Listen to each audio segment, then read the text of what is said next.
world is over. How are you? Good morning. It's Thursday. We You're had such a psycho. almost 3/4 of an inch of snow in Chicago, and you would think that basically the world stopped. We live in a post-pandemic, baby soft environment. Oh my That's what we God. live. That's what we live in. The need curve is like, or the need scale, whatever we want to call or reference it. The is- soft scale. Let's just call it soft. That's probably not the way I should phrase it, but yeah, it's pretty wild. We got all I've been of working an for, inch 40, of snow. for 44 years in a lot of different places. And for the most part, if you didn't go into work, you didn't have a job. Yeah, you didn't work.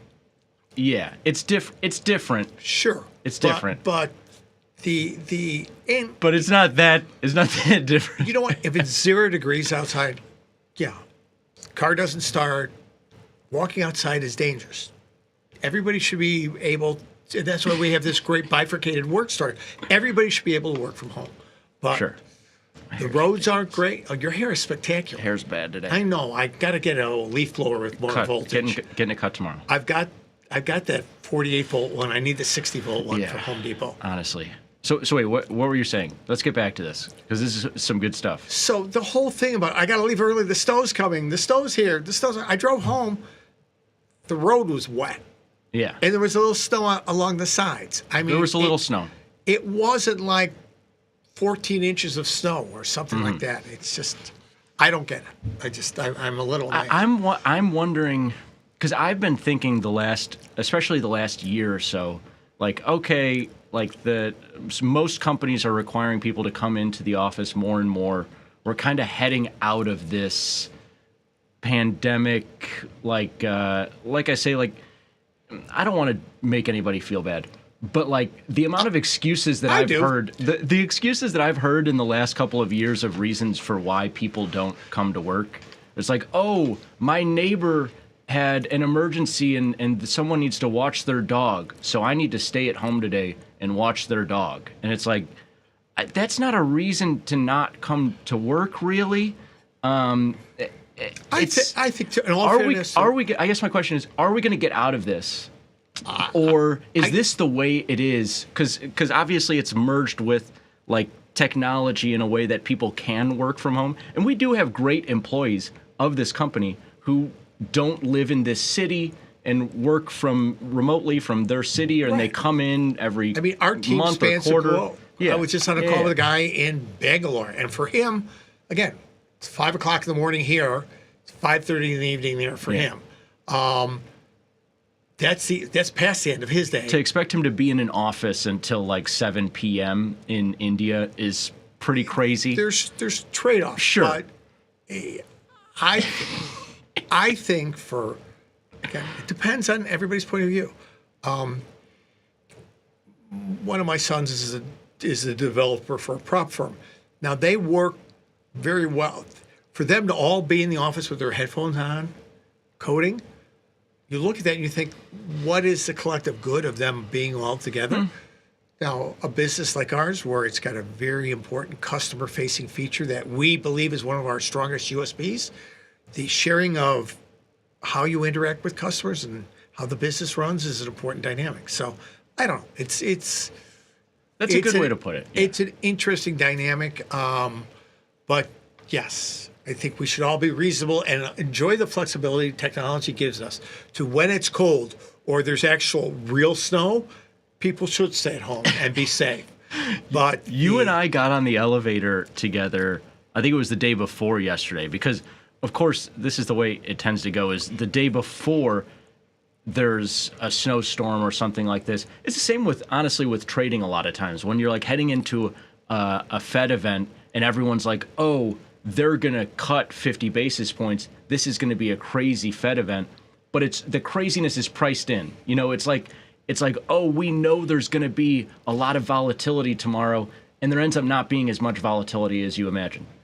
And so this is another classic case of like, it's Tuesday, they're already shutting down the schools. Like, it's like, no one come to school tomorrow. And of course, it doesn't start snowing until 11 noon. And then by 3, 4 p.m., there's like there's less than an inch of snow on the ground for anybody who wanted to drive or take the train or whatever. But Pete on Tuesday, I do sound like a little bit of a harsh. we get in the elevator, and we don't own the whole building. There are other people in the building, and that's another problem. You are going nuts about how like, oh, everybody, no one can go through the snow, and I walked 4 ways to work when I was a kid, uphill always through the snow with always. a tuba. Yeah, crazy. And we stop at like the 3rd or 4th floor for like Dyson or one of the companies that has an office here. And Pete just screams, "We're all going to die tomorrow." And this woman gets in the elevator and she's like, "What?" And I'm just like, "Pete, you can't scream in an elevator around other people, 'We're all going to die.' That might upset people." I did say the snow's coming. We're all going to die. So I just didn't yell, "We're going to die." I prefaced it with Snowmageddon. It was pretty insane, but it was also really funny. Yes. So what are you gonna do? I don't know. She was fine. I was hoping she'd jump off the elevator and then throw a vacuum at me for protection. That would have been. It would have been so great funny to leave with one of those nice vacuums. if she just great walked in there. the elevator and then walked out. Yeah. That would have made my day. Yeah. But Snowmageddon. If that's all the snow that we're gonna get? So Fine. parochial school, when you went Yes. to St. Ignatius, St. Yeah. Barnabas, whatever, in Beverly, were they generous with the snow days, or were they? I feel like it was starting to turn when watch out, you're kicking me here with your shoe. Oh my God! These are Lululemon pants. Oh, okay. They are.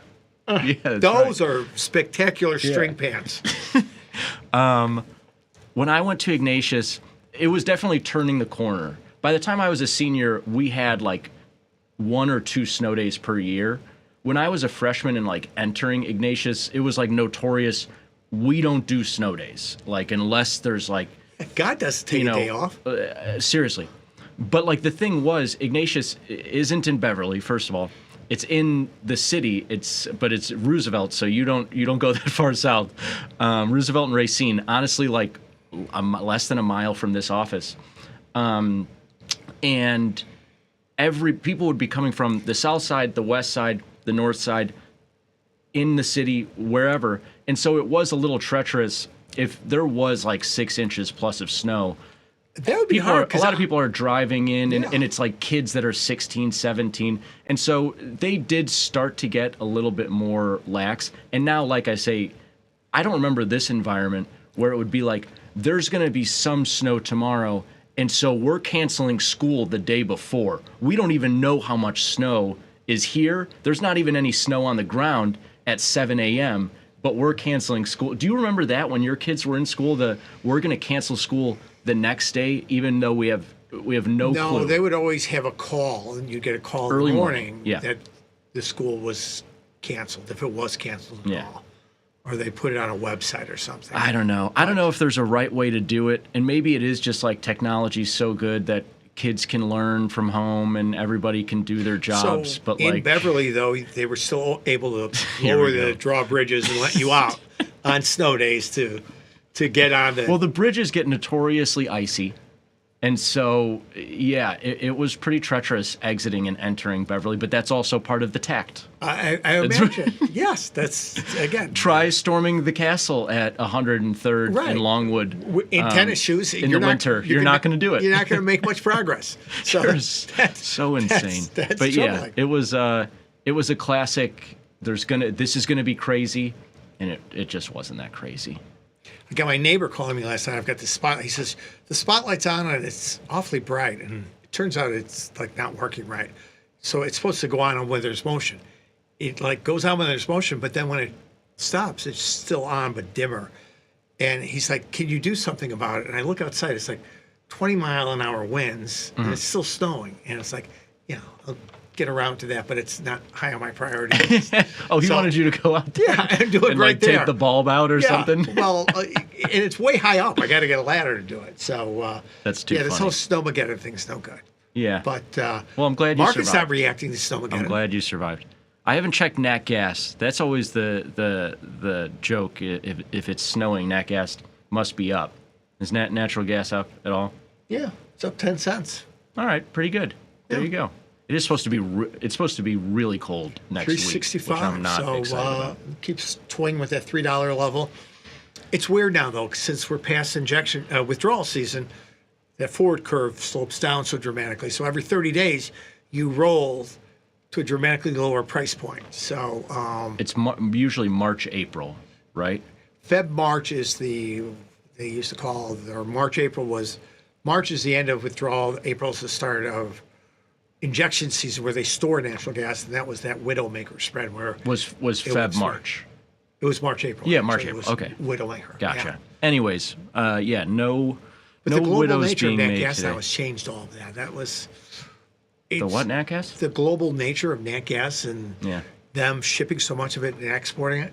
It's kind of changed. Wow, look at But that technology and globalization. It's ruining the natural gas trade. It's ruining the. Well, yeah, the and then it come to snows and they work can't move trade. any of it. Yeah. Oh my gosh, it's unbelievable. Yeah, let's take a look at the markets because we did have a really interesting end to the day / like start to Asia last night or whatever you want to call that. Like in Chicago, when the futures close at 5 Eastern, that from then until like the Asian session got going, there was a lot of action in a number of markets. One of Absolutely. which crypto had a huge run up and then has had a huge come down. And we saw a number of markets do a similar thing. I'm going to throw Eurodollar here up on the board. Obviously, this is all the volatility throughout yesterday. A lot of talk of the Russia-Ukraine war maybe calming down a little bit. Euro put in a nice, close to 100-point rally. Yeah. Yeah, from low to high, 100-point rally here. I mean, the lows on yesterday the throughout day. CPI print, Yep. which was higher than expected, Yep. and then a lot of short covering. It Yeah. seemed like. And so great back and forth throughout the day. But then yesterday, yeah, you get into the close and then the start of Asia in here last night, and you see another run up, Yep. and now they're giving it all back. And similar, like I say, across a bunch of asset classes. But what is going on here? Is this a tussle, Pete, of, okay, you got the U.S. interest rate strength from the strong CPI yesterday, strong dollar, and then you have dollar giving back ground because dollar has been a little bit of a flight to quality amid some of this war that's been affecting Europe and other places, not so close to the U.S., and the dollar gave back some ground on some of that news. Is it just those two kind of, that dichotomy tussling? I think that the rate story and the geopolitical story, absolutely. I mean, but if you think, hopefully they find a way to end the war because it's course. tragic to see. How does that affect the Eurozone? Well, they're getting a lot of pressure to dramatically up their spending, irrespective of a war or not. It's going to take a lot of money to rebuild Ukraine. Who gives them that money is still a question that's open. So does the end of the war give the Eurozone this great windfall of, we're going to have a bump up in GDP because we're not going to be spending on defense or sending arms? I don't think that's the case. Gotcha. Is it a safer environment? Yes. What's that worth in risk premium? That's for the market to decide. And I think that's the battle you're seeing right Gotcha. now. If that risk premium is off the table, i.e. that the war expands,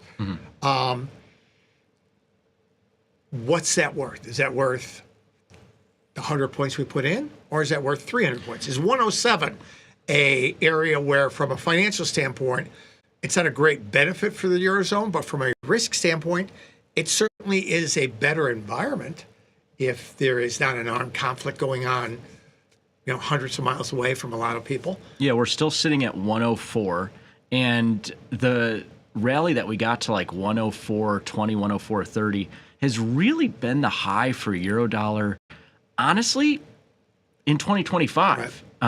You can see here for a couple of days they got up to 105 and touched 105 didn't close above it any of these days, and then came back down and printed all the way down to 102 even.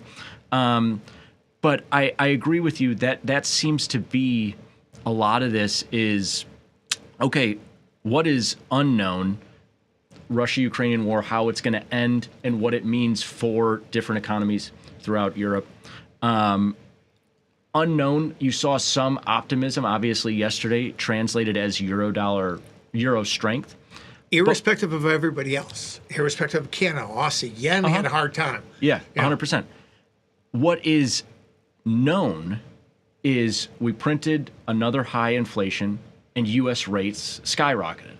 And that dollar strength is one of the only things that in any of these stories seems to continue to be resoundingly known. Right. Whether it's, the tariff talks or it's the interest rate story, it's all coming out as dollar strength, and there isn't really any unknown around the next job number in the U.S. could be really bad, or the next inflation number could be really bad, and they might have to cut 50 basis points or 100 basis points. I mean, let's take a look at the Fed Watch tool really quick, because I would imagine that now we're looking pretty hawkish for the next several meetings. You can see here now there's a 97.5% chance of no cut in the next meeting. Let's go out to the end of the year. We have 1, 2, 3, 4, 5, 6, 7 more meetings between now and the end of the year, Pete, and they are back to pricing in a whopping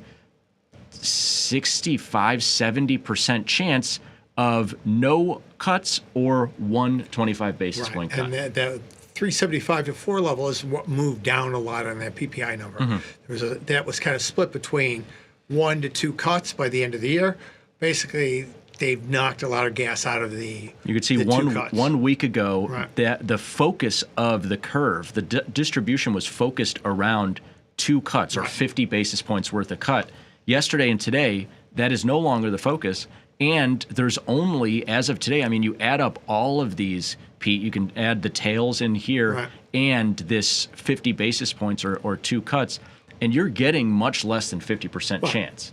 And so, again, the known seems to be in the market that this dollar weakness, barring something crazy happening with the U.S. economy, dollar seems pretty resilient. Like it seems like it's going to take a lot for them to start pricing in, 2 or 3 or 4 rate cuts, and they're feeling very comfortable at 4% plus. Yeah, absolutely. I think Paul's testimony yesterday said the same thing too.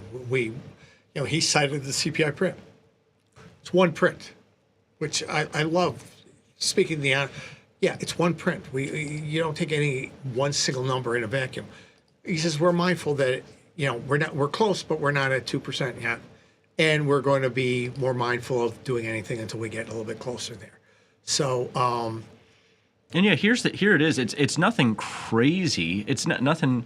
It's not 6%, 7%, 8% inflation, but it's just interest rates have now been high in the U.S. for what 2 years, 3 years almost, and we're still printing. You can call them high, or you can call them normal if you're my age. Right. Exactly. And so there is no great rush in the U.S. to reduce these interest rates. Here's the core inflation that is like kind of like the hipster inflation, that the more like is this the people who don't buy public things? Yeah, these are the non-tourists. Okay. Look at the core so within inflation. this one, they've got like Lululemon pants. 3.3%, Pete. And so not only an uptick, but 0.2% higher than what was expected. And then the headline was 0.1% higher than expected. And so again, I mean, also today we got another swag at it with PPI coming out at 7:30. Exactly right. So more numbers. But take a look at this dollar yen. The yen got pummeled yesterday, absolutely annihilated. It was a pretty crazy move. They took this thing back up to 145 or 154 half.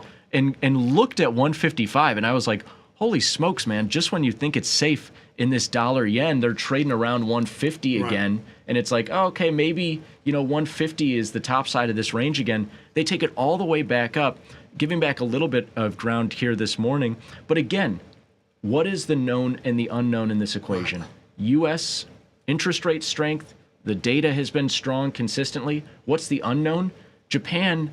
Are they going to hike rates or are they not? There is no known around them closing that gap in interest rates. And so it's just interesting because. And I think the inclination, too, is they're talking about 25% still tariffs, which would directly impact Japan. Japan has said that they'll retaliate, whatever that is. And is it all positioning up to this point? Yes, that's what it's been.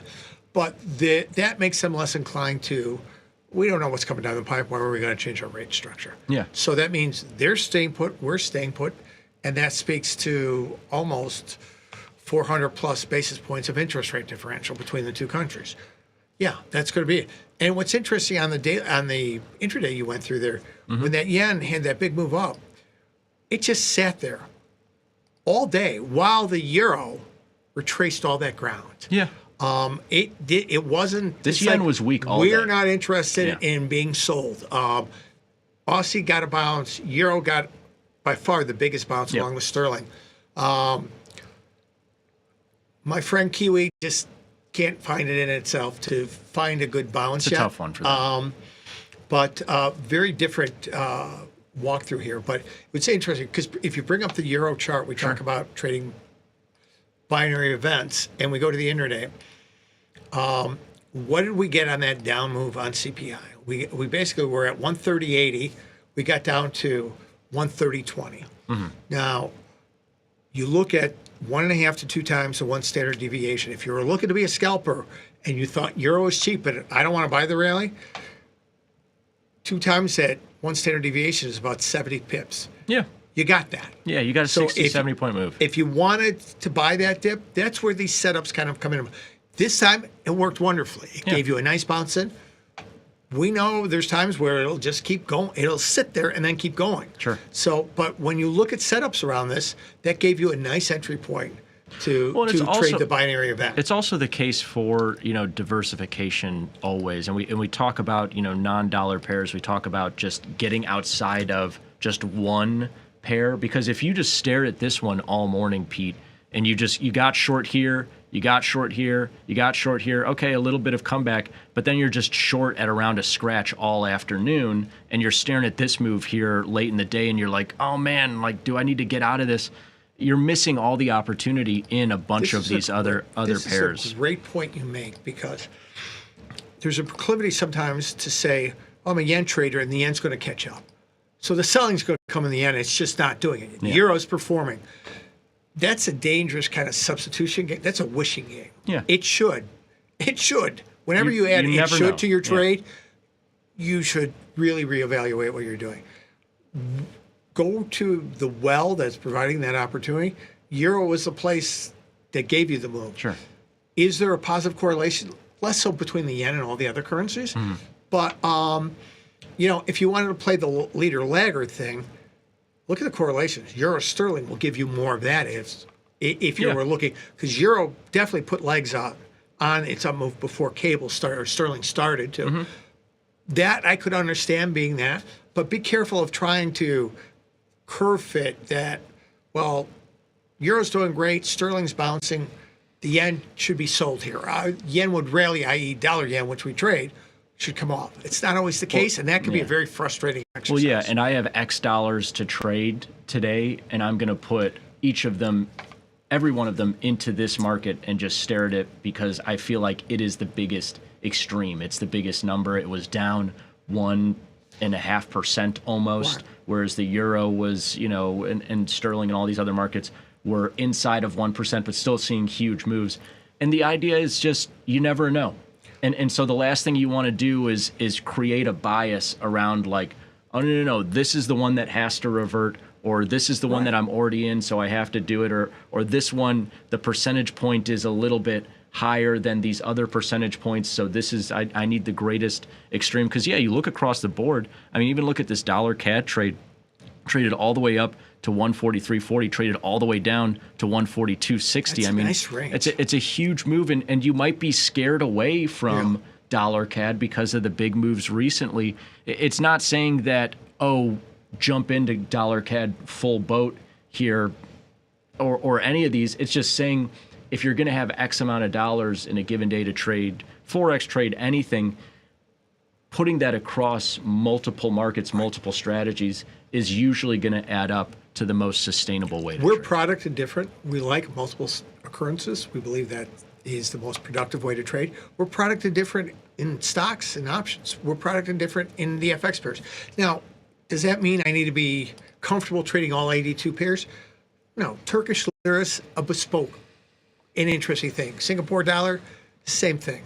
But within the majors, yesterday was an interesting day because it demonstrated it wasn't just a dollar story. There were some currency-specific elements to it, and this is where you want to feel you can go where the opportunity and fits, and having that diversification of exposure is an important piece. Yeah, plenty of opportunities here on the board, but I believe that is all the time. I'm just looking at this. Aussie yen has been screaming back and forth. There's another one, but I think we're out of time. Euro yen too, and we'll get a chance to maybe look at that in the future.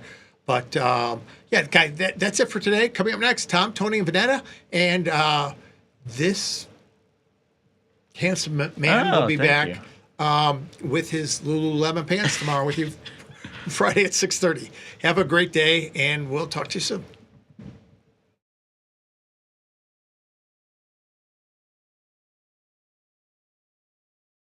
You can get up to $4,000 when you open and fund a new account with tastytrade. That's 4,000 buckaroos, 4,000 bills, or clams, 4,000 in dough or cheddar, not the cheesy kind. 4 large, 4K, 4 grand, which is no small thing. Open and fund a new tastytrade account and get on the platform for traders who just want to trade. And did we mention a bonus of up to 4,000 smackaroos? tastytrade. Make your move.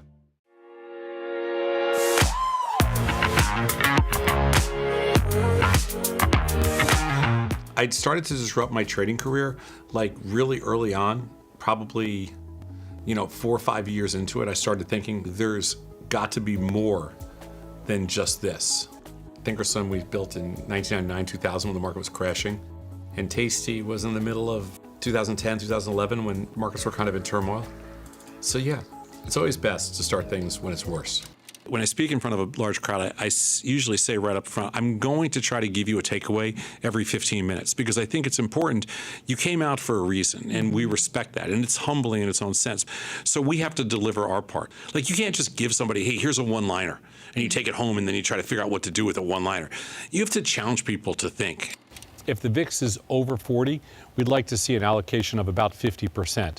The reason you allocate more when the VIX is higher is because when you have a higher VIX, you have the opportunity to make more money.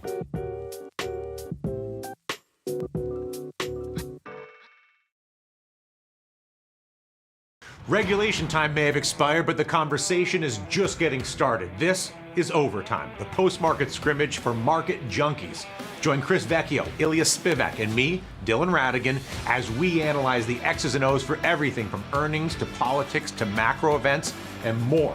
Nothing's out of bounds on Overtime. We break down the news to provide you a playbook for your trades. Watch Overtime Monday through Thursday only on tastylive.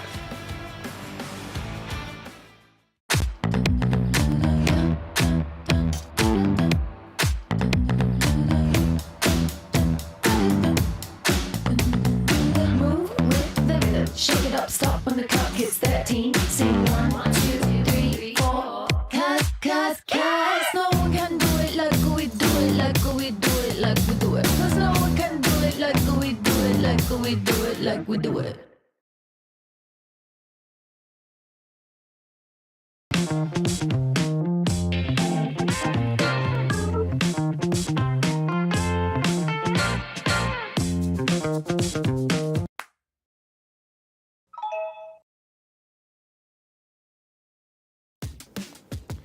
Look who's back testing.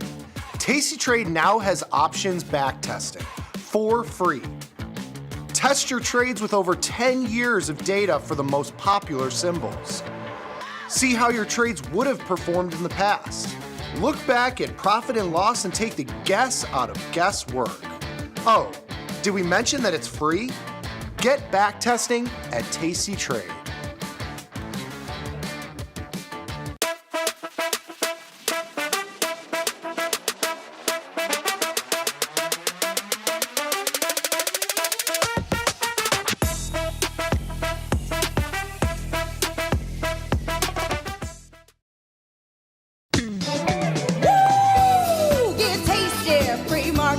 Come on, you know it, can you feel it?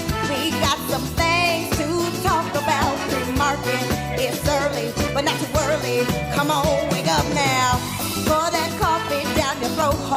It's hot. Now you got a cold in your throat. Oh no, just call your boss. Take the crust from out your eyes. So tasty, not a coffee. Good morning, you knuckleheads. Happy Thursday to you both. Hello. Hola. He's threatening to strip, Bat. Well, it's a little hot. I know, I heard. It's I hot heard, in I here, heard. so It's not Do it, Tom. hot. It's not. Finally, for once, like it's not hot in here. Maybe you're having a hot flash. It's so hot in here. No, I want to take this off. So take it off. But Take it off. Do it now. We I need don't the want ratings. to expose parts of my body if I take this off, so I have to be careful. I don't want you to get too excited. Okay? No, Let me it change is the drier than the resolution. Sahara. Okay, do it now. Drier than the Do it Sahara now. Do over it now. here. Nah, she gets all bent out of shape when I start moving close. No, I was gonna find some. I was gonna find some stripper music for you. If See you if want you can do it. I don't need stripping music. I just need some coconut oil. Are you sure? Yeah. I just need some coconut oil. That's a quote. There we go.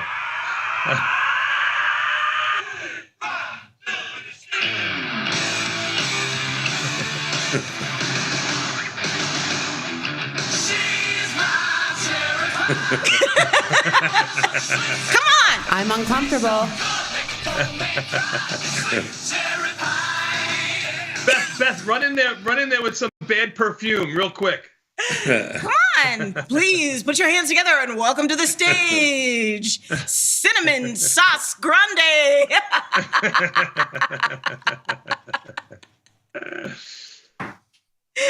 Come on, Thomas. Oh no! Yeah! Yeah! Oh, God. Woo! Yeah, Wait, where did the money come from? Where's all this money from? James is locked and loaded, man. He's locked and loaded today. I want the money. That was amazing. Somebody, that was too natural for James. I mean, Wow. he's done that. Yeah, I mean, He's a family man. yeah, he's had some experience. He's a man Family of man, the my Lord. ass. No, take it off, girl. Make it rain. Take it off. When's I the don't know, last man. time you went to a strip club? A long time ago. Like 10, 20, Probably. 10, 15, 20? Yeah, probably. Bat, when's the last time you went to a strip club? You know, it's funny you say this because I just mentioned this not too long ago. It's probably been a decade. It's been way too long. Wow. Yeah. Yeah. So wait, can I ask you legitimately, are you Yeah. gonna take Vinny when he turns 18? Not unless he wants to keep his face the way it looks right now. I'm just curious. Because otherwise, he's going to get a stick to his head. It's going to be. Okay, this is not an episode of Married with Children. Okay, not unless he doesn't want to get slammed with a frying pan in that face. I don't think that's going to happen too soon, Vanessa. No, I don't think that's going to. I mean, I'll take him to. We've been to Hooters. We've done that already. Okay. That's I about don't know, like Into Hooters. I don't know, like what. You know, I've never been to Hooters. You've never been to Hooters? No. The wings are good, and they got fried pickles. I'm not No, a big. the wings are not good. Everybody Wings are okay. I'm They're- gonna out they're- every guy right now.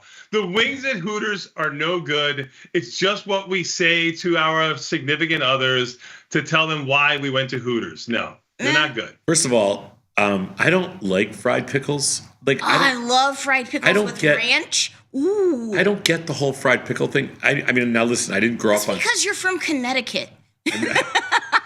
I did not grow up on fried pickles. Yeah. So I don't have any history with them. I grew up on fried everything. But I'm telling you right now, a fried pickle, I don't really get it. That's why I just don't get it. I feel sorry for you. Really? Is a fried pickle, are they just pickled chips that are fried? Yeah, just dill pickle chip. It's different than fried green tomatoes. I also like fried green tomatoes, but fried pickles are easier to find. Fried green tomatoes. Yes. I'm okay with those. Okay. My Do favorite you want me to make a note in your file? My favorite is fried mushrooms. So if you have your choice, I'm good with fried mushrooms. And if I'm going to a Greek restaurant, I always get the fried zucchini. Okay. For some reason, the Greeks do fried zucchini better than anybody else. Okay, but there's not. No, I don't think they do anything different. I don't know. They just do it right for some reason. Mm-hmm. Yeah, but it's easier to find a spot, off of a back road that serves fried pickles than it is to find a bespoke Mediterranean Greek spot that serves spanakopita and fried zucchini with a little lemon aioli. I love a little spanakopita. I know. I'm a huge fan. I know. I'm a huge fan. And you know what's crazy? When I was in Greece. Okay. Bat, we have to drink. Easy. Yeah, there we go. When I was in Greece, the spanakopita was absolutely horrible. But you didn't like the Italian food in Italy either, so maybe you Italy are has- just a mall of America. Maybe it's a you thing. Italy has horrible Italian food. Okay, Italy does not. You know what Greece has? Greece has great chicken wings. Greece has Greece has very good. The Greek food in Greece was very good. Okay. But the spanakopita, no bueno. But is Spanic? I'm ignorant. It's kind I of don't been know. American. But is Spanakopita? I think so. It's Okay, that's why. I think it's been Americanized. Right. Yeah. I don't know. I mean, like you'll see it on like a breakfast buffet or somewhere, but I don't really think it was on a lot of menus for dinner. My favorite thing in Greece is Greek salads. Okay. Greek salads they're so fresh, they're so amazing. Well, Loves if everything. you were a Greek shipping billionaire and you would like to explain the intricacies of Spanakopita to me, give me a call. If you watch phone lines open now. If you watch some of the videos, And not from you, Dino from Wakanda. if you watch some of the videos on making spanakopita, it's a process. Yeah. It's a lot. Yeah, of layers. yeah. Phyllo dough, like it's a lot of layers. Yes, it is a lot. It is a lot of layers. It's a lot of layers. It's some skill. Just like you, Sadna, very complex. Very A lot of layers. complex. Yes. So there's some great online videos of making spanakopita. Is it this is how you spend your time? Not really, but I'm just saying in the past I have. I watched one or two. They're great because I thought I could make it once, and I realized I can't. Were you trying to type in the word like spanking and you just got Spanakopita and you're like, you know what? This is better. Like, how did you get to Spanakopita videos? Popped up in my feed. But that's the beautiful thing about TikTok. They figure it out. But Trader Joe's has good ones. Frozen. That's good. What Spanakopita? Frozen. Yeah. You put it like in the air fryer? I guess you could. I have an air fryer now. Ooh. But it's still in the box. I love my air fryer. Mine's So still do in you the box. really have one if it's still in the box? It's still in the box. I have one, but it's in the box. I have the. I know, but does it really count if it's still in the box if you've never Oh, used it counts. Does that mean It counts. I have a Ninja. Oh, a Ninja and the Ninja air fryer. Ninja can do like so many. You do things. like 75 things. Yeah. That's why I don't want to take it out of the box, because if I had an air fryer that just was an air fryer, that I could do that. But You'd be using it, right? I have an air fryer that does like, it steams, it boils, it fries, it does whatever. Like, right. It's an instant pot. It's an air fryer. It does too many things for me. Yeah. It's a toaster oven. Yeah. Yeah. It's It's a like bath. your wife in Vegas. It's just doing too many things. You don't need all that. It's a bathtub. It's a hot tub. The whole deal. I can't handle it. It's too much stuff in that box. Okay. It makes you feel less like a man? Because you can only do one thing. I prefer That's my the bonds. one-trick pony, other than the 75 things, jack of all trades. Can I tell you what I'm obsessed with that I want? And What? I do have a birthday coming up if you want to get it for me as a What present. is it? What is I it? want a Ninja Creamy.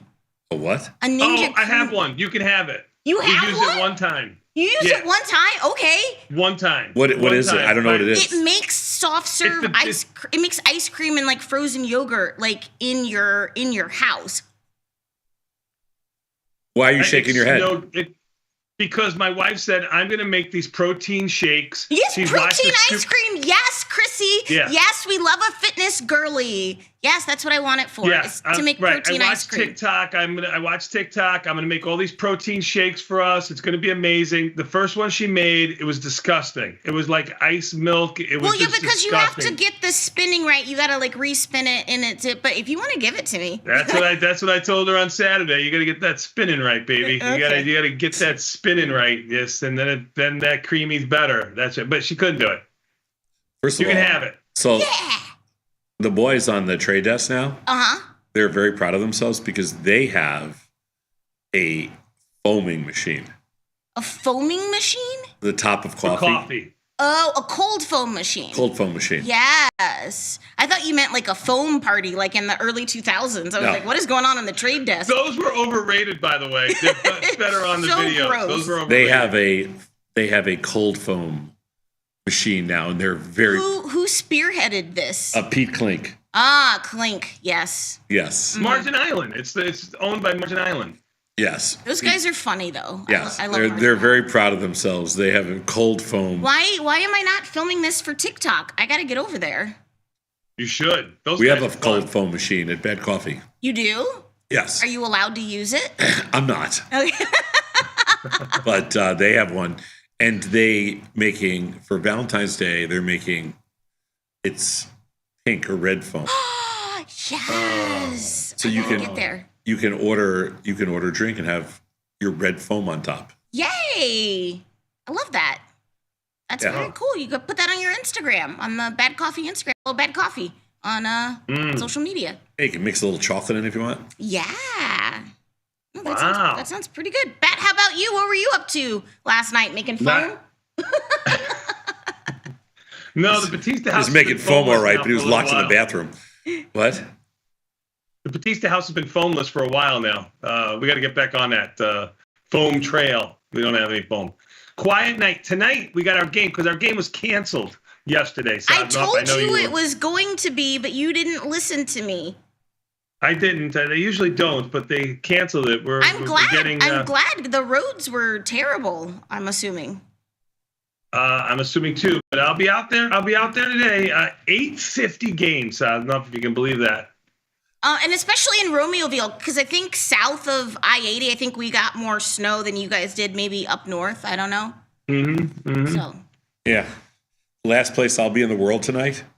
Want to know the last place I'll be in the whole world tonight? the gym. You can't You know, set the me up second- like that. The second to last place. Go ahead. What is it? Romeoville. Oh, I was gonna say church. Where I was like, I got a whole list here. I'm gonna have to miss USA Finland tonight. So I don't know. Did you watch Canada Sweden last night? Phrase no. Oh my God, it was great, man. It's like watching 4 All-Star games or watching multiple All-Star games all weekend long. It's great. Canada Sweden. Canada won in overtime. It was awesome. What channel is this on? I can't tell Saz. He probably doesn't have it. It's just going to make him feel less manly. Yeah, right. Look, the only thing that got me up at dark 30 today, full face of makeup. I had to put my snow boots on. I park outside, so I had to dig my car out. And the only thing that is getting me through is we're having Prince Street Pizza today. Yeah, I'm looking forward to that. Yeah, I dug my car out of snow to come into the office, and it's only for Prince Street Pizza today. I missed the fry the coop yesterday. Bummer.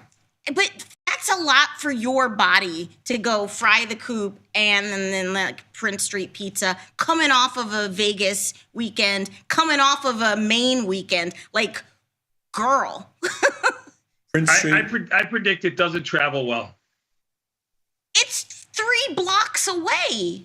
I told you. They're going to be making. They've already made this pizza. No, we have the first delivery, so it should be good. I'm excited. It should be good. We have the first delivery of the day. Okay, well, we're going to document it. So follow us on Instagram. Check out our Instagram stories today. I will be filming the inaugural Prince Street Pizza. I'm a pretty tough judge of pizza, so this is not going to, we're going up against some solid competition. How can you be a tough judge of pizza, but you also like gas station sushi? Yeah. This is a good point. What does one have to do with the other? I'm just saying. Your standards are all over the place. But your That's a good standards one. are not all over the place because you are very smart and so good looking today. But we have a great, thrilling Thursday for you on Tasty Live. Headed to you at the top of the 8 o'clock hour. Fan favorite trades from the research team. Yes, the world's greatest financial think tank is going to present their trade ideas to Tom and Bat. Hopefully, it will be a nice little early Valentine's Day present from our research boys and girl. And then 8:40, we got Hear Me Out with Victor Jones. What are you talking about with Victor today? That is a good question. Let me check my Victor Jones text message, which I just got. Keep scrolling. He's a ranter. He's a yapper. I don't know. Hi, Tom. Good morning. It's good to see you. Is that what it says? Yeah.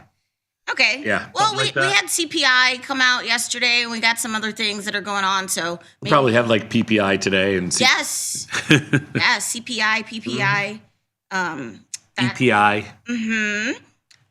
That's at 8:40. Hear Me Out with Victor. And then 9 o'clock, market measures. Defending zero DTEs, part of our zero DTE study. Had some very wild and violent swings in the market, whether from DeepSeek or from tariffs or from, CPI news. And what happens if on one of those wild swing days you have a 0 day and you are fighting for your life?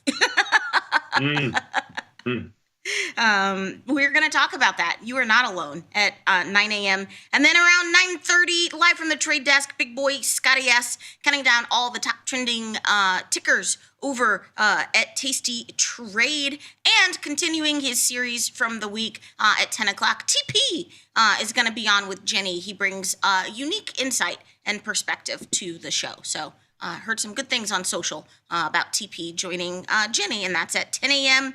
And tomorrow is hashtag Fast Market. So if you have a trade idea, a Valentine's Day trade idea, we would love to hear from you for tomorrow's show. You already know what to do. You can apply at the top of the page. But hey, in the meantime, in between time, you guys want your daily dose? Sure. Sure. Hit me with my theme music. Let's go.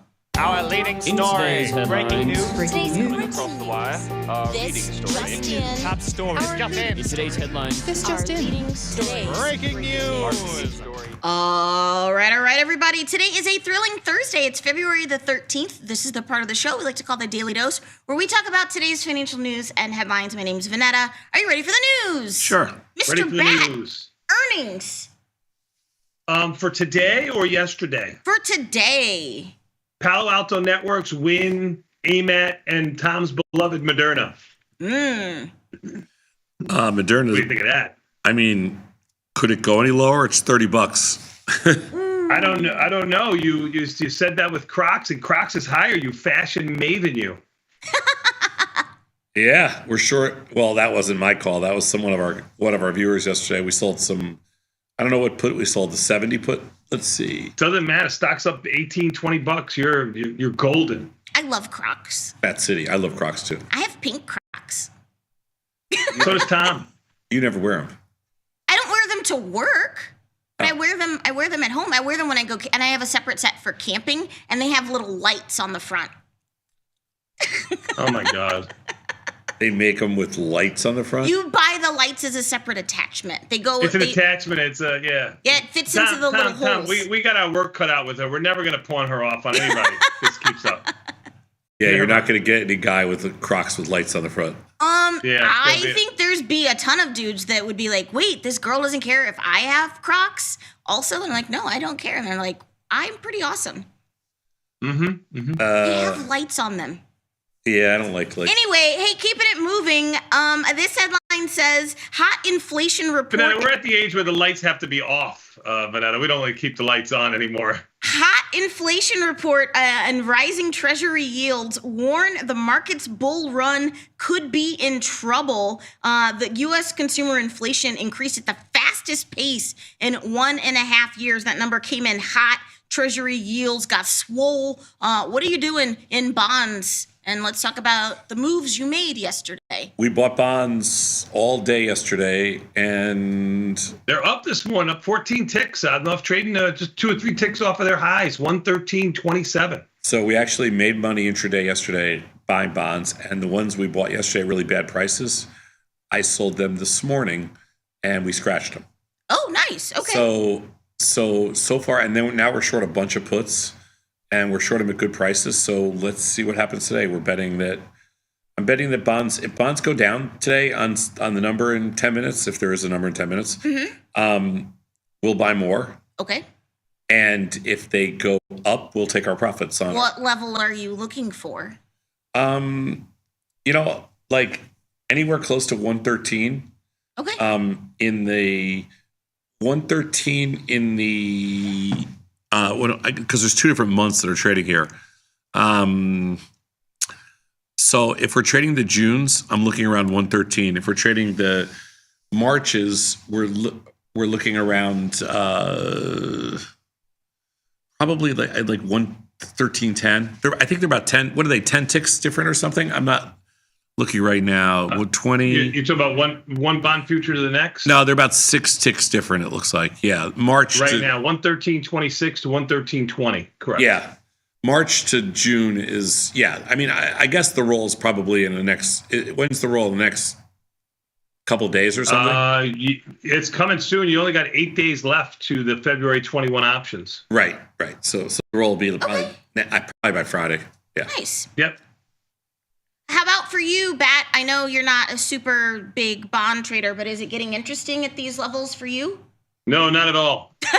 And by the way, the notes are really interesting here too, because we were buying notes yesterday. Yes. Down around 10, just over 108, and selling a lot of puts. We sold a lot of the March 108 puts yesterday, and we're short them right here, around 35, 36 ticks. I don't know. I feel like that's an interesting trade here. Okay. I kind of like it. I mean, bonds notes trade? No. Oh, just notes. Short. Just selling puts in the 10-year notes. Okay. And they're very liquid, and selling puts in the 30-year bonds. I like both of those trades. I'm not sure any calls. Okay. We'll see what happens. Yeah. Hey, the House GOP plan envisions $4.5 trillion in tax cuts. House Republicans released the first blueprint for their one big beautiful bill that would cut taxes for billionaires and reduce spending by just eliminating entire departments of the government and provide money for border enforcement. But contrary to what Republicans have long claimed, a leaner government does not necessarily mean less debt. And that is what we are struggling with now. Like, obviously, they're trying every way to get these tax cuts in place because Trump's first tax plan is going to expire, so they need another one. But his first tax plan, it added like $8 to $10 trillion to the deficit. So I don't understand. So are Republicans, they're socially conservative and fiscally liberal now? Nobody really understands. I mean, I'm confused. Everybody's confused, Okay. myself included. So I have given up trying to figure all this stuff out. Like, people say, does it really matter how big the deficit is? Was another $4 trillion matter or whatever? And the answer is, I would like to tell you that somebody knows for sure, but nobody really knows. Nobody knows. Yes. It doesn't seem like the stock market gives a rat's ass. Nope, not one. About anything, one way or the other. Exactly. The stock market don't care. All right, well, we will see where this goes. Hey, speaking of seeing where things go, the New York Stock Exchange is going to launch in Texas, escalating a listing venue competition. The NYSE announced yesterday they are launching an exchange in Texas. Several high-profile firms have relocated their headquarters to Texas. Meta is looking into expanding there, of course, Tesla, SpaceX, and things like that. The Texas Stock Exchange is backed by financial giants, including BlackRock and Citadel. What are your thoughts? Well, that's a different exchange than the New York Stock Exchange. The Texas Stock Exchange, yes. My thoughts are I couldn't give a crap about either one of those exchanges, to tell you the truth. Okay. The New York Stock Exchange... They're kind of in trouble. Like, they're not getting the IPO listings. Not in trouble. Well, the New York Stock Exchange, which is an ICE exchange, it's probably my least favorite exchange in the world. It's like having 4 or 5 children, and it's the least favorite one. They are the least customer friendly. Like I'm a customer, right? Mm-hmm. Everybody in Tasty Nation, every Tasty trader out there is a customer. And the New York Stock Exchange and the ICE exchange, which is the futures exchange, are the least customer friendly exchanges in the world. And no matter what we do, no matter what we ask for, no matter how much we plead with them, as far as data and fees and everything else, they basically just rake our customers over the coals, and they rake our firm over the coals for fees. They are the true definition, the ICE and the New York Stock Exchange, of greedy ass bastards. And if we never routed either one of those exchanges, we don't route the ICE any business. And if we never routed another order to the New York Stock Exchange, I would be totally fine with that. I mean, our orders will end up there going through like Citadel or some other firm that they might end up on the New York Stock Exchange, but we cross them off of exchanges. And so it's actually NYSE Chicago that's reincorporating in Texas to that was just the old Midwest Stock Exchange. NYSE Texas, yeah. Yeah, but if we never route them another order to either of those two exchanges, I'd be fine with that. Okay. Hey, let's talk about gold. Bat, what's gold doing this morning? Is gold It's up eyes $11. What? It's up $11. Okay, is your name Bat? As gold eyes a glittering milestone, bear cases also rise. Gold prices have marched into uncharted territory as gold bulls latch on to economic uncertainty created by U.S. import tariff plans. But behind the prize of hitting a record $3,000 per ounce, some flags of a bear case are being planted. Gold bear? I'm extremely bearish in gold. I'm not short gold, so I want to be really clear about this. I am not short it yet. Okay. I'm extremely bearish. How about for you, Matt? Gold on the night of February 11th, I thought made its high intra-night, and I thought that was the end. I did not think it would be rising the way it is the next day and now today. Gold's got a good IV rank. I can't make a dime in there. I am a little bit short Delta Gold. Yeah, I'm a little bit short like he is, but honestly, we're short because it's higher, but we're not short because we have a short position on. Gotcha. And I would like to get I'd like short. I like to show a positive P&L for 2025 and then get the hell out of gold and never trade it again if I could. Yeah, I mean, I'm not too far off from the same line of thinking. I've done okay. Today they're killing premium in GC, which is good. Let's see. Hey, in other commodity news, oil prices fell yesterday this morning, whatever, on expectations of a potential peace deal between Ukraine and Russia that would mean the end of sanctions that have disrupted supply flows. President Donald Trump spoke to both leaders of both respective countries yesterday. Brent futures, were down around 55 cents. I'm not sure what oil's doing this morning. Down 84 cents to 70.40, back near its lows, giving back the last 3 or 4 days of up move where it traded up to around 72 and a half. Yeah, it was down $2 yesterday, another $1 this morning, almost $1 this morning. So $3 in 2 days. Yep. Okay. Yep. Giving back all its gains from the last week. Do you have a position in there? I do not. No. Sticking with oil, Chevron is announcing they are going to slash 20% of their workforce as part of a cost-cutting measure. The cuts would result in more than 9,000 layoffs based on Chevron's 2023 headcount. Chevron is implementing a plan to slash costs between $2 to $3 billion. Congratulations, Chevron. CVX. Nothing that we really trade that much, like, individual stocks like CVX or ExxonMobil or anything like that. But anyway, it's unchanged at 154, call it 90, down a nickel or something. Yeah, but 20% is a lot, and it could, it's a huge amount. I don't know how fast that is, and that may be over multiple years. I have no idea. Okay. Yep. Hey, in other layoff news, JP Morgan Chase started informing some of its employees of job cuts last week as they began one of several planned reductions this year. Fewer than 1,000 employees are going to be laid off in February, but the bank still has 14,000 open positions, and they are fighting with their employees as they are going to 5 days a week in office. Employees are not happy. JP Morgan boss Jamie Dimon on the call says, I don't give a F about your petition, because the employee signed a petition and he's like, screw you, screw your petition, screw your hopes and your dreams and your feelings. JP Morgan at highs 275, Ivy rank of 17 in JP Morgan. Well, the number, whatever it was, Oh, it's out. is out. Yeah, it didn't move the market too much. Even the S&P is basically unchanged. Nasdaq up 23. They were up small to begin with. Volatility up 15 cents. Bonds really didn't move. They're at 113.20. They really didn't move bonds not even a tick. It's like a nothing burger. Yeah.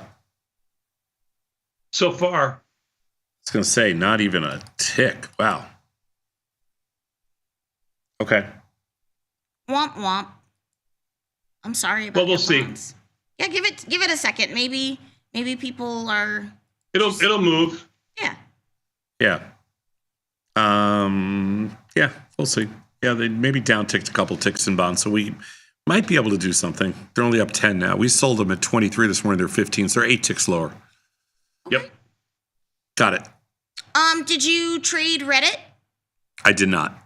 Well, Reddit shares fell more than 15% yesterday after the company reported weaker than expected user numbers for its Q4 earnings.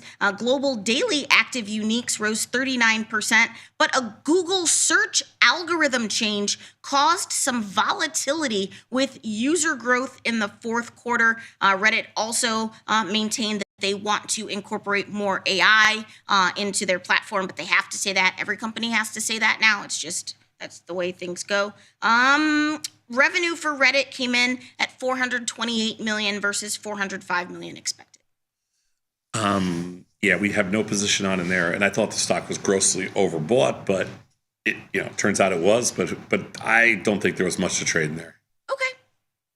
Reddit down 22. Yeah, she's correct. Yeah, that's a lot.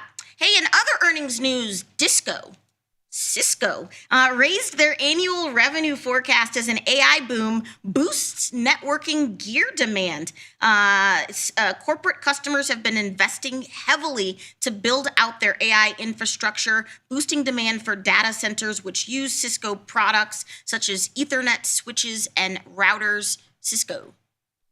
I don't have a position. I don't know what Cisco did. Tony, what did it do? It's up $4 to 66.21. There you go. That's Cisco dominance. Don't laugh at me. You don't care? No? Okay. No. How about this? MGM reported their earnings and their shares surge after topping quarterly profit and revenue estimates. Shares of the casino company rose around 9% in aftermarket trade. The company expects their jointly owned... Start over, Vanetta. The company expects their jointly owned online sports betting service, BetMGM, to also be profitable this year. Yeah, sure. They got my money last weekend. Do you know they have like a secret agreement with Bruno Mars because he's such a bad gambler and he owes them like tens of millions of dollars? So he basically just performs in the casino for free to pay back like his markers. It's a great deal for them. I mean, you said you took money from them. No, I mean, yeah, I know, spending like all the restaurants and stuff like that. No, I want money gambling. Gotcha. I'm a very good no commission pie gout player.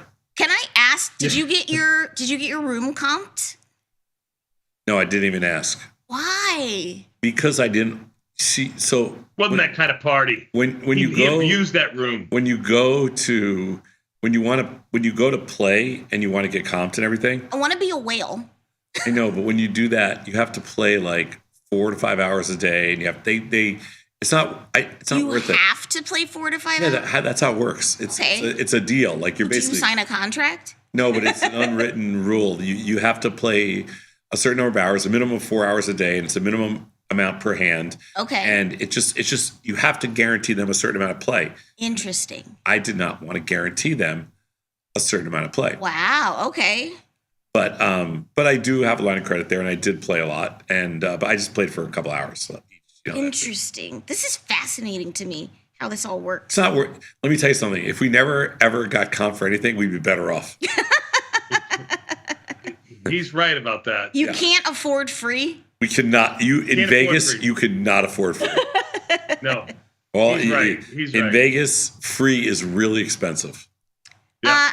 Alibaba has become China's new AI darling with an $87 billion rally. The frenzy over AI is turning Alibaba into an investor favorite again, injecting new life into the e-commerce giant that had nearly sunk into obscurity following a years-long regulatory crackdown, and then they almost disappeared, Jack Ma, and then he's like, I'm okay, here I am. But now Baba is back. Because of AI, and shares have surged 46% since hitting a 2025 low on January 13th, expanding its market cap by $87 billion. Yeah, we've been long, Baba. We're out now. We just we just got out. Stock's down about $1.50, maybe $2, trading at 116 and change. But you are right, that's near the highs. Earnings on February 20th before the market opens. We'll see what happens to Baba. It might be getting a little frothy. A little frothy, he says. Okay. All right, we'll see what happens. Hey, OpenAI says they will make its $200 deep research model available for free. Deep research feature from OpenAI has been praised for its ability to produce detailed research reports. That's kind of cool. People use it in academic settings or other times when they need massive amounts of research. Obviously, these are jobs that were normally held by people, like research assistant. That's a job. But that's jobs. I mean, let's understand, like every AI company right now, so they're all struggling for now that they've figured out how to build the technology, now they're all struggling for users. Like right. No, they have users, but the only way to get this was at the premium $200 a month tier. Yeah, I understand how it works. That's a lot. What I'm saying is, I don't think you do. What I'm saying is they're all fighting now for They're fighting for position, where they're going to be in the line. Exactly. Who's going to use it? It's like they're like ETFs. They're fighting for market share. Who's going to be in the top 2 or 3? Right. There's only going to be 1, 2, or 3 that are really going to be So they're all relevant. fighting The for other market share right 50 now. And so with companies, like what they're doing is they're basically saying, you know what? We'll give it to you for free, or even anybody that wants the expensive stuff. Yeah, the AI industry, they're just throwing spaghetti at the wall right now, and they're seeing what sticks. No, I'm saying, but they're trying to get you to adapt to using their platform. Sure. And they're all fighting now for customers because they're building more AI than there is actually customers. And so it's a huge fight right now. And so it's very interesting. It's a good position. I mean, I think it could be useful here at Tasty and like what we do, right? It's difficult because we're a registered broker dealer. Uh-huh. So the challenge with on the AI on the Tasty trade side. Yeah, but the challenge with AI, it's very simple. AI it works really fast. Mm-hmm. It's got a lot of information, but it also makes a lot of mistakes. It does. And when it makes mistakes, depending on the type of business you have, the mistakes can come back to bite you. Sure. And the reason that financial service firms haven't fully adopted AI is because even though we get to train our own models, they still make mistakes. Sure. And when the model makes a mistake, you could be liable. Right. And you could have both regulatory liability and you could have customer litigation liability. Right. And all because we're licensed. And because AI still makes so many mistakes and needs to be, checked and everything else, like the crazy thing about AI is we've been able to break it on every test that we have. Sure. Like we've been able to find problems with every single thing, no matter, even if we feed it all the information, like we've been able to find issues with it. So it's not nearly as black and white as you think. Interesting. And for a regulated company like Tasty, where you can't say something that's not true, Right. then all of a sudden there's a lot of liability with AI. And that's been the challenge for firms like us. You can't just let it go and do its own thing. No, because it makes so many mistakes. And you don't know when it's going to make a mistake. Right. Right. Interesting. You can't trade OpenAI, but you can trade Microsoft, Bat. You can trade Microsoft. You are correct. MSFT, also known as Mr. Softy, 408 and change. Down 20 cents. Even the S&P's caught a little bit of a bid. They're up 9. Nasdaq's up 75, and bonds are back over 114, 114.04. Yeah. This is actually Things are happening. good for the good kids. A little bit good for the good kids. Love it when a plan comes together. Wholesale prices rose 0.4% in January, more than expected. Also, Bat, someone's telling me, does Coinbase have earnings today? Did you mention? I didn't mention it. I thought it It's had earnings possible. Thursday night. You are correct. That would be today. That's Coin today. After the market closes. Yeah. Oh, yeah. But coin's already up $8 with Bitcoin catching a little bit of a bid here. Yeah, we actually my sound's off.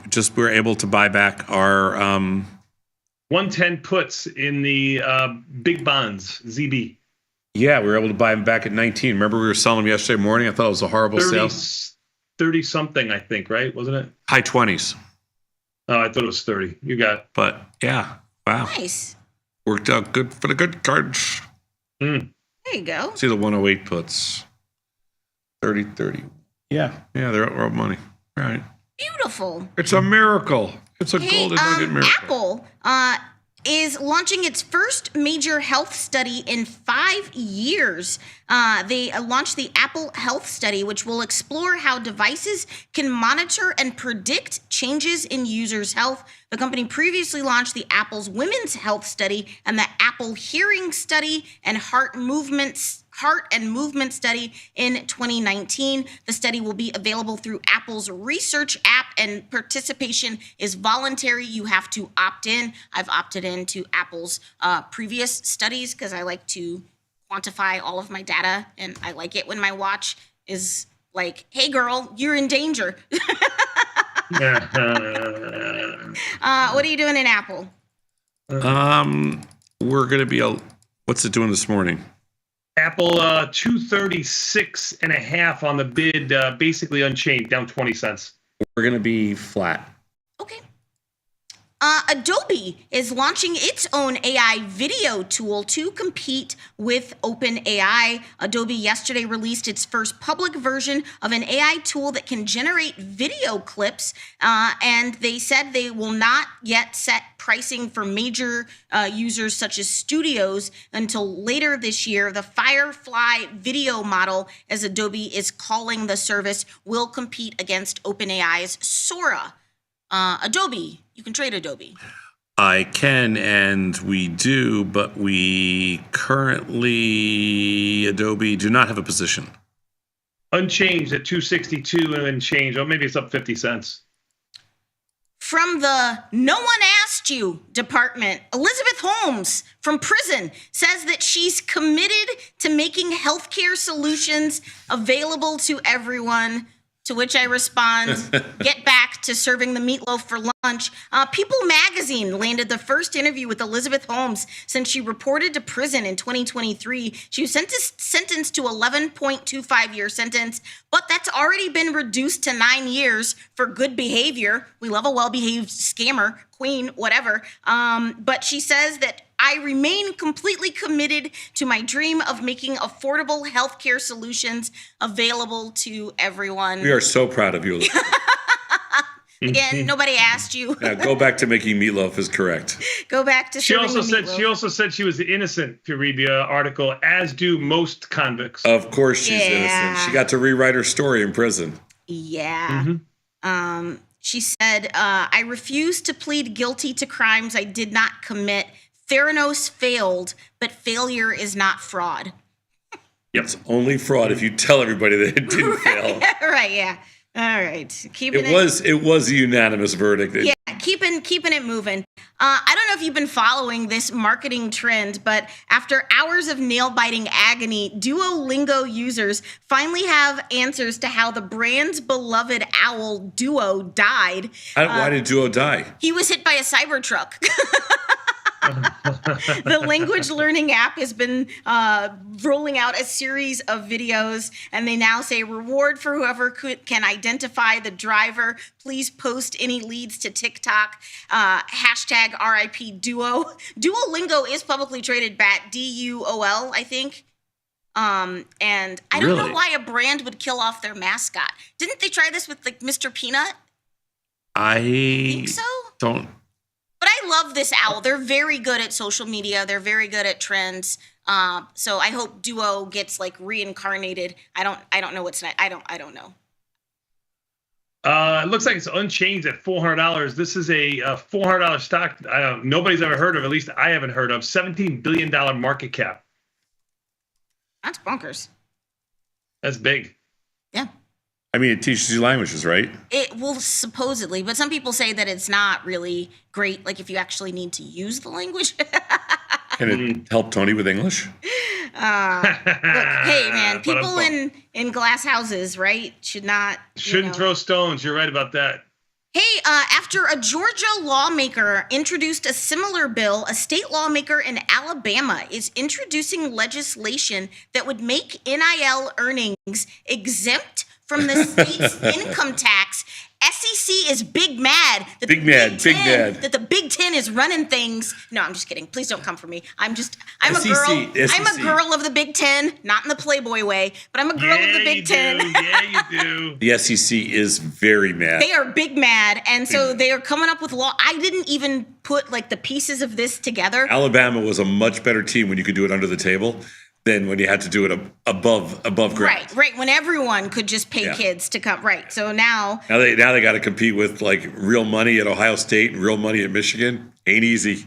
Yeah. So State Representative Joe Lavorne of Auburn is calling what he is seeking to create a competitive edge for college athletes in the state of Alabama, making their name, image, and likeness earnings exempt from Alabama's individual income tax. Go get them. Go roll tide, I guess. I don't know. I really hope these kids are not making a decision on what school to go to based on the state taxes. Well, you should LFG.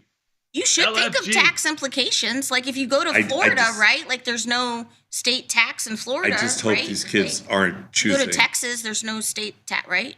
Yeah, but the whole thing is the reason these kids choose certain schools is because they're going to have an opportunity to go to the pros. Sure. Like they're not choosing schools because they get a. Yeah, but if they can bank that money up front, because there's no guarantee that they're going to make it to the pro. I'm just saying. So the dream is to make it to the pros. If you're getting NIL money, there's something there. Yeah, I guess.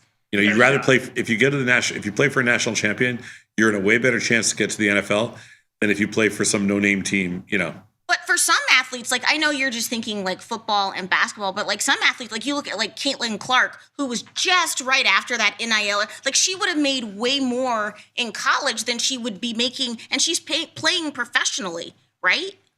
Yes, but Caitlin Clark gets a lot of money from, you know, advertisements and stuff like that. Sure, of course, Caitlin Clark is. But I'm saying like for female athletes, like that NIL money could be the most that they will ever be able to capture and generate. It's very possible. Or like a Livy Dunn, you know, like if that, you know, just because there's maybe not as much money in gymnastics at, you know, later. Anyway, hey, finally today for my viral video of the day, I'm just calling this one simply, who approved this? As we are on the precipice of Valentine's Day, who approved this? Watch this.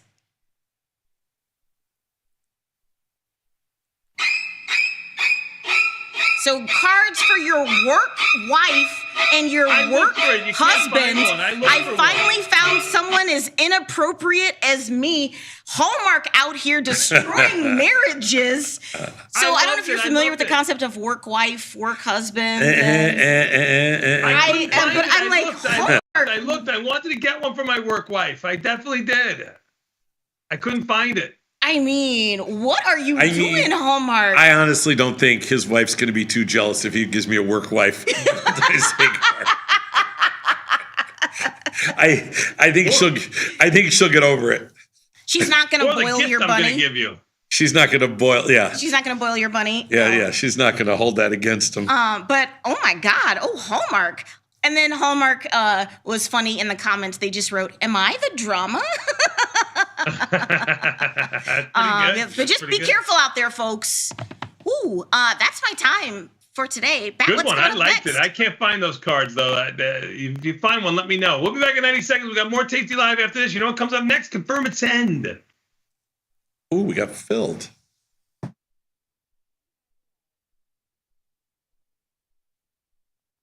Dear Cheapo Airlines, thank you so much for sending my luggage on a magical side quest instead of my planned destination.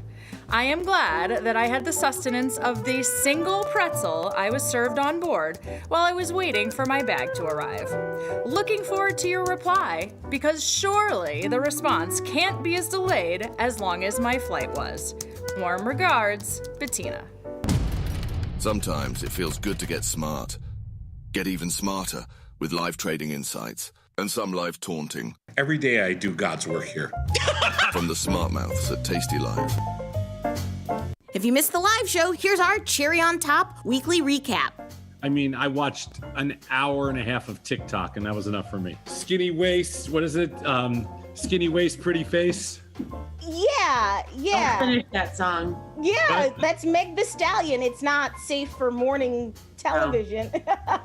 Skinny waist, Body yada face, yada big yada bang, blah, yada blah. yada. Body yada yada yada yada yada yada. Yes, Tom, you have. I got it down to a science, Beth. Yes. I'm practically a TikToker. Skinny waist, pretty face, big bang, boom. I didn't even know TikTok had music. Yeah. I mean, here you are, this big-time brokerage CEO, media mogul, TV star. You're a full-on celebrity, and you're running around singing TikTok music like a 16-year-old girl.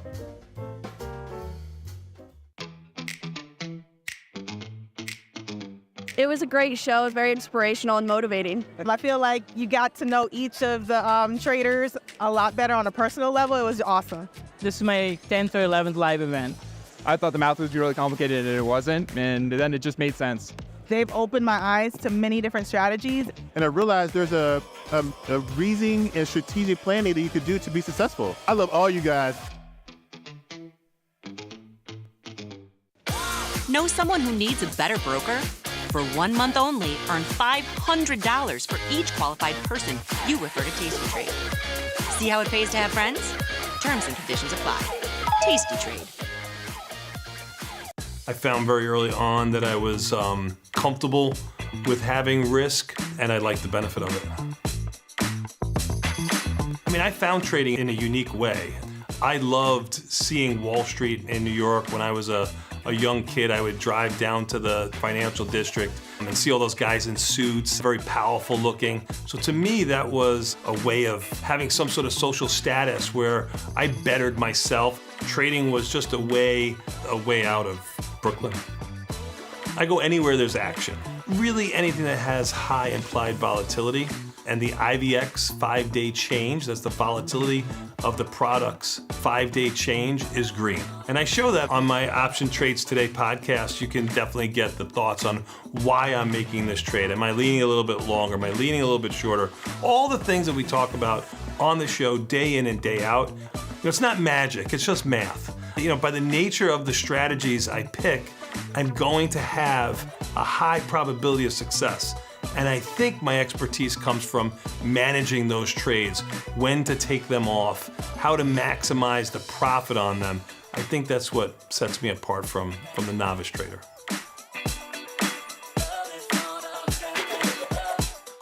People are always asking, where can they find my podcast? There it is, son. Look at that. Option Trades Today. You can listen here. And everybody's waiting for my podcast tomorrow. Option Trades Today, every Tuesday and Thursday around noon. If you want to learn, sir, every Tuesdays and Thursday, Option Trades Today. You can find me on YouTube or wherever you find your podcast. Option Trades Today. You listening to me?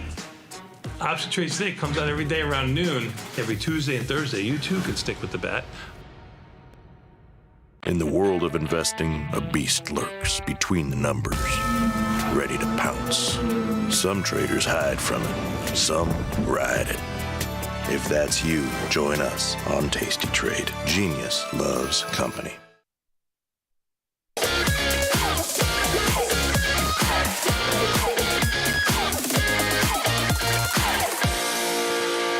Tomas, we are back, my friend. You know what that means. Time for a little more Tasty Live with Confirm and Send. But before we do, let's take a look at the market. Even the S&P is up $7.75. NASDAQ up 56.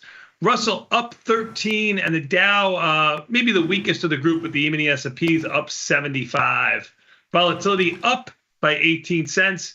And bonds up 25 ticks. I don't know if that's a good-sized mover for the bonds today, 114.07. Yeah, we took a bunch of profits. I couldn't get my sound to work, but it should be working now. But we've been buying back bond puts from yesterday and note puts from yesterday, and everything has been nice and profitable. So good trade for a change. Bonds back to just over 114. Good.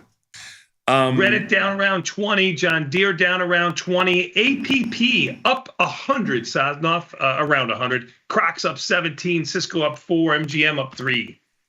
Mixed bag of tricks, but that the only $100. The only stock I tried to do APP. I was doing a call ratio spread, and at 1 time to 2 times expected move, I think I would have landed right in between if I had gotten filled, but I couldn't get filled, so it was really hard.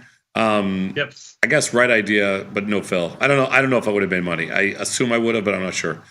It was a 2-day play, so you could have been close. It was a 2-day play, so I probably would have, but whatever. Yep. And then the only thing we did for earnings was sell some puts in Crocs, and the stock's up. It should be a full winner.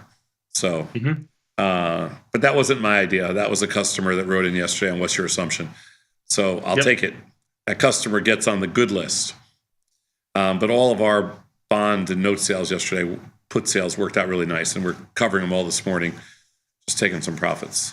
In the otherly world today, the yen's making back a lot of what it lost yesterday, and all the other currencies are flat. They're killing the premium in gold today, and it looks like the Russell is outperforming the S&Ps a little bit this morning. And we did get slightly short Meta yesterday. So we'll see what happens today. I'm bearish in Meta, and I did sell some stock pre-market this morning in Meta. Right here at 70 cents, 725.70, basically right there. Yeah, right here. I don't know why I'm stepping in front of an absolute train, but I think it's time to get short Meta. It's been hyperbolic. I'm Tom Sosnoff. He's Tony Batista. These are emails that came into us overnight. We have trades for the research team coming up next. Let's do it. Confirm and Send. I've been going back through the archives, those are the Tasty Live archives, for Poor Man's Covered Call, and each video seems to have a different positioning. Have you done any research to show which front and back month dates are most optimal, along with the distance between front and back months? What guidance can you suggest for setting up a Poor Man's Covered Call? I mean, look, it depends on how much delta you're looking. When we do a regular covered call, you're probably getting around 60 to 80 delta. Let's just say an average of around 70, because we sell the 30 delta option and we buy stock. That's not what you're talking about here. You're talking about a poor man's covered call. Usually a poor man's covered call would have about half as much delta as a regular covered call. So about 30-ish. So Tasty is not an education firm. We are content. We're a research think tank, and we create content every day. We have been for the last 14 years nonstop. We do about 50 to 60 hours of research a day. The reason that we're not an education firm is because we want our content to be dynamic, and we want to always be updating. And so if we figure out something that's more optimal than something else we figured out 2 years ago, we want to tell you. So if you're going through our archives and you see something that's different from an older archive, always default to the newer archive, because the newer archive means that, over time, our our data we have more data, we have more research, we have optimized our research. And so you always want to default to the newest, whatever's in our archives, the newest study, right? That's how we do it. And we want that on purpose. We're not going to remove old stuff because it's still important, and lots of people go back and they'll watch stuff from 10 years ago, and we like that. But always default to the newest stuff. If you, like Tony said, it really depends. It's a poor man's covered call. The maximum length for us is 120 days. The minimum length on a poor man's covered call would probably be about 60 days. So anywhere between 60 and 120. We don't have a perfect date. If you want to say 90, fine. If you want to say 70, fine. Usually Tony and I are less than 100. And as far as the option, we're buying the option that's closest to at the money, and we are selling the option that is closest to around 30 deltas. We would like to have at least one, but preferably 2 or 3 rolls in between. And that is a poor man's covered call. Buy something at the money with between 60 and 120 days to go, and sell something in the front month between 30 and 45 days to go at about the 30 or 35 delta. That's it. Good luck. It's a bullish play. All right? It's a bullish play. You want to use weeklies, use weeklies. You want to use monthlies, whatever you want to do. But optimal is selling the monthlies. Let's go next slide. From an historical perspective, did traders in the past, before the 90s, use complex option strategies that are so talked about or still used today?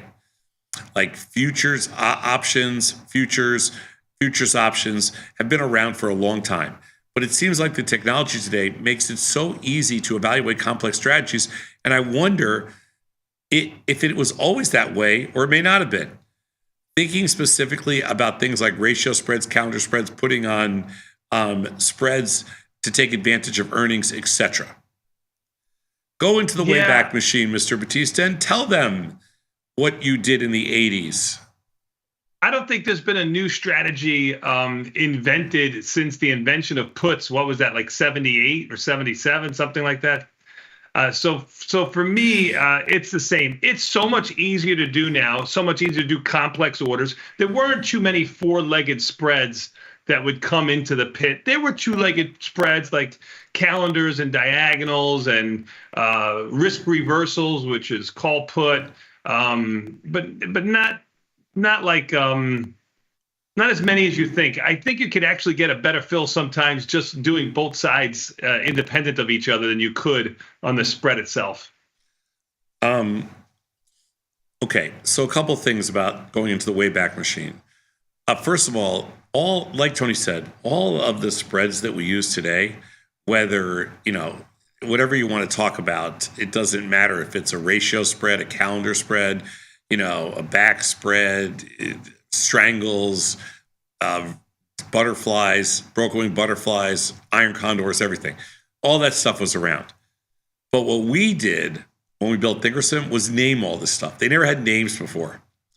Brokers would just come in the pit and go, I have a four-way combo or I have a four-way spread. There was no names for anything. Now, everything has a name.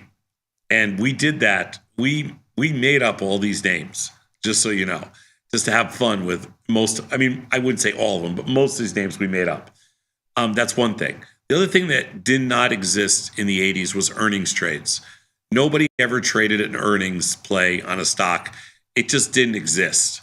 Like, there was no access to different markets. You couldn't really trade an earnings trade. So there was no such thing as earnings trades.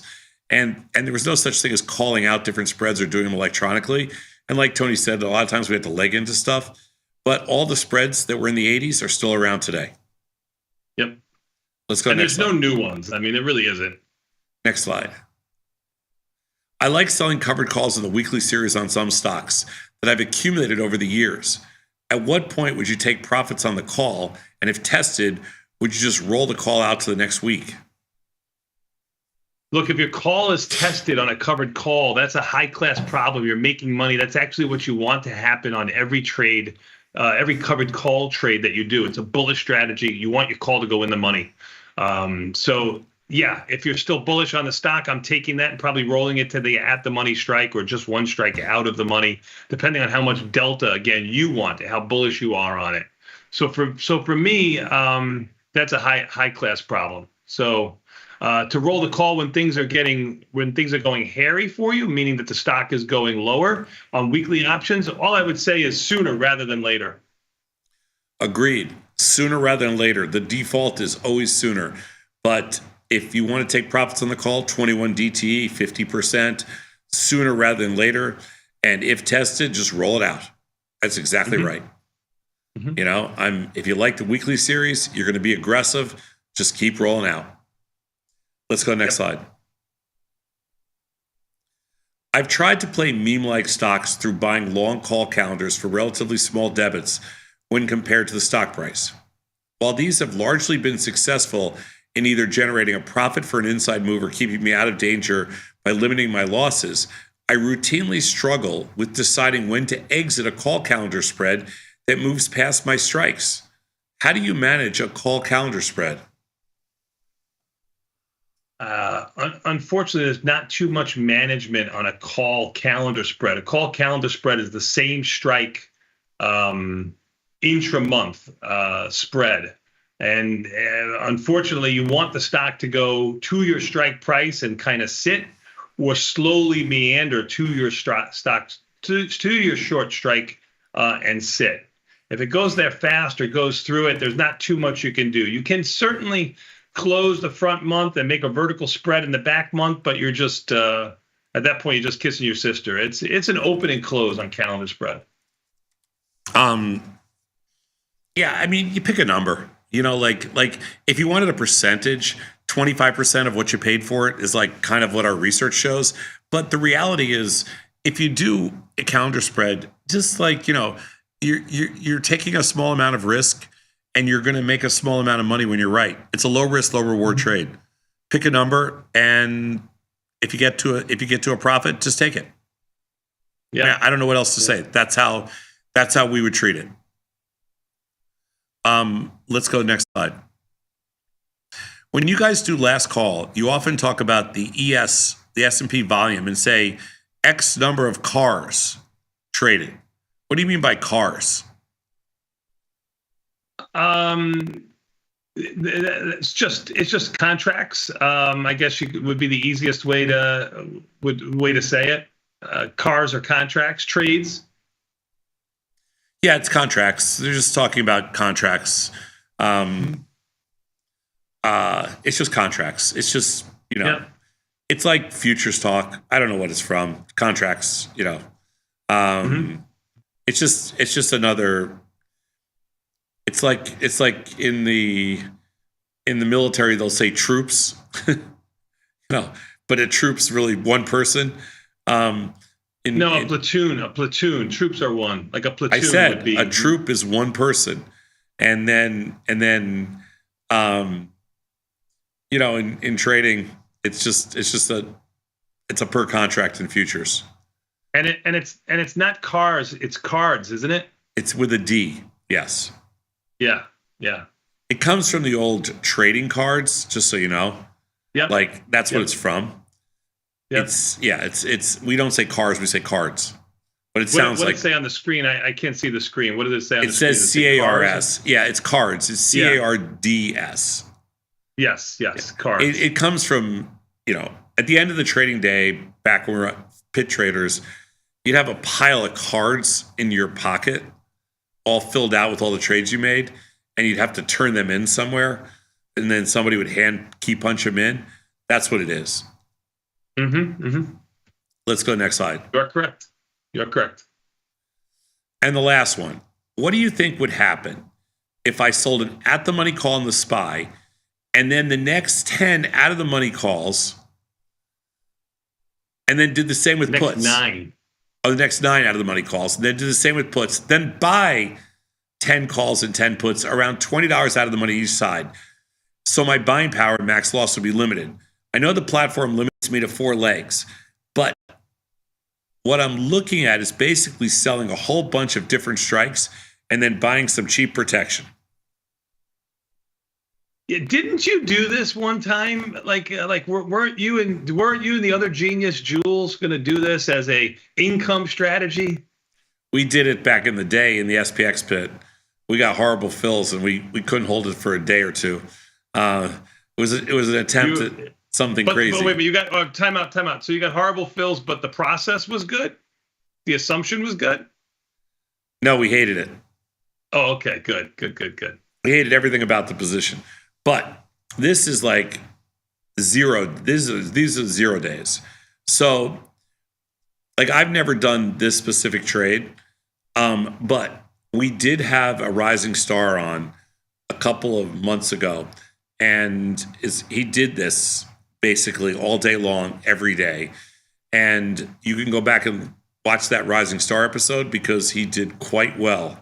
And that's why he was a rising star. And but by the end, he's managing about $1.5 million doing this every day, maybe 100 and something times a day. So this is a very aggressive strategy. But if you're interested in it, go watch the rising star episode we did, because this was essentially a version of what he was doing. And it's very interesting. I don't do this, either does Tony, but with complete dedication and discipline, it's possible. Anything's possible if you try. We're going to take a quick 90-second break and come back. We got trades for the research team. Sound off. That's right. We'll be back in 90 seconds with Tasty Live.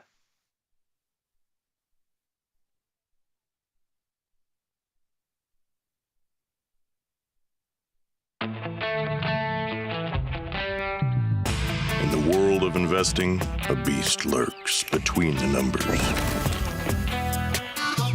Some watch from the safety of the sidelines, but others saddle up and ride that 1-ton rowdy ribeye for all he's got. If that's you, join us on Tasty Trade, named best online broker for options trading. Genius loves company. Forbes called us best online for options trading.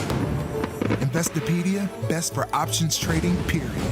With stockbrokers.com, we're number 1 for options and futures trading. The Motley Fool really likes us. And so does Business Insider. So what else can we say other than boom? Trade like a trader. Tasty Trade. Make your move. I think I've always been interested in finance. I have a degree in management and I took a lot of heavy finance classes, and I've always loved it, but I've always done passive investing. And so as I went through life, I decided that I needed to have a bit more control over my finances. I started to dabble in the options world when I opened up a brokerage account in probably 4 different companies, and none of them worked really well in terms of education until I got to Tasty. And Tasty Live in particular, because of the educational background that they tie in every single day on how to learn how to trade options. It started with the Where Do I Start series. It's outstanding. Tasty Bites, market measures from theory to practice. I don't think there's a show that I don't like, to be honest. That education piece is highly important. I found that Tasty offered that. Calling all traders. Are you using Tasty Live mechanics and enjoying awesome results? Are you an up-and-coming options savant?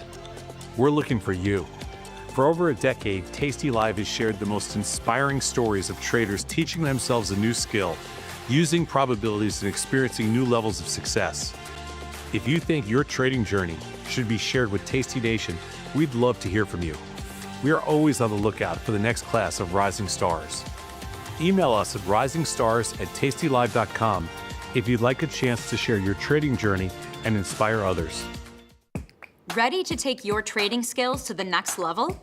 Dive into the world of stocks, options, and futures with Tasty Trade courses. Whether you're a beginner or more advanced trader, our courses can empower you with the knowledge to succeed. Watch as our team in Chicago shows you how to use the Tasty Trade platform and go over the basics of trading. Perhaps you'll learn about a new strategy or a potential product for your portfolio. To find our courses, go to the Manage section of our web platform or head to courses.tastytrade.com.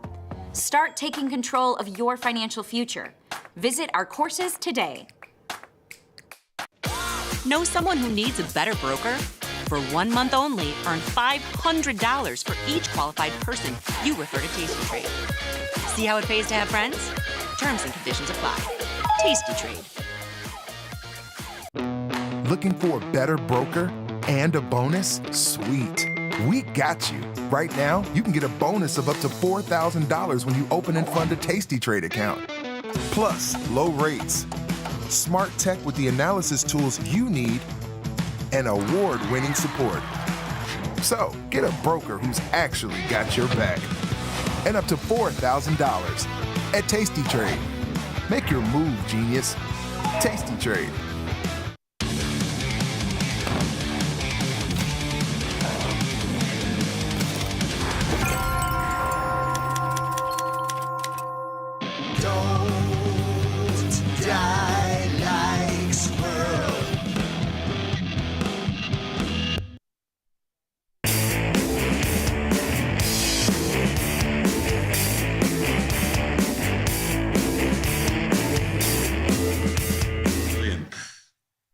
Tomas, we are back, my friend. You know what that means? Time for a little bit more Tasty Live with trades of the research team. Who's our first researcher, Sadnov? Ooh. Shark baby. You know what? I am so depressed at James right now. He can come in and flip $20 bills at Sadnov like he's bad at the Pink Kitty or someplace like that, but he can't change the music for Baby Shark. Sad. You are Jaws, my man. Welcome to the show. What's up, Jaws? Not much, Tony. As long as I'm Jaws to you, that's all that matters, right? I know that. I will say, Beth, I still have no sound. Oh, Tom. Okay, Tom. Oh, on your computer? Yes. Sounds like a you problem, Sadnov. Yeah. Sounds like a you problem. I'm trying. What do you got for us there, Jaws? I'm just filling orders here, and I'd like to give people the thrill of the ding. I see. Okay. Yes. It's still not hitting yet, Tony, because you guys have been calling me Baby Shark for so long. Every time you call me Jaws, I'm like, oh, are you talking Jaws is a horrible nickname for you.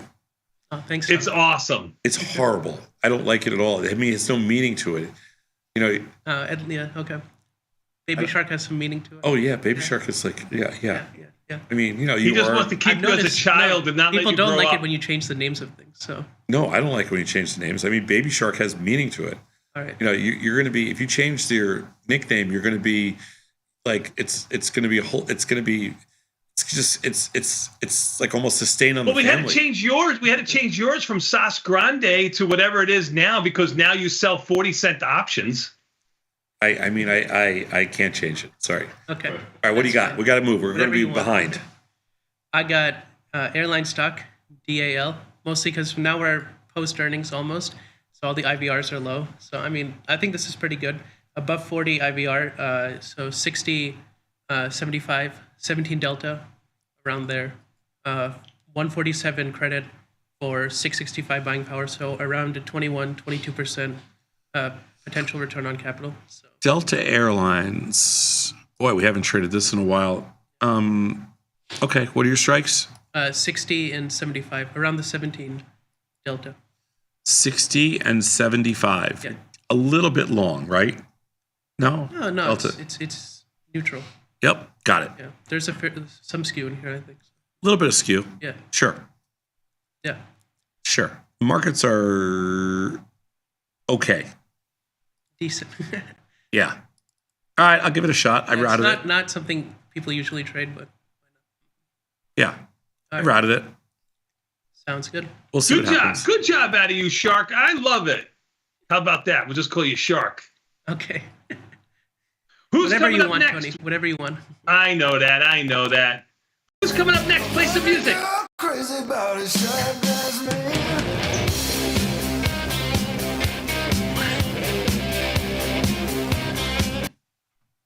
That's right. It's Gad. What's up, my man? I'm good. What's up? What's up, Tom? What's up, Tony? Hello, Gad. All right, what do we got today? So we got Adobe. Is this an earnings trade? Yeah, so we have earnings in like 30 days. I thought somebody had talked about this morning. No? Yeah, March 12th, right. Yeah, March 12th. Okay. All right, what do you got? We have no Adobe position on. Yeah, so yeah, I figured you don't have any position on the Adobe. That's why I'm playing this. Is 10 wide down candle. 410, 420, 525, 535. 410, 420. Yeah, 525, 535. 525, 535? Yep. Is this a 345? 343. 345. Credit. Right, we can adjust on the opening. Yeah. It's routed. Good. The IVR is good. Wow. 73. So nice. All right. Good. It's in there. It's resting on the exchange floor. Hold it. Did we get filled? I'm not without the. You got filled in Meta on your scalp, and you got filled on some bond and note puts. Oh, got it. Yeah, Meta. That was a pretty good pre-market scalp. $3. That's right. You don't get those two. You don't get those two. You had one yesterday. You had one yesterday. Before the sun rises. The sun has risen, but yes, you are correct. $3. Who's our next researcher?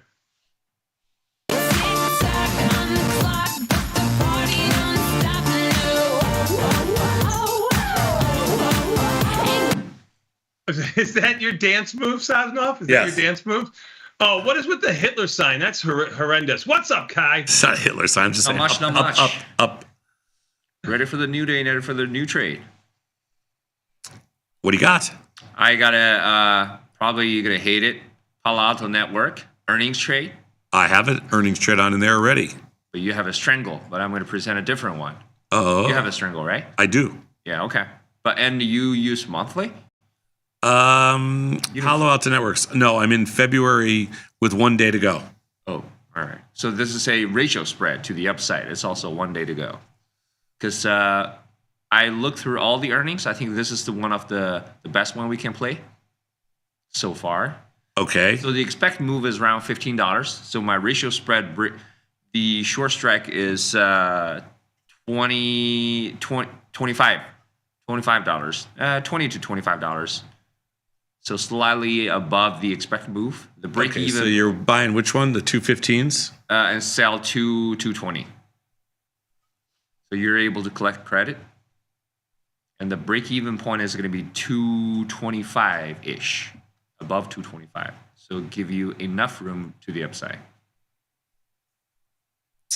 Yeah. You know what's so funny is I really like that app loving one yesterday when you were at 1 time the expected move and 2 times the expected move. Oh. That was cool.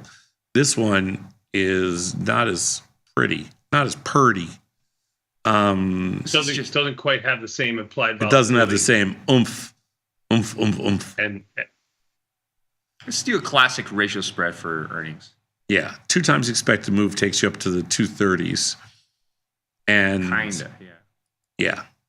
And then this is why he's not Sas Grande anymore. Well, I'm just trying to figure out where you could do this thing to make it 1 time the expected move, 2 times the expected move. I'm just trying to figure out how long it's going to take you to navigate the platform so I can move on. It's 197, 198. Yeah, I got it. It's there, right? Two. I wanted to see if you could do it 3 to 1, but you can't. All right, I got it. Maybe on the opening today, I will do this. I like the one. I started this trend yesterday, and I kind of like it. I like buying at the 1 time expected move and selling at the 2 times expected move. And two contracted, 2 expected move. No, whatever it takes to get to a credit. I think it's 3, 1 by 3. Okay. But anyway, we'll talk about it. We'll see where it opens. It's a trend. He started it yesterday. Who's our next researcher? It's a new trend, and it could become. I'll name this trade, and you'll be doing it every day.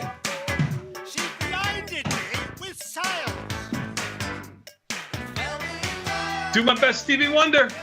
That's right. I got my friend Dr. Dad in the house wearing his tie. Things are better. Yes. Wearing my tie. So I got a trade today for you. What do you got?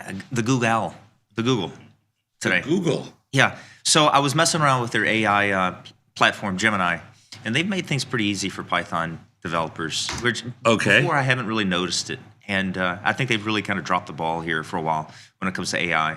Anyway, I think things are changing. They still have, the world's largest information storage. Well, of they've killed pretty the much stock. every They've website. killed the stock. It hasn't been doing as well. No. It's not doing nearly as well as the other AI and companies out there. So this is going to be just a debit call spread. Implied volatility is pretty low, so therefore debit call spread. March? Yes, March, 63 days away. This is kind of far away.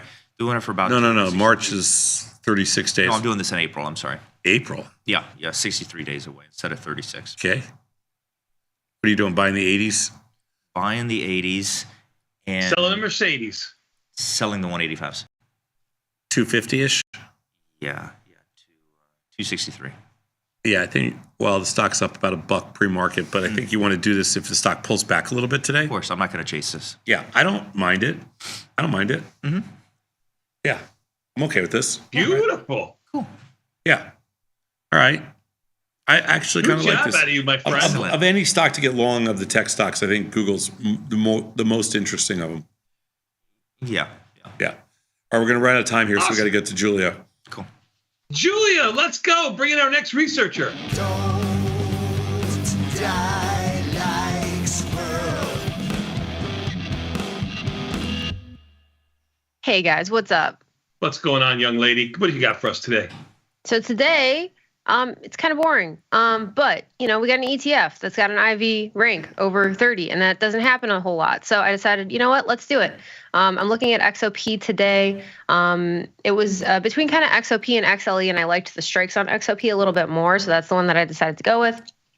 So here I'm going with a signature baby trade because this has had some pretty big moves the last couple of days. So I'm keeping it small. So I went with the 125, 146 short strikes and then went $5 wide, collects $1.10 in credit for under $400 in buying power. So keeping it small. So just straight $5 wide iron condor. Yeah, easy. Easy peasy, cheapy. Cheapy. Easy peasy cheapy. I find it very difficult to make money on $5 wide iron condors in XOP. I mean, I do too. I really do. Like sometimes, Julia, like I can squeeze 20 or 30 cents out of that trade, but more times than not, I feel like the bid-ask differential's not that good, and I feel like it's hard to make money in there. Sometimes I have an easier time making money. I think it depends a little bit on the underlying. With this one, I was playing around with like $10 wide strikes. I know there was a very cool study about this like a couple weeks back.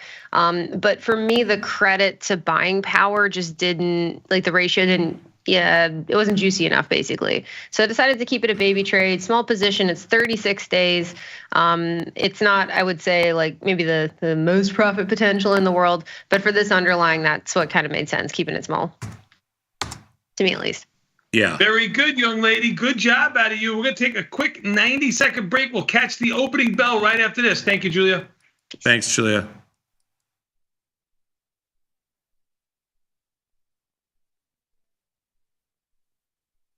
The beauty of Thinkorswim was that we were different. From the name to the front end technology was clearly what we wanted as traders. Second time around, I think we did a better job. Yes, we are known for our ability to support complex derivatives traders, but we also have the tools for somebody who's brand new who wants to come in on the first floor and work their way up to the top of the building.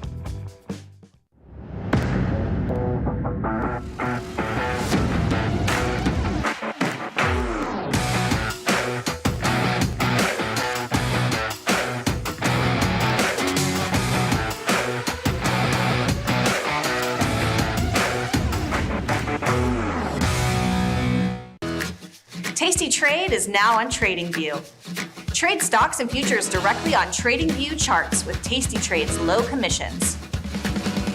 Try it out and leave us a review. Know someone who needs a better broker? For 1 month only, earn $500 for each qualified person you refer to Tasty Trade. See how it pays to have friends? Terms and conditions apply.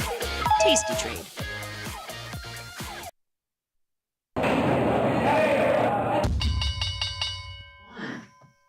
Tomas, stocks. We are back, my friend. We got about a minute and a half before the market opens here. Even the S&P's up $9 and change. Nasdaq up 61. Russell up 15, and the Dow up 100. Volatility up by 3 cents. Market's basically unchanged, slightly green, with the Russell being the strongest of the group. Sadnov.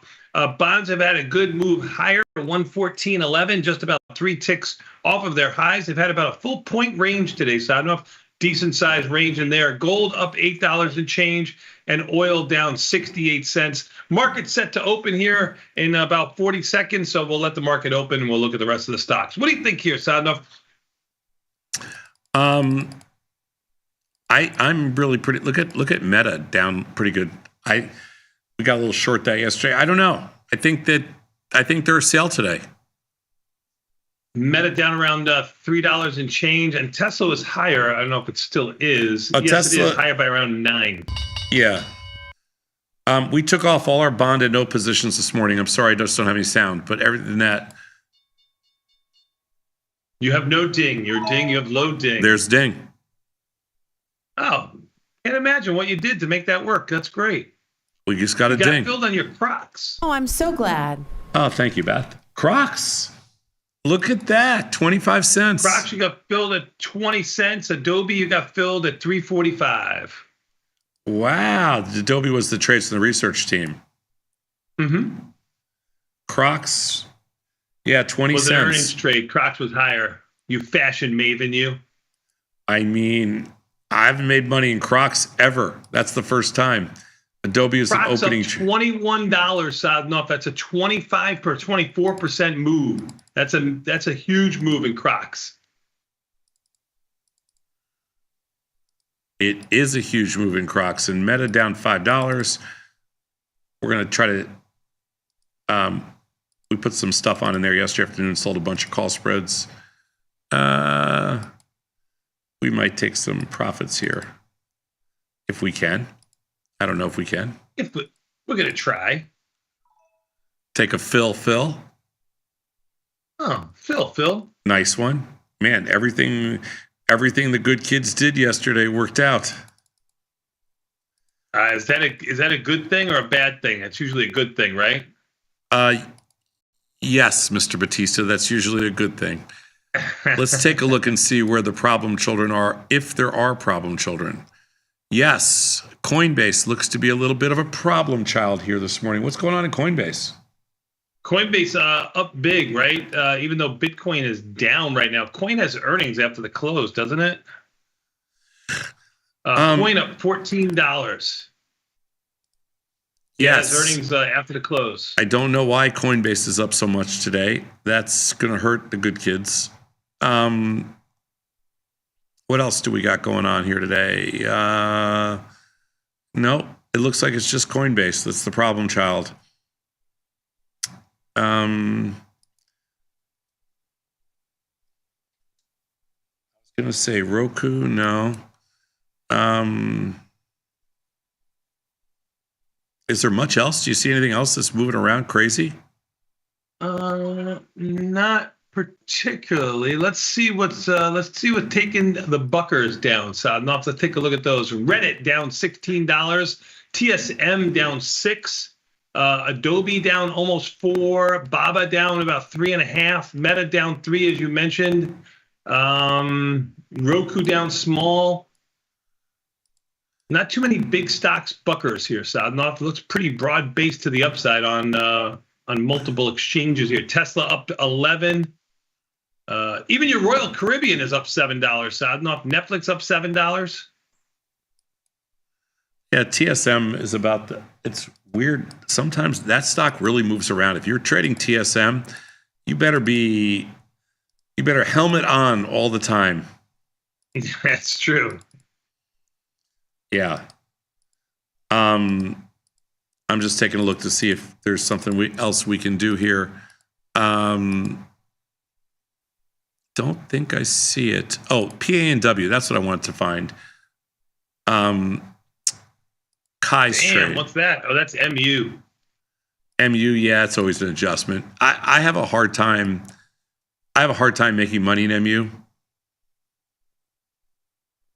MU, I haven't gotten into any trouble with. Marvell, I've gotten in trouble with. PANW, doing the ratio spread the way I wanted to is not going to fly. It's not going to happen. Plus, you know what's weird? In PANW, the markets are not very good. They're about 50 cents wide on the out-of-the-money options with a day to go. I think you're going to have to wait it out. Wait it out, dude. Wait it out. Wait it out.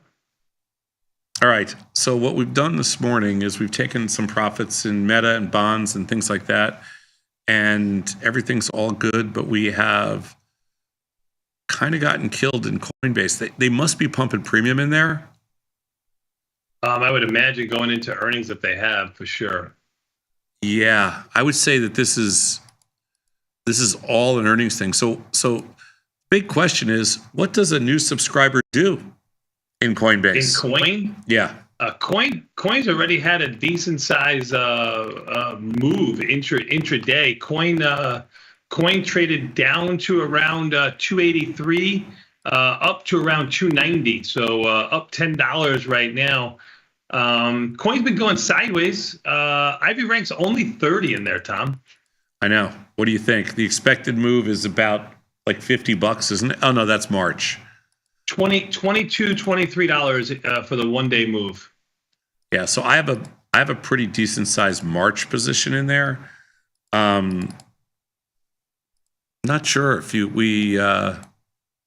Bitcoin's getting hammered here, down 1,500 to 96. It traded over 98 and a half last night. Would you trade the 0 days in Coinbase?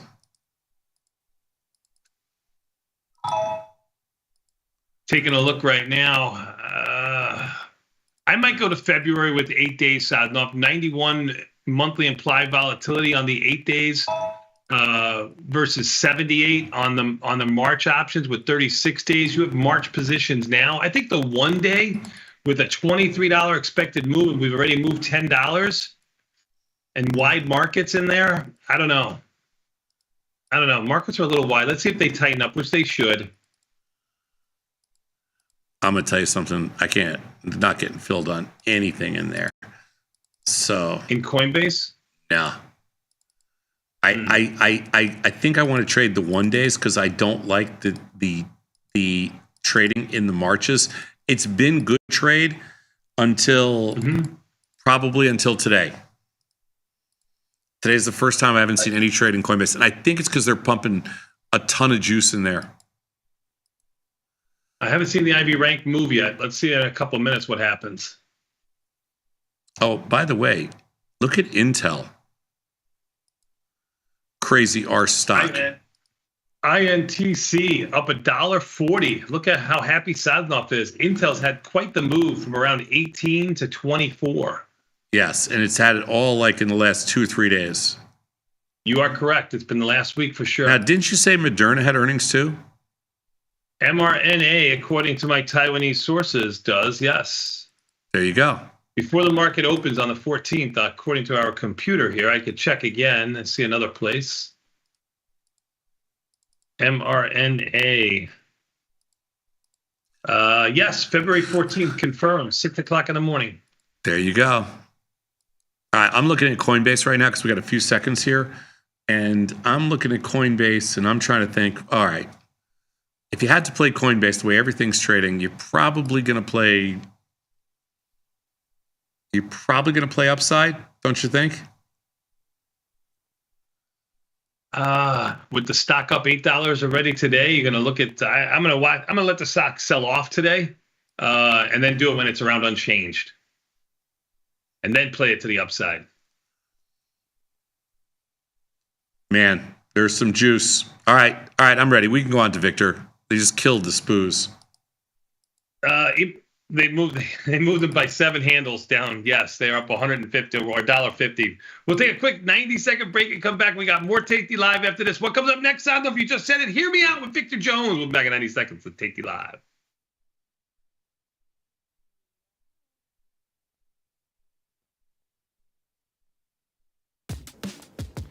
Look who's back testing. tastytrade now has options backtesting for free. Test your trades with over 10 years of data for the most popular symbols.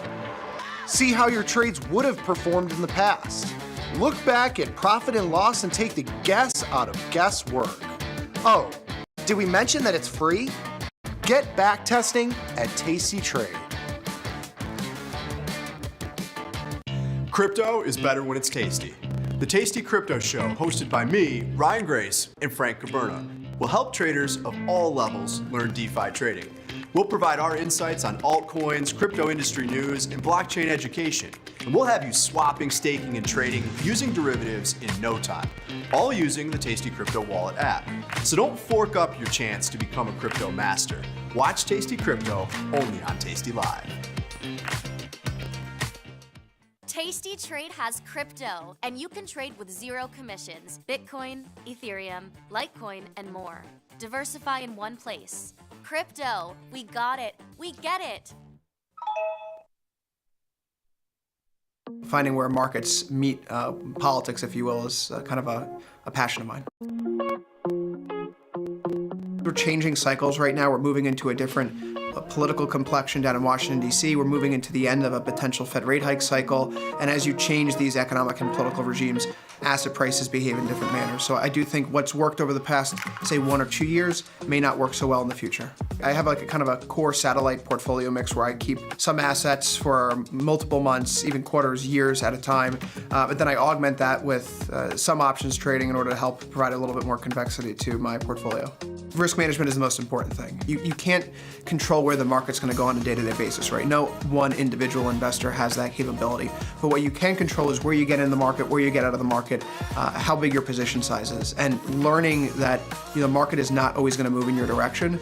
You have to appreciate the fact that you will make mistakes. But the idea is that you make enough of these trades with a consistent enough edge that over time, as you stockpile some results, then ultimately you are profitable over the long haul.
So welcome back to the Building Your Portfolio Crash Course. Jim Schultz here with you guys, and we are about to dive into episode number 2, the power of using indexes.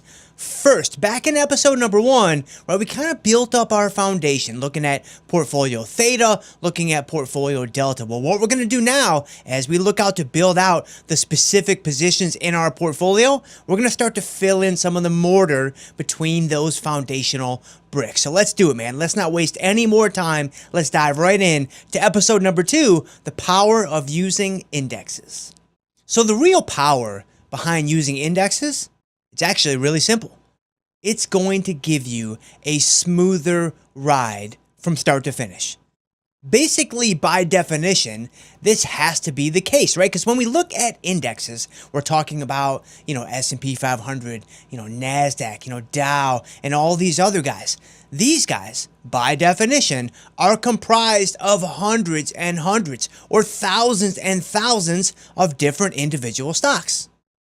Now, formally, This difference between indexes and individual stocks is referred to as systematic risk and unsystematic risk in the academic ranks of finance. Now, keep in mind that these labels are a lot more theoretical than they are practical. So for us as traders, we need to slow ourselves down a bit before we attach too much weight to what we have here. But nevertheless, these are very, very useful when it comes to understanding the differences between indexes and individual stocks.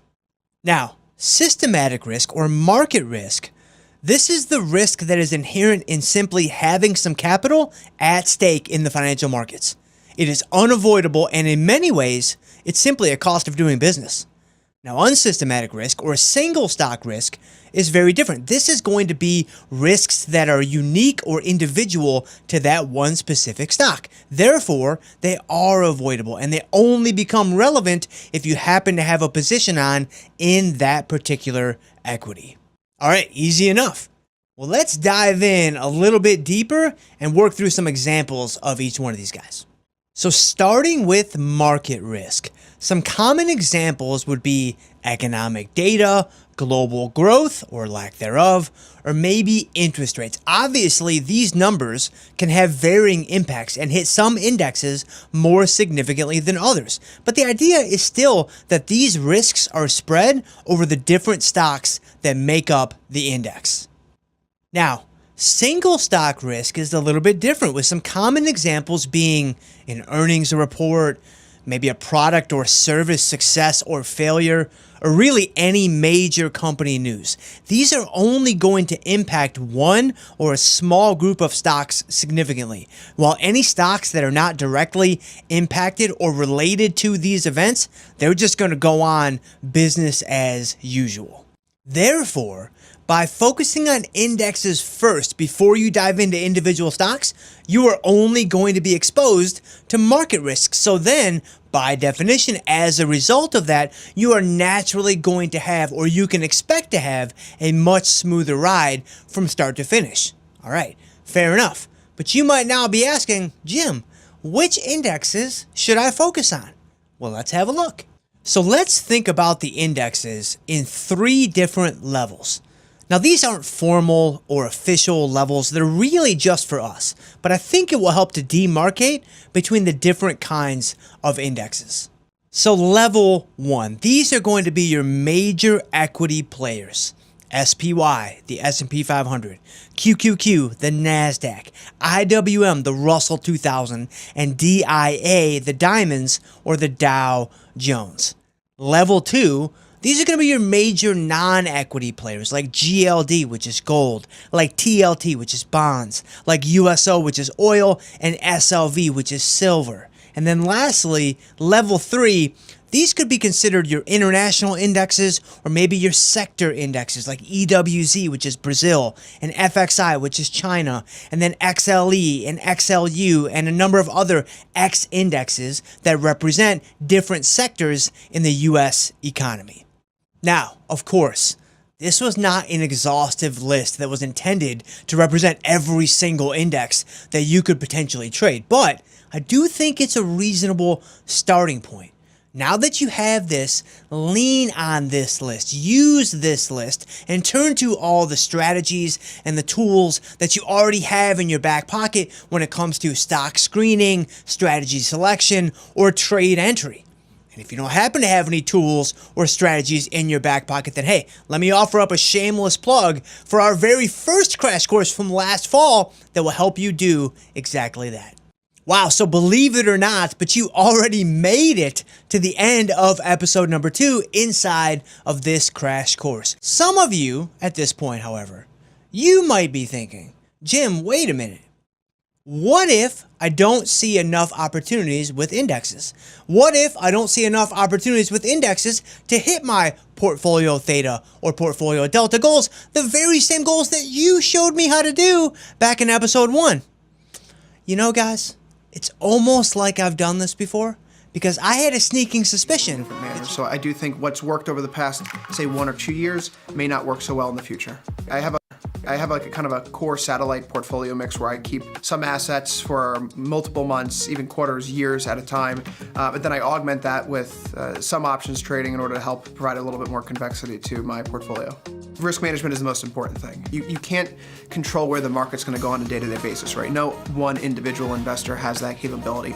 But what you can control is where you get in the market, where you get out of the market, how big your position size is, and learning that the market is not always going to move in your direction. You have to appreciate the fact that you will make mistakes. But the idea is that you make enough of these trades with a consistent enough edge that over time, as you stockpile some results, then ultimately you are profitable over the long haul.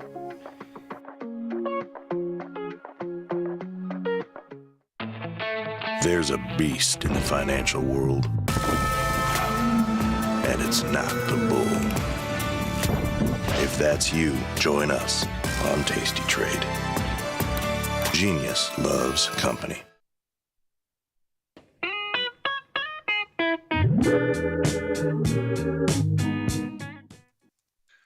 Tomas, we are back, my friend. You know what that means. Enough out of you. We've got this man, Victor Jones. Hear me out.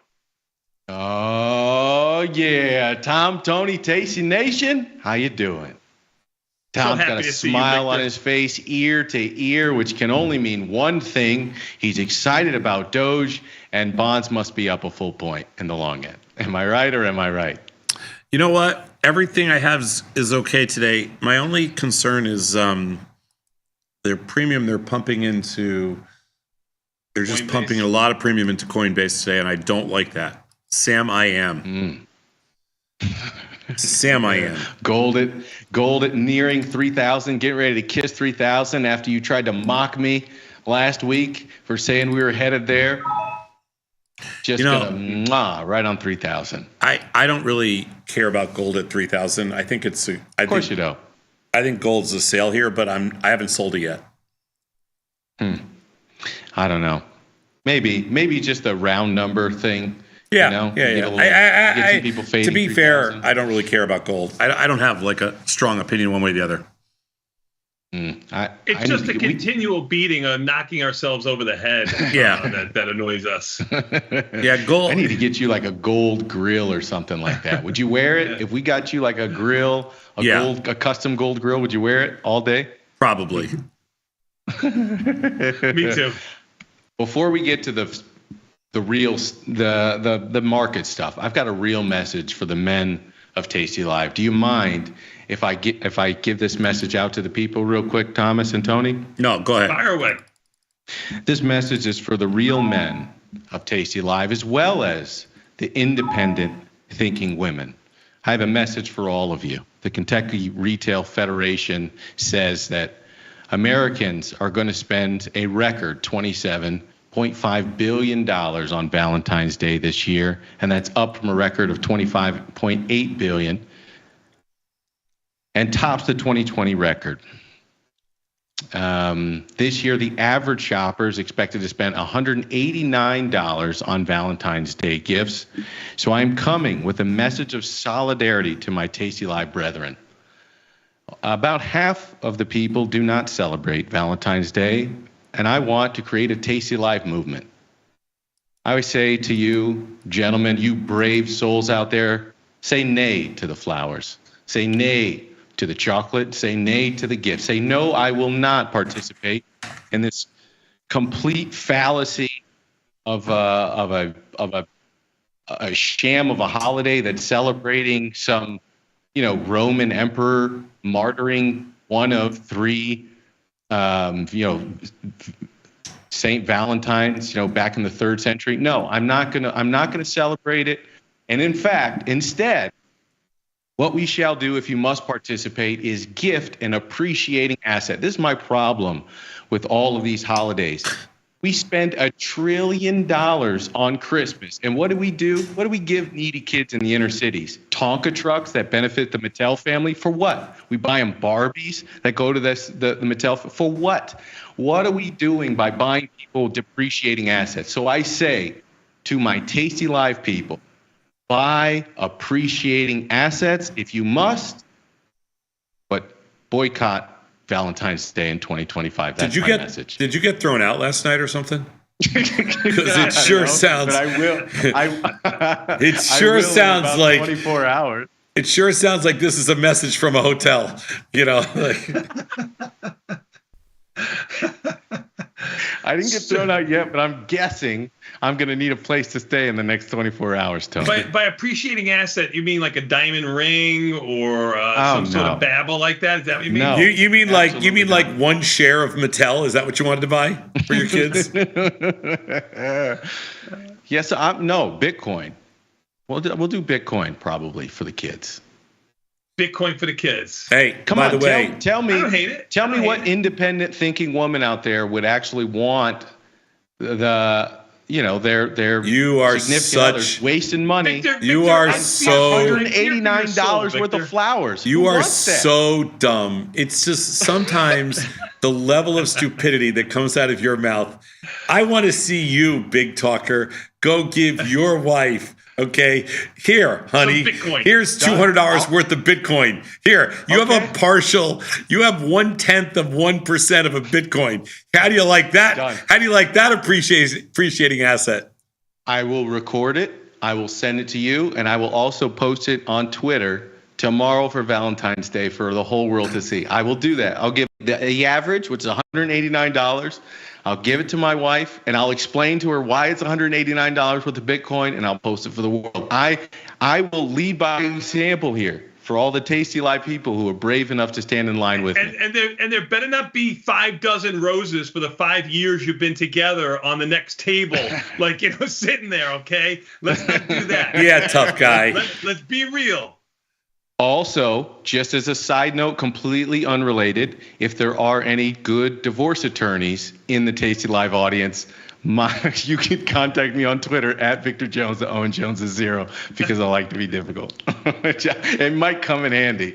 No, I think this is a good mountain for you to climb. You really should do this. I think this is smart of you to do. I think this is really. Tony, I kind of feel like you're going to leave me out here alone, my friend. You're with me on this, right? All I want to know is who's coming with me. The last guy that tried this. I ain't screwing up a short thing. Valentine's Day is a short thing. It's schmageggies like you who want to give out Bitcoin that ruin it for the rest of us. And this Victor, is a short thing. Victor, the last guy I've got to buy flowers because of guys like you who won't stand. You're the scab in the union line. It's me and a bunch of guys out at 3 a.m. eating pizza, ringing bells at freezing cold temperatures, and you're walking in going, "Hey guys, I got a family to feed."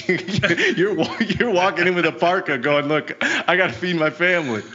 It's not about feeding my family. It's about feeding my own ego. I couldn't take the rejection. Are you kidding me? Hey, Vic, the last time somebody tried this, it cost them 50% of everything they own. Okay, just so you remember. Tough guy.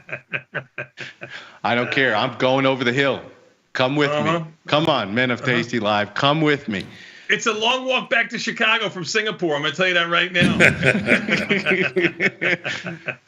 Tom, I said this when the last Illuminati event was going on. I was surprised to see you still in Chicago. Today, or over the last couple of days, there's been the World Government Summit over in Dubai. Can I ask you why you're not over there right now? Why are you still slumming it in Chicago with all of us peons? I actually didn't know that it was the World Something Summit. But what a liar.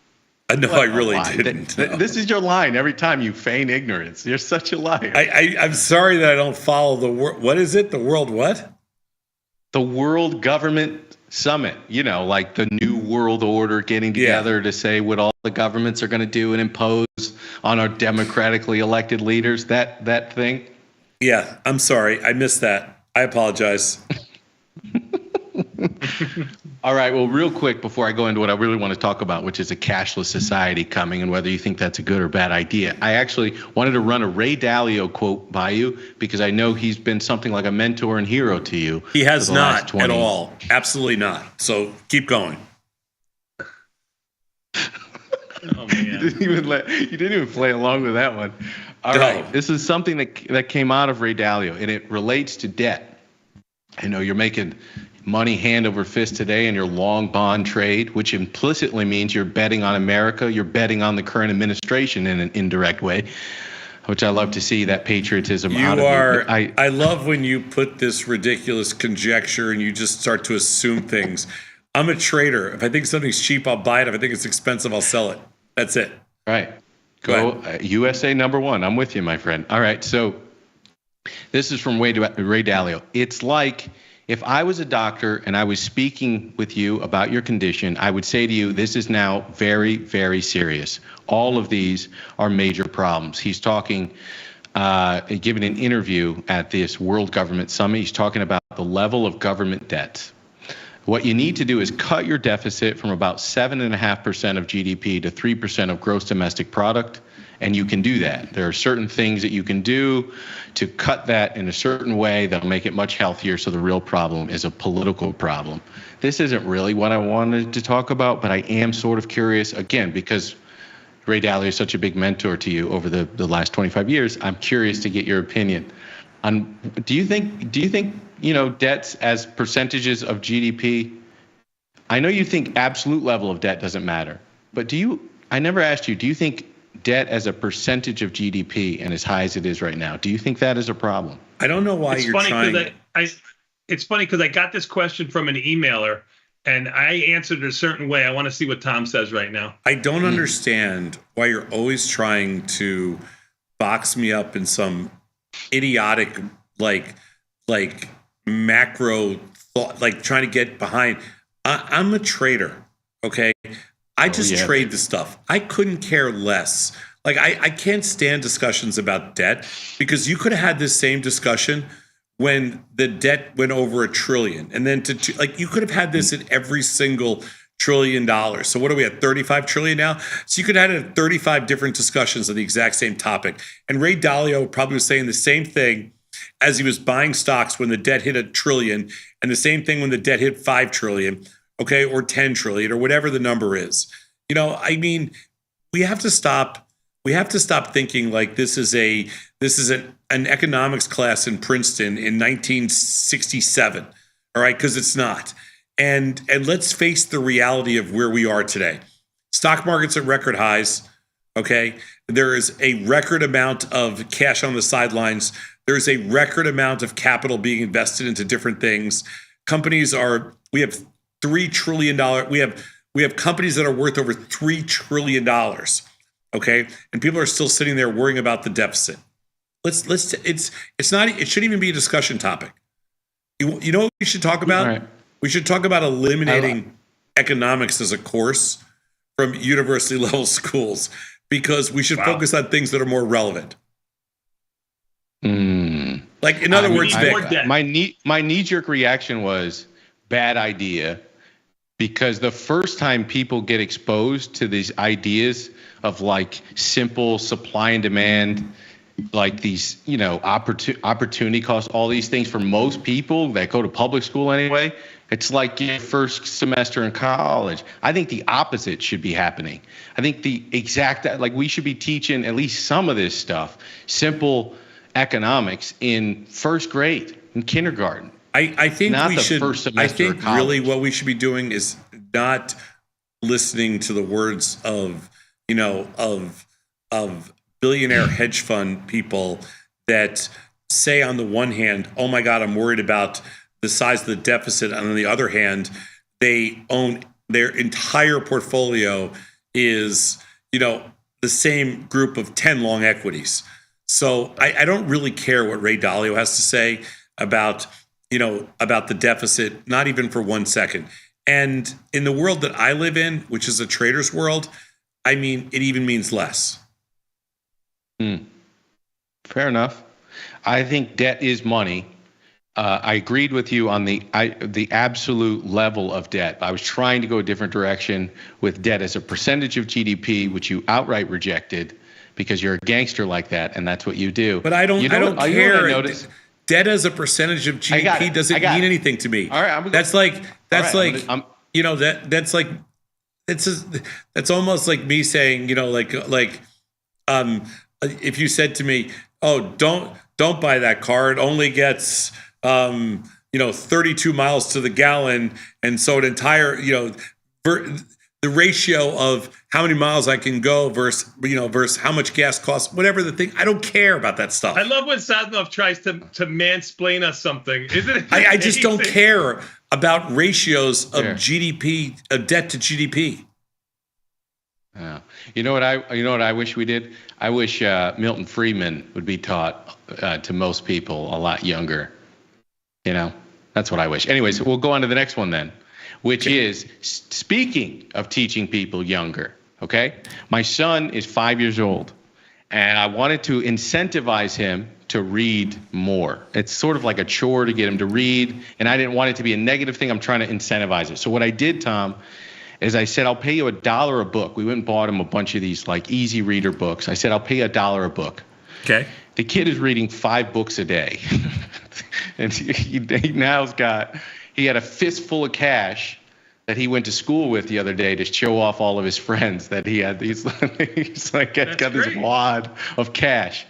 So, okay, the next step is he goes, Dad, I want a wallet. Okay, so we go from 5 books a day, fistful of cash, to let's get you a wallet, son. We get him a wallet. And he says, Dad, I want a card. So finding a prepaid cash card in Singapore was actually way more difficult than I thought it was going to be. It was pretty difficult. That's number one. But number two is, so I got him a card. I loaded some money on the card. And I said, I want you to exchange your cash, buddy. You give me that cash, I'm going to give you the card, and all the money's on the card. And he was like, no way. No way. Give me the cash, old man. Are you out of your mind? I'm not falling for this trick. That's a card. There's nothing on that. I want the money. So I'd explain to him like what a credit card is and the difference between cash. But the interesting thing here is, one, that with $1 per book, my son turned into LeVar Burton from Reading Rainbow all of a sudden. That's number one. But number two is I got to thinking about a cashless society. Like 85% of transactions in 2024 globally were cashless. And that'll be 90% at point of sale transactions cashless by 2028. And, you know, with China, Japan, Sweden all doing trials on central bank digital currency, with the Bank of England and the ECB getting ready to do similar. I think the Bahamas launched digital currency as well. And, you know, politically, we keep hot potatoing it back and forth in the U.S. I realized I sort of have your opinion on digital currencies, but I don't think I ever asked you what your opinion is of moving to a cashless world, whether you were in favor of it, whether you're against it, whether you had strong opinions one way or another, and what you feel like the drawbacks and positives would be of moving to a cashless world. It's pretty interesting because I've never really discussed it. I probably would say that I don't even know how much I've really thought about it.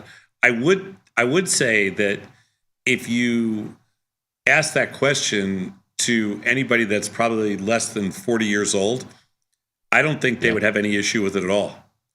I think that they would be. The 18 to 24 crowd is like heavily cashless. Yeah. I think, you know, I had a bunch of people over at my house the other day for the Super Bowl, and we decided to do a Super Bowl squares, right? And each square we decided we'd make $5, so there'd be 100 squares. And so I go around the room, and the only people with cash was anybody over 60. Everybody under 40 didn't have 1 penny in cash to buy a square with. Like, it's just, it blows my mind. You know, like that's the world we're living in right now. You know, 10 different people I asked, they go, I don't have any cash. I don't have any cash. I don't have any cash. And I'm like, you guys got to be freaking kidding me. And then you go to the, you know, to my friends, you know, Jules or Steve or something, you know, they take out a wad of $100 bills. And we're sitting there going, oh, Tony does it all the time. Tony will pull out a wad, just start peeling off hundos, C-notes like nobody's business. You have to. It's how we roll. He goes, change. I don't got change. Just count off C-notes.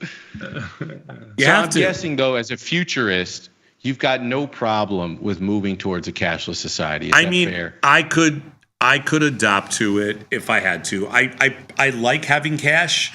And I feel like, but I feel like, the weird thing is now if you travel, like if I go and I'm traveling overseas, the first thing I used to do was always go to a cash machine and get some local currency.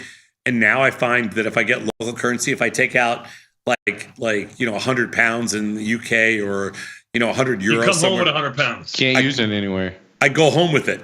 Nobody takes Come home cash. with it. Right. Yeah, Right. it's just amazing. I never spend a dime of cash.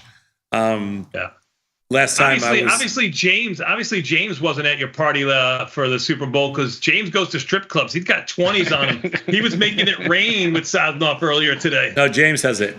But last time I did a James, lecture. why does all your money smell like baby oil and Axe body spray? We're getting James in a lot of trouble. His wife's not going to watch this segment for sure. I mean, I went to Mexico to give us a talk last year, and I did not spend 1 peso in cash. You were with 5 Mexican billionaires, okay? They wouldn't let you go in your pocket. Of course you didn't spend anything. Oh, my God. I'm just telling you, I didn't spend a single peso in cash. I didn't spend a single pound in London last time I was there. So, I mean, I feel like we're kind of heading that direction no matter what. But I personally like cash. But like even my coffee shop, we don't even accept cash. I have another message for the brave our independent coffee thinkers. shop, Sosnoff. Get used to it. It's our coffee shop. You still haven't paid rent. It's our coffee shop.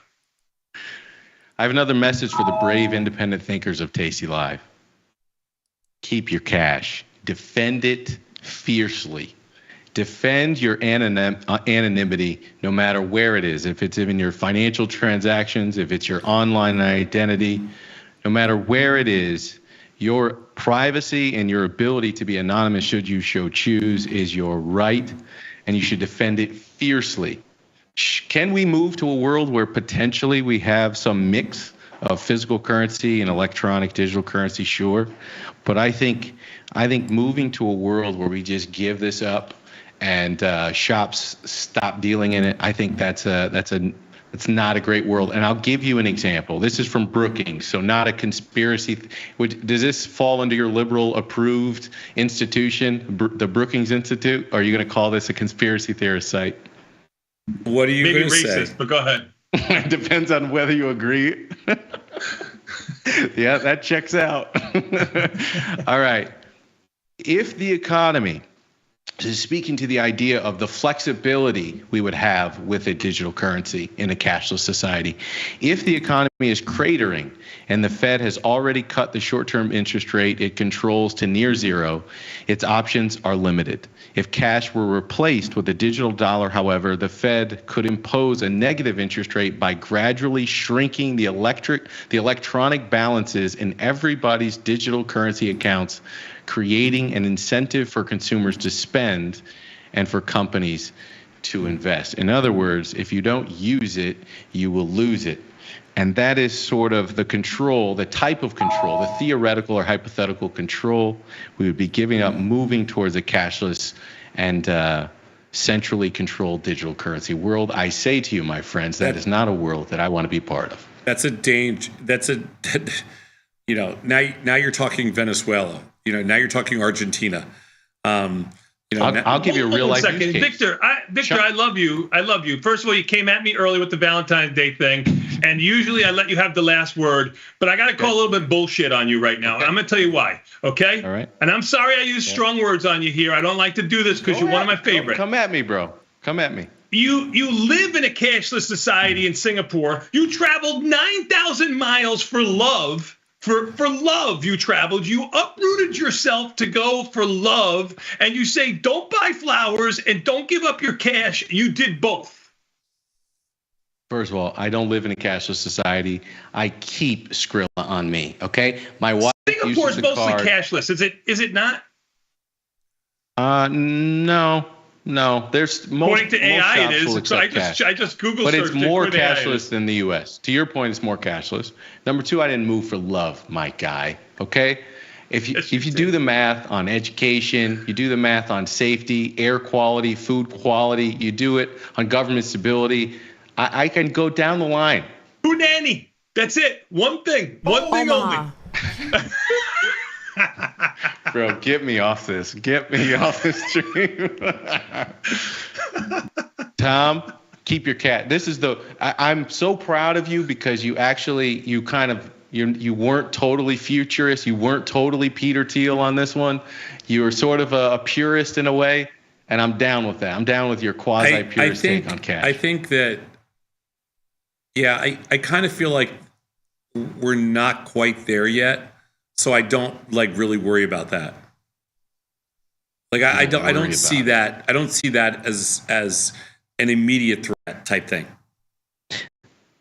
Oh man, I'm over my segment, but the next week is going to be why you don't put a price on privacy.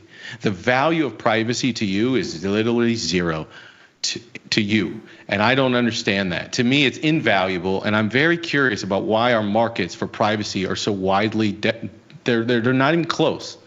You could care less about your privacy and your individual data. You'll give it away gladly for free. To me, there isn't a price you could pay. And I don't understand the widespread between that market.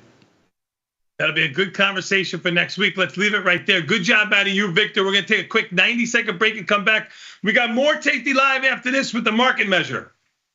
Now you go make her breakfast.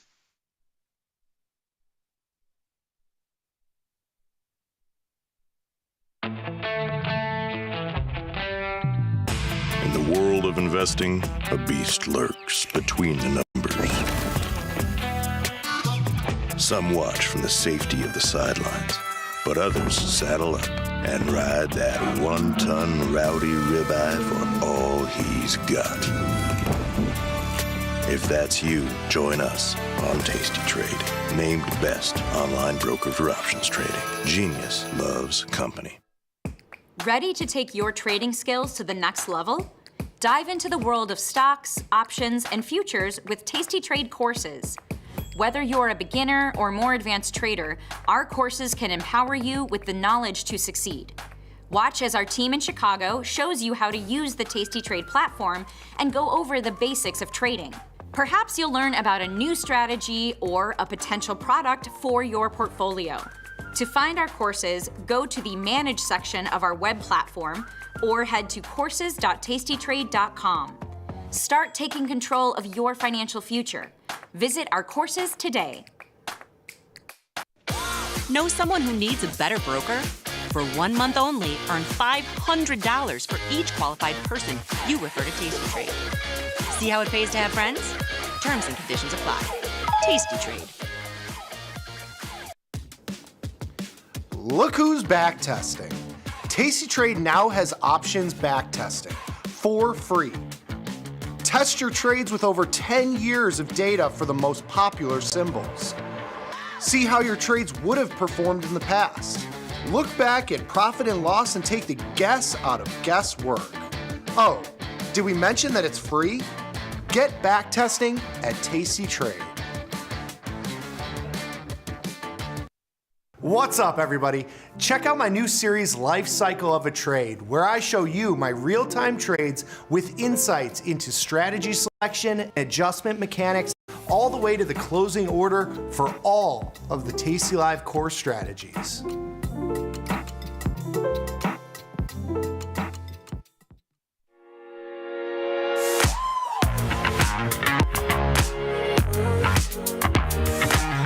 All right.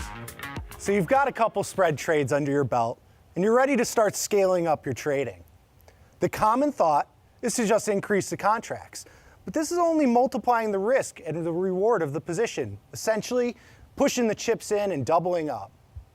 Instead of adding contracts to the position, consider widening out those spreads. One of the things that I do differently than a lot of people is that for the purpose of the show, I have multiple accounts, right? So I'm trading in a lot of different sized accounts. So I've got to balance finding ideas and finding opportunities for smaller sized accounts as well as finding opportunities for those larger sized accounts. I think that the variable of trading on a day-to-day, hour-to-hour, minute-to-minute basis is really powerful and really fun to have access to.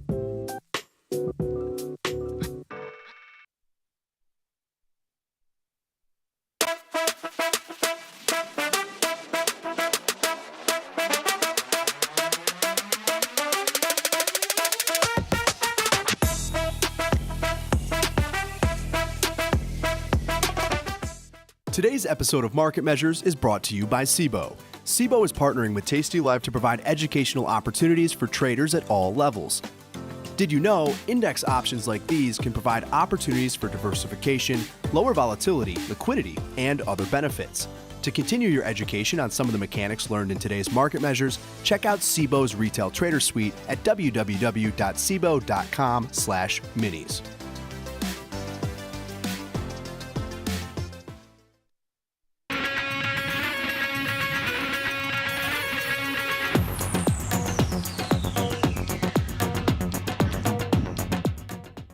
Tomas, we are back, my friend. You know what that means? Time for a little bit more Tasty Live with this market measure. Even the S&Ps, making a little bit of a run for the roses here. They're up near their highs, up 25, flirting with 6,100, which they have not traded yet. NASDAQ up 171, Russell up 14. They're all up around the same, with the Dow being the weakest of the group.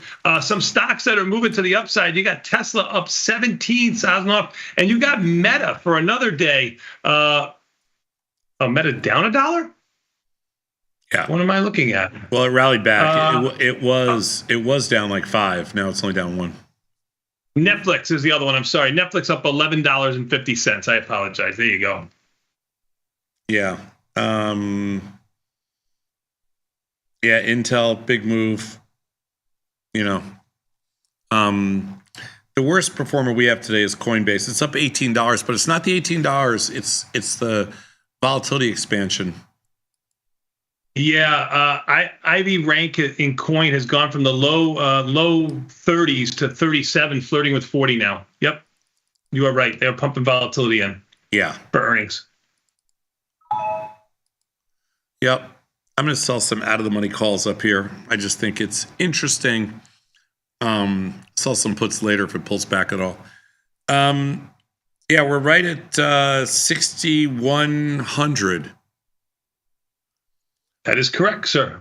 I mean, I think I can. I think I can. I think I can. I got to sell something here. You're trying. Yeah. Well, it wouldn't be the worst thing in the world if I don't get filled. Again, yeah, sure. Yeah. Well, now I'm in. Too late. 6,100. Take a fill, Phil. All right, let's do this. Emails. This is a market measure that a research team put together on zero DTs, and Liz and Jenny started on it yesterday. We're going to clean it up today, and let's talk about it a little bit. It's called Defending Zero DTs. We try to give you a variety of zero DT stuff every week. Usually those guys are in the SPX pit, so we kind of think it's fun to do it down there, but let's have a little fun with this. Defending zero DTs. What we decided to look at today was basically stop orders. And because we get a lot of questions, and I got a lot of emails just overnight alone on stop orders. So, I mean, we'll give it a shot. Let's do it. The simple bottom line is, if you combine stop orders with smart management, you can get away a little bit with some stops. If you just think stops are going to protect you with no management, you're a dead man. Dead man walking. So using the stop order, it was originally looked at as you don't have to look at it anymore. Like that, you have a stop order, so your work is done, really. And what you're saying is your work really isn't done with a stop order. Yeah, right. Like a stop order is not it's not preventive medicine. In other words, a stop order can complement some smart optimization of early trade management, but a stop order on its own is not going to make you money. All right, in the 0 days. Okay. So using cheap, far out of the money long options allows even smaller accounts the opportunity to sell zero DT premium. We have not done a lot of zero DT premium recently because, to be fair, the market's volatility is low. We just haven't done anything. We're at record highs. Yep. Yep. But when you buy long wings, they're more about buying power control than risk mitigation. So stop losses, which are standing orders to exit a trade at a certain market price, or you could do stop limit as well. If it if it turns too far against you, are a common, if unreliable, tool in the management mechanics. Stop orders were big, many, many, many moons ago. If you noticed on Tasty, I think Tony and I have talked about stop orders maybe one time a year for the last 14 years, and never once have we ever suggested to use one. So it is not part of what we do, period. Managing losers is sure to decrease our percentage of winning trades, but how does it affect our net profitability, and what stop loss levels have performed best for zero DT trades? These are the questions that a lot of people have. Let's go to the next slide. So we did a study when we looked at 50 delta straddles or 30 delta strangles at each market open. We explored the effect of the stop loss order ranging from 25 to 200% of the initial credit. So that means if you sell something for $1, you're stopping yourself out at $1.25 or $3, right? That's what that means. Yep. For each stop loss level we considered with or with managing winners at 25% of the initial credit. That's really our target, and that's what our research shows is essentially optimal. All trades were assumed to be executed at mid-price. Now, the wings cost extra money, and stop orders are less than perfect as far as, good fills. Let's put it that way. Let's go to the next slide. Okay, so the first one's the straddles. Now, we don't sell a lot of straddles, but you're going to see, first of all, that the win percentage on straddles is a little bit iffy. They're kind of low. That's why we don't do a lot of straddles. But if you put your stop loss in at 25%, if you put your stop loss in at 50%, or 100% or 200%, you're still all at 50 or less. But the scary part is your average P&L for all those numbers is negative. So the bottom line, basically locking in a loss when you're using a stop loss order, doing exactly what it's supposed to do. It's giving you a loss. You're locking in a loss. These are all locking in losses. Every stop order straddle at 25%, 50%, 100%, or 200% locked in a loss over time. Let's go next slide. This is 2 years worth of data. Now, if you do the straddle, but you do it side by side with the 25% profit target, your win percentage goes from 40 to 60, from 40 to 70, from 50 to 77, and from 50 to almost 80. All your P&Ls turn positive. So the answer to the first question is, anybody that trades zero DTEs, if you are going to use a stop order, and this is essentially, this isn't just some bullshit research. This is groundbreaking research. If you're going to do the zero DTEs and you think you're going to make money using stop orders at certain percentage, you're off. You're not. There's no statistical evidence that anything works in that case. If you want to make money trading zero DTEs and you want to use a stop loss at 25%, 50%, 100%, or 200%, over time, you have to have a 25% profit target, and that's the only way it makes money. Okay, so you're saying I have to put in. You're not saying both orders, right? What? Or are you? Are you saying putting in both orders, like putting in like a bracket order, putting in a stop loss and a stop? No. You're buying it back for. It's not a one cancels the other. Just you have to manage the trade. So if you're going to put a 25% stop loss in, you have to have a 25% profit target first. Like no matter what. You basically have to have a 25% profit target across the board. Yeah, across the board, no matter what you do. Okay. That's your resting order. Let's go to the next slide. Okay, so 30 delta strangles. It's the exact same thing. If you just use a stop loss order, your win percentage is like the same, 33, 41, 50, 57, and every single P&L is a loss. Go to the next slide, Beth. If you add the stop loss in there, every single one is a win, and your numbers go up from 30 something to 62, 73, 80, and 86. There does seem to be an optimal stop loss here on around that 50%, doesn't it? Yeah. It seems like when it goes well against you. Yeah. The optimal stop loss would probably be between 50 and 100%. But the reality is you have to use the 25% profit target in order to make money. Right. So don't get greedy. Just if you put an order in the zeros, put your profit target at 25% or 20%. Then you can put your mental stop or your stop in above that. Let's go to the next slide. Makes sense. I got it. Yeah. So the takeaways are employing stop loss orders to defend zero TT premium trades without also managing the winners was a recipe for failure. When coupled with rapidly taking winners, things got more interesting. As with profit targets, the zero DT option positions seem to benefit from tighter stop loss orders. That's what Tony said, around 50 to 100% rather than 200. And with closer to at the money trades, especially performing well when closed rapidly, win or loss. So while exiting losers brought down the percentage of winners significantly, it was also effective at reducing downside exposure and left enough profits to more than cover the purchasing wings. Bear in mind that when using stop loss orders, that once triggered, they will fill at a market price, which may be worse than where you set them. You can set marketable limits. You could set limit orders too. Yep. Good job out of the team. Good job out of you.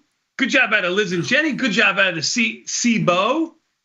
Did I miss anybody? I don't think so. Let's take a quick 90-second break and come back. We got more Tasty Live after this with, good job, Mr. Scott Sheridan, coming up next. Tasty Trade World Headquarters.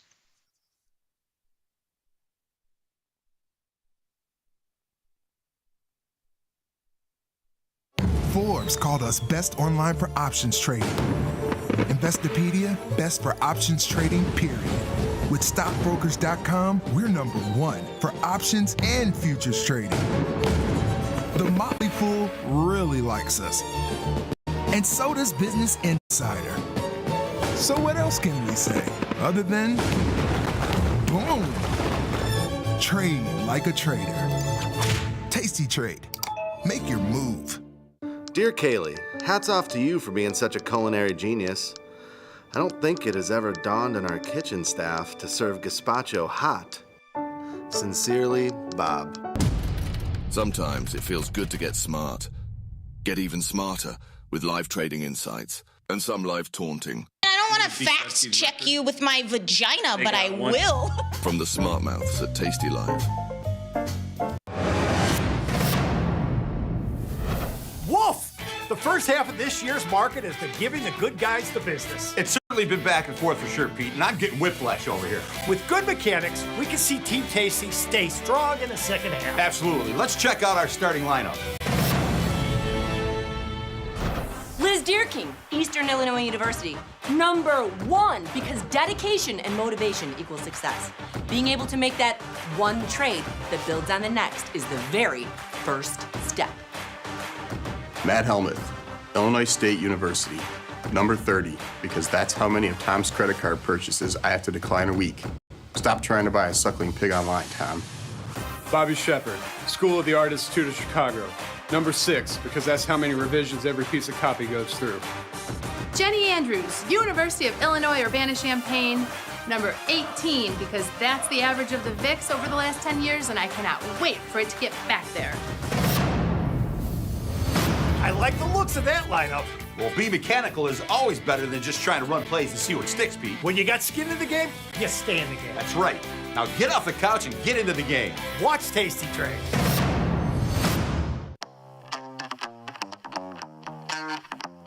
We just ripped higher up to 50 points, and I just thought we would stay there, but... The thing the market does best is it keeps you very humble. You get paid a lot for being right, and you lose a lot for being wrong. So give me, a couple hours, and I will give you everything that you need to start trading options. See you inside.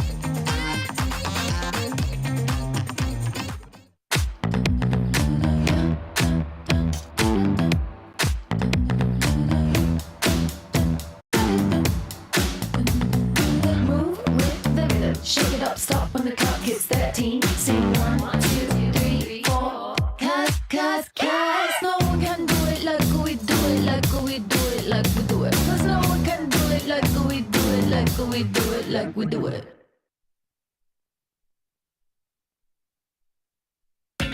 Beat the opening bell. Get trade ideas and market insights before the open. From the creator, Tom Sosnoff, and our chief market strategist, Tom Preston. Every weekday. Sign up at tastylive.com/newsletters. We built Tasty Trade's web platform for today's traders. See it, click it, trade it. Research with fundamentals, endless forecasts, and more. Drill into data, find opportunity, and track the action with hundreds of indicators. Track your options profit and loss history over time per symbol. Note your progress and plan your tactics with a trading journal. See probabilities, max profit, and Greeks in one click. Fund your account and start trading right in the app. The tools, the data, the knowledge. See it, click it, trade it. Join the club. Tasty Trade. Know someone who needs a better broker? For 1 month only, earn $500 for each qualified person you refer to Tasty Trade. See how it pays to have friends? Terms and conditions apply. Tasty Trade.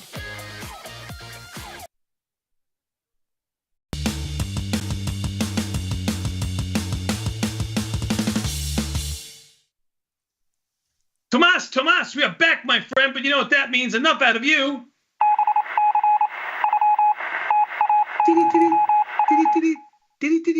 Tasty Trade World Headquarters, your friend of mine, the very popular Mr. Scott Sheridan from the Scott Sheridan Studios. Are you allowed to name your own studios after yourself? 100%. 100%. I agree. Right? 100%. But more important, I got to ask a question. It's snowing. It's winter. Why have you been wearing T-shirts the last couple of days? I'm getting a little worried about you. So curls for the girls, baby. Curls. I know you're a contrarian, especially when it comes to me. If I say up, you say down. If I say left, you say right. If I say this restaurant's good, you say it's not edible. Okay. Actually, according to my phone, he said that 16 times this year and has paid us each time. So why T-shirts? Didn't you shoveled? Go ahead. So what do you wear? Do you wear a jean jacket or a fleece? What do you wear? I don't usually wear anything. I usually shovel outside in my bathrobe or topless. Give the women in the neighborhood a thrill? Yeah, 5:45 in the morning. No. Have you seen the walls around his house? Those were not to keep people out. That was to keep peering eyes from looking in and getting sick. Oof. I had a sweatshirt on this morning, but I took it off because it's hot in here, and it's getting hot in here. So take off all your clothes. I also thought it'd be important to every once in a while, like, show the guns. The guns. Girls, gun the girls, show. Baby, girls. Your gun show, not that impressive. Okay, more importantly, are you excited for lunch? Yes, I am. I'm not. You need to report back, and I know you're going to come back and say it wasn't edible. Okay. That's my over/under 50-50. It wasn't edible. If you like it, you'll give me one of these. It's all right. It's no Pequods. Go ahead. What are you going to say? What's your concern? My concern is that when I questioned Tori on the order, she barked at me. Do you want to see what I play? Do you want to see what I placed? I love Tori. I tried to tell her how important it was to order the pepperoni, and she didn't want. She had to order pepper. She had to order pepperoni. She did, but you see, whoever told her to order Prince Street didn't really give her a lot of advice. So I don't know if she ordered Sicilian or regular. I don't know what she did. Oh no! It's only if she got thin, not Sicilian. Then I'm sorry, she's going to lose ordering capabilities at least for a week or two. That's the only thing you get there. I know. I didn't even know they had thin. I mean, I saw it. I'm like, why would anybody ever order thin at this place? Yeah, I'm telling you, I think I'm very nervous about her order because she said to me, well, I just picked stuff off the catering menu. And I'm like, oh. Oof. Ooh, that is not music to your ears. That's a tough one. But she barked at me the other day, so I got to be careful. I like that. She's learning. That's how you control a bully like you. You just bark and then run away. Maybe it's not that hot in there because my Taiwanese sources say it's not that hot in there. Maybe just going through menopause. No, I feel good today. I don't know. I feel like it's like I have a lot of energy today. You look great. Thank you. Oof. Okay, now you know when Mama Bear comes in and starts slathering on the compliments, something has gone horribly wrong. Oh, she just wants to have a good rest of the day. Her breaks have been quite trying today. She just wants to have a good rest of the day. Yeah, there's something going on with her today. Something's off. I don't know what it is. Of course, Beth. It's always you. It's always Mama Bear. Yeah. It's always me, right? It's always me. It's always Tony. It's never Tom. Tom's perfect. Ever. Perfect. More importantly, talking about not perfect. I threw the Bulls game on the other night. They were losing by 46 points at home to Detroit. Yeah, we can't exactly watch that here, thank God. I know. I heard they put up 29 points in the first half. Yeah. Wasn't good. Not fun. 29 points. The problem is it 10? Is it 10 teams is it 9 and 10 are the play-in? Right? I think it's 9 and 10 are the play-in. And they're sitting right at 10. So they're going to be good enough to screw up their draft pick. And if they're 10 or better, San Antonio gets their draft pick. So they have to be 11 to 15. They're not going to be. They're so bad. Forget them. They're not even going to make the play-in. Good. I don't think so. You don't think so good, or you don't think they're making the play-in? I don't think they make the play-in. I think they're going to be horrible. Do you see? So Kevin Durant just joined the 30,000 point club. Do you know how many people are in that club? Do you know what number he is? And when I say 30,000 points, I think that's all time, including playoffs and everything. I don't think that's just 30,000 points. I mean, yeah. How many players in NBA history? I don't know. I'm going to guess 10. I don't know. Tony, how many is it? Are you looking, or you want to guess? No, I don't. I'm saying 10. I don't know. I'm going to say Tom's close because he's always close. I don't know. He's number 8. Okay. He's 8. There were 7 guys. That's impressive. 30,000. If you could name the 8, that would be super impressive. I could get some. Okay. Of them. I'm gonna try. Jordan. Let's go. Yeah. Kobe. Yeah.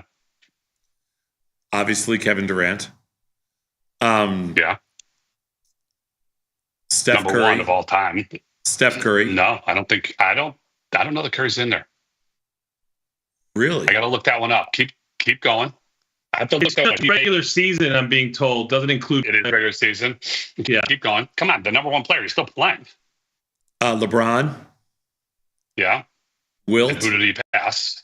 Wilt. Yeah.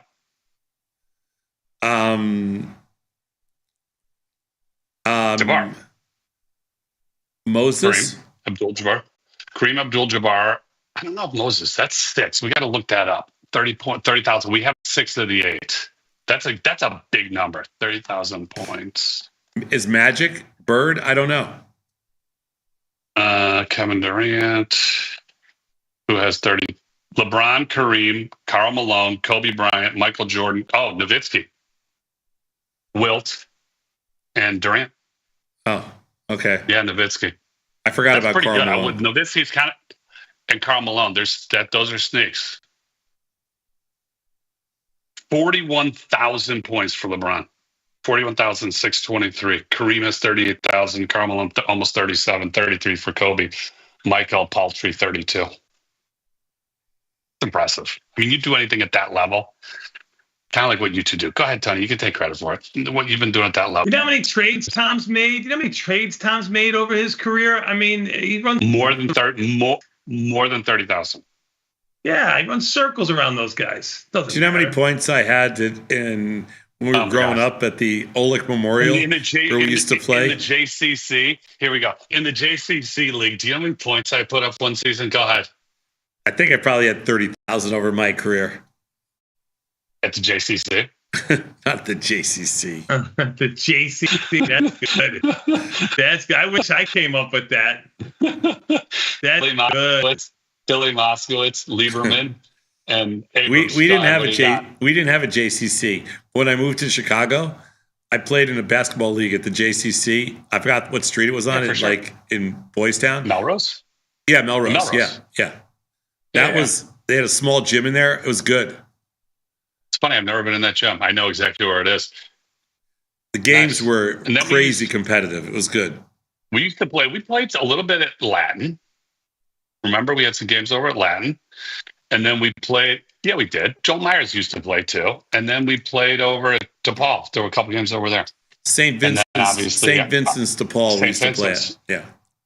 Right. And then obviously the East Bank League, where we dominated the C League. East Bank Club, I probably had 10,000 points. Oh, easy, if not more. Easy for sure. Oh my God! All right, Tony.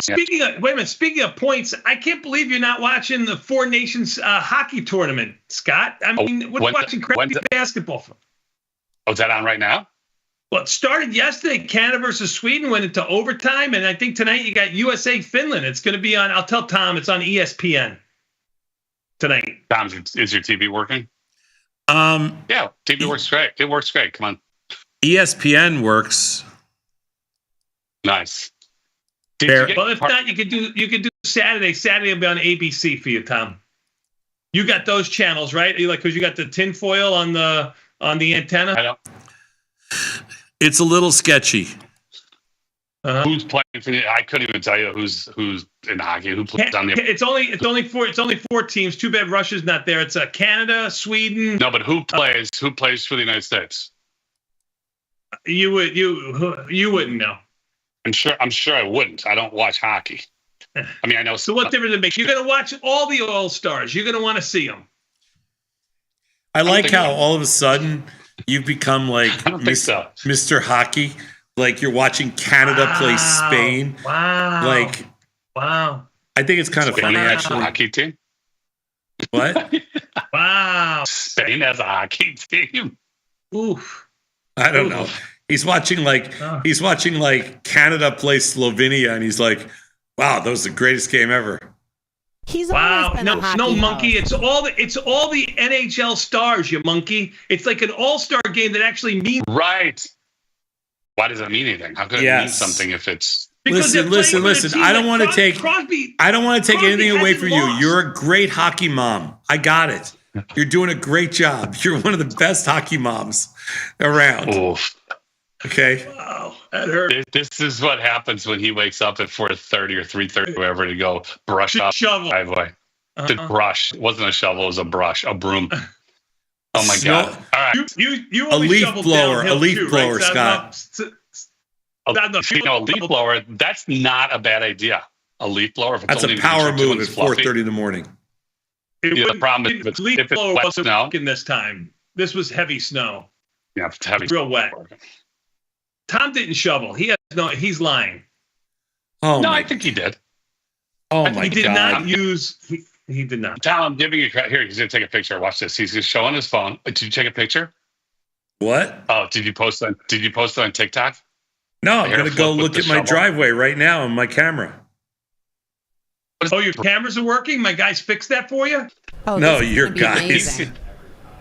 Did the piece come in from Mexico? What? No. Did the piece come back from in Mexico? No. Come back in. How do I take a picture of this, Beth? Oh man. Oh my God. Oh my God. Just click both buttons on the side of your phone, you monkey. Oh my God. I can't with him. Do you need some help, Tom? Oh, you got plenty of pictures of Mandy eating food with the tatas. You got plenty of pictures of that on your phone. Who's Mandy? Eat undress with Mandy, whatever it's called on TikTok, whatever he watches. Eat, drink, and be Mandy. Eat, drink, and undress with Mandy or something like that. What's it called? Oh my God. I can't do this. I know, I Scott. can't I'm sorry. I know. Sick old man. Beth, you need to give me a heads up. If this is what I'm walking into. You're right. I got to be mentally prepared. Hey, Beth. Hey, Tom. Oh my God!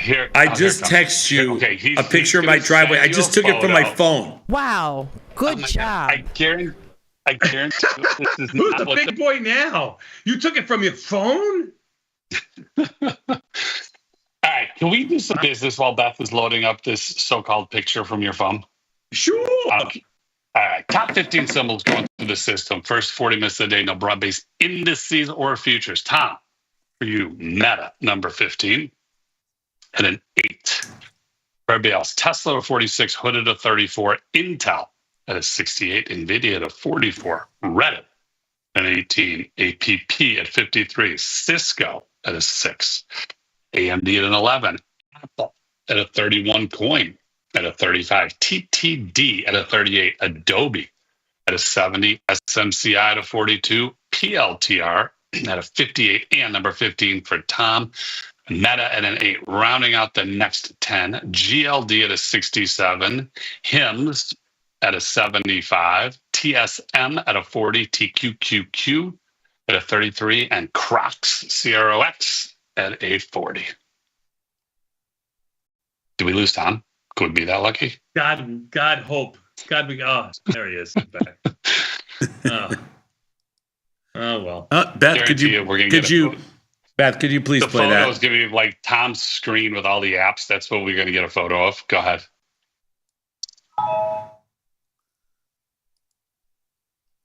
You see that? Look at that. Early in the morning. Were those sledding marks? Were you going sledding down your driveway? Oh my God. That is the poorest job I've ever seen in my entire life. Hey, yeah. What did you do? Did you just sweep it back and forth like that? It was 5:30. It was 5:30 in the morning. Oh my God. Is that a half an inch? My mother in a muumuu could have done better than that back in the day. I told you I shoveled. Now, if your guy just fixed, if your guy had fixed my driveway, that would have all been melted. It's your fault, Tony. I see that. I hear that, Beth. I hear that. Always. You know what, Tom? From now on, I'm going to have to come down there with like a blowtorch myself and just melt your driveway for you until my guy fixes it. I think that's what I have to do. I think that's appropriate. I think so. You did a great job, Tom. That's a lot of hard work.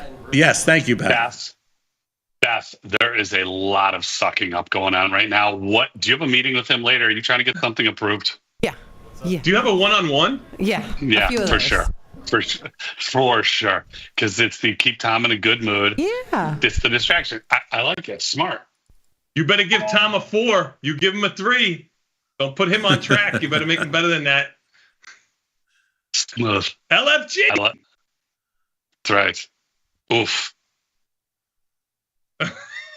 Look at Scott. It's not often you can get Scott to be quiet, but you. Do you know that that's the first time I've ever looked at my camera system? Cameras? Yeah. I'm actually surprised they worked. I can't believe it worked either. Is that recorded? Sure. He's never looked. How does he know? He just said, yeah, because how about this? Can you go in slow motion on it too, Saz? Sure. Can you share it with your good neighbors? Sure. Have you thought about the snowblower offer? Do you want it or not? I asked my sister. I don't think she wants it. Do you want it? It's great. No, I don't want it. Oof. What are you going to do with it? Give it to Tony. He needs extra snowblowers. It's not going to start. Not going to start. I can tell you that right now. It's not going to start until you clean out the carburetor. Oh my God! Wait a minute. Wait a minute. It is gas, right? Yeah. Okay, because I know sometimes you people like to go with the electrical cord.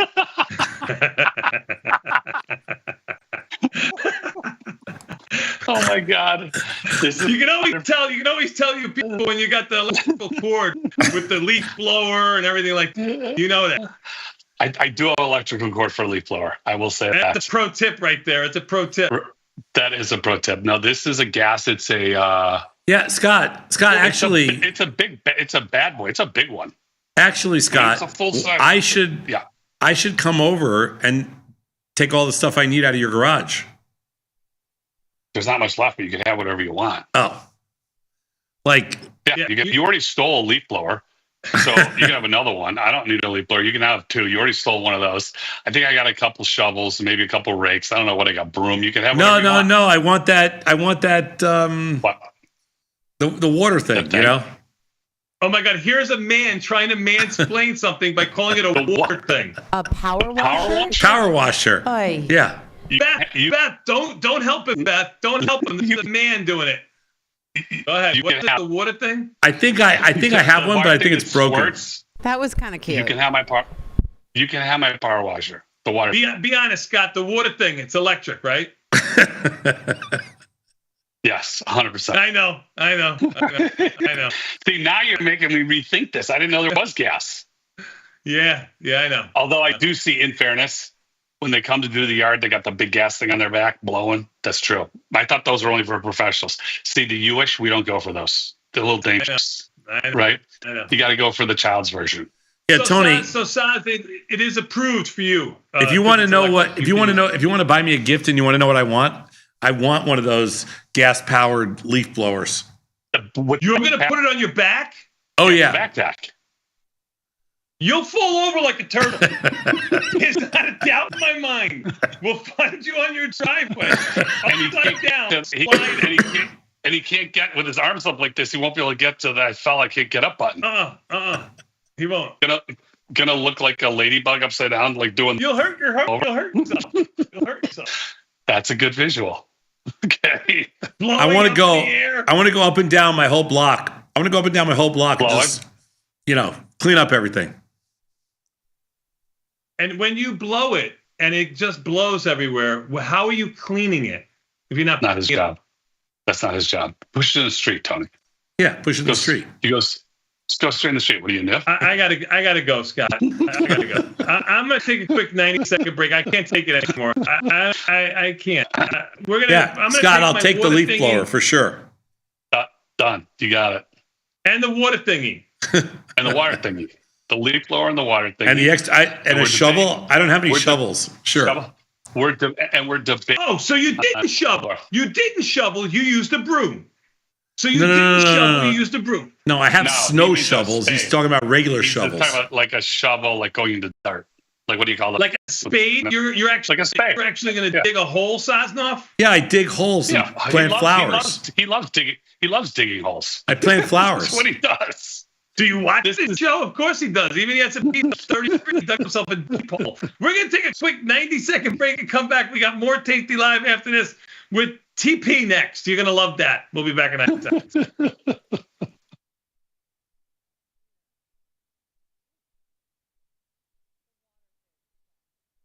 At Tasty Live, we live and breathe the markets. But when the live show's over, are we out of breath? If you want to inhale the latest breaking market news, we've got you covered. The Tasty Live research team and on-air personalities post refreshing content updated daily covering earnings, economic reports, trade ideas, and much more. If you want a breath of fresh air and not stale takes, visit the News and Insights tab at tastylive.com.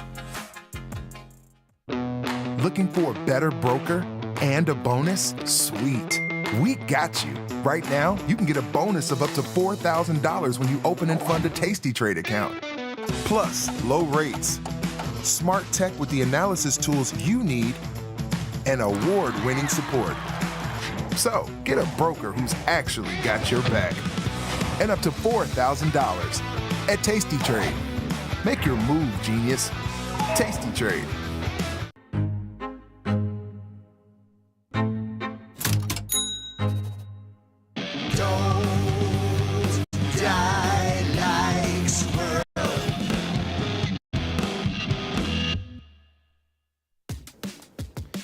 Look who's back testing. Tasty Trade now has options back testing for free. Test your trades with over 10 years of data for the most popular symbols. See how your trades would have performed in the past. Look back at profit and loss and take the guess out of guesswork. Oh, did we mention that it's free? Get back testing at Tasty Trade. Know someone who needs a better broker? For 1 month only, earn $500 for each qualified person you refer to Tasty Trade. See how it pays to have friends? Terms and conditions apply. Tasty Trade. This is Chicago. We invented the skyscraper, the Italian beef, and the standardized options market. SIBO is not only the birthplace of options, it's also where Liz and Jenny got their start. In an industry first, two female former floor traders broadcast live from the floor. Hear the sounds of live market action and feel the electricity as they present real-time trade ideas and research-backed market studies live from the SIBO's SPX pit. Watch Liz and Jenny live from the SIBO, only on tastylive. In the world of investing, a beast lurks between the numbers, ready to pounce. Some traders hide from it, some ride it. If that's you, join us on Tasty Trade. Genius loves company.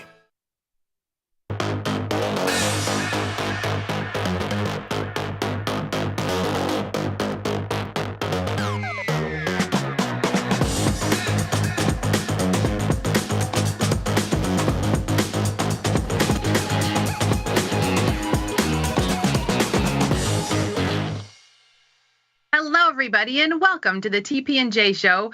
I'm Jenny, and Tom Preston is with me again, a crowd favorite. People have been loving you, asking for you. I think feeling bad, saying, "Oh, we like to watch the Liz and Jenny Show, but we love when TP comes on." Oh, thanks, Jenny. And I know, Liz is getting ready to get back on the show, and I hope she's feeling better these days. She'll be back tomorrow. Yay, Liz. Yes, so she'll be back tomorrow, and everyone's going to miss you. But, I'm going away for spring break. Liz is going away for spring break. You're always welcome to come on the show. So, yeah, and just to let you know, Liz texted me about the date, so I will get back to her on that. Let her know that I'm not blowing Liz off.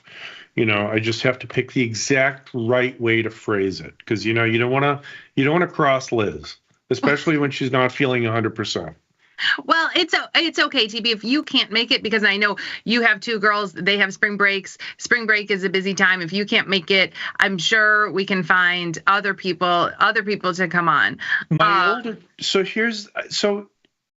let's hear what you did. So my older daughter is a senior in college. She's graduating.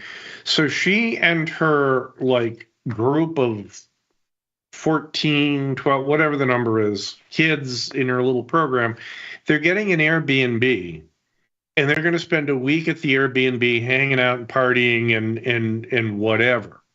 Don't they have to be over a certain age? It's not really expensive. What's that? Don't you have to be over a certain age to get an Airbnb? Well, they're all 21. Okay. I don't know what it is, but they're all, my daughter's 21. Most of them are at least 20. But, and they're doing it, they look for the cheapest deals and stuff, and I get that. But when I was on spring break in my senior year, I was looking for a job. I was applying for oh, geez, what am I going to do in 3 months? I don't know. What did you do, Jenny? I was on Daytona Beach and, partying all week. I think your daughter's normal. I think that's more normal.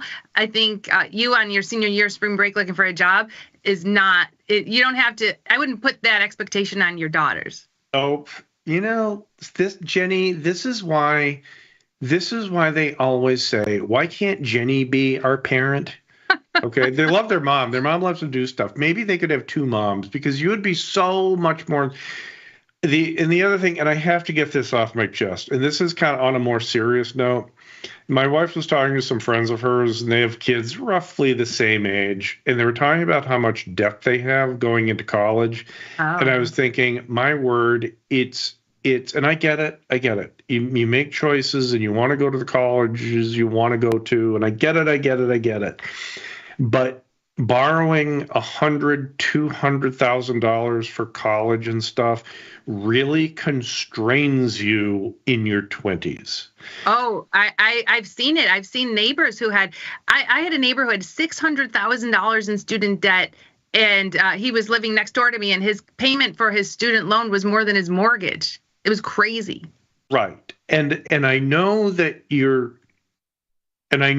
are good reasons for doing what you do, right? So I'm not passing judgment necessarily, but all I'm saying is that when you're 17 or 18 and you're trying to find the ideal college, you don't know what the ideal college is. Mm-hmm. Okay? You don't know what's going to work. Just go to school for as cheap as you can and get out with a degree in 4 years. So That's it. I don't know. I feel bad for these kids, especially, and I'm not knocking any degrees, but there are some degrees, you're never gonna make that much with that degree if you stay in that field. And we have friends who, they're going to expensive schools and they're getting a degree in psychology, and then they're going to come out. I think my friend's son is a senior. He's graduating with a degree in psychology with a job, not making that much, where you're never going to get, it's going to take you forever to pay back your loans. Well, see, that's what I mean, is that if you can go and ideally have almost no debt, then you can get the degree in psychology and get a job when you're 22 or 23 and try things out, because you don't know what you enjoy. You don't know what you're good at yet. I get, that you can do. But when you have some massive debt that's bigger than your mortgage payment, you're stuck with jobs. You have to work 2 jobs or 3 jobs, and you're struggling, and all that money went to the college. That's all I'm saying is, for anybody, any young person listening, try to do college as cheap as you can.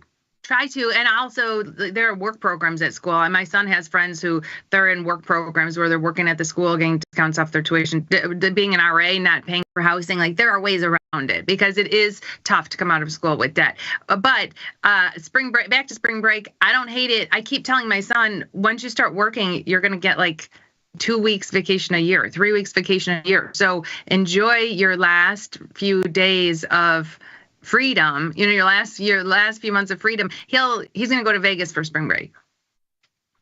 That's a good move. I mean, I never took vacations as a trader. I really don't take vacations. No, we really couldn't. We couldn't. It was also because I liked it. It was like, okay, I could just lie around somewhere and not do anything, because this was before the internet, right?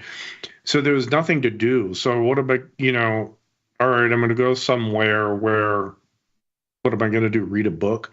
So I liked trading. I liked being on the floor. I liked doing the job. So there was that. But yeah, most places you get a couple of weeks, and now I don't know what, because the world has changed. Now there's a lot more pressure on employees. Maybe that's why Liz and I love taking vacations so much, because all of our years as a trader on the floor, we never really could. And now Liz goes to Florida and gets sick.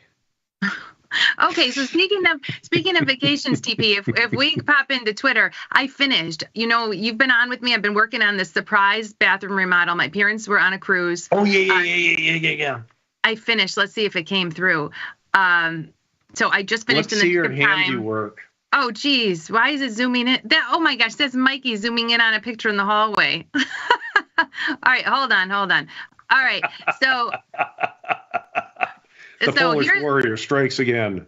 While they were on the cruise, this is what they left. And now they're coming home to this. It's all done. I did all of this in like a week. Was it just you, or you and your husband? Oh, my husband can't even change a light bulb. No, this was just me.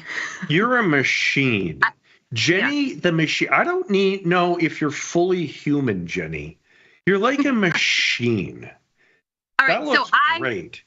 Do your parents realize how lucky they are to have a daughter like you? I hope they do.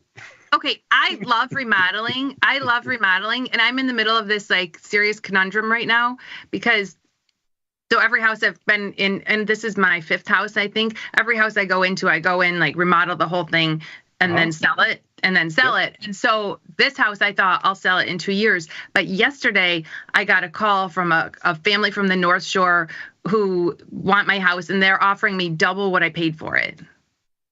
Do I sell it? Because it's the Jenny house. Because it's beautiful inside. I have done a lot to it, but do I huge. Sell it? You're like Cher. You're like a one-name celebrity. No. But do I sell my house if I have nowhere for double what I paid for it? But what if I have nowhere to go? We can come down to the Texas ranch for a while. We can use some help cleaning the place up, Jen. See, my problem is my wife and I always, we have an idea, let's do this. And then we end up arguing about what it's going to be. And then we get tired of arguing and forget about doing it. So Well, that's we're not a good team that way. So well, you because got I can do things, Jenny. You We take care of both can everything do outside. things. Yeah, well, no, because we can both do things. Like I can remodel stuff, I can build stuff. I know how to do that sort of thing. So having two people that can do that, because my wife can too, it's kind of tension. You and your husband are ideal because your husband probably says, "Jenny, go for it," and just He says, leaves "I'll you to take your care of the business. dogs and the kids. You just go work on your parents' house." See? Okay, but speaking of your things at the ranch and things you do on the ranch, okay, Mikey, you asked for Oh yeah, that's it. Yeah. But I said maybe That's we the should Polish actually. warrior. That's the Polish warrior, but maybe we should get an actual picture of your horse and put him on your horse. So so unfortunately the real horse my daughter had died a couple years ago. He's in horse heaven right now. But that's a nice looking horse. I think we have a lot of pictures of him. We have a lot of pictures of Guapo. Guapo is a very noble looking horse. He's a big horse. How much did you have to pay for him? Long story, he was free. There's Okay. a lot of free horses out there. Because so there are two types of people that own horses: extremely rich people and very poor people. And I'm not necessarily extremely rich, but it's because you think, oh, let's get a horse, and the horse sucks up all your money, and that's where you become poor. So there are a lot of people who can't really handle their horse anymore, so they please take the horse. Anyway, long story short, he was free. He was also very old. Great horse. I can maybe get Mike some pictures. Well, I didn't know. His email. I have his Guapo email. passed away. We don't have to use your horse that passed away. I didn't know. I thought you still had a horse. He's in horse heaven right now. So if Mikey is trying to make a shirt with the picture. I brought this out, Mikey's old shirt that he made. Oh, I don't know if it's fuzzy.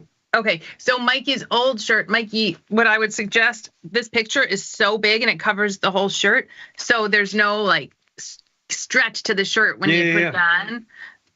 So if it has less surface area, it'll be easier for TP to get it on and off. Yes, and because I wear double extra larges, so so anyway, way to go, Mike. So Jenny, we have a couple. Unless there are other tweets, we have a couple of big questions that came in from viewers. All right, we'll get back to Twitter later. We do have a lot. We have a lot going on. Spoo's up 40. Did you see that coming? I did not. I'm sure Mikey's scalping ES calls. I'm finally making money on my short ZN put spread. Okay, let's talk. Can we talk about this? So our ZN. Yes, ma'am. Just came back to where it was when we put it on. Now, how do you keep the outside noise out? Because you hear people so we put on a lot bullish ZN. Tom was putting on bullish ZB. We've had the last couple down days in bonds, in notes, where people are getting long. But then I turn on Tim Knight, and he's real bearish on bonds. He thinks they're really going to go down from where they are here. So then I'm listening to him, and I closed my ZN position thinking, oh, what if he's right? How do you let outside sources affect your trades? I don't usually listen to or read financial media. So the outside noise that I deal with is typically dogs barking or hawks hunting animals. Okay. Oh, don't bring up the hawk. I know. I didn't want to bring up the hawk, but I had to because there are hawks out there. They're everywhere, Jenny. So generally speaking, and I don't want to sound like a complete jerk, but you're in the same boat as I am, Jenny. We know as much as anybody about markets in general and option trading in particular. So there's not a lot that you and I can necessarily learn from listening to general opinions. Yeah, there are some strategies maybe that we haven't thought of. Maybe there's some little data points that we haven't seen yet, and I'm willing to listen to that. But somebody saying, well, I think bonds are going to go down, or I think bonds are going to go up. Okay, that and $1.25 will get you a train uptown. I mean, it's just talk, right? And TP, you have no idea. You have no idea. You know how much it is for us to drive the train to work? Oh, sorry. I'm using like 1990. $1.25. I have to. A 5-day pass is like $65. $65 for our 5-day trip. Where do you get the train from? Well, the metro from the suburbs to the city is $65 for 5 days. For 5 days? Yeah. Okay, but yeah, I mean, I'm old. Anyway. I remember the old days. Okay, fine. It's whatever. It's hard to tune out the news. And I will say, I still listen to a handful of people, and I like to hear both sides. I think there's a danger when you only are listening to like one side. Yes. Yeah. And I think my trading really improved when I kind of stopped listening to outsiders and just started trading. If that makes any sense. It does make sense. And one of the things, and going back to, and this is why I like to focus on the details. Yes, you can have an opinion, and that's great. And that's why I say, no matter what opinion you use, and this is, before I get into this, and I've said this 100 times before with you, and you say it too, no matter if you listen to talking heads, or you listen to Tasty Trade, or you look at financial reports, or you look at charts, I don't care where you come up with your market opinion, use a high probability strategy to express it. If you are bullish on bonds, selling out of the money put spread. If you're bearish on bonds, selling out of the money call spread. You have probability and time decay on your side. I don't care if you're bullish or bearish. Go ahead, great. Because you know what, Jenny? We can both make money. Make money. That's why we'll take the what's your assumption trades every week, and we'll take their assumptions, whether they be our assumptions or not, and we'll just try to find a high probability trade with this. Their trades. So let's go into ZB versus ZN really quickly, because I thought this was an interesting point. Now, remember, when you're looking at ZB and ZN, the price changes are in 30 seconds, okay? So ZN is up 30 seconds, 20 ticks. Okay. If you go into ZB. Hang on. ZB. Stand by for ZB. Okay. It's up 110. That's what? 30. Remember, 32 is a full point. So 32 ticks plus 10 is 42 ticks. 42 ticks. So 42 ticks, but each tick is 30. Just ticks, right? Don't think about dollars yet. Don't think about dollars yet. Try to keep it simple. All I want people to recognize is that 42 is more than 2 times 20. So 2 times 20 is 40. 42 is like 2.1% higher, or 2.1 times higher. Remember when we were talking a couple of days ago about the ZB versus ZN volatility? Right. And I thought ZN was a little bit rich and ZB was a little bit inexpensive compared to their relative moves. That's why I mean, when I look at those ratios, I expect to see bonds moving up more than 2 times is a good bond move. And so we've got it up 1.16%, and ZN right now is only about 0.5%. Right. So what we saw over the past couple of days is bonds moving more than their volatility suggested, notes moving a little bit less than their volatility suggested.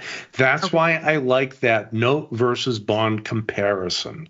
Okay. Now, this question came in yesterday, and they asked, they think there's going to be a very big move beyond the expected move, very big move in ZB in the next 120 days. What trade can they make? And they don't know up or down, but they want to make a trade saying it's profiting on a big move in ZB one way or the other. So how do you play that?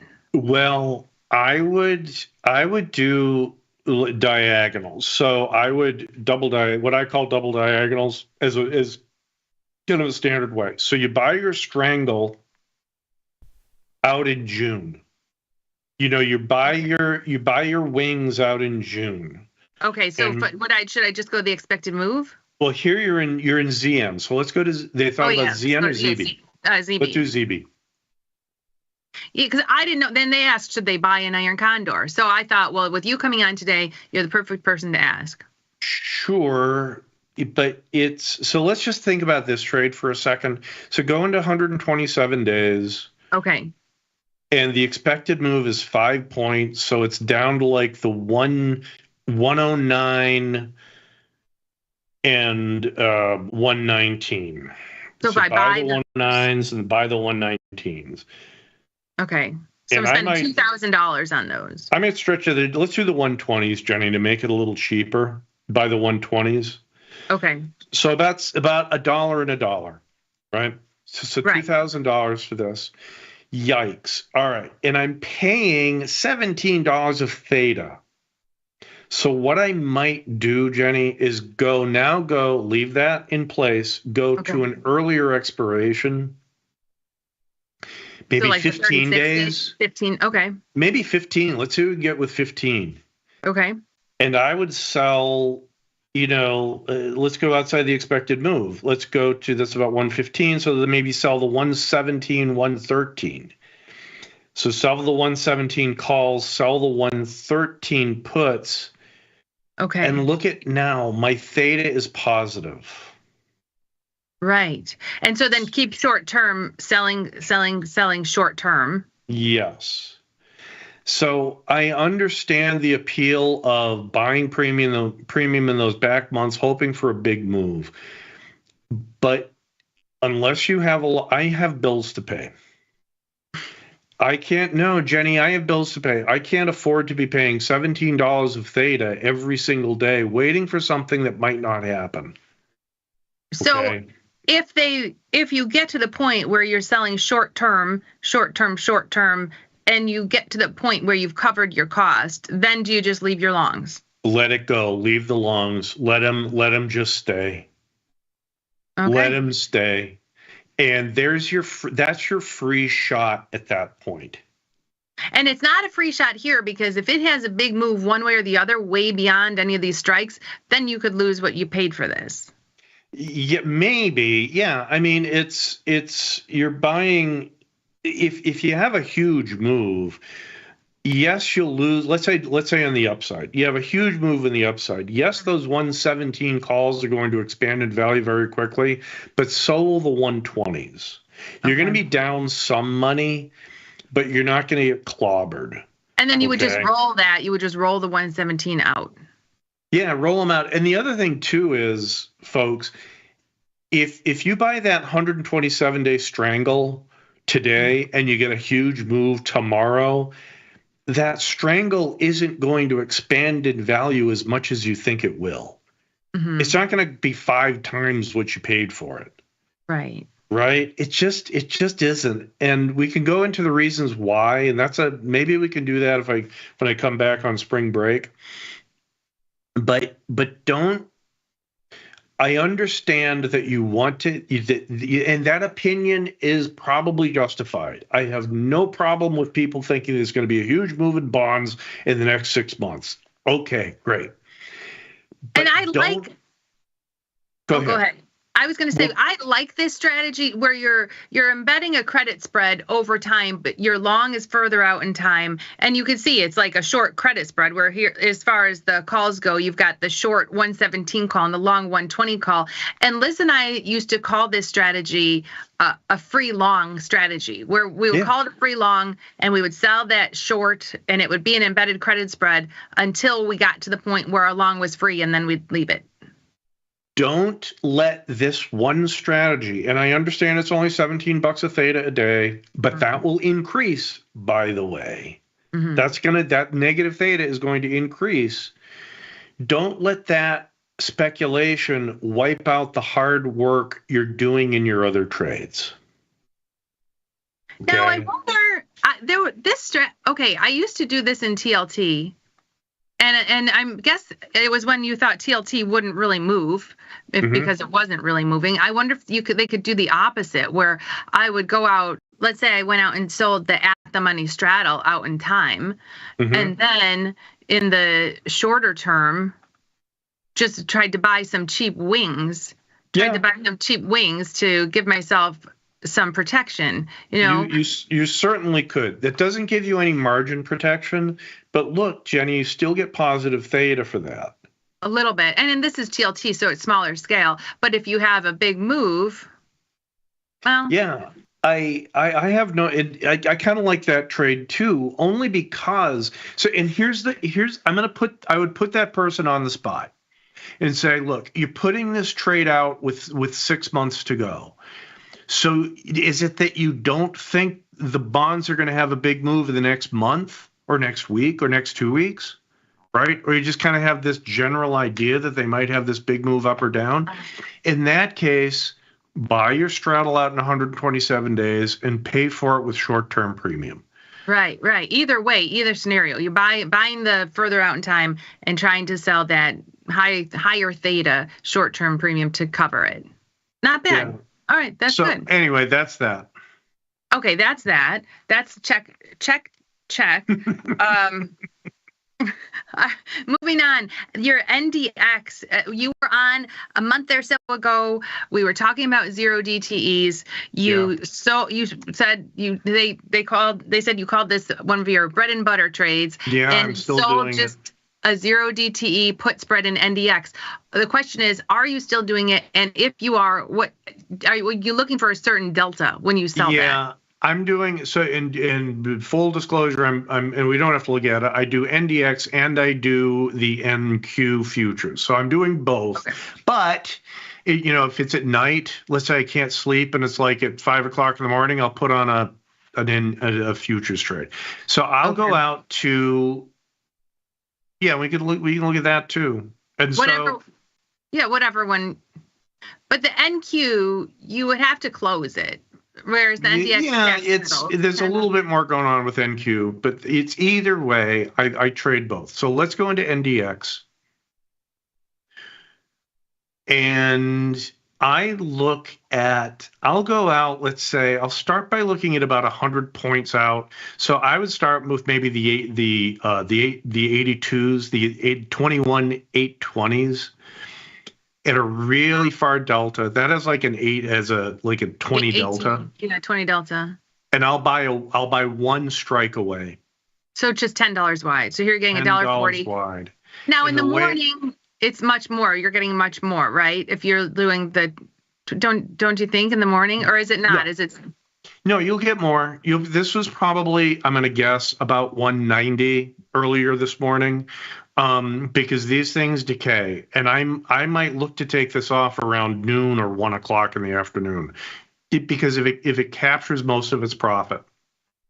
Okay. So now this is similar to what Liz does. Liz in the morning around 8:30 sells a 50-point wide SPX put spread for just $2. She says the same thing. It doesn't matter the delta. She just finds where can I sell a 50-point wide for $2, and then she puts a GTC to buy it back for $1. And this is similar, not as wide, but you're because I'm not Liz, because I'm not huge like her, and so my point is she's pretty tough. I gotta say, Liz is. I wouldn't want to be pneumonia and try to infect Liz.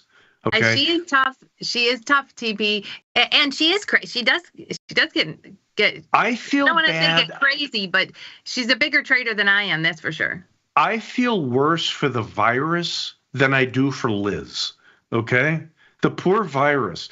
So here's the point. And this kind of segues into another question that you had. So if I can make my max profits here, let's say it's $140. Let's make the math easy. And I'm putting up, and my max loss is like $860. So if I make half of that, it's 70 divided by 860 is equal to 8%. Okay? There are equity investors who think they're going to get 8% a year on their investments. And you're getting 8% a day. a day. Not saying, and I'm not saying this is for everybody, and I'm not getting 8% because I'm not doing this with my full account. Right. Okay. But I'm doing this. All right. And yeah, I've got a lot of trades that are kind of like this. And I'm not saying I make 8% a day because I do have losing trades, some added in there, right? Right. But the scale of the returns with options is so much bigger. Okay. This is why there's still opportunity in options. Look, we've been doing this for 40 years, Jenny, or maybe a little bit less. I started in the 90s. I started in 97, so 90. I don't know. All right, so it's still 30 years. It's a long time. And I'm sorry, Jenny, but it's getting up there. The years are getting up there. I don't want to belabor the point.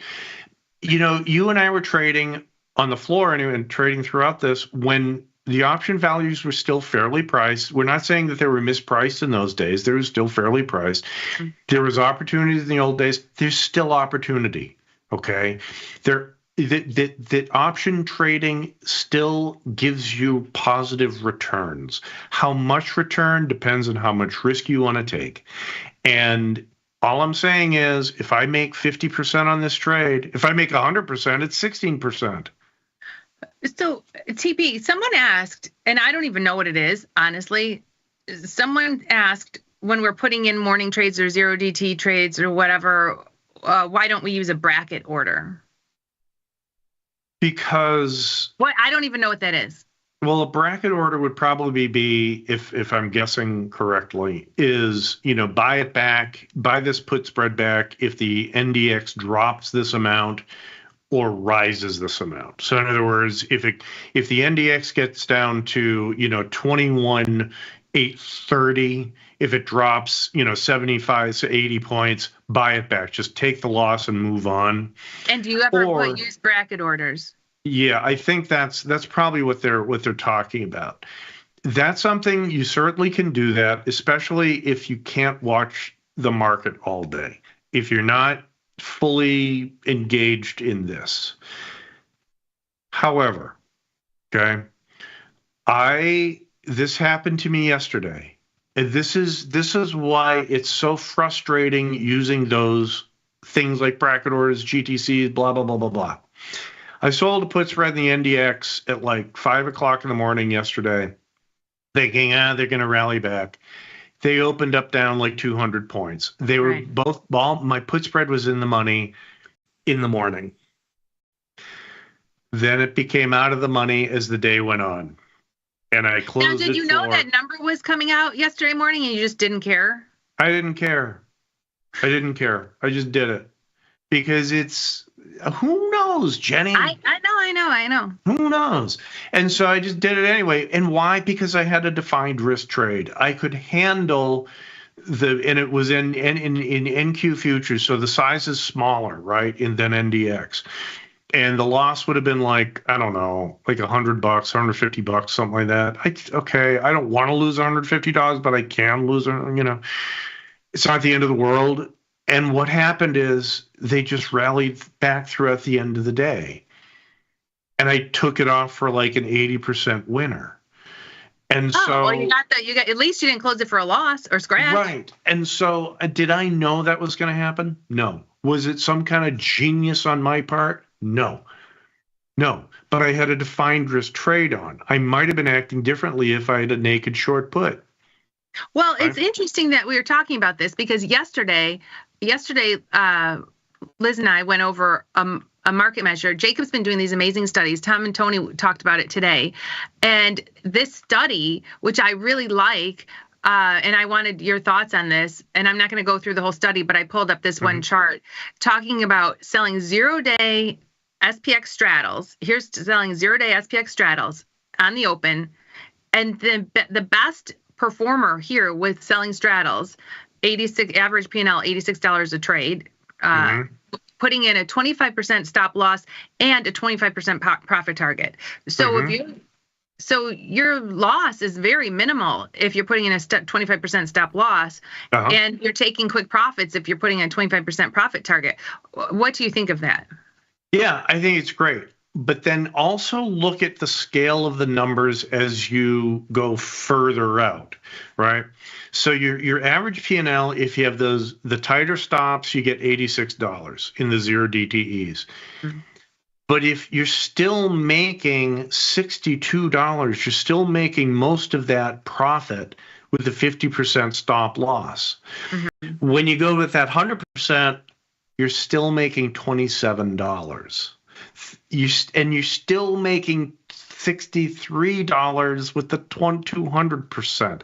So I would have to drill down into these trades a little bit more specifically to see how much you're giving up on that 25% profit.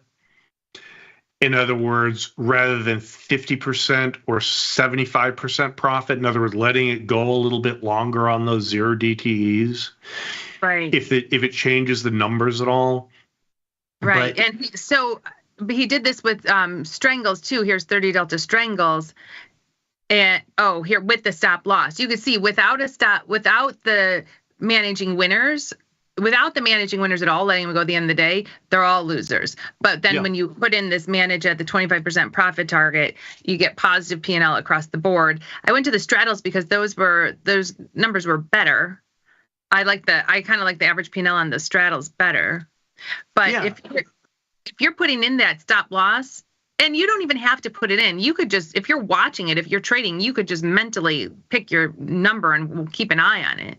Yeah, see, that's what I do. And I still see I stretch that profit target out bigger. You would. You'd go for more I would 25%. I don't take something off at a 25% profit. If I'm putting on the risk, Jenny, I need to be rewarded. All right. And selling something for $1, just to make this in dollar terms. Selling something for $1 and then taking it off for 75 debit isn't enough. I'll take it off for a 50 debit or a 40 debit. So when you're looking at SPX and in the morning, those straddles, it's a pretty big number. So if the straddle right now is $1,900, almost $2,000, 25%, you're taking off $500. Yeah, it's fine. And if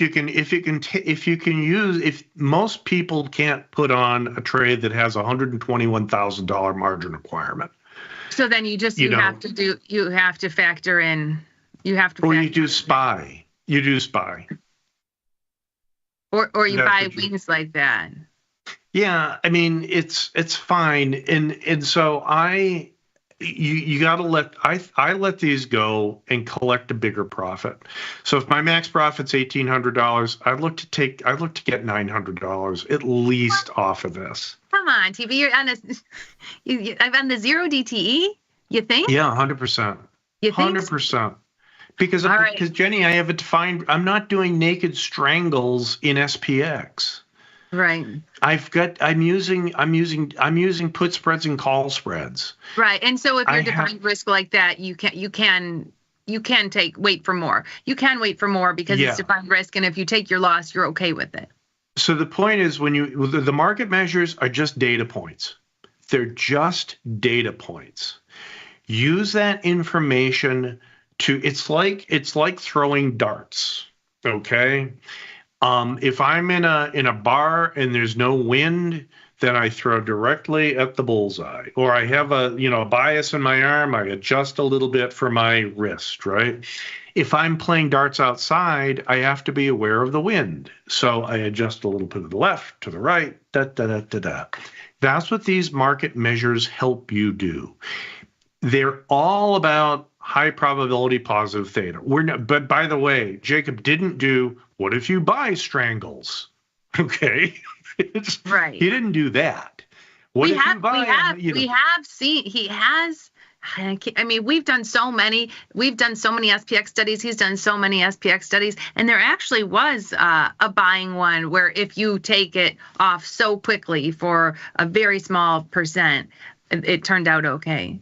But we don't even have 2 years of of information on these 0DTs, so they're still new.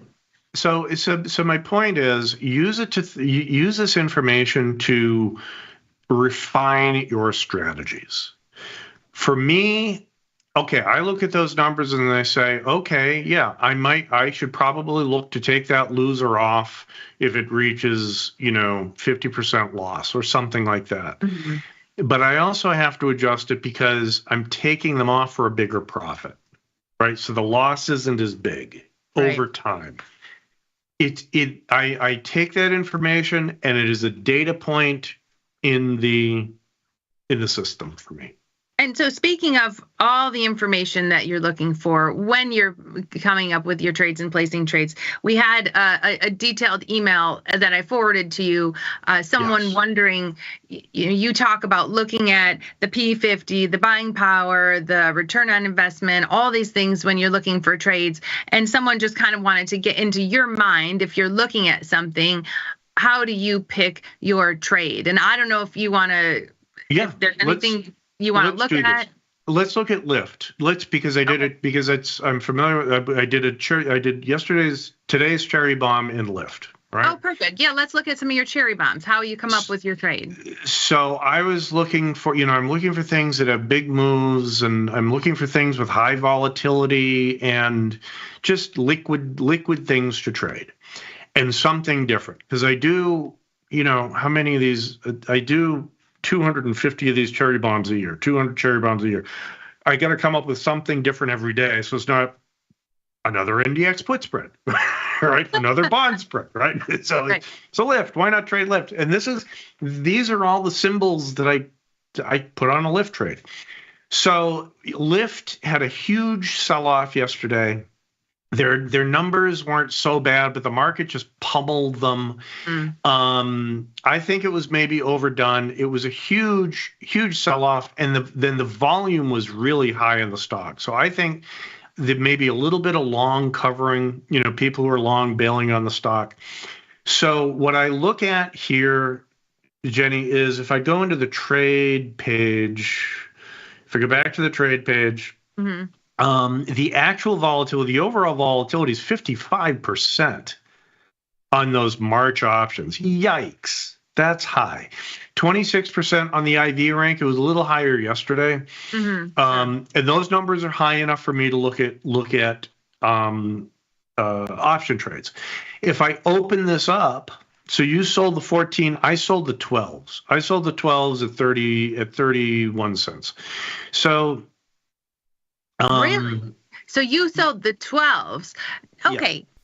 Yeah. Now, let's say, because this account, and this is also a problem, I think, with smaller accounts, right? So if we can only afford to sell one, I'm thinking, well, one for $125, at least we'll make something out of this. But if I could afford to sell, if I had enough buying power to sell 5, I would probably go with 5 12 puts instead of 1 14 put. Yeah, maybe. Yeah. So, but it's, that's increasing the size if you want.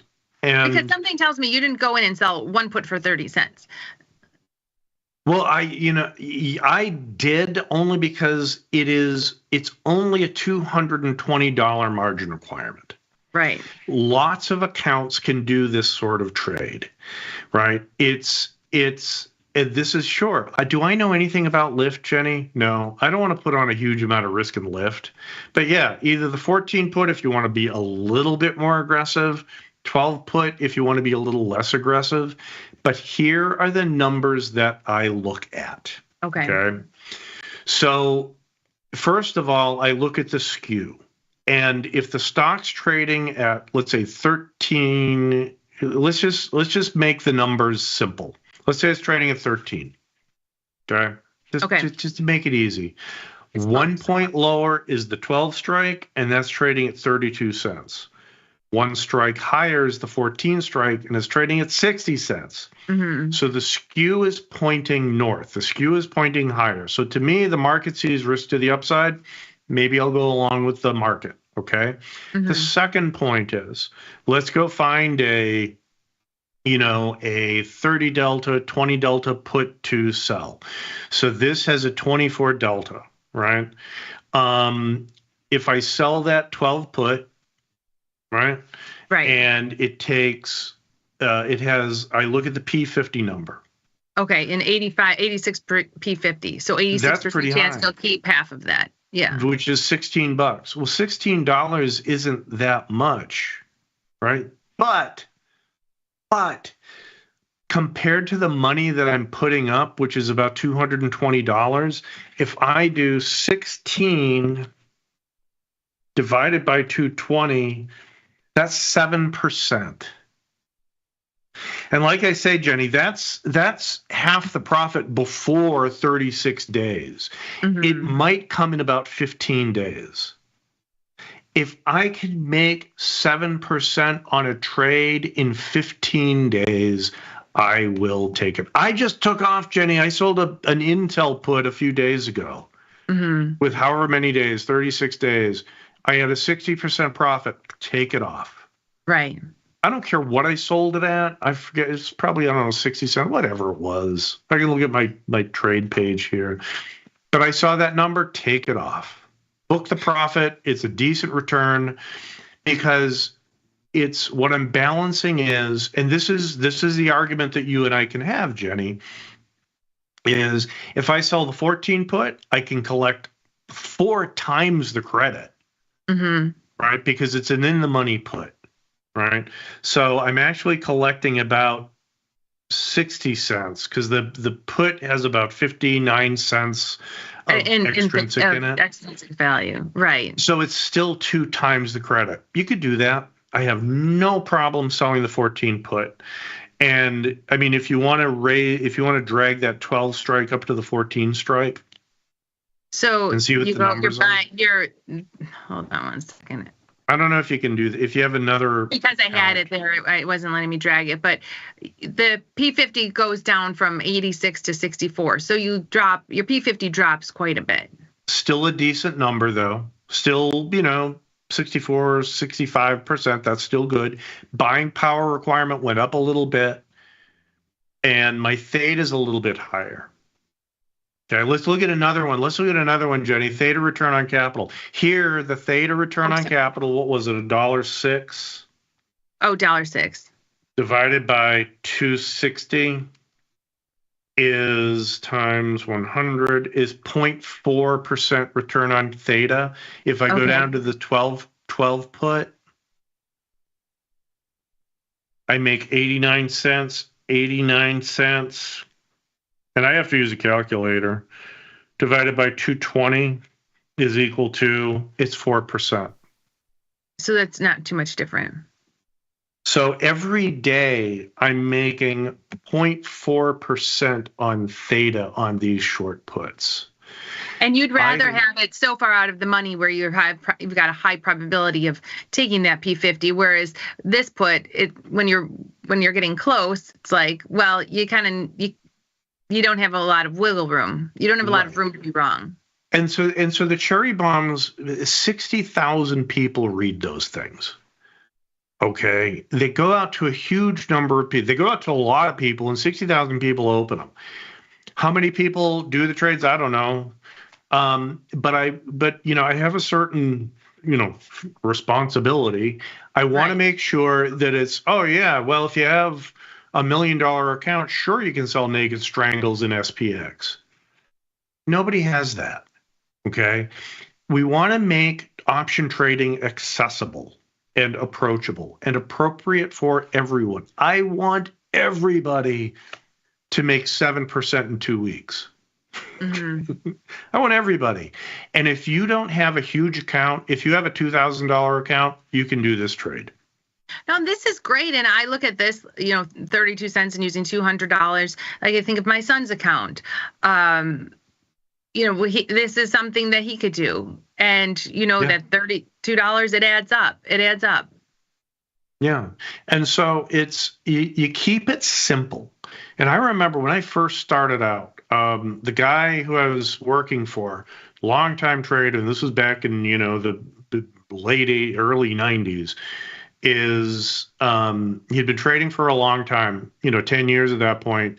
And he said, yeah. He said, Tom, he said, when he said, keep track of everything. You're going to come down to the floor with a stack of papers 2 inches thick. And as you get more experience, you're going to use less and less and less and less and less of them. And so as I've been trading more and more, the numbers for me become really straightforward. It's that theta return on capital. It's that P50 number. And the P50 number is something I came up with a few years ago. The math's a little tricky. Yeah, okay, I'll give you that. But you don't have to calculate it. You don't have to figure it out. I did it for you. Right, I it's all put it there. on the platform for you. Don't waste your time trying to figure it out yourself. Just use the number to make money. I like it, TP. I like it. And I think that's a good takeaway for the viewers, especially the ones who are looking for, what goes through your mind when you're looking at these products and picking your trade, because you are sending out trade ideas every day and they're wondering how you're coming up with the trade. And as far as the products, are you just always listening to what's going on, what has earnings, what's moving, or are you using the watch list? Are you using the watch list to find? I'll look at a watch list. I'll look at a watch list and I'll just go up liquid ETFs or Tasty or whatever. Near 52-week low, is a good one for bullish trades. And what I do then, Jenny, is I sort by IV rank. So I'll go up to the top of IVR, click the button, and Moderna. Maybe I'll look at a trade in Moderna. Okay. And it's that simple. There's no what does Tom Preston know about Moderna? Nothing. So Moderna has earnings today, but it's at the 52-week low. It's had quite a fall. Let's come up with one. Do you ever use earnings trades for your cherry bomb or not? Because it's like sometimes I probably about 10 or 15% of them are around earnings. And I say, look, you have to be willing to take risk through earnings. Mm-hmm. Be ready. Okay. So here. And so let's find, go walk me through it. Let's pick one a trade in Moderna. All right. So let's go to 43 or 36 days. Let's go 36 days. Okay. Let's go let's go to that's a 30. Let's go to the 16 delta. What am I collecting on the 25 puts? 88% P50. 270 over 1200 is 27 divided by 1250. That's a 2% return on capital. Let's go into the 43 days, Jen. See if we get some. Would you ever go shorter term and do a spread? Because you can probably, if you're going shorter term, you could buy something pretty. So let's look at the 30, sell the 30s and buy the 28s. So here you're using only $129 to make 71. So something like that. Sure. I generally don't, for the cherry bombs, I generally don't do a whole lot of very, very short-term trades, but my own trading, yes, I would look at this. So what do I like about this trade? What do I like about it? It collects a credit 1/3 the width of the strikes. 2 points divided by 2 is 60 whatever. Or it could be divided by 3, is about 60 cents, 70 cents. That's what this credit is. It's got a 64% P50, not bad. I collect $2.50 a day on $129 buying power effect. That's a good return, theta return on capital. And if I can make half of the profit in the next couple of days, which is about $35 over a $129 buying power effect, that's about a 25% return on capital. That's how I evaluate this trade.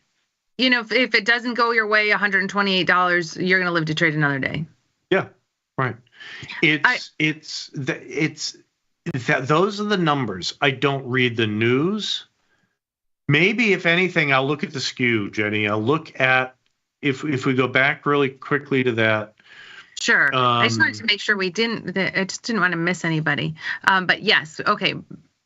So if I look at, if it's 31 and I go down 2 points and up 2 points, so 31 to 29, the 29 puts are trading at 94, Yeah. and the 33 puts are $1.26. So the skew is pointing up. Okay. Mm-hmm. So the market is bullish on Moderna. So yeah, why not sell a put spread? Okay, I shipped it. So the Polish warrior put on another winning trade. A high TP, another win for the. This is his. And Guy's huge. The guy is huge. Oh, look at this. Bought it at 855, 6100 call. Sold it at 926. So for these, and I looked at his calls this morning, to pay at 855, 565, it's pretty far out of the money. What you need is movement in your direction, or it'll decay quickly, but you're just looking for movement. And I think if you don't get that movement soon enough, you almost have to close the trade for a loss because it's just going to decay if you don't get the movement in your direction. He's absolutely right. But with a couple of things he's doing. So the Polish warrior is betting on the continued success and growth of the American economy. That's what this trade is. And that's why my big argument against Wall Street is if what Wall Street has been selling the American public for the past 100 years had worked, Americans would be a lot wealthier than we actually are. Okay? And the best way to participate in the growth of the American economy isn't, yes, it's with your job. Yes, it's with your 9-to-5 job, but it's also having an overall bullish outlook on the market. And you can be bearish. Oh, no, TP, you're buying at the market high. Yeah, I get it. But being bearish for the past 20 years has sucked. Okay? Yeah. I'll tell you right now. And so and the other important thing that Mike is doing is he's booking a lot of profits, fairly large profits. So he's buying a call for like 565 and he's making $450 in profit on that trade. He's booking some profits. He can afford to have a max loss on a call occasionally. Okay. He can, when the world hates America and drives the S&Ps down, he can afford to have a losing trade once in a while. Sure. Now, here's someone, option buyer, who said, did a simple back test on selling 1 DT SPX call at 50 delta every day for 3 years. And we've been in a bull market. You just talked about that. So I'm curious to see how this would pan out. Let the trade expire without stop loss or taking early profit. The result shows a good profit. Is this believable? Is it too good to be true? So selling 50 delta 1 DT SPX call every day for 3 years. Well, I'll say, let me put it this way. The data is correct. Okay, so the data is, the way Dr. Data actually built this platform, it is solid. Because I looked at what he was building, it is solid. Okay, so you can rely on those numbers to be accurate. The big question is, and the total profit's $123,000. What we saw, Jenny, was when you sold that SPX option, it took about $120,000 of buying requirement. Right. So you're getting, you're doubling your money every 3 years. That's good, but it's an expensive trade to put on. The other point is this a beginner trade? Even if this were a much smaller margin requirement, no, because this doesn't tell you whether you have bailed out with a loser. In other words, because some of these losses are going to be pretty big. Right. You're going to see in the SPX can give you on some days a $10,000 or $20,000 loss. Well, here, max drawdown, negative 10,871 on February 23rd, 2022. So it has that on there, your worst day, your worst loss. And if you don't know what it feels like to lose money, you don't want to do it with a $10,000 loss. Or if that's day one, like you never hit that. We have trades that we like to do. And I remember this trade we were doing, and Liz's father-in-law said, hey, I'm going to try it. And like day one, his first one was the loss. So it's really hard to get back on that horse if the first one you put on is the loss. But when you're looking at these studies, the numbers are the numbers, like you said. They're not wrong. So is it too good to be true? No, it's not too good to be true. but it's not necessarily a great strategy for everybody. An option buyer, it may be a great strategy for you. If you have a big enough account and if you're an experienced enough trader, yes, selling zero DTE call, because those are pretty fat options. They're just because it's a big index and they're expensive options, and you collect a lot of premium with that. Just be prepared for some pretty big drawdowns. Okay, so when we have someone else, AI gone wrong, zero DT SPX early Polish warrior style Jajun. So they got in early. Yeah. This is with the SPX, where they bought it at 690, sold at 1120. Look, the Polish warrior is getting everyone on his bandwagon. Yeah. But yeah, the SPX, they're up $25 today. NDX. All right, one last question. One last question, then we're out of time. If you're doing the SPX debit spreads in the 0 day, is there any merit to considering diagonalizing the long? If so, which cycle and which delta for your long would you consider? The long, I would put it out to the standard, let's say, between 45 and 60 days. Put it out, give yourself some time, because your theta is negative, but not that negative. Mm-hmm. Give yourself some time on the longs and sell the premium in the zero DTEs against it. Yeah, I know. I did that in SPY. I set that up in SPY, smaller scale, where I was bought my long at the monthly and selling the short term. And I did like that. Last year I was doing that quite a bit, and I think I'll get back to it. Sometimes you're doing trades and then one day you just forget about them. But you're doing 100 other things. But you do. It is nice getting that zero DT premium and that long's not decaying. Yeah, so Scott, to that point, you can certainly do debit spreads like the Jajun trade or like the Polish warrior trade and just be, those are debit spreads, right? Mm-hmm. But if you want to diagonalize them, you can do that too. Kind of like what we were talking about with the bond strangle. Give yourself some time on the long option, sell near-term premium against it. The risk is, if you're paying a lot for it, and if it really skyrockets and blows through your spread, you've paid more for that spread than the width of the spread. That's the risk. Yeah, that's the risk. Okay, we are out of time. TP, thank you for joining me this week. Where does the time go? In TP, we trust. Options don't lie. I think Daria put that together. The Canadian Trading Group put that together. Oh. Yeah, we miss Daria now that she's working. Or Dr. Z. It was either Dr. Z or Daria. Yeah. All right, everybody. Have a wonderful day. Remember to trade small, trade often, laugh with us, learn with us, and watch the TP and J show. Liz will be back tomorrow, everybody. What?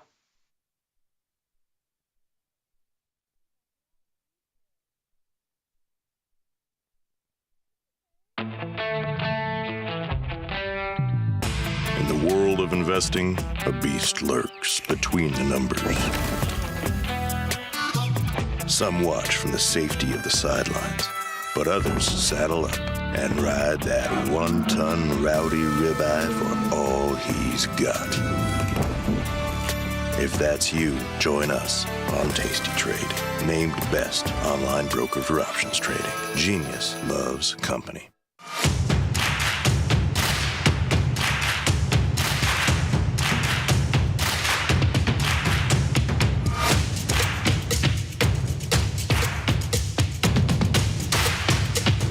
How we respond to the most difficult situations is ultimately how we learn to build on our successes.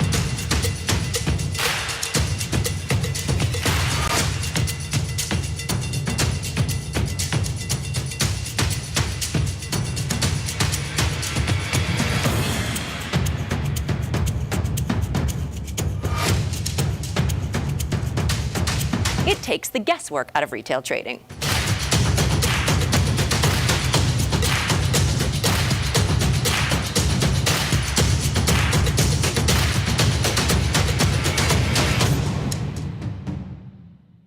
Forbes called us best online for options trading. With stockbrokers.com, we're number one for options and futures trading. So what else can we say other than boom?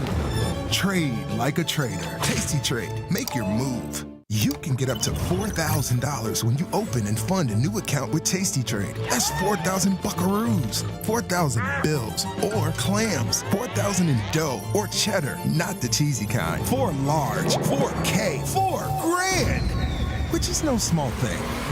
Open and fund a new Tasty Trade account and get on the platform for traders who just want to trade. And did we mention a bonus of up to 4,000 smackaroos? Tasty Trade. Make your move. Got the need for speed? No problem. At Tasty Trade, you can turn smart ideas into real trades with just a few clicks. Wow, that's fast. Tasty Trade. Make your move. Coming up on Bad Money with Jim Blamer. Blamer's hot stock tip of the day. Trade ideas? Trade ideas? You're coming to me for trade ideas? I'll give you a trade idea. Trade me for tastytrade.com. Those guys are great. I love those guys. Tasty Trade has crypto, and you can trade with 0 commissions. Bitcoin, Ethereum, Litecoin, and more. Diversify in one place. Crypto, we got it. We get it.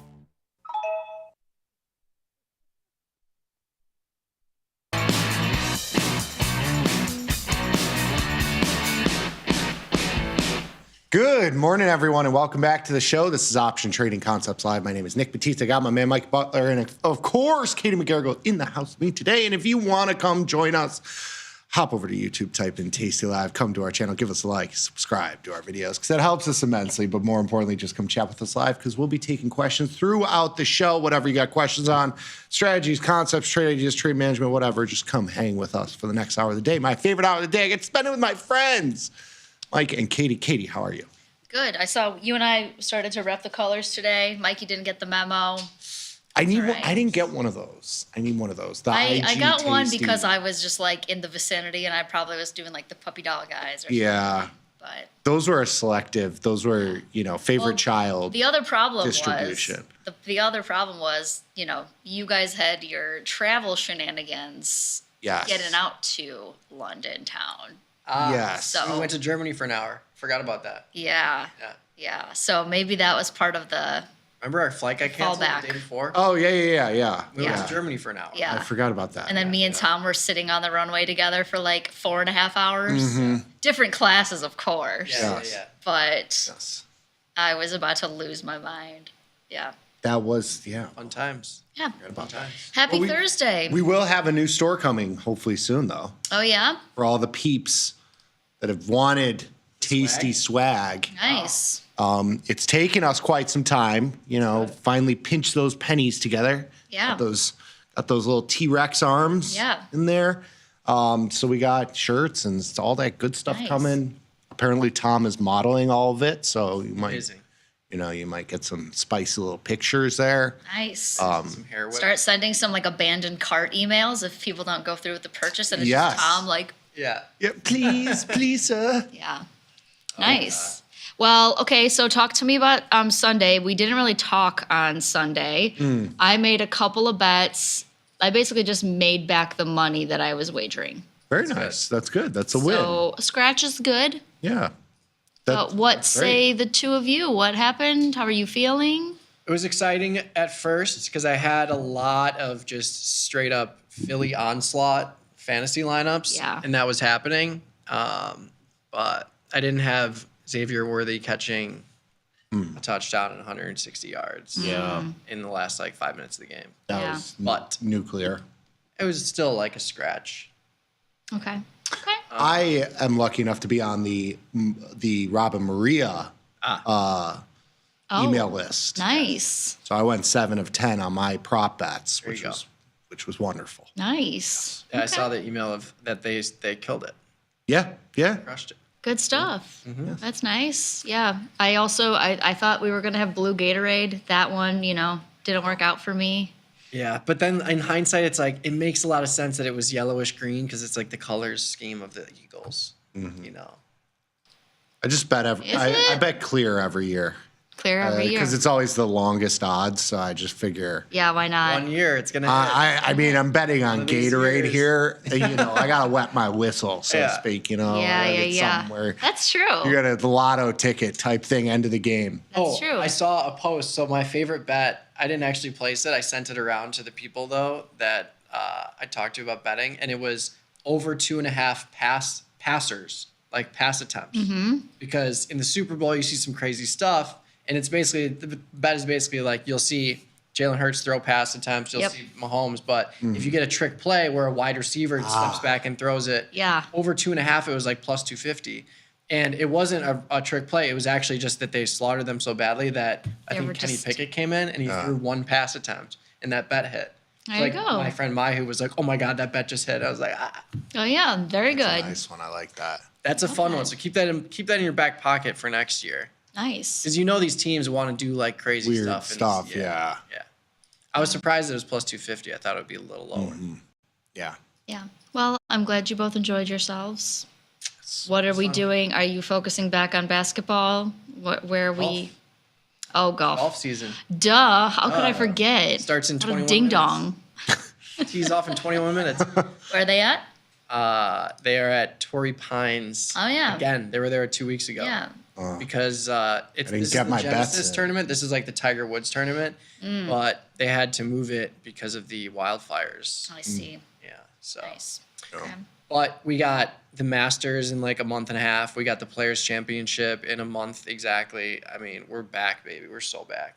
So bad. We took 3 days off. We're so back. Yeah. That's the beauty of golf season. It's like 1 week, and then that's it, and then it's back again. Just ready to go again. Yeah. But yeah, basketball too. But but basketball has the All-Star break soon. So yeah. Yeah. And we can't watch our team either. Yeah, we can't. Even if we wanted to. Yeah. They have gate kept. I'm pretty sure they set a record the other day. Did you see that? Tom was talking scored about 22 points at half. It was like 2 minutes left in the half. They were down 40 points. It was like 65 to 22. And I was like, this has to be a record of at least points scored in half. That's like a like 8th grader basketball game. Yeah. I was just at one. How was that? Yeah, we need to have a tasty venture to Yeah, you should. basketball game. Yeah, nothing like watching 14-year-old boys like awkwardly run around on a Saturday morning. They won. That's nice. It's good.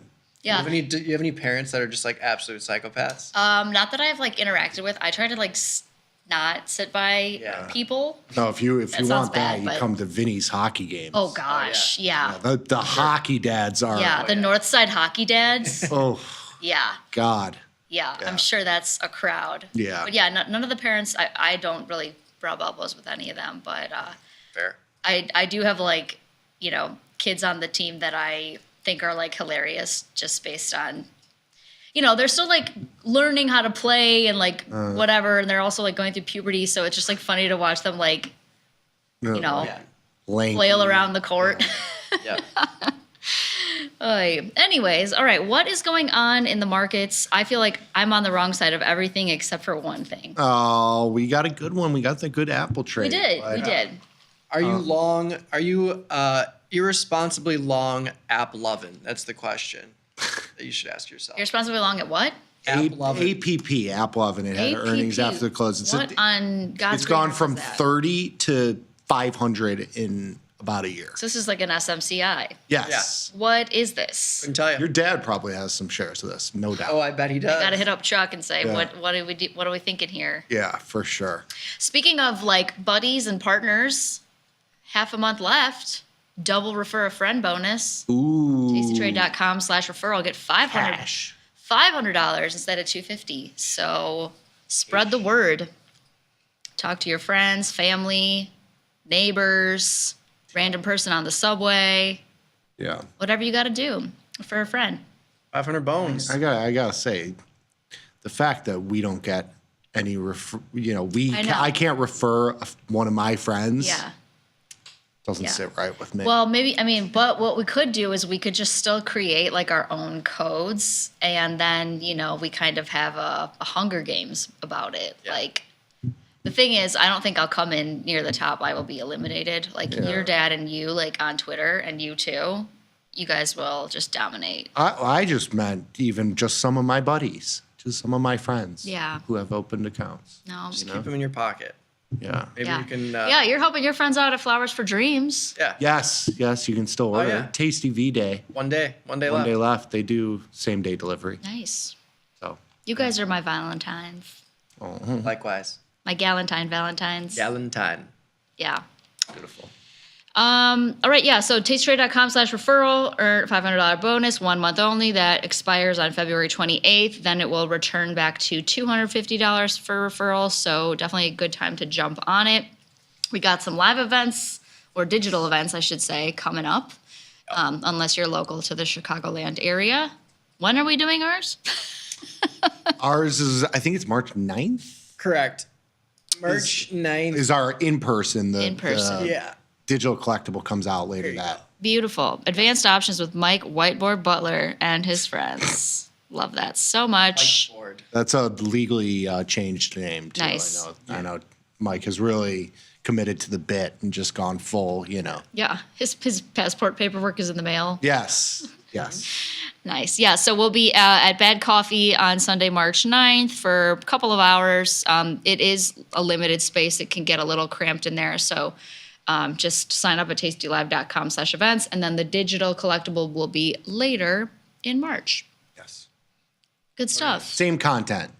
So Same if you're not local, you don't feel the need to fly in or do anything. It's gonna be a small little thing. Yeah. Just prep for us. Yeah, it's just a run through. Yeah. So to speak. Speaking of runs, how was snowboarding? It was great. Yeah? It was really great. You still feel like you got it? Yeah. Good. It's like riding a bike. It's just like you throw on the board and you're just back at it. Couldn't be me. But it's also like I've been doing it for so long. Like I've been doing it for 20 years. Yeah. So it should be that. It better be that way. Yeah. But yeah, got lucky with some great conditions. Got some fresh snow, and that snow turned to just pure powder because it was so cold overnight. Yeah. That's the dream, is when you get a ton of new snow and then it gets all the moisture gets zapped out of it because it's so cold overnight. Yeah. That's what happened.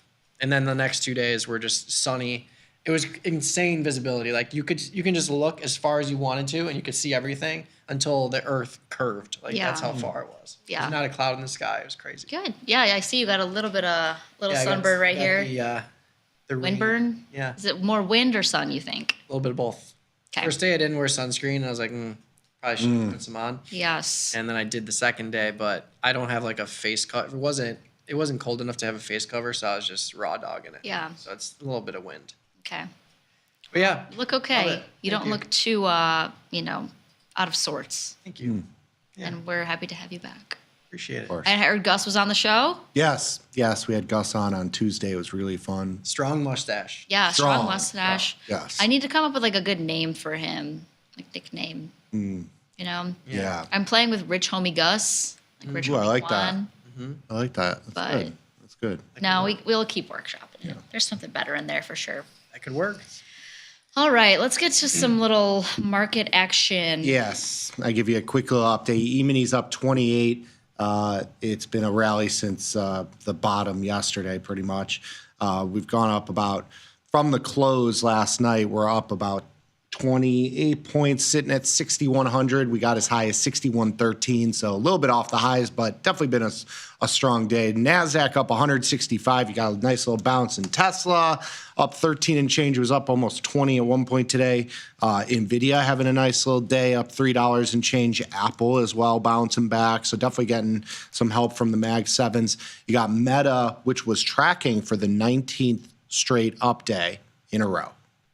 It's actually down right now, $4. So be careful there. Crashing. There. But in general, Mag 7 has been strong today. Nice little bounce back. Dow up 100. You got the Russell up 8. So everything up about 0.25 to 1% here. Start the session. Oil unchanged, 71.21. It was significantly lower this morning at $70 and change. Volatility futures actually upticking here going into, I guess we have a Trump presser at noon. about tariffs. You get a tariff, you Oh get my a tariff, God. you get a tariff. So maybe there's a little bit of volatility getting pumped into the market. They're up 28 ticks, 1765. Bonds up almost 1.5 points here. Rates coming down a little bit. You got gold up $15. It did have a little bit of a give back yesterday. It has reversed that entire move. Silver basically unchanged here, down to 8 ticks, 8 cents, I should say. And Bitcoin sitting at 95,000. Had a nice little rally yesterday. It has since reversed that. Yes. Speaking of, there have been a couple of new coins that are out on the Tasty Trade platform. So Bitcoin Cash, Bitcoin, like you said, Doge, Ethereum, Litecoin, Solana, and Ripple, and more coming. Mm-hmm. Beautiful. Yeah. Give us more. Yeah. Yes. Love to see it. Yeah. Tell the people, or the people tell us, you want more? Mhm. Let me try to make it happen. Lovely. Yeah. So, okay, we kind of already talked about, I covered that Apple diagonal that I followed you into, Nick. Other than that, I've been pretty light. I'm looking at the dollar being a little bit weaker today, but not enough for me to act on just yet. Did you have any of those longs in euro, micro euro and I everything? did. I scalped out of them the other day. Okay. So I caught, 1 or 2 of the days. Sure. The, third day I kind of missed. That's all right. I mean, It was a good trade. Fair. It's a couple. yeah, keeping my eyes on those though for sure. Yes. We need these did gold you- futures to calm down a little bit. Calm down a little bit. Bane of my existence. But it's in March, so it'll be fine. Yeah, we got lots of time. Yeah. It's just, but I mean, if you're saying there's tariff talks at noon, I believe so. It's been walked back and walked forward and moved, and it's very hard to keep up. There's a 17-point expected move priced into the rest of the day in SPX. If there's a live emergency press conference for tariffs, that is No, it's not emergency. No, it was but declared it's just yesterday. Yeah. Yeah. The emergency press conference. Yes, yes. The Dave Portnoy emergency press conference. If that happens, if that actually goes live, like there's a live Trump talking on TV, that straddle price is way too cheap. Yeah, feels squeezy. Yeah. That's all I have to say about that. But still 40 points priced into tomorrow, which is interesting. Yep. But yeah, CPI, PPI came out this week. Both came in hot, which is interesting, which suggests that rate cuts are further on the horizon now. We can take a look at the Fed Watch funds tool here. Yeah. 97% chance that in March we stay at the current rates. 85% chance now in May that we stay at the current rates. June, 60% chance that we stay at the current rates. 50% chance in July. September is the first time we're getting a pricing in of a 25 basis point cut. So that's substantially different than what we looked at the beginning of the year, where June was like the 50-50. Now it's a 60-30. So yeah, we'll see. We will see. We shall.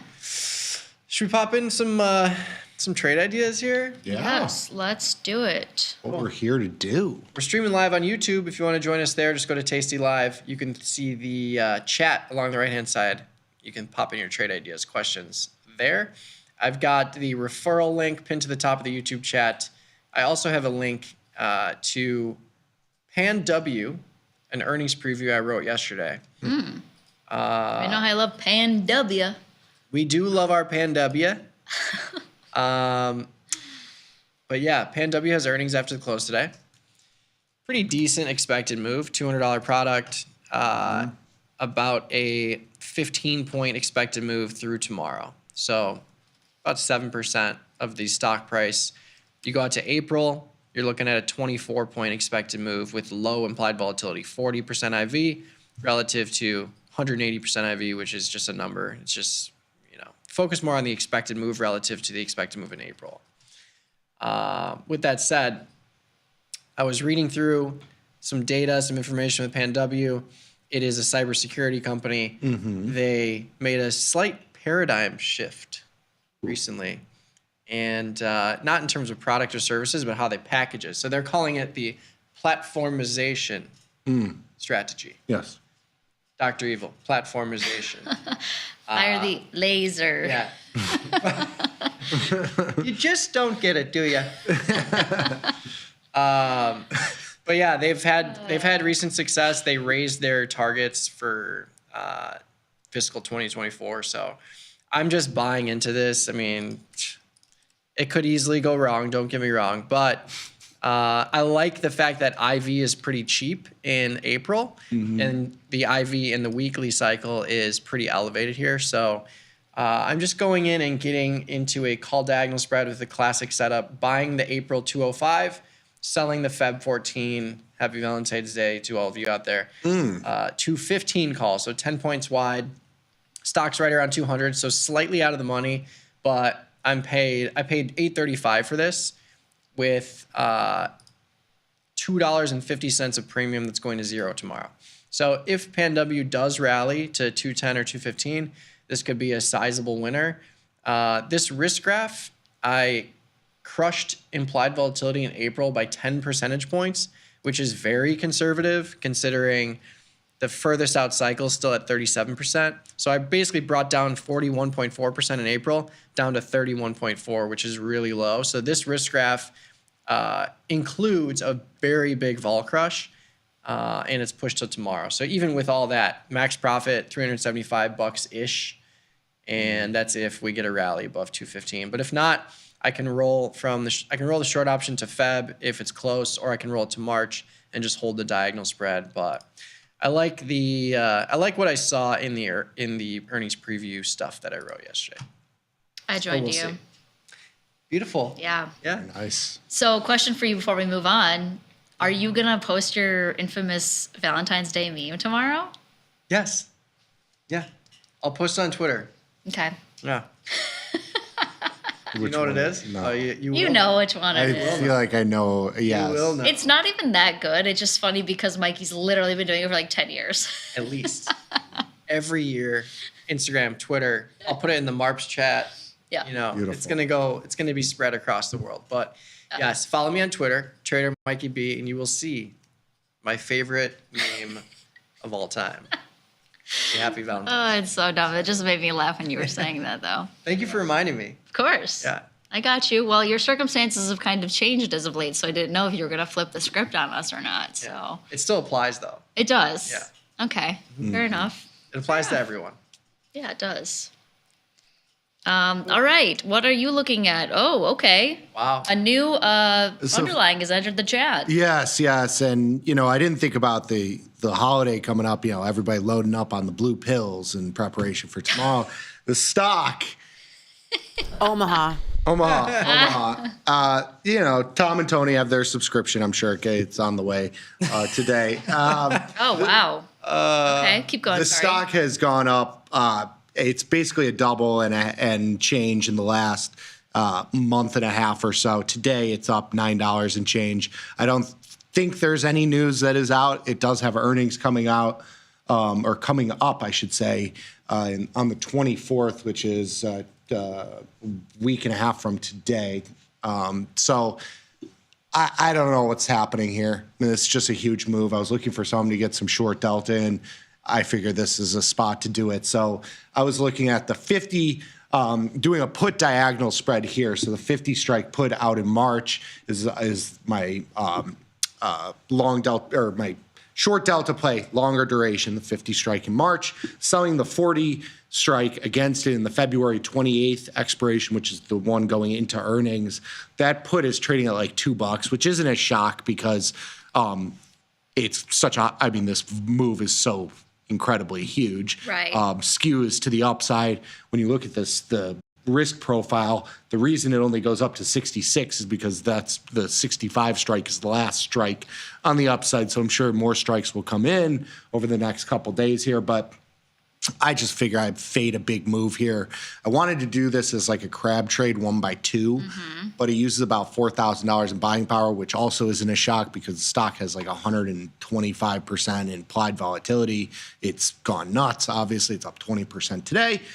So I did this just a normal put diagonal spread. I did it at a $5.10 debit, so a big, 10-point wide for $5, you can make up to $500 on this if you do get a full, the full move to 40. I probably wouldn't be looking for that, or maybe, who knows, after earnings, but just playing something that I don't think I've ever traded before that has just gone nuts. There's a lot of stocks in the stonks in the market right now going nutty today. You talked about AppLovin up 100 and change. That stock has 10x'd. Dutch Bros, which was another stock that had earnings after the close yesterday, it's gone from 60 to 82. It's up $18 today. Like, there's a lot of big numbers flying around that I feel like, maybe there's a little cool off. What's so funny about Dutch Bros is that if you actually see a Dutch Bros, they're in the South. I thought. I don't think we have them. I thought they were on the West Coast. They're on the west. They're on the West Coast, but it's like a little hut. Yeah. It's drive-through only. Yeah. Right? But that's why it's so wild to see a stock price like this, just stonking. But it's just a little hut that serves coffee. Yeah. Great. It always makes me. I hate watched. I got roped into watching this show. Have you ever watched Undercover Boss? Yes, yes. But do they even do those anymore? I don't know, think those but are there was an old Undercover Boss where they did Dutch Bros. So that's all I can think of when you say that. It's got to be such an amazing show where these CEOs go in and they actually. Well, they're so obviously wearing a disguise. Like, anybody that has functioning eyeballs can tell. Okay, that's a wig. Yeah. Or bad facial hair. I don't know. Yeah.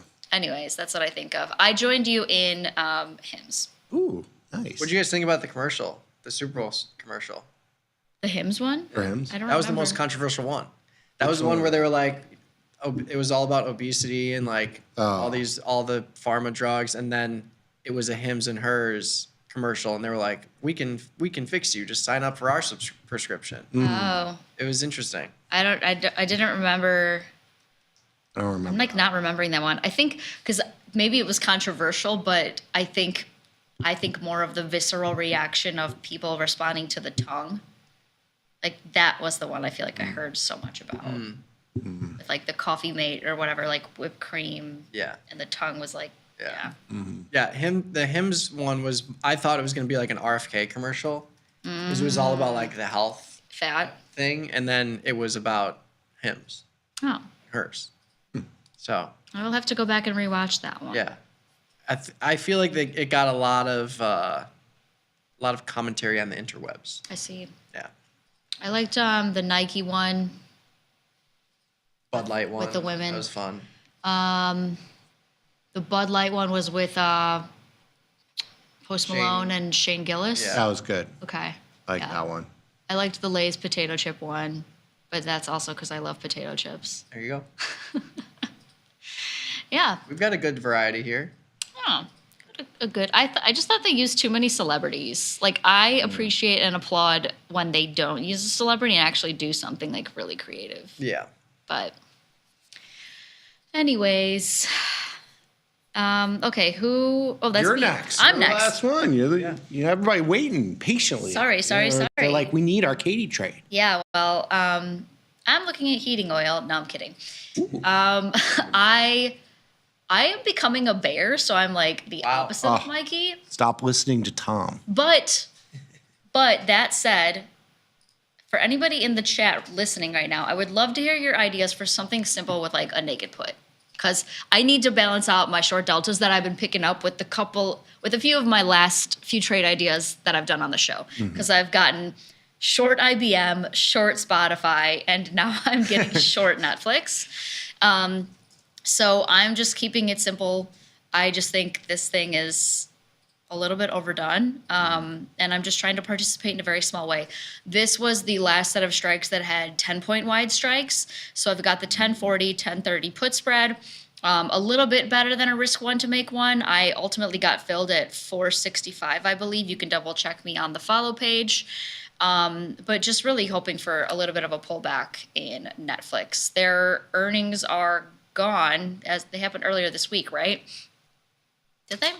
No, they're usually one of the first ones. Yeah. I think they had it. It looks like it was probably back on the. Yeah. Because you got that gap up. Yeah, in January. From It was- 850, 860 or so. Yeah, I remember writing a earnings preview for this one, and it was a lot about their live sports stuff and how they're gonna keep doing that. And I think it's Yeah.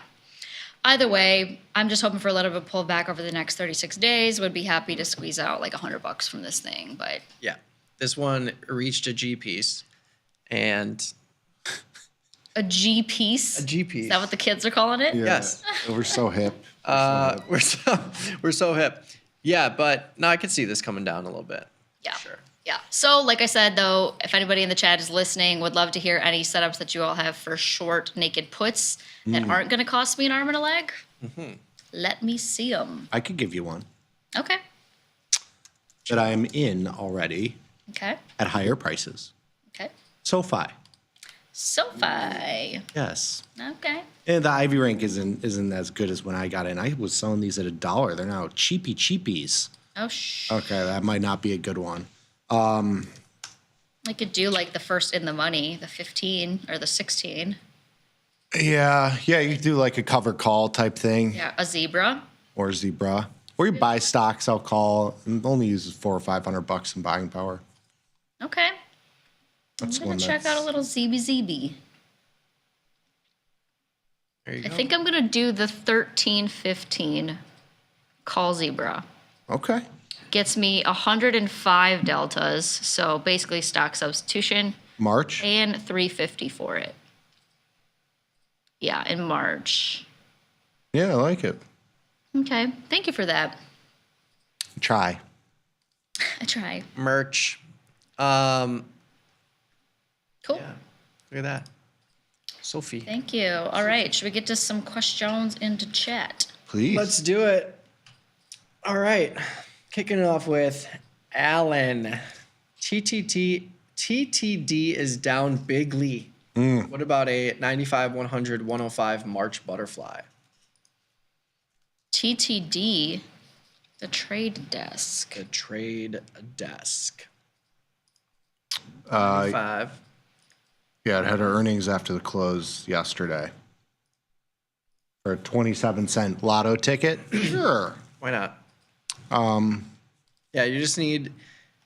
This one is, risk 27 cents to make 500, but just keep in mind you're going to have to hold this very close to expiration.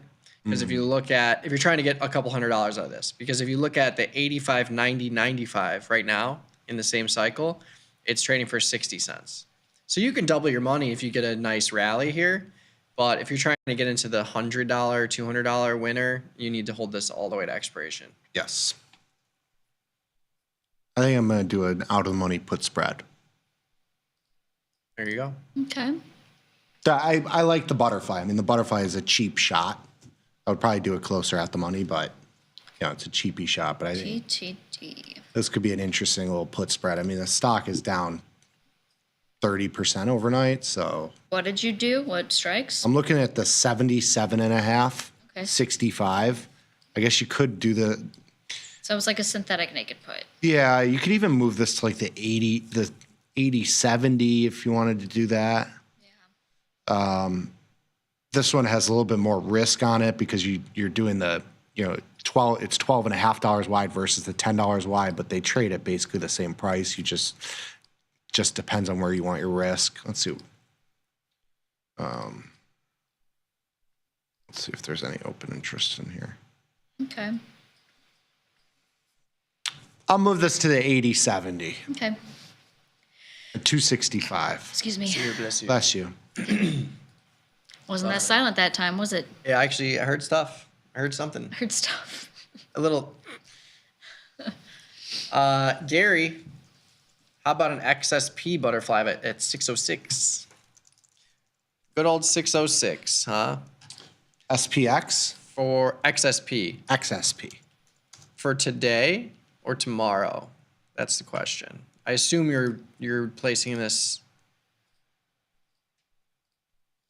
maybe for tomorrow.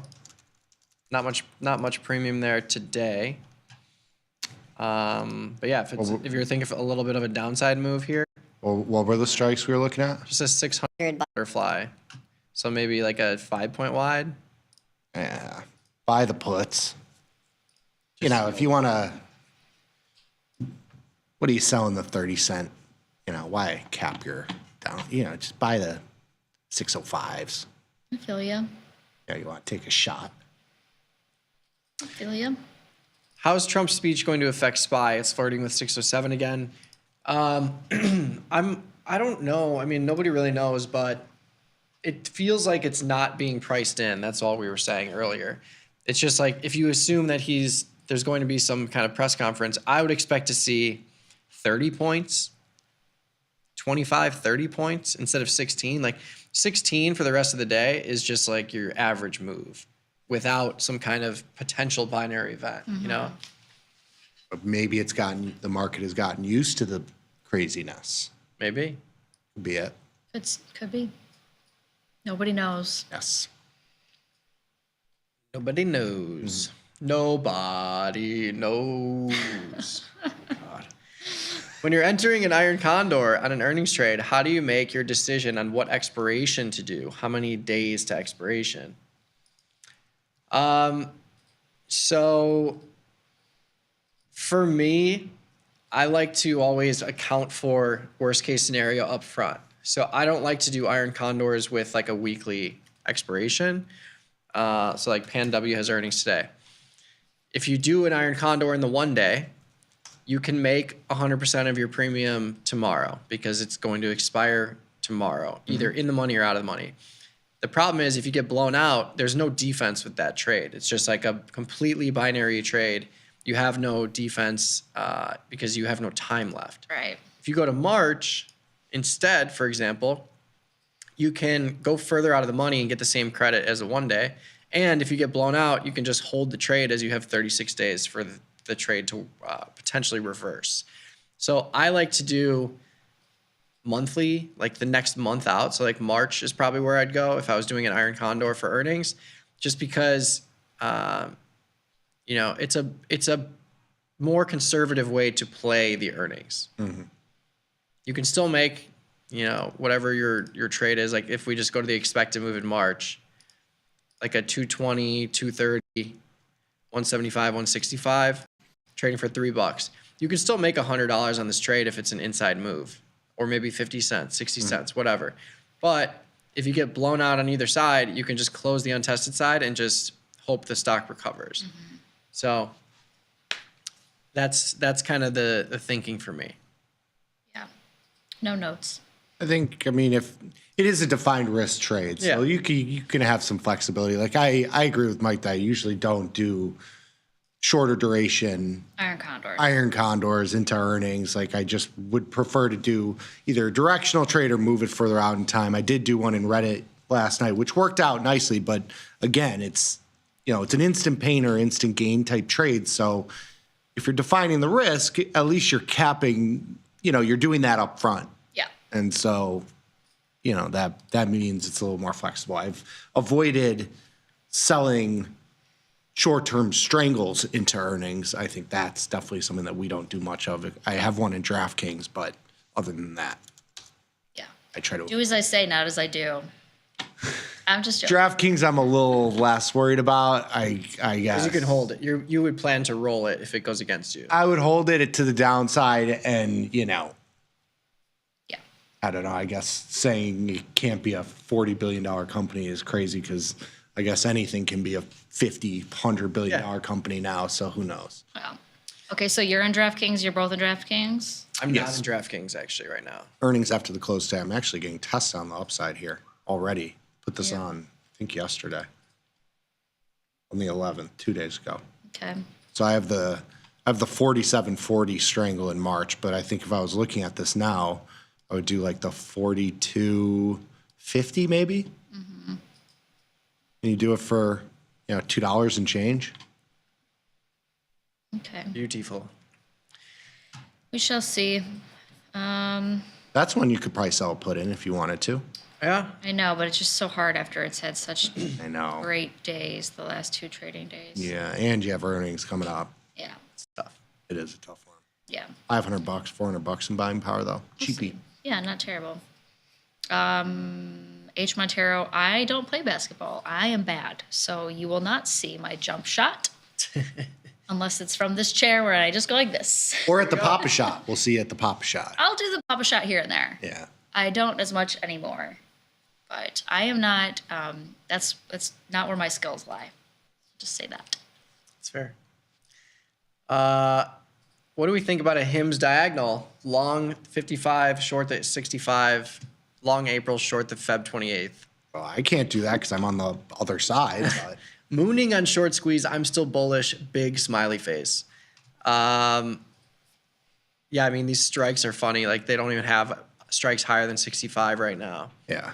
In April. But this is a big IV product. This is turning into a meme stock in the sense of how it would work or how the implied volatility would work. Where if you see a decrease in the stock price, you're probably going to see a decrease in IV, which hurts your call diagonal spreads value. But yeah, if you're looking for a continuation here, I don't hate it, but I would go sell the 8-day 65 strike because you're not going to get much premium out of the 15-day until earnings. So if you're trying to play for a short-term move, like through next week, I would sell the Feb 21 instead of the Feb 28. And do March or go to April? So I would still stay in April if you're going to hold it through earnings, because then you can sell the Feb 21 and then you can roll into the earnings cycle if you still want to stay in it. Mm-hmm. But this short call in the earnings cycle will likely explode if you get a continuation to the upside, where next week's will not move as much against you. But it's a costlier trade, so.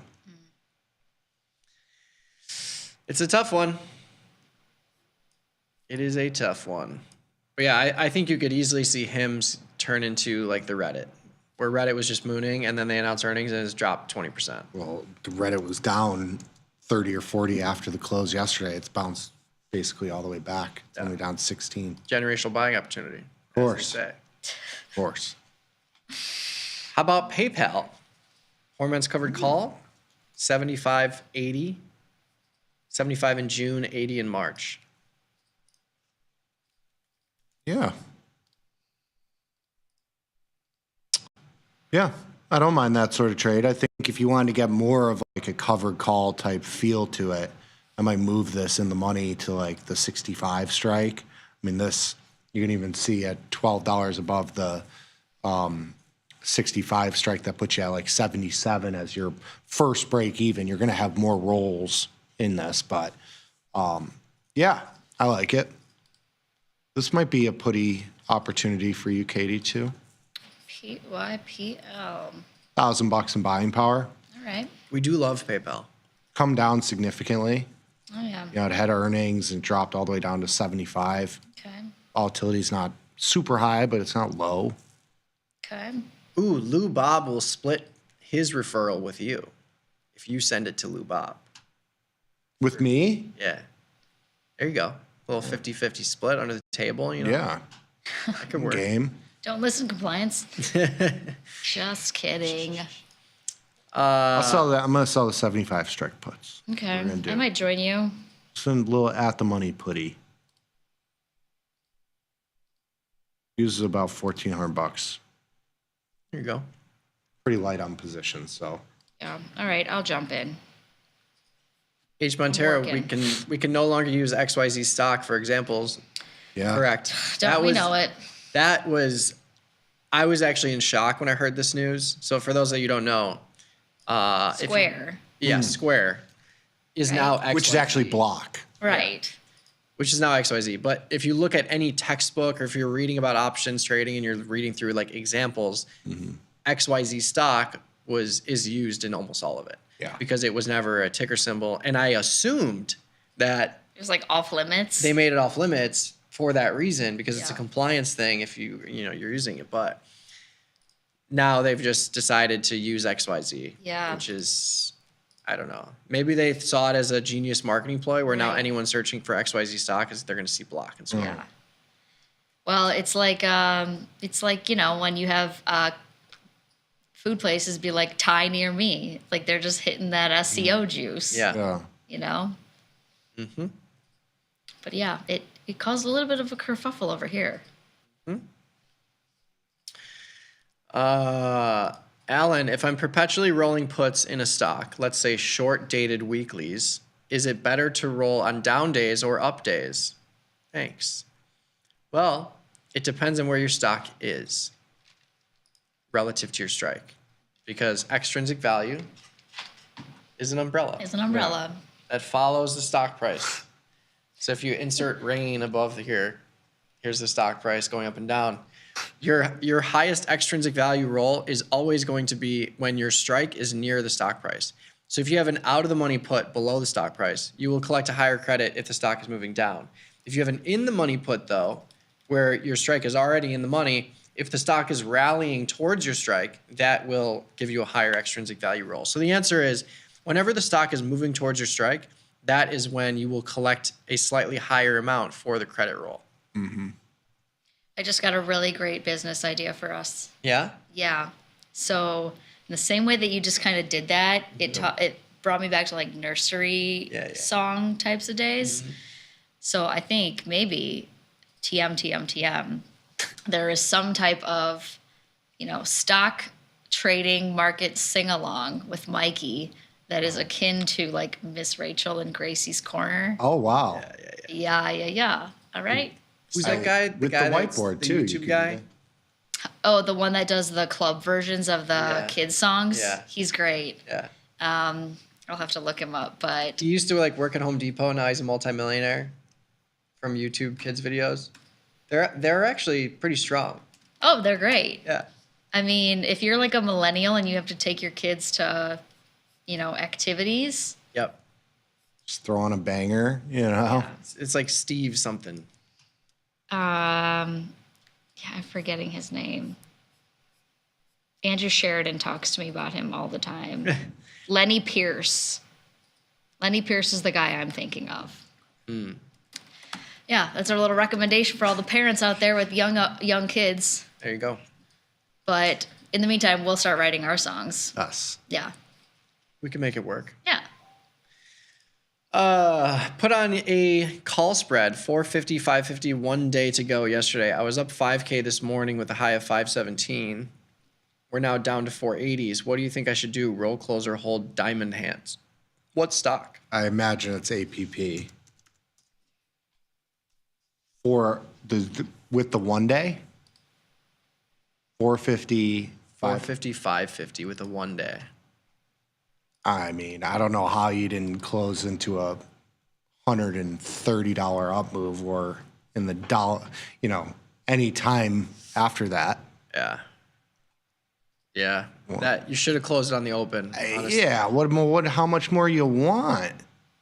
Maybe they were busy. Yeah, that's if you true. were busy. Well, but it's been stair stepping down all day. You gotta take the money and run when you hit a mega home run like that. Yeah. I mean, you're probably still up. You have to be up. Let's see. Where's our The long option is volatility was juiced, and you could see the markets were really junky here, so it's hard to even tell where you got filled. But you're up, let's call it $10 on this. I mean, like it's really hard to just see what we're trading here. But yeah, it's tough. I mean, I would just I don't know. It's at the lows now, but this thing could just go back down to what it was trading for yesterday. So this was trading at 10. What was this trading yesterday? I mean, problem was they were selling a 90-cent call yesterday against it. Like you're buying the 450, which was trading at $10, and you capped it with a 80, 90-cent call. You can't do that. In a stunk like this. Yeah. But you got to be a winner now because you probably did this at like $10. Yeah. All right, let's do some rapid fire. Yes. Because we've got the chat popping off. Cool. All right. So, all right, next one. PEP, bullish call. Sell the 140, buy the 135, put in March 28th. March 28th. So a weekly, so the 43-day, 135, 140. Yes. Short put spread. Yeah. Mm-hmm. Fine. I would just go. I would just go to the monthly, the regular monthly, just to keep your liquidity higher. You can see there's the March 28th only has 70 contracts. Like nobody's trading it. Fair enough. You could do that $1. Yeah, but just an at the money put spread, straightforward enough. Yeah. Okay. Natty gas. Natty gas. Coming off the highs. Mm. Do we do a bearish natty gas? Oh. I can't act without Mr. Thomas. Westwater, without his blessing. See, has he done anything on the little follow page here? Yeah, shout out Thomas. Ooh, natty gas. Is he in there? Today. Short call spread. Oh, he's got, okay. 41 days. Smash. Should follow that. I'm just going to duplicate that. So yeah, if you click on Thomas's name in the follow page, you can see he did a 385, 390 short call spread in the March 26th expiration. I like that. I'm going to do it a little bit wider. One more strike wider. I know, I was thinking the same. Like $700 on there. Yeah, I'm going to get in. I'm going to follow his trade there. There you go. I'm going 380, 390 for 30. I like that. I did the 385, 395 at All right. 27. You know what? Who am I kidding? I'm going to do the 360, 340 long put spread. No, I'm not. I'm going to do the 360, 350 long put spread. So risk 500, make 500. Yeah. His bigger. He probably had better timing than we did. Oh no, it was like right now, 30 minutes ago. Regardless, Yeah, same thing. Public service announcement, be cautious about shorting naked in natural gas. Yes, you don't want to do that. Gus is also on the follow page too. Rich Yeah. homie Gus. Rich homie. It's gonna pick up. It's gonna pick up. Yes. Ooh, we got a drone special. Okay, what do we got? Pan W, 220, 225, 2-by-1 call ratio, 40-cent credit, intestinal fortitude trade. IFT. 220, 240. 220, 240. Do we know the expiration? Was it the weeklies? Feb 14. Tomorrow. Pan W. 220, 240. 220, 225 for a 40-cent credit. Surrey. I would be careful. Yeah, I mean it's a 40-cent credit, a lot of risk to the upside, not too much to offset your risk. Your break even's at 230 though, so that's it's outside of the expected move. You can absorb a 2 times expected move and break even tomorrow. Yeah, is basically the gist of it. I'd rather. Yeah, I like to stay defined risk for earnings. Just look at APP, look at Reddit, look at anything. These stonks are stonking. Got to keep it small. Could also widen it out, do like the 215, 225, and you do it for a small debit, and you'll make more on that, move to 215 on this position than you would with the tighter call ratio and the 40 cents you're getting there. Right. Right. So yeah, I guess Dutch Bros is actually in the south. Oh. Yeah, I knew that. What did I think? What am I thinking of that's on the West Coast? Like in Washington, California. Pete's.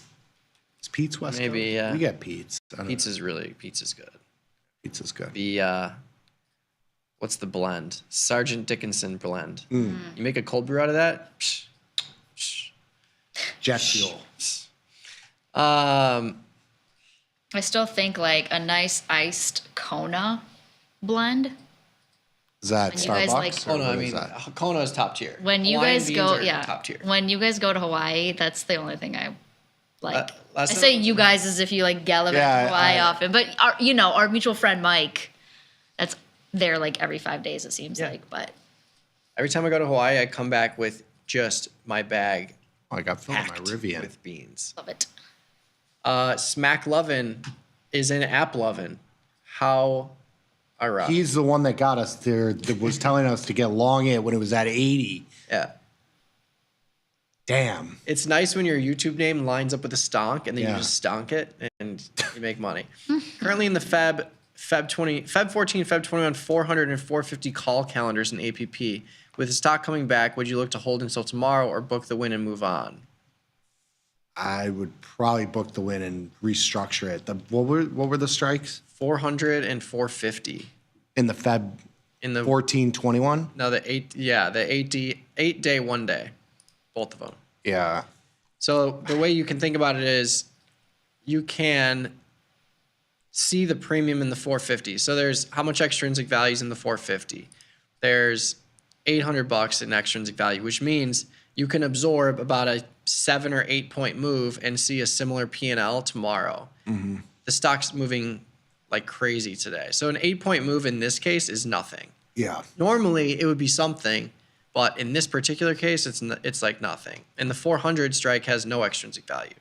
So the 400 strike is really just, you're looking for a sell-off towards 400, which is not that great for your 450. So I think you're kind of at a wash here. You would like 400 you could hold because there's like nothing, nothing's gonna hurt you. Yeah, the extra 450 I would close maybe. And I'm sorry, I have the wrong. The 14-day, 8-day. Yeah. Right? Yeah. So the 400 strike, like this one at $2 of risk in terms of like that's what you're going to lose to the upside for a free shot at the downside. 450 has a lot of extrinsic value. You get a move to 400 and your 450 calendar goes, bye-bye. Mm-hmm. Last one, Coinbase reports after the close today. I'm posting a link to Thomas's Coinbase earnings preview in the bottom of the YouTube chat. Shout out Thomas. Shout out Thomas. 24 point expected move, $289 stock. It's absolutely pre-earnings pumping today. Yeah. Well, I mean, it was probably on some of the heels of the Robinhood stuff, right? Robinhood. Yeah. Nuts. What do we think? I think Within defined expected? risk. Defined risk for sure here. Mm-hmm. Maybe a put spread or like someone put in a short put spread, kind of like that. Yeah. Yeah, we're kind of forced to just like stick with trades like that because it's so expensive. Yeah. These at the money options are $3,000. So Iron Condor kind of like Reddit. Yeah. You think the volatility is a little bit too high? Yeah. Wait Yeah, and see. we'll check it out. We'll post something to the follow page. Cool. Cool. All right. That wraps up this edition of Options Trading Concepts Live. If you want to see anything in future episodes, just tweet at us. I'm at Trader Katie, Mike at Trader Mikey B, Nick at Trader Nicky Bat, the show in general at Tasty Live Show. Crypto Gang going really hard as well at Tasty Crypto. So Yes. give all of us and them a follow. In the meantime, in between time, good luck, good trading, go golf, go pizza. Go Scotty. Scotty Chevy.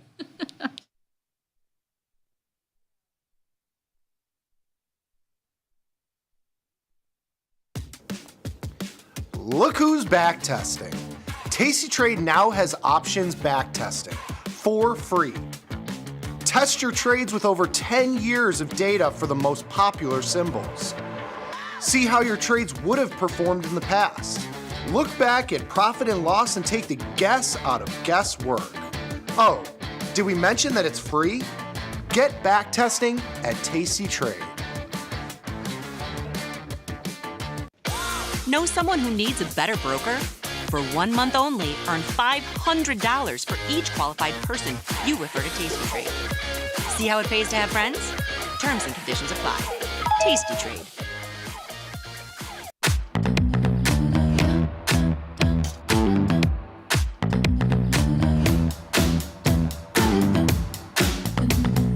Move with the rhythm. Shake it up, stop when the clock hits 13. Sing 1, 2, 3, 4. Cause no one can do it like we do it, like we do it, like we do it. Cause no one can do it like we do it, like we do it, like we do it. Your crypto needs a wallet. And crypto is better when it's tasty. You can now do more with your digital currencies with the Tasty Crypto app. We're proud to offer a self-custody wallet for Bitcoin, Ethereum, and Polygon. Transfer your digital tokens directly in-app and access thousands of tokens available only on-chain. Your wallet is your key to decentralized finance. Download the Tasty Crypto app and get started today.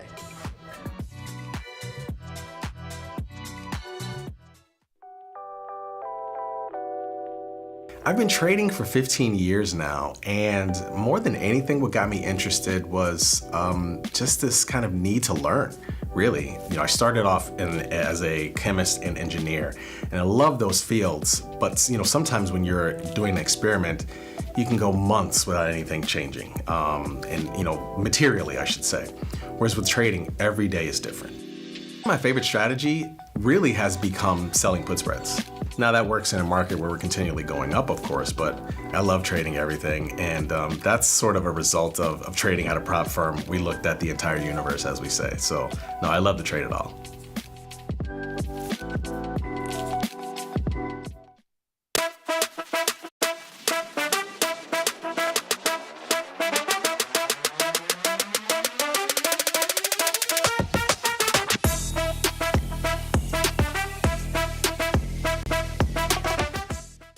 Your crypto needs a wallet. And crypto is better when it's tasty. You can now do more with your digital currencies with the Tasty Crypto app. We're proud to offer a self-custody wallet for Bitcoin, Ethereum, and Polygon. Transfer your digital tokens directly in-app and access thousands of tokens available only on-chain. Your wallet is your key to decentralized finance. Download the Tasty Crypto app and get started today.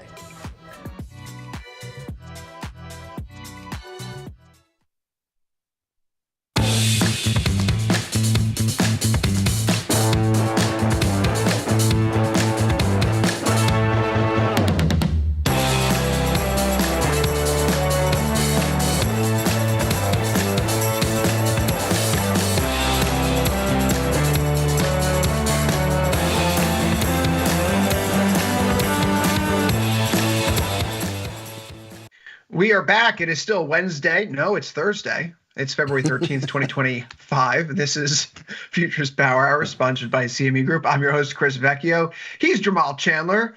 Jamal, we're almost done with the week. Yeah, you said it with so much confidence. I damn near believed it was Wednesday, but you're right. It is Thursday. We are almost done with the week, and it's been a compelling one so far, mostly highlighted by inflation stuff, right? So we'll see what the rest of the week holds. This has been an interesting week for inflation. This morning's PPI data did come in warm, but not warmer than what the market was anticipating. So we all take a sigh of relief. The prices at the factory gate aren't going up. Maybe this bump that we saw in CPI yesterday because of those transportation services, it's not really worth getting ourselves, tied in a knot over. Instead, our attention today is on Washington, D.C. once more, but not the Merritt Ackley's building or 2 Massachusetts Avenue where the BLS is located. Instead, 1600 Pennsylvania Avenue, because reciprocal tariffs are coming. Josh, we can go to the slides here. Trump said this morning on Truth Social that the reciprocal tariffs will be announced today at 1 p.m., so we should be seeing something about that right now. What are reciprocal tariffs?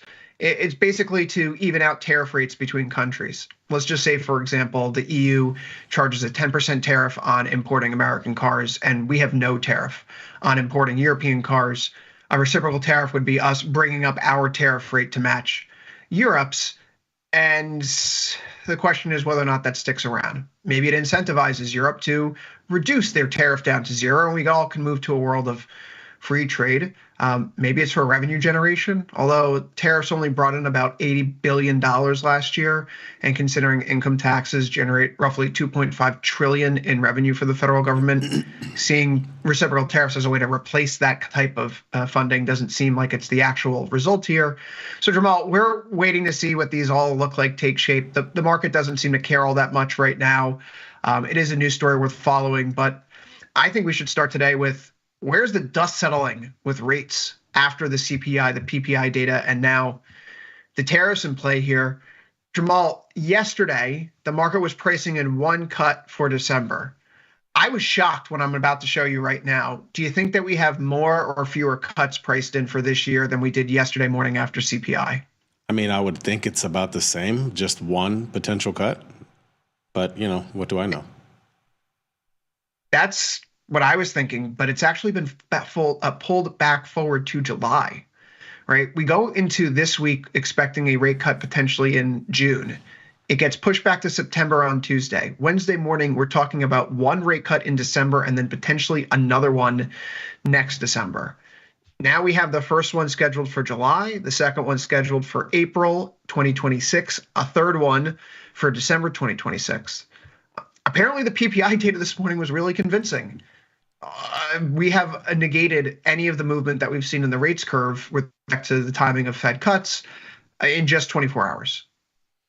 I mean, this thing is fascinating because it's going to move around quite a bit, and I think that's the thing to keep in mind. It's hard to really make any really strong trade ideas off of this because it's going to fluctuate, mostly because of the things that we talked about at the top of the hour. Tariffs, like you said, market doesn't seem to care, and that's not just saying that based on the fact that we're positive. If you look at the vol structure, market's not really worried about any potential tariffs, even at them being mentioned over the weekend. I mean, there's really not no vol price in when you look at the SPX term structure. And I don't know if I can't say if the market is under or overpricing. I just think that's just where things stand. So this also kind of reflects that, right? Like based on what we saw yesterday versus today, I think there's a lot of indecision out there on how bad or good tariffs are eventually going to be for the stock market, at least. That is ultimately the question, right? You can make an argument that the imposition of tariffs prevents the Fed from cutting rates in the short term, but then historically speaking, if you're going to have higher inflation, where are you going to put your money? Right? Higher inflation regime means that you actually have a higher required return hurdle rate, if you will, on money that you deploy in the market because you have to keep pace with a higher rate of inflation to preserve your purchasing power. And that ultimately pushes people into riskier things. Historically speaking, stocks and real estate do the best during high inflationary regimes. So yeah, tariffs may be coming. It may be preventing the Fed from giving us a clear-cut path on rates moving forward. Maybe it's going to raise inflation, maybe not, but that's not necessarily bad news for equities right now. And so they have nervously pressed higher here today, Jamal. We have backed off the highs a little bit, 60.98 right now in the S&P 500. That's off the high that we established this morning of 6113.75, but still good for 0.42% to the upside. Really strong earnings from AppLovin, which has gone from a nothing company to should it be part of the Magnificent Eight, some are saying. And Cisco helping push up the NASDAQ. Listen, one of the smartest stock pickers that I've been following for the past few years was on App, and I keep not following him into trades. But again, he's been on all over AppLovin for the past 6 months, and kudos to him. But NASDAQ here also pushing to the upside, flirting with 22,000 once more. Jamal, it feels like we've weathered body blow after body blow. Why shouldn't we be looking bullish? Why shouldn't we be more bullish? Why shouldn't we be more bullish? Oh, geez, is that like leading the witness in some type of way or something? Or I'm not a lawyer. Just play one on TV. I'll say this: there's no reason why you should not be bullish, I would say. And if tariffs is your only answer to that, then I don't think that's the case. This is more of what we've been talking about. There's been this consolidation forming here in the S&P 500. It's soon to break one way or another. It could end up being news that breaks it again one way or another. I'm not necessarily saying it's necessarily bullish, but I will say that if you are bullish, I think you got to be careful of the headline risk. So that's probably your only reason not to be more bullish. And by more bullish, meaning getting stronger in your positioning. I think having bullish positions makes sense here. I think you have to be prudent in how you do them. Because again, it's been all about the headline risk more recently. We've seen that for a couple of Mondays. This Monday didn't materialize, but I would say that's the only reason why you shouldn't be. It's just because the headline risk eventually messes up all potential, consolidation that we're seeing and just this nice charting patterns that we're seeing currently. So that's the only reason. Other than that, I think it's fair to be bullish right now. I think most of the names we've been seeing, at least over the last couple of days here, I feel have been knocking it out the park with earnings from what loosely I've been seeing here and there. You got your AppLovins, you got your Hoods, things like that. So market has been strong on that regard, but we are consolidating and there is headline risk. And I think that's the only reason you got to keep it contained to some degree. Yeah, we are getting a little bit of a drift lower here today. 30-year bond auction was just at the top of the hour, which, as a liquidity event can raise the eyebrows of equity index traders. It wasn't a good one. Again, that's 0 for 3 this week. The 3-year and 10-year notes on Tuesday, Wednesday saw weaker demand. The 30 years here today, a bigger tail than we had looked at over the past 6 months, a weaker bid to cover ratio. So investors are telling you that even with the recent uptick in yields, as Ilya recently pointed out, even with the recent uptick in yields, thanks to some of the inflation data that we've seen, investors are saying that the rates being offered at these auctions are not high enough still, right? We need more compensation. But in that inflationary environment, what does well in that type of world? And it's been stocks. The market seems to think that the Fed still has its hands on the steering wheel, despite a lot of volatility and rate cut movements. Again, we go from June to December back to July in the span of like 4 or 5 days. That's not nothing. But as far as I'm concerned, Jamal, like, let's just check the boxes here. Forget the news and the noise. Volatility is low. Technical momentum is positive, and the slope of the moving averages are getting more positive, right? That first delta of price change is increasing. Stochastics are overbought, and we're starting to press through the downtrend from the December and January swing highs here. We're not quite out of the woods yet. Getting to like 22,100, 150 would be a lot better for a technical breakout, a confidence call, if you will. But this has all the tenets in place of that continuation effort. Left shoulder, head, right shoulder here. You know, Jamal, it reminds me a lot of the trade setup that we had at the end of 2023 in the NASDAQ. What did we have here? There we go. Right. We had this pattern here where we spent a few months just consolidating and flagging. And ultimately, when we started to clear out those swing highs in November, the market lifted off to its next leg up. And it kind of feels like that right now, where we've been chopping around, consolidating for a few months, and you're beginning to see the tilt here, where you're getting those higher lows and beginning to try to carve out a higher high now. The correction may be ending. And as far as I can throw a stone, I'd like to stay on the long side of equities. I do too, as of right now. And again, it's more about, I think, positioning and the way you manage it. Zero DTEs are a lot harder to trade right now because of all the different headline risk. I think you got to be, in a little bit further out tenors, just to be able to account for any potential drawdown and then subsequent sort of bounce back, which we've been seeing more recently. At least the market has done that. So till that changes, I think I am bullish. I just don't want to be overly bullish because, again, those market hiccups, they sting, man. They do sting. I'm a garbage zero DTE trader, so I wouldn't take. But knowing that, right, does an environment where and just trying to decouple here, right? We're not commenting on whether or not we agree with any of the Trump tweets or policy. As a trader, we're trying to understand where are the binary event risk coming from, and one of the risks in the market right now is that someone could say something that could move markets at basically any time. Now, given the distribution of when executive orders, press conferences, tweets have been occurring, if they do occur, it's going to be later in the day, right? That's been the highest density of these announcements and commentary so far, later in the day and at night. Trading a zero DTE becomes very difficult because if you get a tweet at 3:30, right, half an hour before stocks close here in New York, what do you do? A position that you've been managing all day could be underwater just like that. And the past several Fridays, we've seen the market has been selling off going into the weekend.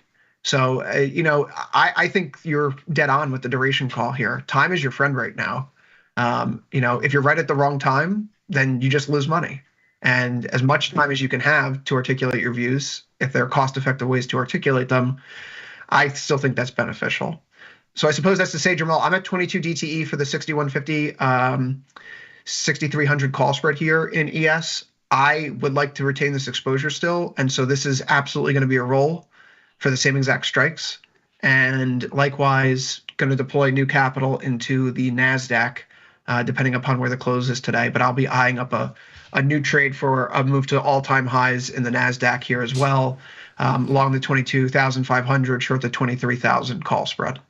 I mean, for all intents and purposes, the CPI number should have put us away yesterday, and somehow it didn't. The Bears missed the dunk on that one. So if that's not going to do it, I'm not exactly sure what else is going to do it in the near term outside. And I'm not even sure if tariffs does it anymore, right? I mean, we heard about, the aluminum and steel tariffs. Markets didn't tank on that. So, the market has a way of becoming resilient to some of these things after a couple of times of hearing about it. And I think that's exactly what you're seeing right now. So, again, I think it's appropriate to be bullish because, the market seems to be shrugging off any possible worries. If only to offer an analogy, you talk about, desensitization to some of these headlines. This happened recently with yields. I mean, the first time that the 2-year yield hit 5%, Jamal, equity markets panicked, right?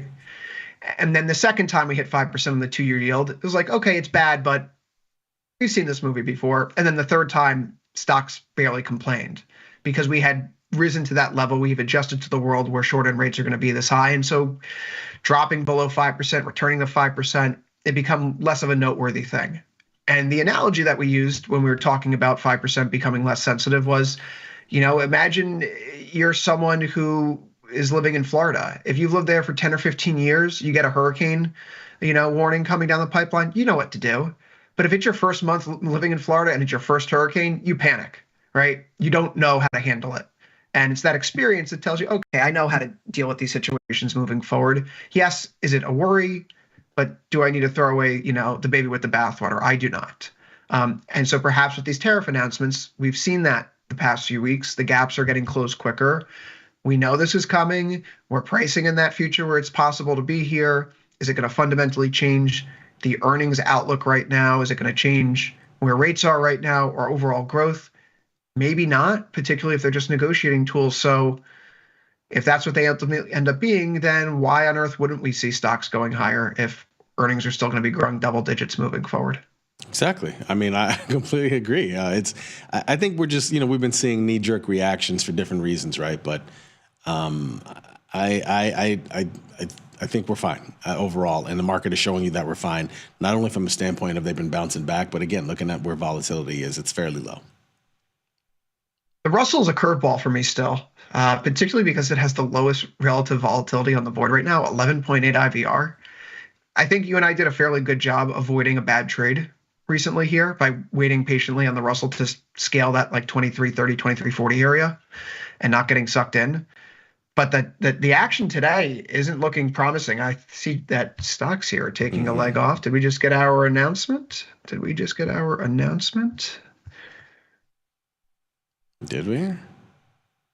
You don't just see 10 points wiped off a VS in a blink, right? Something had to have happened. Oh yeah, that 5-minute chart real quick. Decent, 10 points. What was that on? I am seeing if there was some sort of headline that just came out, because that's, you don't just drop 10 points like that in the middle of a conversation about stocks. But it also goes to underscore, as we look for this, I don't see anything right now. The Russell here, that price action on the daily chart is not looking too healthy, right? Momentum here is a lot weaker than it is in the S&P or the NASDAQ. And today, as we attempt our rebound, we run to that moving average envelope, right into the 5, right into the 21, and we start to fail up there. So if I'm thinking the way this is shaking out right now, given the Fed's inability to cut rates coupled with the Scott Bessent and the Treasury Department's desire to more or less focus on the 10-year yield, the long end of the curve, for effectuating fiscal policy, you can see a scenario where the forces in this market right now are pushing for a flatter yield curve again. Okay, and in those type of environments, when yield curves flatten, the Russell tends to underperform mega cap tech. So this isn't something we should be, we've been patient here. I'm not so sure that we're looking at a world anymore where the Russell outperforms the NASDAQ moving forward. And the price action in the past few days, while the NASDAQ and the S&P are, trying to return back to their highs from December, the Russell is decidedly not. And I think that should be a warning to all. At 12.3 high VR, just because it's the weakest of the bunch, I am not looking to sell puts here anytime soon.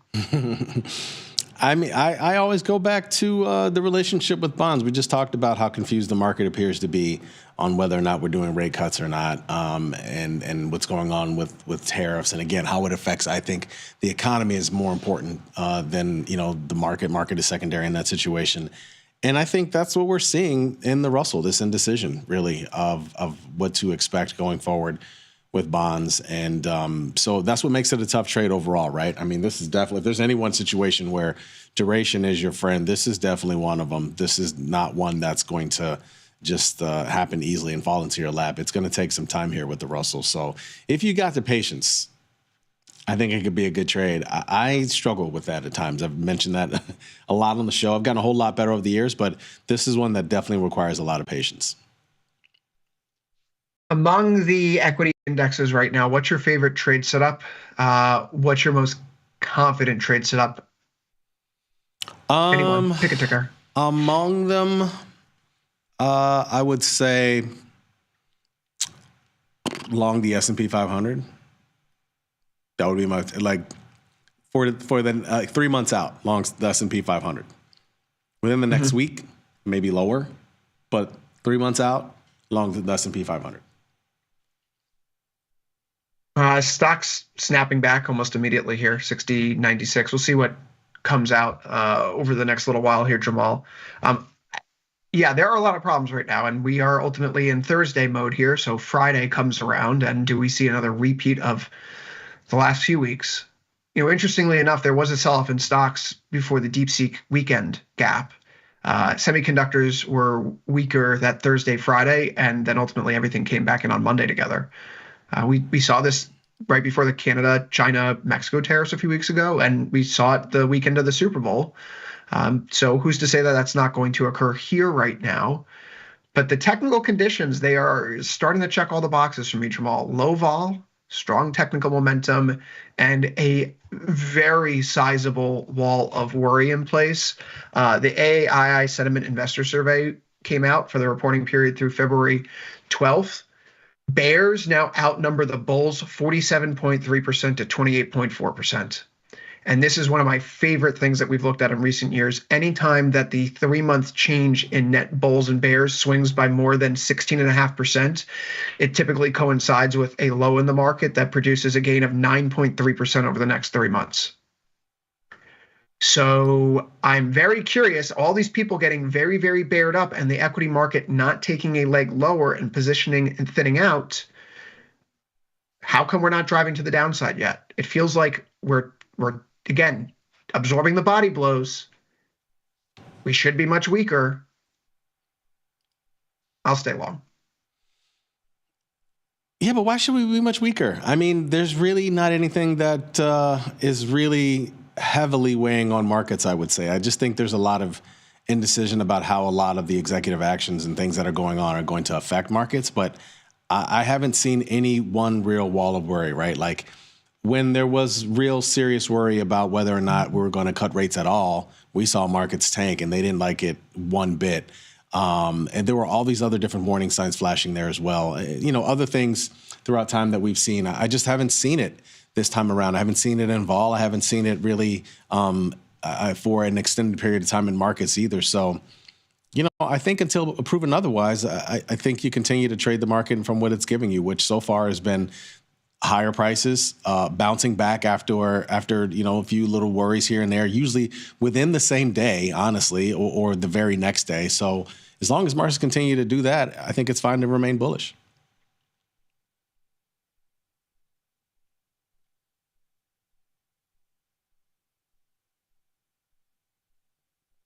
Oh, you're muted. I was like, wait, is he like playing a game? Sorry about that. Sorry about that. I have little, coughs, sneezes. I try to be courteous to the. I should unmute more often, but as a thought experiment, I can't help but think that if we got the tone and tenor of yesterday's report, right, in the middle of 2022, stocks would have been down 3 or 4%. Yes.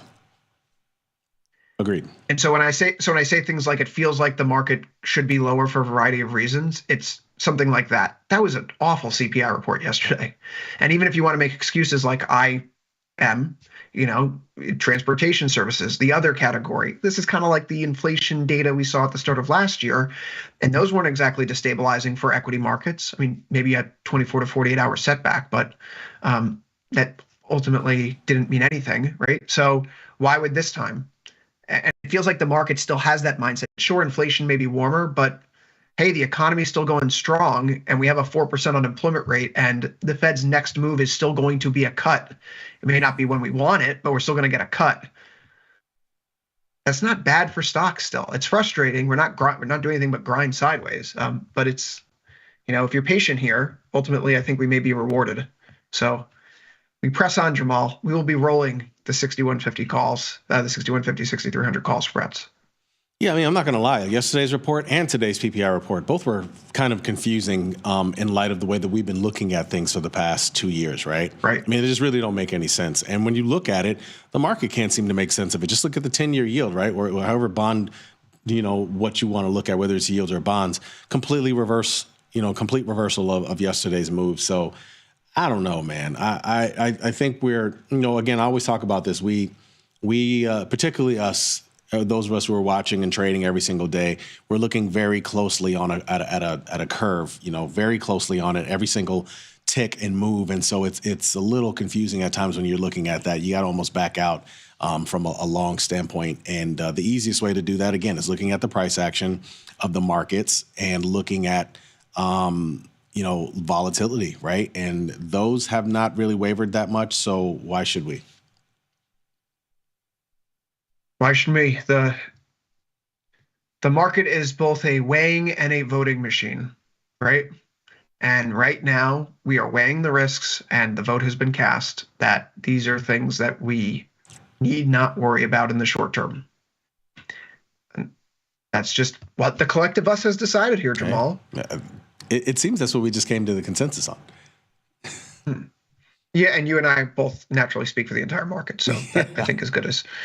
Bonds are back. The shifts in the rate curve today are proving to be something that is sparking a good deal of interest in ZN and ZB. Let's talk about that auction, though. Really bad auction here, as I mentioned. The high yield was 4.748%. We tailed by 1.2 basis points versus a 6-month average of 0.2 basis points.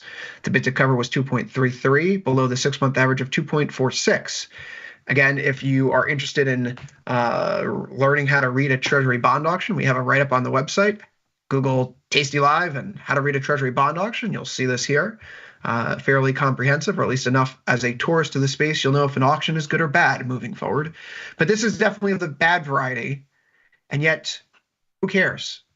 The market is still up here today, long end, trying to get back into 115. And hello, that neckline, maybe, just maybe, we're not ready to give it up yet here, Jamal. You mentioned the 10-year yield.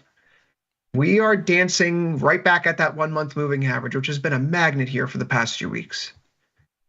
How do you feel about rates moving forward? Because it feels like this has been a real knee-jerk type of environment the past few days. For sure. I don't know, man. I almost feel optimistic about bonds once again. And again, I mean, my positioning would say so. I'm long calls. But the one thing that I will say is since the beginning of this year, I feel IVRs and ZB has been 30s or higher for the last, 6 weeks or whatever it's been since we've been into this year. And yesterday I was actually shocked because, again, I started off with a ZB position that was an iron condor. And then eventually I bought, an upside call, right? I actually did that on the show here, I think, within the last week. I looked at sometimes it's a little hard to tell, if you're making money on certain situations, you really got to analyze it. I looked at my iron condor and it hit me. Both of my short strikes were making money, which obviously probably means my iron condor is making money.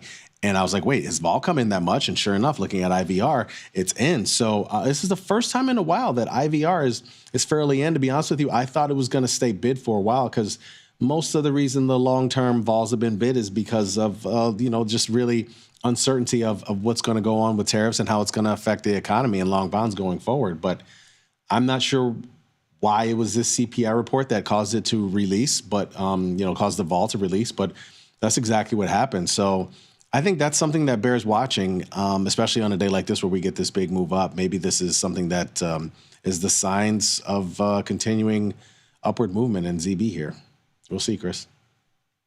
Yeah, where we close today is going to be very fascinating, very important for the longer-term technical trend. Ultimately, in ZN, that would mean moving outside of the downtrend once more. And for the 10-year yield, that would mean breaking the uptrend that's carried us over the past several months since the September lows.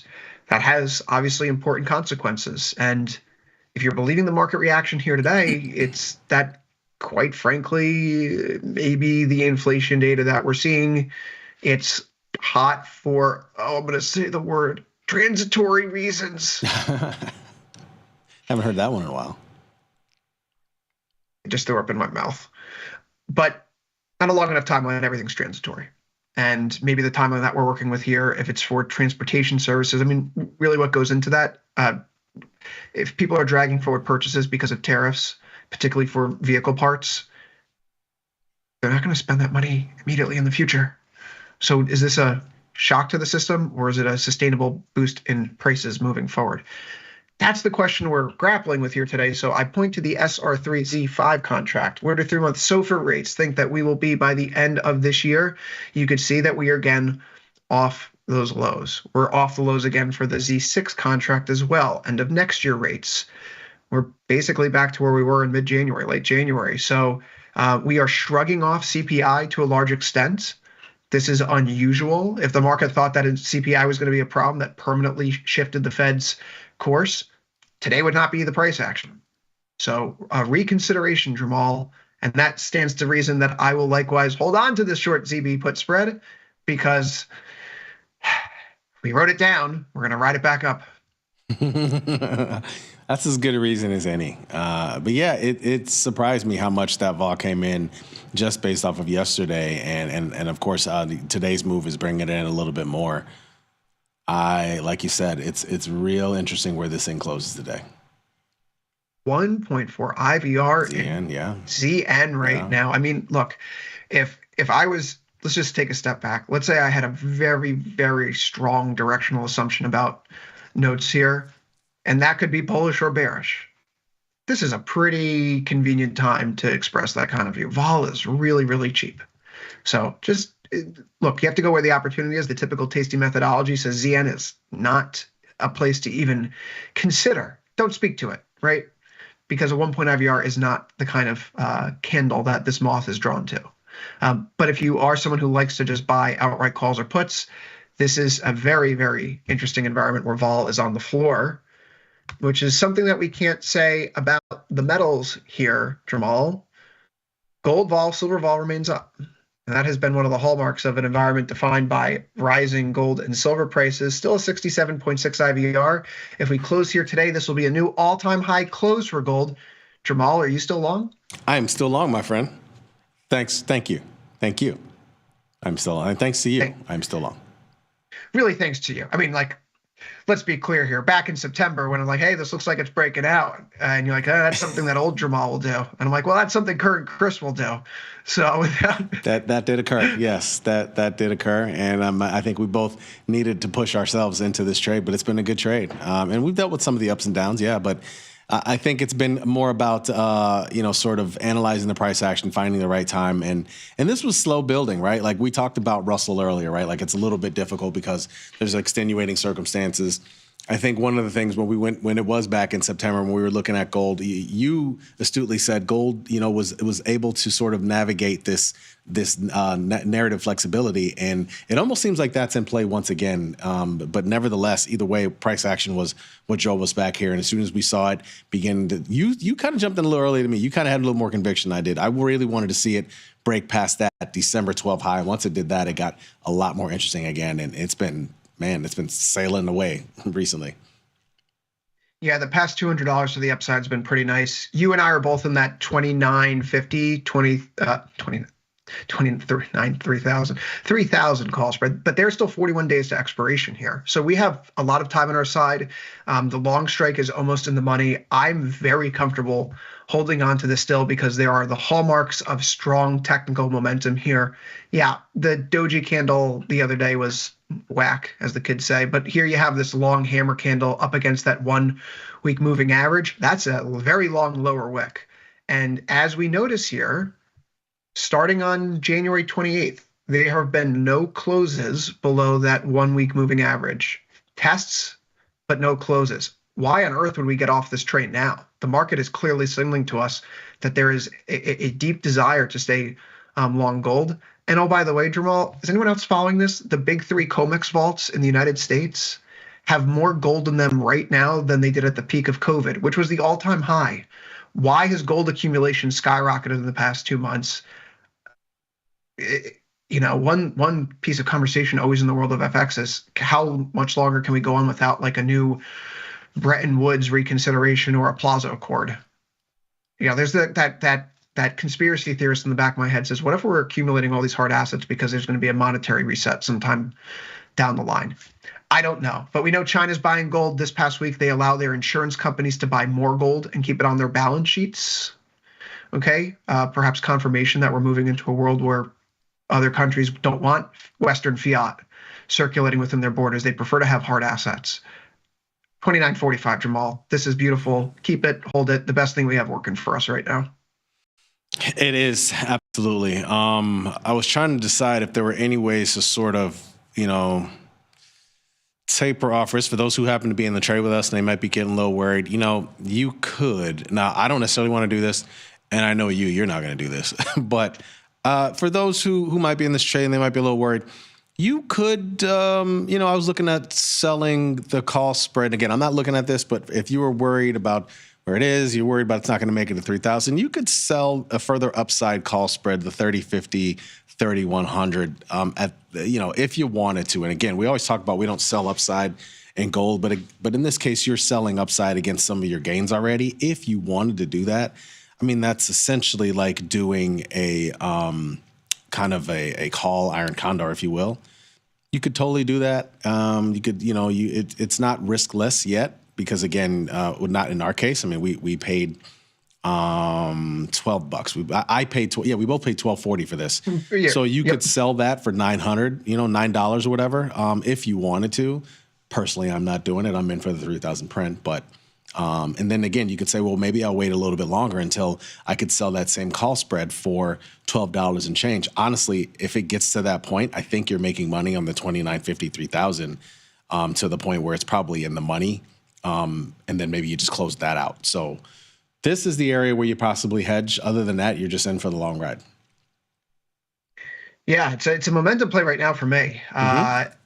And I, you know me very well, so I will not be selling the call spread here. But this is also one of those trading mechanics where if you've reached a certain percentage of gains in a position, depending upon your trading style, right, and you're at like 40%, and the trade's been on for less than a week, good chance to lock in those gains, to reset, to just maybe even take the profit, get yourself more duration, restructure, maybe take a smaller position. You don't have to just ride things out. I'm a macro person. This is why I always say I'm a bad scalper. I just don't trade that well on those timeframes. I do better when I just sit back and go, well, have the top-down conditions changed? They have not. So this is all just noise. I don't like trading in and out like that. That's a weakness I have. And I'm trying to, listen, we all have weaknesses as traders, as people. So I'm trying to improve this skill every day. It's not happening as quick as I'd like, but so I'm just going to continue to ride what works for me. We're above the 5 EMA. We haven't closed below it since January 28th. When that changes, the ride may be over. Until then, choo-choo. Yeah, this is, like you said, it's been riding high on that 5-day EMA, and I'm going to keep holding it myself. I think it's going to get, at the very least, it's going to get close to 3K before maybe a small pullback, but I could see that happening. Otherwise, I'm good. Silver as well, now back to even on the day, 32.78 right now. The vol here has creeped up too from when we were in the 10s back at the midpoint of January up to where we are now in the high 30s, low 40s, consistent with a market that wants to move higher. Again, a hallmark of last year's price action was as silver, as gold were building to the upside, volatility was building with them. And we've seen that here with this move higher here recently. And that's fundamentally different, by the way, than the rebound that we saw here at the start of December. When silver was rallying at the end of November, start of December, vols weren't going up. They were flat. That was a sign that perhaps it was unsustainable. So this time, a little bit more sustainability in this move and the consolidation above that step-up zone, above that 31.80, 85 area. Very nice this week, holding that 1 month moving average as support with yesterday's rebound. So I keep on the SIK5 call spreads, the long 33, short 33.5. That's obviously still working because one of those is in the money. With a little bit more upside push towards 33.5, I'm going to reset my strikes. I'm going to get myself more time.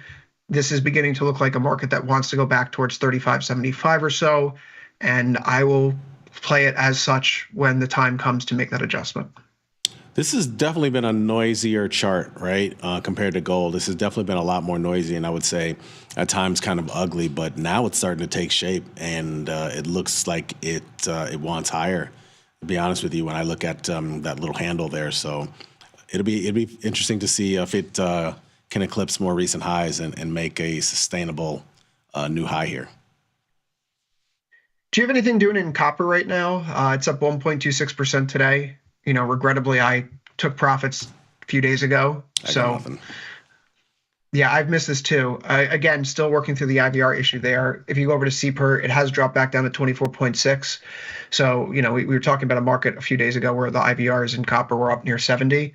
In any event, going back to HGH5, we see here that a brief pullback to that 1 week has already been negated. The 1 week moving average in many of these, in fact, I want to get rid of you. Goodbye. That's not working. There we go. We see here that this 1 week moving average after the breakup from the wedge, we close above there on the 3rd of February, and we haven't closed below there since. So while we are moving up into the high that we have from September, I would caution top pickers to wait for some signs of technical breakdown, because if there is a breakdown from here, right, we see the momentum crack, you have a nice level to work around in terms of sizing up some, potentially a short call spread. But my longer term view, Jamal, if there's a dip, those are dips I want to buy. This looks like it's breaking out. I do not prefer to short copper or have short deltas in copper. I'd much prefer to fade a spike in vol by putting on something directionally neutral or wait for pullbacks to get long delta exposure again. Yeah, I've noticed this one mostly as a result of what we've seen with Chinese names more recently. You can see some of them have been bid. Obviously, this is always kind of tied into China. It's a growth play. And yeah, I've just happened to kind of notice. I've just loosely noticed it. I haven't paid much attention to a lot of the Chinese names. I've been seeing copper because we talk about it every time we're on. But I just happened to notice, Baba and FXI and some of these other names recently. So it's almost no surprise. Again, you have K-Web as well. So it's almost no surprise that we're seeing what's going on here with copper. And I just hope it's not a head fake like we've seen in the past with some of this China stuff, right? We've definitely seen this head fake before, but it looks fairly strong and it looks like it might be for real. Yeah, the China names are perking up really nicely here in recent sessions. Chinese tech stocks are officially in a bull market now, up 20% from their recent lows. It's been a very, very impressive run. And it all started with DeepSeek, mind you. So that is not something that we can ignore. But hey, U.S. stocks have that going for them too. Energy struggling here today, Jamal. This has been, at least from the crude oil side, although now off the lows. That's changed actually quite rapidly here because the last time I checked on crude before we started the show, we were down over 1%. Yeah. That has obviously evolved. You could see here. Yep. From 71 to about 71.20. Yeah, this has been the move up today. What do you do here, though? This, again, broken record. Where's the vol, crude? What do we do with you? Where's the vol? Where's the vol? Where's the, there's actually been big intraday ranges, if you will, to some degree more recently, but I almost got interested at 70. I just didn't see an opportunity to, if I buy at 70, I want to get about $2 out of it. And I just didn't see that opportunity. And so I chose not to. And again, like you said, the vol is fairly low, which is, again, almost a little bit surprising when you look at the last 5 to 6 days of trading. There's some pretty big ranges in there. But I think for the fact that it's not necessarily breaking out of any, range bound areas is one of the main reasons vol is still remaining low. So not as interesting right now, but still, nevertheless, a little bit fascinating given the moves we've seen over the last several trading sessions. This area right around 70 looks like a line in the sand for crude right now. Mm-hmm. I had to fatten up that line to make it look like the dynamic zone of support and resistance that it actually is. But markets overshoot and undershoot. That's why we say technical analysis is an art, not a science. In any event, look, if we want to stay long deltas in crude, right, we got to be directional. I think we could make an argument that as long as we're above this line, we're good. And if we're below that line, we want to be short deltas. Now, the risk to reward here is like if I'm playing this, we have a swing low to work with. Maybe directionally get a bounce. Calls are cheap. And if you want to play like a tail risk, a geopolitical tail risk play, why not get some out of the money call exposure to protect, other assets that you may hold? I'm just still not compelled to do much of anything. I would love if this was like a 79 IVR here. Slap on the iron condor. See you later. We'll be back in a month. That's just not really doing it for me.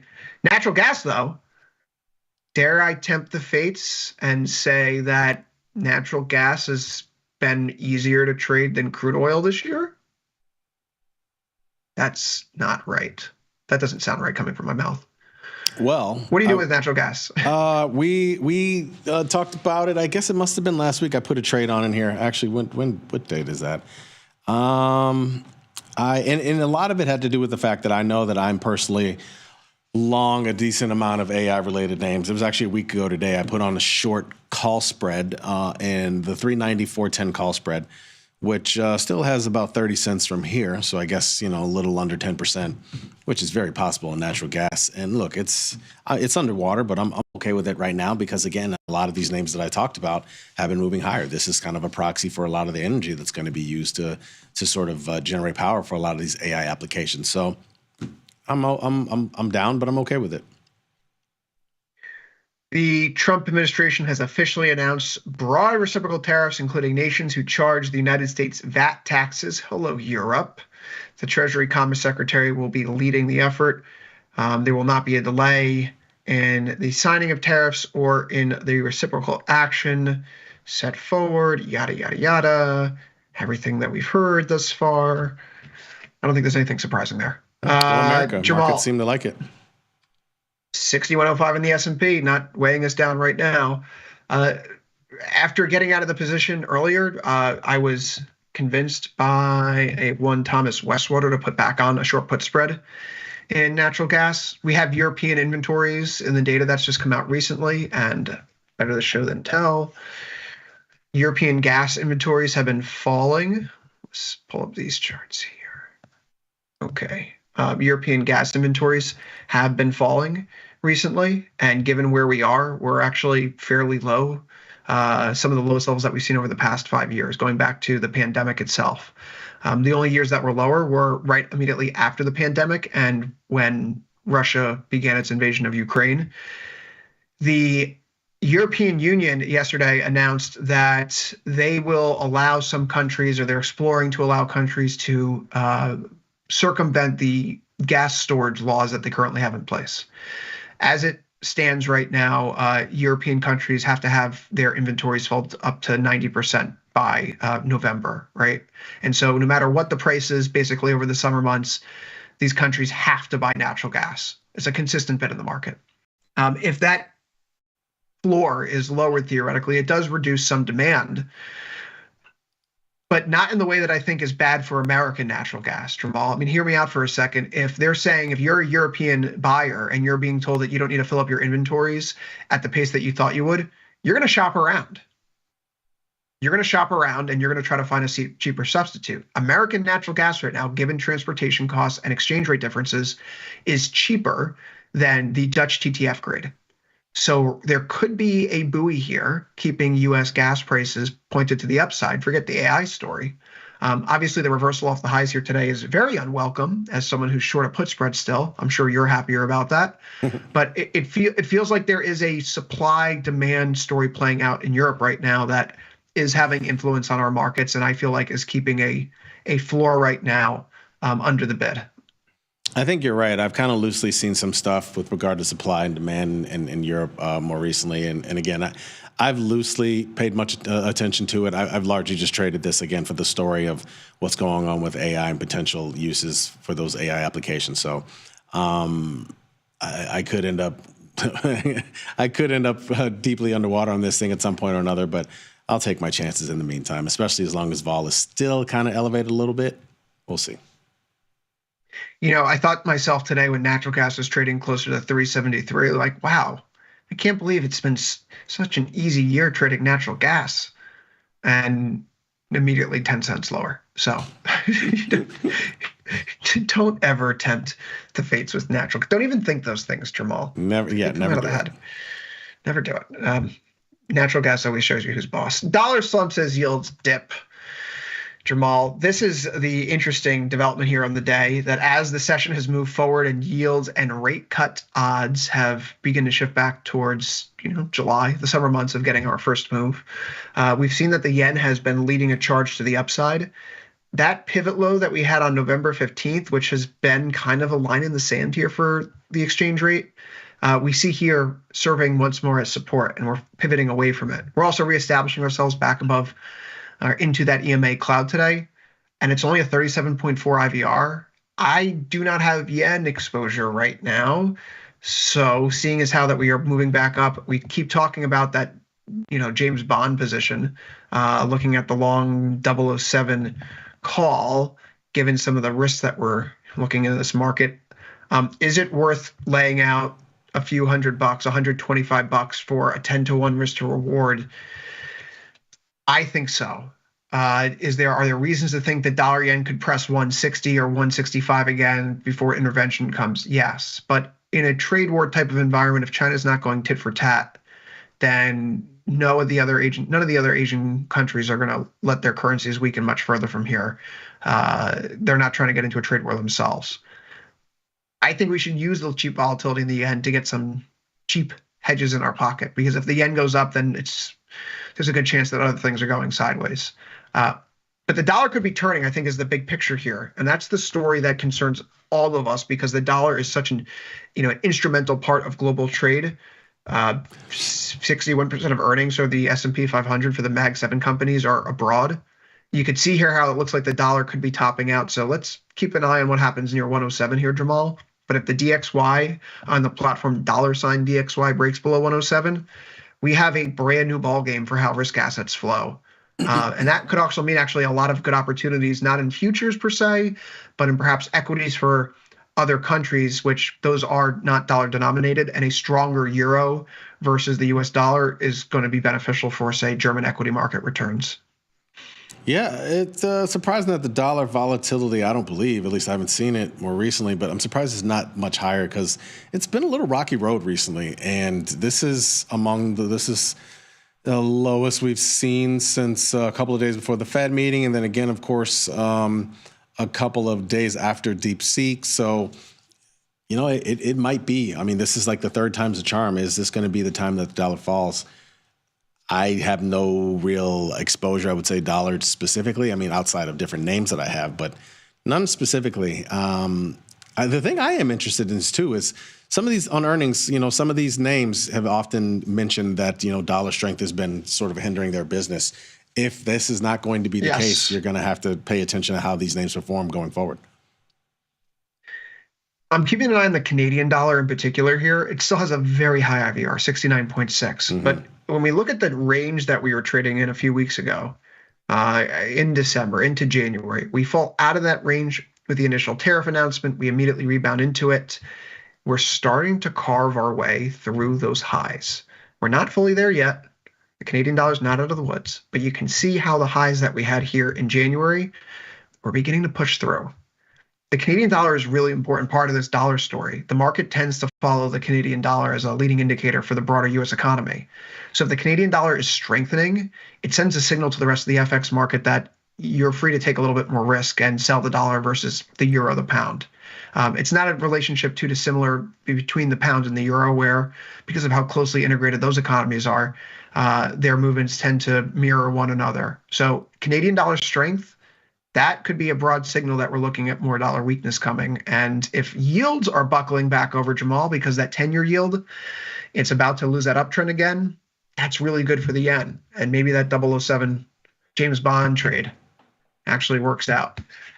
Tomorrow, it's Valentine's Day. Send something that your loved ones will love, like a retail sales report at 8:30 a.m. Eastern, 7:30 a.m. Central Time. Let them know that, honey, we're not having chocolates this year because no one's spending any money.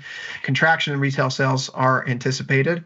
You could always go the Simpsons route, Jamal. Give her English muffins for this Valentine's Day. Other than that, we have a brief bit of education here to end the show, as we typically do. Today, we're talking futures markets expiration. So head over to tastylive.com, top banner, Learn Beginner Futures, where you can find this coursework put together by the fine folks on the Tasty Live research team. When we talk about futures expiration, they are very much like your run-of-the-mill options. They, as the name implies, expire at a date in the future. But less than 2% of all contracts, futures contracts that are traded, ultimately go to expiration.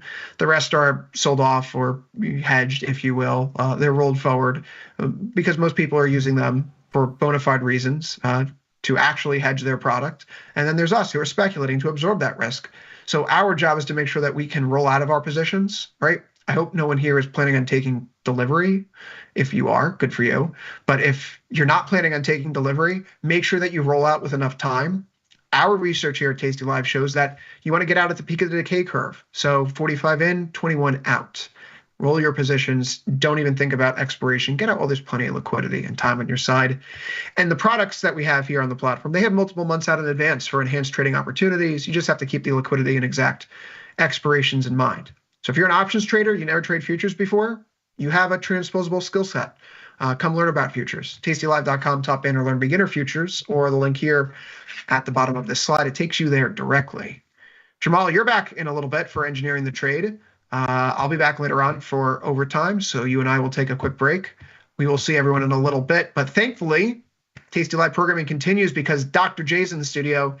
He's up next with From Theory to Practice.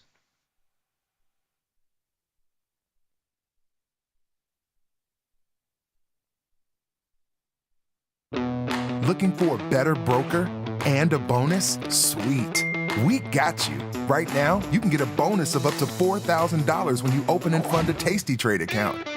Plus, low rates, smart tech with the analysis tools you need, and award-winning support. So, get a broker who's actually got your back. And up to $4,000 at Tasty Trade. Make your move, genius. Tasty Trade. Tasty Trade has crypto, and you can trade with zero commissions. Bitcoin, Ethereum, Litecoin, and more. Diversify in one place. Crypto, we got it. We get it. Calling all traders. Are you using Tasty Live mechanics and enjoying awesome results? Are you an up-and-coming options savant? We're looking for you. For over a decade, Tasty Live has shared the most inspiring stories of traders teaching themselves a new skill, using probabilities and experiencing new levels of success. If you think your trading journey should be shared with Tasty Nation, we'd love to hear from you. We are always on the lookout for the next class of rising stars. Email us at risingstars@tastylive.com if you'd like a chance to share your trading journey and inspire others. Got the need for speed? No problem. At Tasty Trade, you can turn smart ideas into real trades with just a few clicks. Wow, that's fast. Tasty Trade, make your move.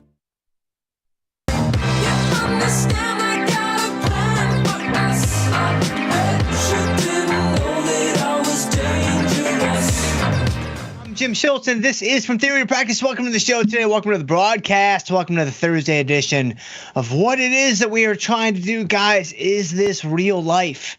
Did we actually survive CPI, PPI, and back-to-back Uncle J days? I'm not so sure.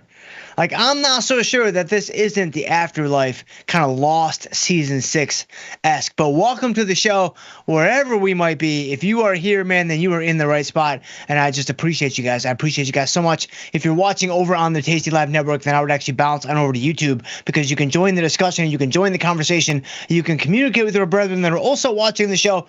You can celebrate if you're a bull. Commiserate if you're a bear, I think, although I'm not quite sure anymore with, tariff talk and steel and aluminum and Hood earnings. We got crushed on Hood earnings, but then Crocs earnings made a whole bunch of money on Crocs earnings. And so, man, wherever you might be, I just appreciate you. Hop in the chat, join the discussion. You can ask me questions, and I'll try to get to as many as we can here around the halfway mark of the show. But Josh, bring us in here. Bring us into the market. Man, what's going on? Yeah, there it is right there. NASDAQ 22,000. Guys, it looked a little dicey there for a second. Man, apparently there was a tariff announcement at 1 o'clock. Is that right? 1 o'clock Eastern, so about an hour ago. I mean, what did Trump say? Did he just hit kind of the Tennessee, Alabama, Georgia kind of trifecta? Did he just slap the tariffs across the board right there on the Mid-South? I mean, that's what he said he was going to do. And so you guys tell me the art of the deal. What does it say you do next? What is page 47 right out of the manual? What's my man going to do? You guys got to tell me, because I do not know. But NASDAQ at 22,000. That, of course, is the risk-free instrument. That is the extremely high-risk NASDAQ futures, up 190. Got ES up 38 on the day. Also looking quite strong and robust, up 37, up to 6110. You've got the boomers up 218, up to 44,600 or so. And then you've got the Russell 2000 Futures Index up 13.5 to 2276. And then, man, you got bonds. You know, PPI apparently was steaming hot. Like, PPI apparently was steaming Willie Beeman, like no invisible juice. Like, that thing was right there for the taking. And so, man, I don't know. You know, you've got bonds rallying, got the market rallying. Man, I don't even know what to believe anymore.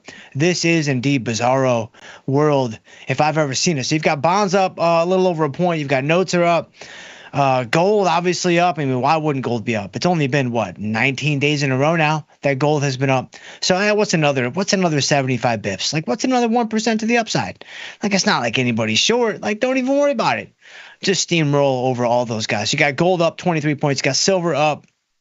Silver is actually about unchanged on the day. So silver only up half a cent as it stands right now.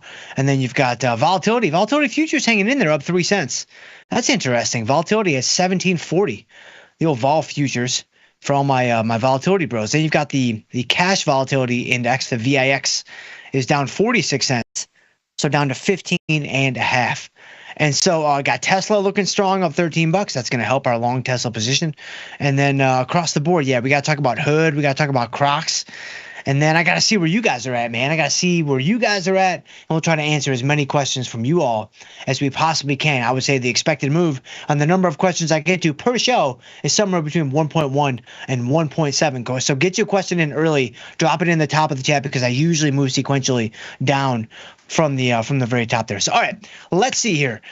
Man, I see you guys already in the chat. Look at you guys. I see Topher's in the house, Sergio, Theta Trader, Ruben C, Brian, RC, man, Sam L's in the house, Ordenu's in the house, Emmett's in the house, man, Daniel Perkins in the house. Man, I appreciate you guys so much.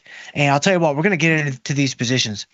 But just before I forget, I mean, how could I possibly forget? So you probably feel good right now. You probably feel safe. You probably feel like, man, we made it through. We made it through CPI. I don't know how we did it. We made it through PPI. I don't know how we did it. But guys, now is not the time to climb out of the bunker. Now is not the time to take a peek outside and see if everything is okay. Because tomorrow morning at 8:30 Eastern time, we have the most crucial retail sales print of this millennium. And there is no close second. There is no close second. Tomorrow morning at 8:30, the weight of the global financial marketplace hangs in the balance with this retail sales number, right? 5,000 made up widgets here, 5,000 made up widgets there. Like, it's all going to be dependent upon this number that is then going to be revised at least 18 times in the future. So 8:30 Eastern tomorrow, I believe it's the retail sales number. I could actually be completely wrong because I don't follow the kind of the middle tier economic prints as closely as I might follow the top tier economic prints, like a made up PPI, made up CPI, etc. But let's get into, let's take a look at some of these positions. So we missed it on Hood, guys. You know, I don't know what to tell you. We missed it on Hood, and then, you know, we were making more money on Crocs earlier. I don't know what happened. But we were at about a wash across both of these trades just a little bit earlier, just like right before the show, I would say. I mean, you've got Robinhood up $7. And so that's surprising. I mean, I'm shocked that they're still solvent. So to be up $7, that's pretty impressive. I have to admit, you got to tip your cap. And you got to say, hey, you know, I don't know what they're doing, but man, they're doing pretty well. So you've got Hood up $7, and then you've got Crocs up $18. So the problem with Crocs, oh, there you go. We got the markets kind of coming back in line now.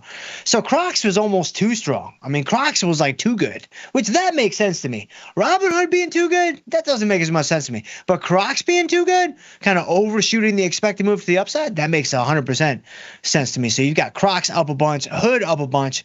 We were bearish on Hood with the butterfly, did not work. We were bullish on Crocs with the butterfly. It did work. So now we are going to close both of these, of course, and then we will see where the wind blows us from there. So we've got Hood down, Crocs up. Let's go into Hood first. Let's see here. You know, I guess I could leave this on. Now that I think about it, I'm like, why would I close this? That doesn't make any sense. Right? Like, I could close this, of course. Like, you could certainly close this trade if you wanted to. But there's no reason to, in my opinion, because what if we do get some crazy tariffs in the next couple hours? Like, what if we do get some absolute craziness in the next, 22 hours, let's say, right? Where now all of a sudden Hood goes down. All of a sudden this thing, is live again. It's probably not going to be because the move in Hood has been so strong. But when you look at the mark price of the strategy at 2 cents, it just doesn't really make a lot of sense to take it off right now. Right? It doesn't really make a ton of sense to go ahead and retire that strategy when we have a whole nother day where who knows what can happen. Again, is this a high probability play? No. Is this even a low probability play? Not really. It's pretty much zero. But still, there's nothing to be gained by closing it today. So let's wait. We'll close it tomorrow together as a team so we can all kind of commiserate as one in unity. And so we'll do that tomorrow with her. But Crocs, I do want to get Crocs off because I'm afraid. I mean, look at this thing, man. This thing is just an absolute runaway train to the upside. And so you've got Crocs up to 107. And, you know, if you watch the show from yesterday, so we did this trade on yesterday's show. You can go back and check in Crocs. We did this trade on 211 right here at 249 because we had an extra long show yesterday. So we had a little extra time to do some more trades. And I think somebody mentioned Crocs, which that was a good move by you. Whoever mentioned Hood, that was not a good move by you. So if it was the same person, then I guess you end up with essentially a wash. But Crocs was a great trade. The problem was when we put this trade on, you know, we overshot the expected move a little bit to the upside with the short calls, and it still wasn't high enough. Like, this is part of the reason why you'll oftentimes notice when I do an expected move butterfly, most of the time I will go to the expected move or beyond. I will actually go to the expected move or slightly beyond the expected move, thinking, hey, what if they overshoot a little bit? Upside or downside doesn't really matter. But what I'm really trying to take advantage of is get, you know, more favorable pricing, because when you go outside the expected move, the cost of the butterfly goes down because the probability of that happening is lower, right? But it's like, man, we've got the binary event, we've got the potential for an explosive move. Like, let's see if we can't get a little bit of a runaway train to the upside, or a little bit of a, you know, falling rock to the downside, or whatever analogy might be fitting right there. But falling rock seems to be fairly solid there on the fly. So either way, man, let's play this thing as an overshoot, and it kind of lessens the cost of the butterfly just in case we totally get the direction wrong, which does happen from time to time here on the program, as evidenced by the Robinhood butterfly. But man, I really wish we could have anchored that short strike at the 105. Man, I'd be taking Autumn to Bonefish tonight. Like, we're obviously going tomorrow for Valentine's Day, but we could go tonight too. And the best thing about Bonefish is you don't need to call ahead. You can walk right in. There's plenty of room. You walk right in. There's plenty of tables open for you. And so, man, we could have went tonight, but that's just not going to be in the cards for us. And so, but for Crocs here, it looks like maybe a $1.50 winner. I mean, let's see if we can get filled at a decent price here. I've not traded Crocs before this earnings call, so I'm not too familiar with the liquidity or lack thereof. You know, if I end up making $1.40, $1.50 on Crocs, I'm going to end up losing $1.60, $1.70 on Hood. So, you know, we'll come out net a little bit behind, but really not too bad. Let's try 350 and see if we can get filled. All right, so no takers at 350. That's not a huge surprise. Let's see, because the markets were pretty wide. I'm going to try 340. Be a little bit aggressive with all right, so we got filled at 340, exactly at 340. All right, so we ended up making, you know, I mean, if you bring up the chains here, you can see, you know, we made what? We made $1.28 on the Crocs butterfly. That's not too shabby. That's not too shabby at all. Again, since we're most likely going to take full loss on the Hood butterfly, net, we end up down maybe 40 cents, 50 cents. That's not too bad. Like, it's really not too bad, especially if we're taking directional shots with butterflies.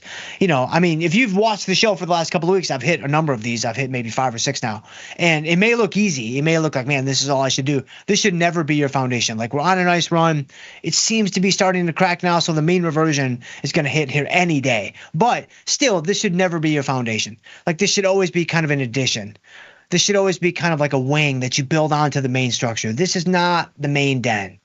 This isn't even like the second den. This is like the mudroom, right? This is like the slop sink. This is not something that's going to be, you know, what you're using, you know, kind of day in and day out. Although I have to be honest, I use the slop sink in the garage quite a bit. I use that guy quite a bit because I'm training out there. And so it gets put into the rotation quite often. But nevertheless, we move on from mud rooms and slop sinks. So Hood, we'll talk about Hood tomorrow. The show is completely off the rails, and we still have 40 minutes to go, 30 minutes to go, whatever. Crocs, we made a little bit of money on Crocs, and, you know, the NASDAQ is now comfortably over 22,000. It's over 22,000 by 15 points. And so that's it. I mean, 22,000 is the lowest price that you will ever see again. And inflation just doesn't matter. And so somebody QE Infinity, because we are back, baby. We are 100% back. All right, so there's Hood.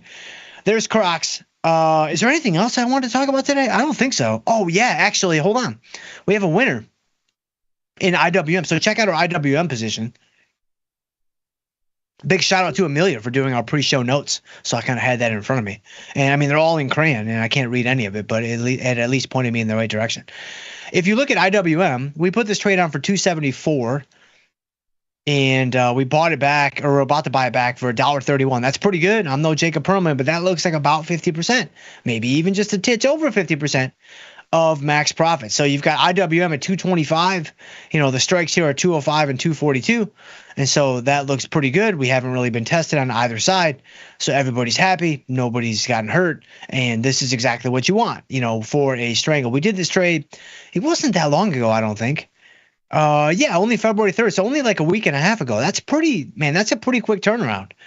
I mean, when you start talking about like T-Rocks and like time-weighted returns on capital and things like that, for those of you that are really fancy with your analysis and you're doing your rocks, you're doing your T-Rocks, you're doing your ROAS, your ROASs, you know, your BOASs, all those kinds of things. This is only a week and a half, and so that's pretty good. That's pretty solid for really any strategy, but especially a strangle, because when you put on a directional trade, like a short put, like a vertical spread, whether it's a short vertical spread or long vertical spread, doesn't really matter.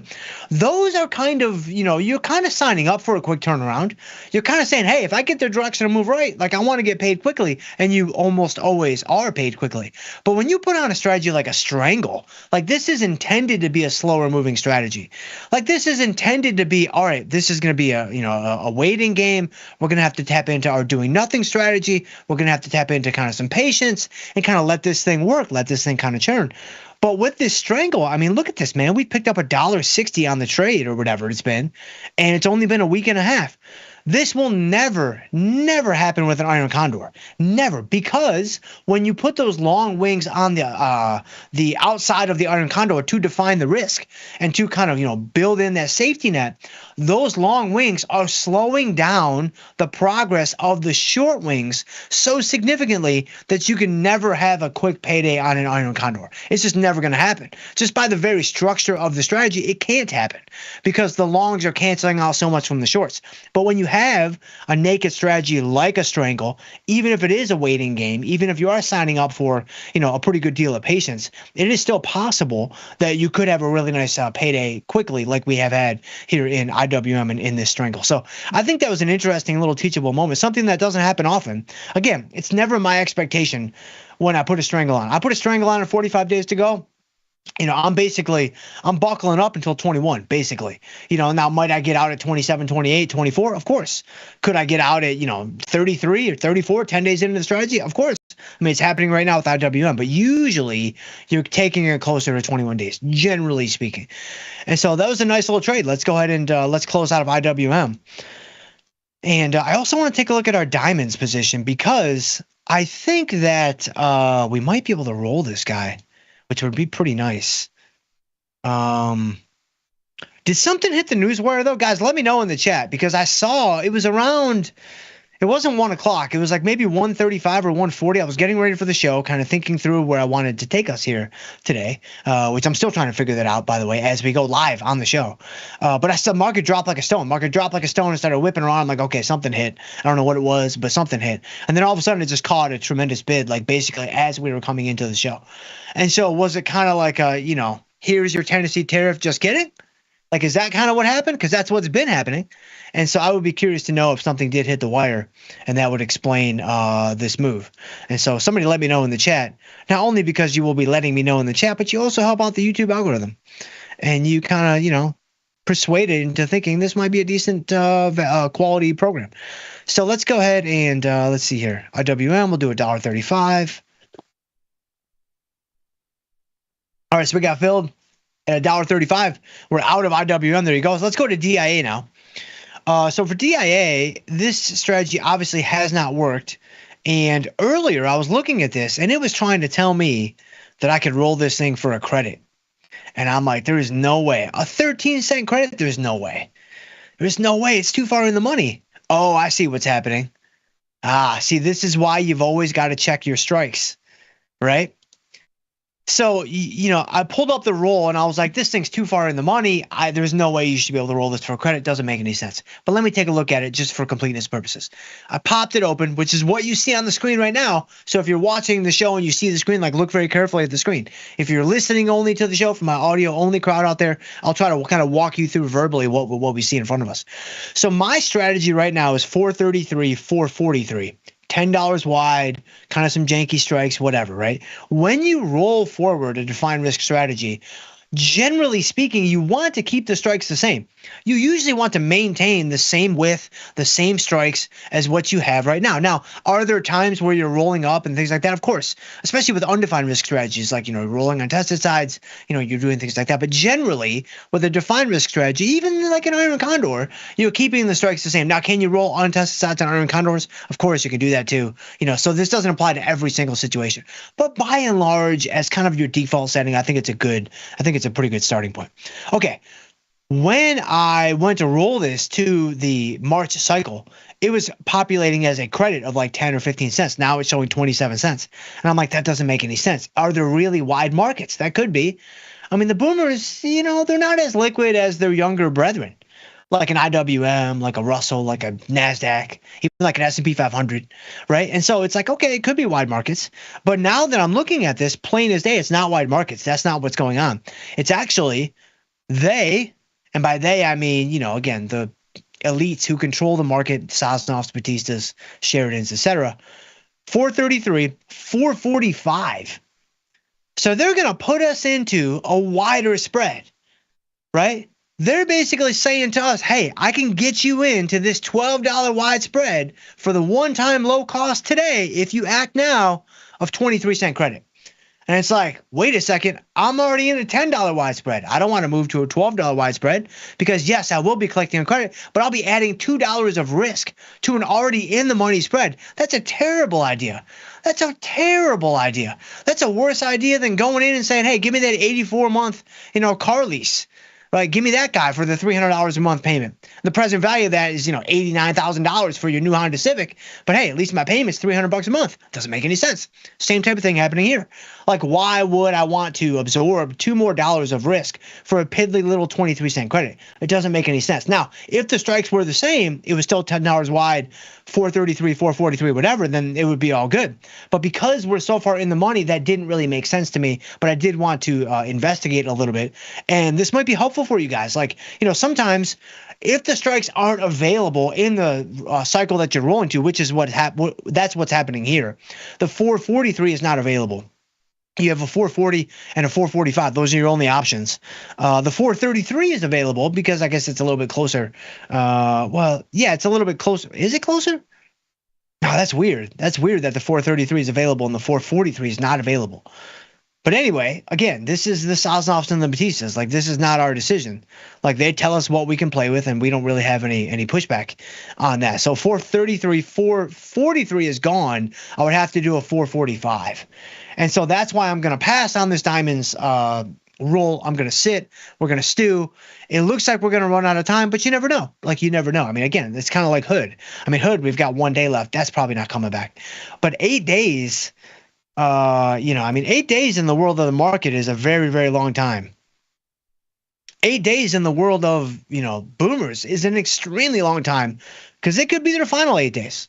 I mean, it could just be over after those 8 days. And so, you definitely don't want to be wishing away those 8 days. So this vertical 433, 443, we're going to sit tight. We're going to do nothing.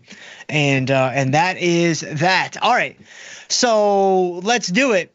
Where are you guys at?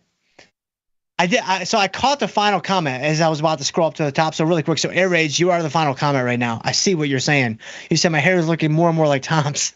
Pretty soon you'll be wearing a beret. Yes, maybe so. But I'll tell you what. So you know what's amazing? So I'll be real quick about the story. So went to Costco recently, like within the last couple of days.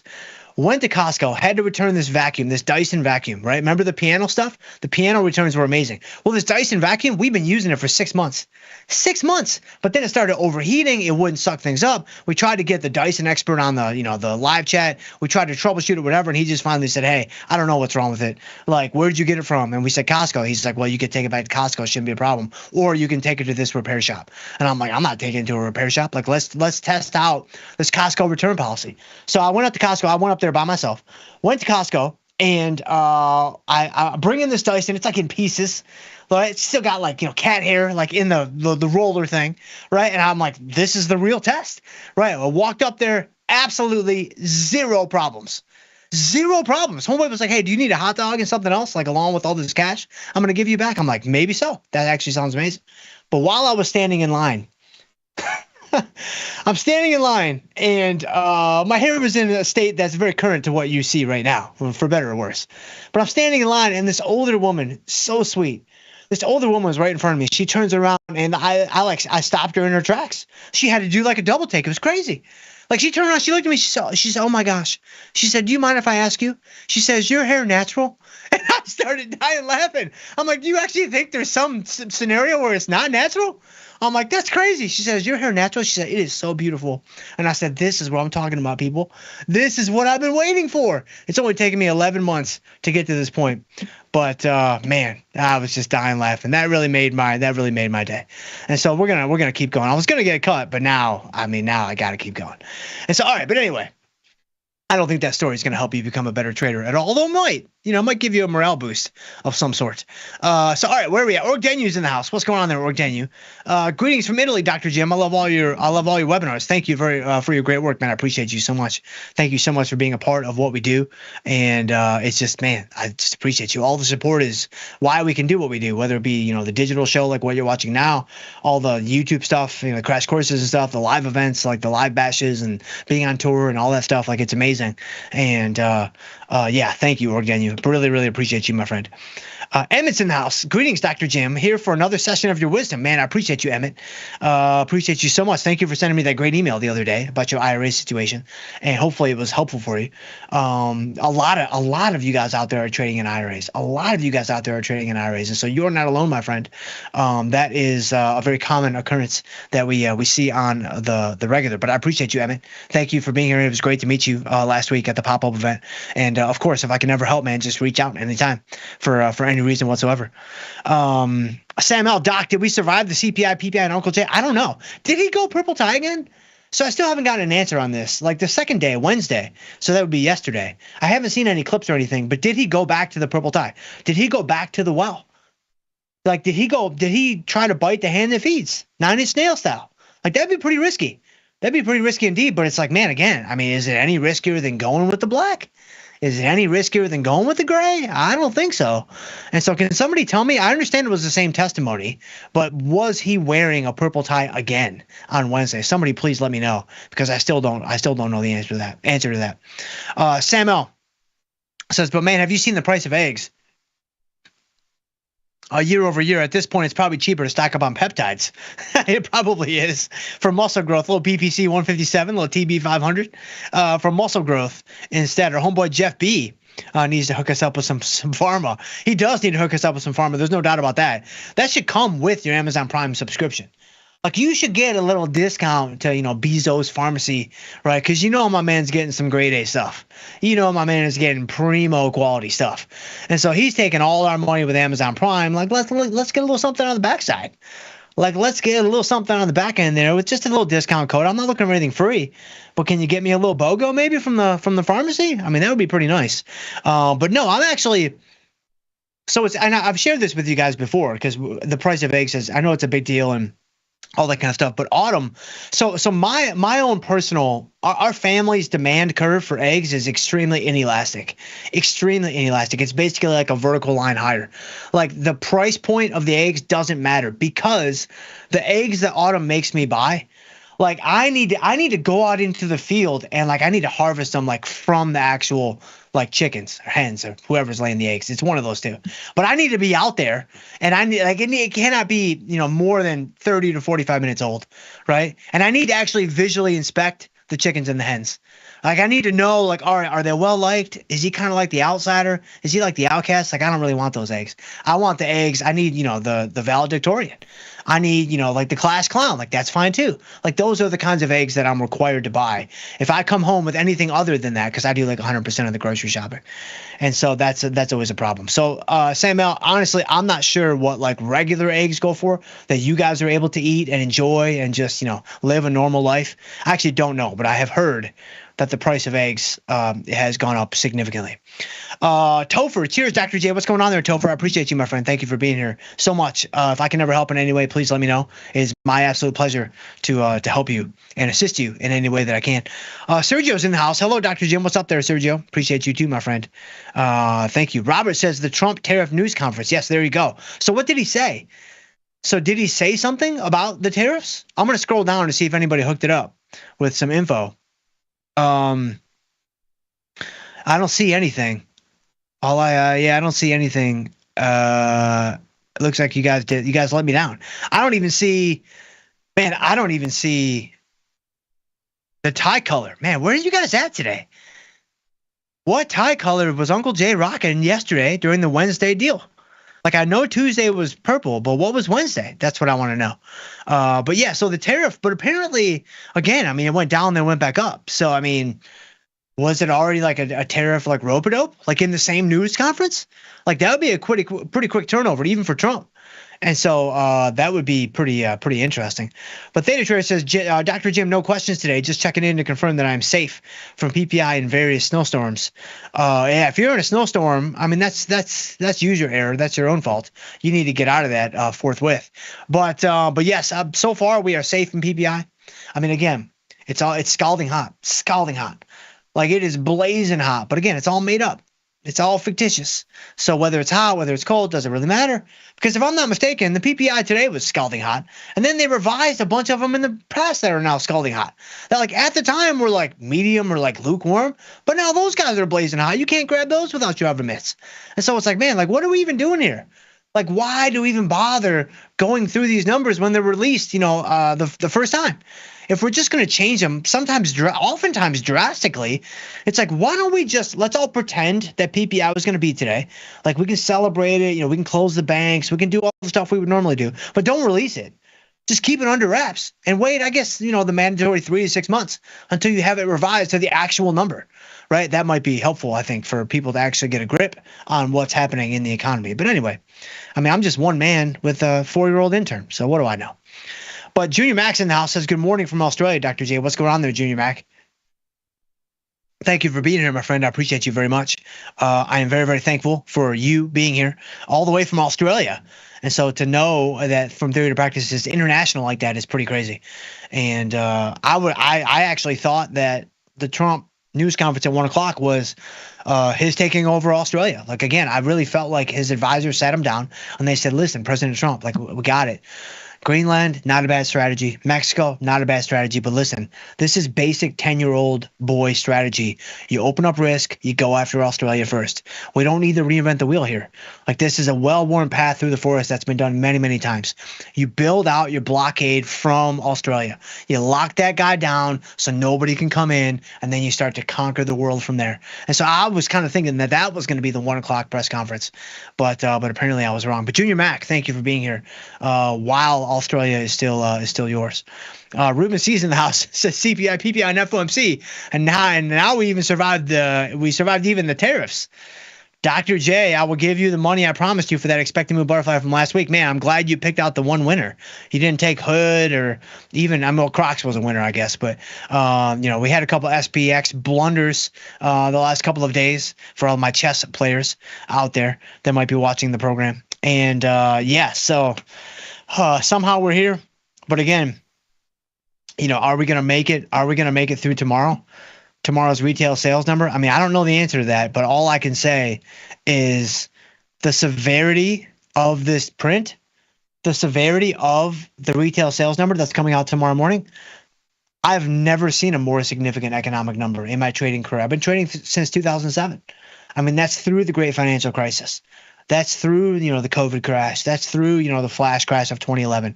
That's through all these things. And tomorrow morning's retail sales print stands alone as the most important number of them all.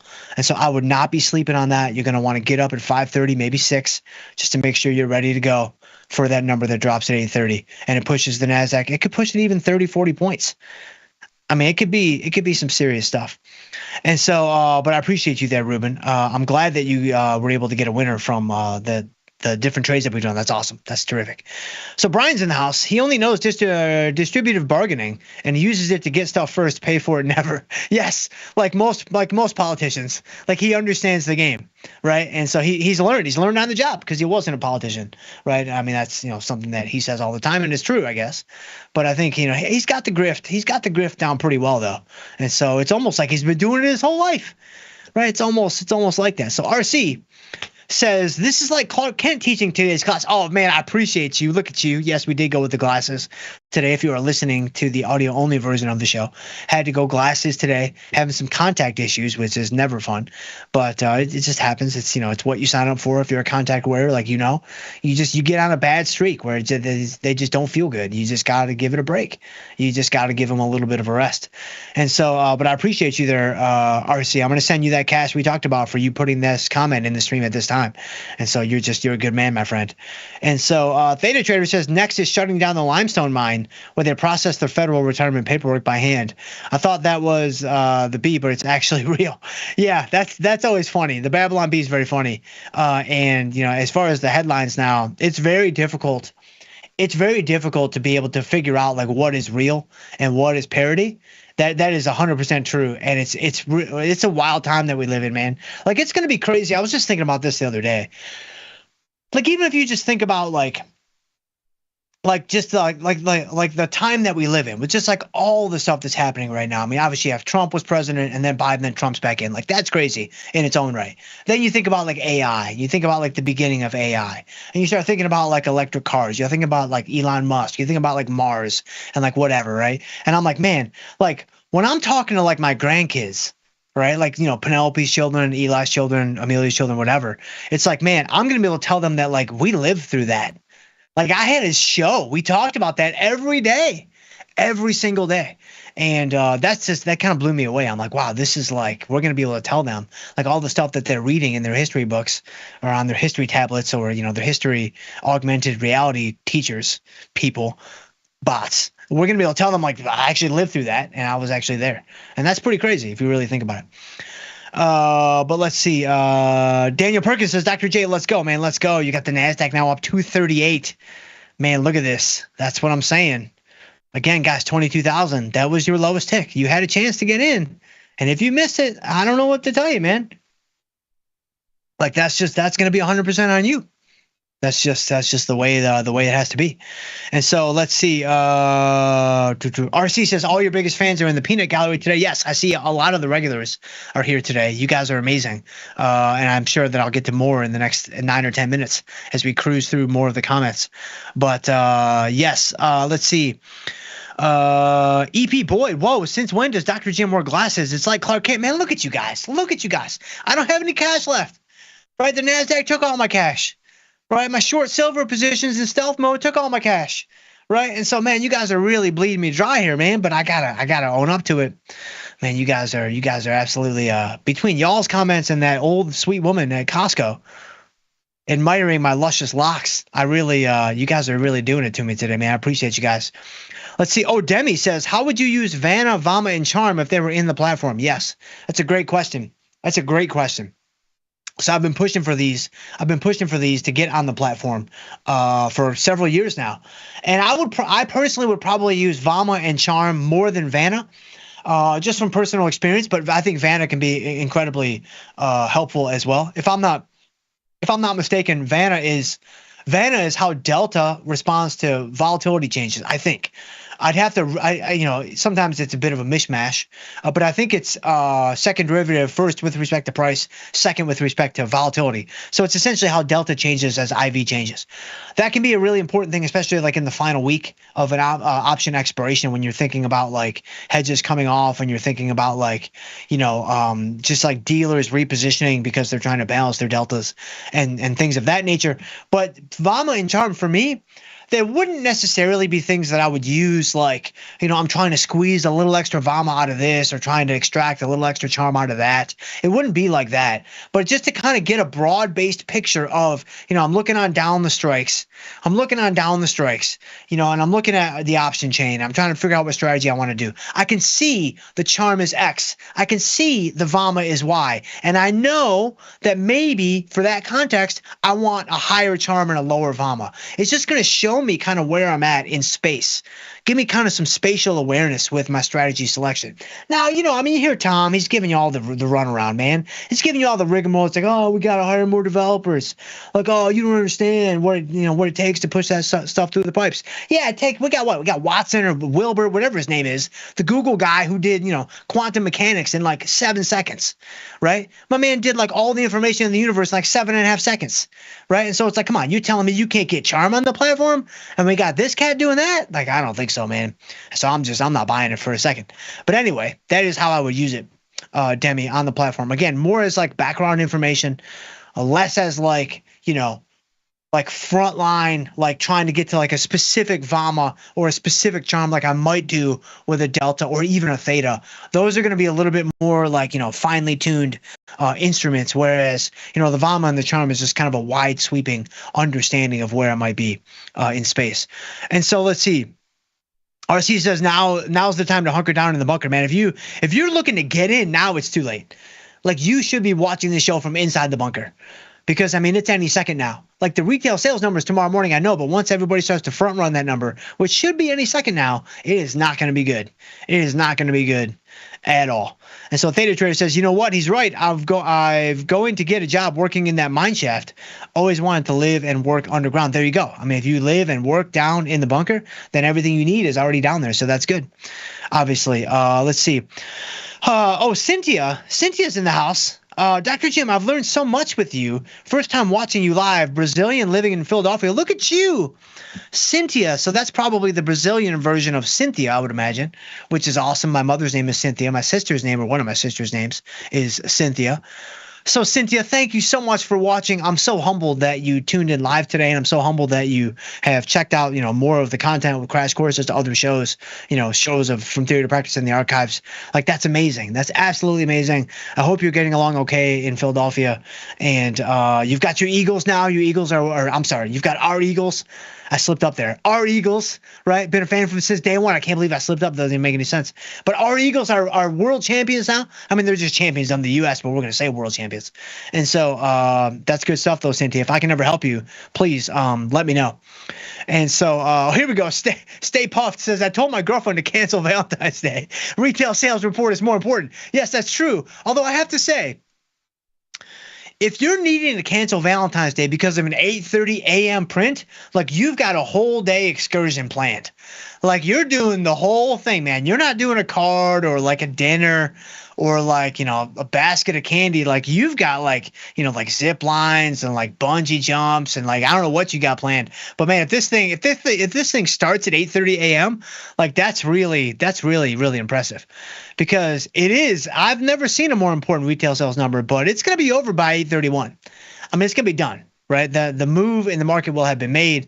Again, it could bring us 25 to 35 points in the Nasdaq, and so it's going to be some crazy stuff. But that's good stuff there, Stay Puffed. I may have to use that tomorrow morning if things get a little dicey. And so let's see. RC says, "Get those Crocs off, brother." Yep, we got them off. We're all good to go. Jason B says, "Daddy needs a new Lambo exhaust. Just hold bonds." And the video right here. Man, I haven't looked at NVIDIA in a long time. What is NVIDIA? Are they still in business? 135? I don't even know if that's good or bad. I feel like they were over 140 just recently. Yeah. So, well, no, not really that recently. A couple weeks ago, in January. You had them up around 148, 150. Now you've got, they obviously gap down. Was that earnings? That must have been earnings, I would imagine. And now you've got a nice little rally. And so Jason B is saying we're long Nvidia and we're long bonds as a little pairs trade. Okay, I mean, I think you're with Tom on that long bond trade, which that can be a little dicey in its own right. But look at bonds, almost 2 points. Wow, up 2 points on bonds. That's pretty wild. Man, I'll tell you what. I don't think Powell hinted at hikes the last couple of days. But with the inflation numbers heating up and all this kinds of stuff, if in March, which is the next FOMC meeting, if there's even a whisper of a morsel of a thought of a hike, that's crazy. That's going to be crazy, right? Like, I mean, people can say whatever they want to say, but it's like, man, if you go through a huge hiking cycle, then you pause, right? They pause for several meetings, I believe. Then you come in with a bazooka cut, right? 50 bips, and then a couple of 25ers to follow that up, and now you're pausing, or 125 or whatever it was. And then you have to hike again? I mean, nothing says I don't have any idea what I'm doing quite like that, right? Like, man, that would not be good in terms of, the Fed losing control of the market and all that kind of stuff. I would imagine that bonds would get obviously destroyed. We could see parity in bonds possibly, but I would think it would bleed over into equities too. Personally, I would think that the equity market would get hit as well. But I'm probably dead wrong on that, and 22,000 is more likely your low tick in the NASDAQ, as it is now comfortably at 22,040. Let's try to get to a few more. Where are we at here? Let's see. Theta Trader says, wow, Intel moonshot today. Guess I should have sold some puts after all. Yeah, Intel, I think they have earnings coming up, don't they? I think that's right. Wow, look at Intel. Yeah, that is a moonshot. Do they have earnings today? Or did they have earnings today? No, they don't have earnings coming up. Yeah, I don't know. That's crazy. Wow, Intel's they're in the mix, man. They're 100% in the mix.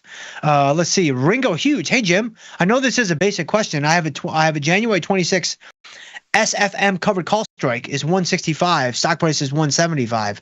Can I get assigned this far out? I already rolled and it's getting expensive. Thank you. It's a great question. Great question there, Ringo. Thank you for dropping that in there. Let's take a look at it. And there's a very easy way to figure this out. So did you say what cycle you're in? Yeah, you said January. Wait a minute. January's gone. Oh, wait. Oh, January of 2026. Oh, when you said January 26th, I thought you meant the day. You mean the year. That's what you mean by can I get assigned this far out? So the short answer without even looking at the option chain is no. So the technical answer is yes, you can always get assigned. Whenever you have a short option, even if it's out of the money, yours is in the money, so that doesn't apply here. But even out of the money, there will be times where you'll take assignment. It's weird, I understand, but a long enough career, some weird things will happen. So just understand, whenever you hold a short option, the probability of assignment is never zero. So I have to say that for legal purposes. But now, the actual answer. Are you going to get assigned? No, almost zero probability, because there's so much time in the option. Like if I bring up the one that you have, which is, you said the 165? Yeah, it's this one right here. Let's bring up extrinsic value. Yeah, so right here, right? This is the call that you have with $27 of extrinsic value. If the other side of the contract chooses to exercise, which would assign you on the short side of the contract, he or she loses that extrinsic value. They forego that extrinsic value. So that actually becomes a benefit for you in a lot of ways, because right now you're holding a position that is marked with both the intrinsic value and the extrinsic value. But if assignment happens, you essentially don't have to pay the extrinsic value. And so that's actually good for you as, the other side of the contract. So it doesn't make any sense economically for the long side to do that. So as long as there's some economically significant amount of extrinsic value, you're not going to take assignment. Now, what is economically significant? Obviously, $27 is incredibly economically significant because that's $2,700. I would say anything over 25 cents is probably enough to stave off the assignment. Maybe even anything over 15 cents would be enough. When you start getting under a dime, then it's like, all right, now assignments become a lot more likely. And of course, if you carry it all the way to expiration, you will be assigned. And so hopefully that helps though, Ringo. Right now, I wouldn't worry about it. I really wouldn't worry about it at all. But I got to go, guys. I got to get you guys to Jamal. Man, I appreciate you guys. I appreciate you guys so much. If I can ever help you guys in any way, please shoot me an email. I'm jschultz@tastylive.com, or we can connect on Twitter. I'm at jschultzf3. I would love to hear from you guys on there as well. But stay tuned. We do have Jamal coming up next with engineering the trade. In the meantime, guys, trade them small, trade them heavy, and stay generous. We'll see you guys tomorrow.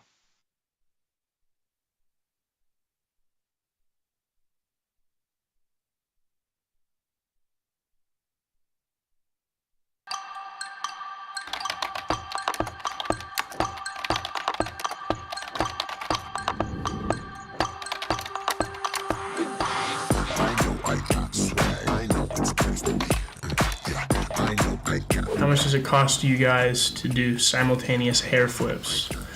Years of practice. Everybody wanna be like me, yeah.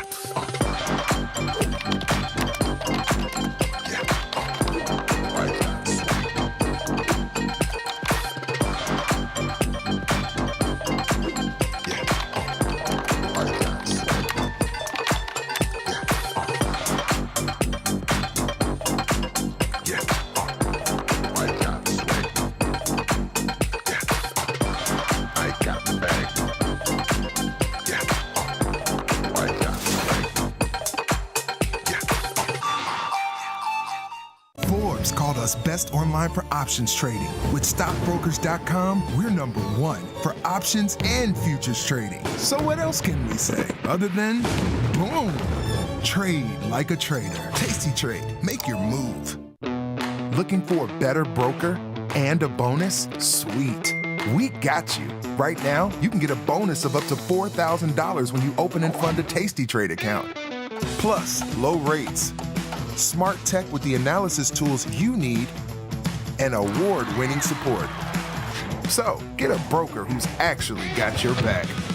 And up to $4,000 at Tasty Trade. Make your move, genius. Tasty Trade. Know someone who needs a better broker? For 1 month only, earn $500 for each qualified person you refer to Tasty Trade. See how it pays to have friends? Terms and conditions apply.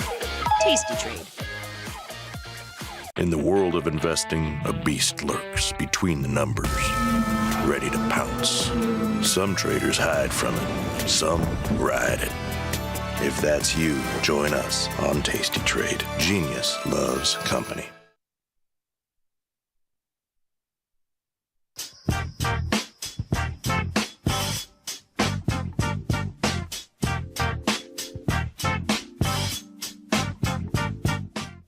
What's going on, everybody? PPI came in today, and it shows that inflation is still here, but does the market really care?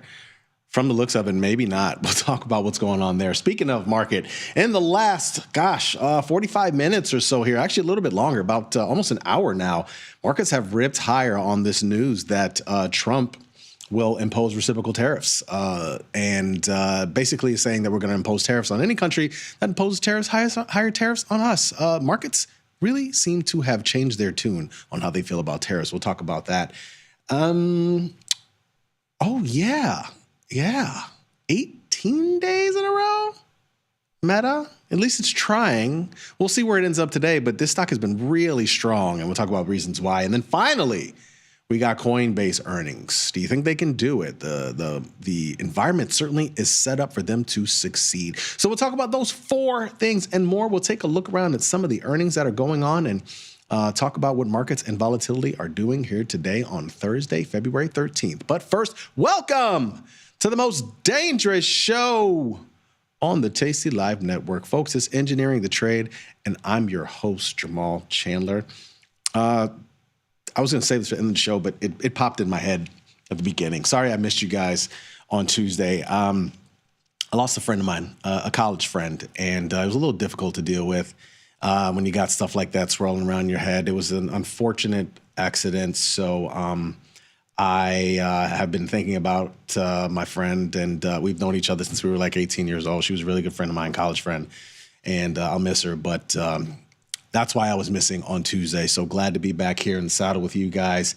And let's pull up some slides and let's take a look at what's going on in today's markets.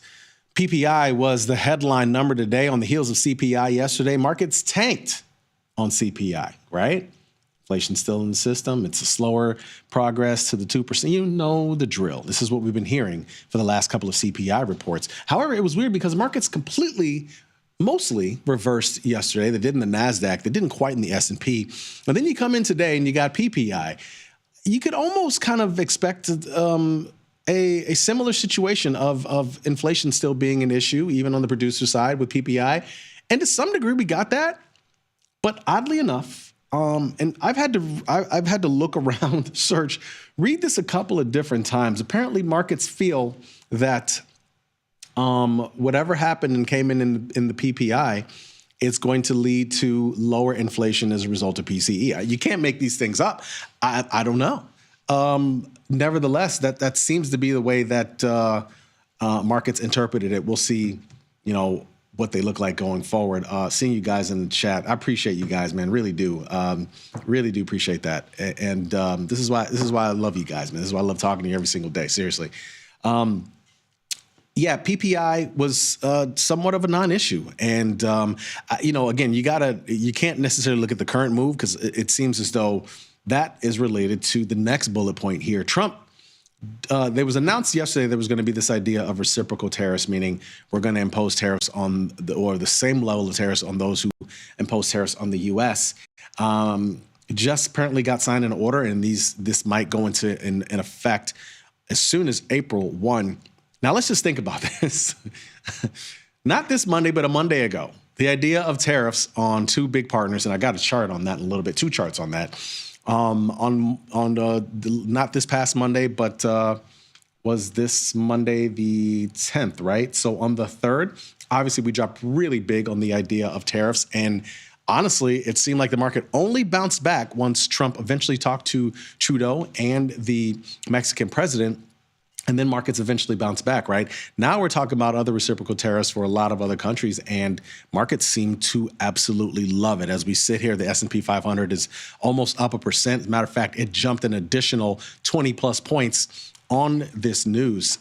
So I tell you what, something has really changed fundamentally in the last week here, week or so, where now markets seem to love the idea of tariffs for whatever reason it may be. As a matter of fact, let's take a look at the dollar. What's the dollar doing on this? Dollar is down on this. So I don't know, man. I can't make heads or tails of it. I'll tell you right now, if you would have told me this a month ago that this would have came out, I would have been like, markets are going to be down probably 2% and the dollar is going to be up big, and that would really freak markets out. But nevertheless, as we sit here, the 10-year yield got smashed. It was already down on the day. Now it's down a little bit more, closing in on 4.5%. And the dollar is also down with stocks skyrocketing. Of course, when you have those two things down, stocks are going to skyrocket. So as somebody who is essentially kind of long deltas and a bunch of different individual stocks, I have no problem with this move right now. I'm loving it, and I think it works great. I also am a little surprised that, again, I guess I'm not surprised. I'm just surprised that the dollar is down on this type of information. Of course, that leads to markets being up. That leads to gold being up. I mean, it works for a lot of other different things, but this is obviously something that bears watching. This is going to be a story for some time now, these tariffs. And again, I got a couple of charts on it, so this is not the last we're going to talk about this on today's show. Meta is working on a real crazy streak right now. I think it's, you lose count of how many days in a row, but basically it hasn't had a down day since the 21st of January. I think it might be 18 straight days. And it is clinging to life today. It has really kind of oscillated back and forth between positivity and negativity. As we started the show, it was negative. Right now, it's positive, and it is struggling a little bit. This was a name that you would expect to be much higher on a day like today, but I think it's starting to run out of steam a little bit. Vol is low, as you would imagine, after 18 straight days up, and they haven't been I don't know about the volume, but they haven't been like these violent up days. Therefore, volatility is not necessarily up. But this has been a really strong move, and clearly I think it's been one of the bigger beneficiaries of what's going on with intelligence and AI, right, more recently. And it seems to be sort of extending its lead a little bit. I mean, have you used some of their apps recently? You used Instagram, you used Facebook. Some of those things have really started to integrate themselves into a lot of their apps, et cetera. So I think they've become kind of proven to be a leader in the space, but 18 days in a row is wild, bro. I mean, even considering some of the days that we've had in there, when you talk about, February 3rd, right? That was actually a big up day for Meta. When you talk about the week prior, the Monday prior, was a day that it was also another big up day in Meta. So this has really kind of been a stock where seemingly a lot of people are parking money on even down days. We'll see if that continues. Remember, for a while there, that was Tesla, right? They would park money in Tesla on big down days in the market. It was sort of the antsy market. We'll see if that's what Meta is becoming. I guess we'll just have to wait and see if it closes up. But this would be another historic day if it decides to do that. Finally, tonight, Coinbase earnings. That's right. Big kahuna in the arena are having earnings tonight. And you would have to say that this is a very good environment for Coinbase to have earnings. I mean, Trump wants to make the U.S. the crypto capital of the world. Coinbase is definitely something that, being an exchange, they benefit from that. Regulations have been loosened up. People have been changed there. Obviously, Gary Gensler is not there at the SEC anymore. And so this is a great environment for Coinbase. Now, it's not been a full earnings cycle for them to capitalize yet, but all they have to do, right, is say the right thing, and they're pushing the envelope more, and they're doing more in this environment, and you could see the stock run like wildfire. So I don't have a position. This thing can be a little hard to trade sometimes in that options are a little bit wider than I would like, but maybe I could be convinced. I don't know. I'll take a look at the options market, and we'll decide if there's anything interesting in doing. Leftovers. What's the cost of making coins? Let's move to the next slide. I like this one, man. I like this one. This is one I saw yesterday, and I couldn't help but bring it to you guys. All right. So this is the cost of making American coins versus their actual value. We've heard a lot recently about the sort of the deprecation of a penny. I'd be for that because, well, I don't even really see the utility of pennies anymore at this point. I mean, who keeps pennies in their pocket? Pinching pennies is really, the thing, right? Like that's always the thing that your parents talked about and all that kind of stuff. The first job that I had in the financial field, which is at a prop firm, which I've often talked about a lot, they used to do this thing, whether it was in the office or sometimes on retreats, where they would just like keep pennies would be like randomly in different places, sometimes in plain sight, sometimes, adjacent to plain sight. And then just to see how many people would pick them up, because just kind of this idea of understanding the value of money and even pennies add up, right? But I just don't feel like people feel like that as much anymore. Matter of fact, I don't mean this in any type of callous way, shape, or form, but I've often thrown pennies away a lot over the last 5 to 10 years. I mean, I have. I mean, what's the point? You know what I mean? And sometimes I'll just leave them there in case anybody else is interested, like a stack of pennies or something. You paid for something, potentially in cash at like a 7-Eleven or something, and you get some pennies back. I definitely always put those pennies in sort of the little change thing they have there. Always do. And I like when in pennies, like in my car anyway, they have it has one of those change things. It's a 2010 car. Obviously, you wouldn't do this now, probably. I don't think any manufacturer now is creating little change things in your car. But it had quarters, nickels, and dimes. And any pennies I had used to lay in the thing. And then after a while, I was just throwing them out. I'm out the window, whatever. I mean, who needs a penny? Who's using a penny? Nobody, right? Anyway, it costs 4 cents to make a penny. That seems a little weird. It seems like something you shouldn't do. It seems like anything on this chart, you would want the cost to be less than the actual value. This is another one. A nickel. Nickel costs 14 cents. Who knew? I didn't know that. I don't know if it's the minting. I don't know if it's the material. I'm not sure what it is, but that seems a little bit crazy. Throwing nickels away. I don't know. 5 cents seems like actually something, but what can you get with 5 cents these days? I don't really know. A dime costs, it's so funny, right? But again, I think this has something to do with the alloys, and I don't feel like looking it up right now. I'm sure it has something to do with the alloys in which they're made, but the dime costs 6 cents to make. At least you're still making 4 cents on that, the minting is, I guess. Then you get to quarters, they cost 15 cents to make, which is really interesting when you think about that. A 10-cent difference? Half dollar costs 34 cents. I had explained to my son what a half dollar was the other day, my youngest, my 12-year-old. I don't think he's seen one. And I feel like we don't see as many of those as we used to. But, I was telling him who, obviously, he knows who JFK is, which is nice. I was like, yeah, JFK is on one side and the bald eagle's on the other, right? It's been a while since I looked at one, but those were always pretty cool. I guess they're going to become somewhat of a rarity. $2 bills seem to be somewhat of a rarity, too. I wonder how much it costs to make those. Anyway, thought you guys find this interesting. Unit cost versus value. Let's move to the next slide. I agree, Mark. 14 cents for a nickel is crazy. So talking about tariffs, talking about stuff. This is, this was announced earlier this week about tariffs on steel and aluminum, et cetera. This is a chart of the U.S. imports of steel and milled products. Did you know that Mexico and Canada account for about 40% of steel imports in the last year? You can see Canada, that's 6.6. I think it's million tons. Sorry, I should have said million tons. But Mexico, 3.5 million tons. So yeah, I mean, quite a bit when you look at the rest. Some of the other partners: Brazil, South Korea, Vietnam, Japan. Obviously, Japan is, as far as steel goes, you've heard about that deal with U.S. Steel and Nippon Steel. I think that thing is still hanging in a balance. We'll see if it eventually goes through. Then you got Germany and Taiwan and Netherlands. But yeah, Mexico and Canada account for 40% of U.S. steel imports. So just think about that for a little bit, quite a bit. And again, these are the guys that we were putting tariffs 25% on for whatever different reason. Let's move to the next slide. This one, of course, we talked about this week. It was still steel and aluminum.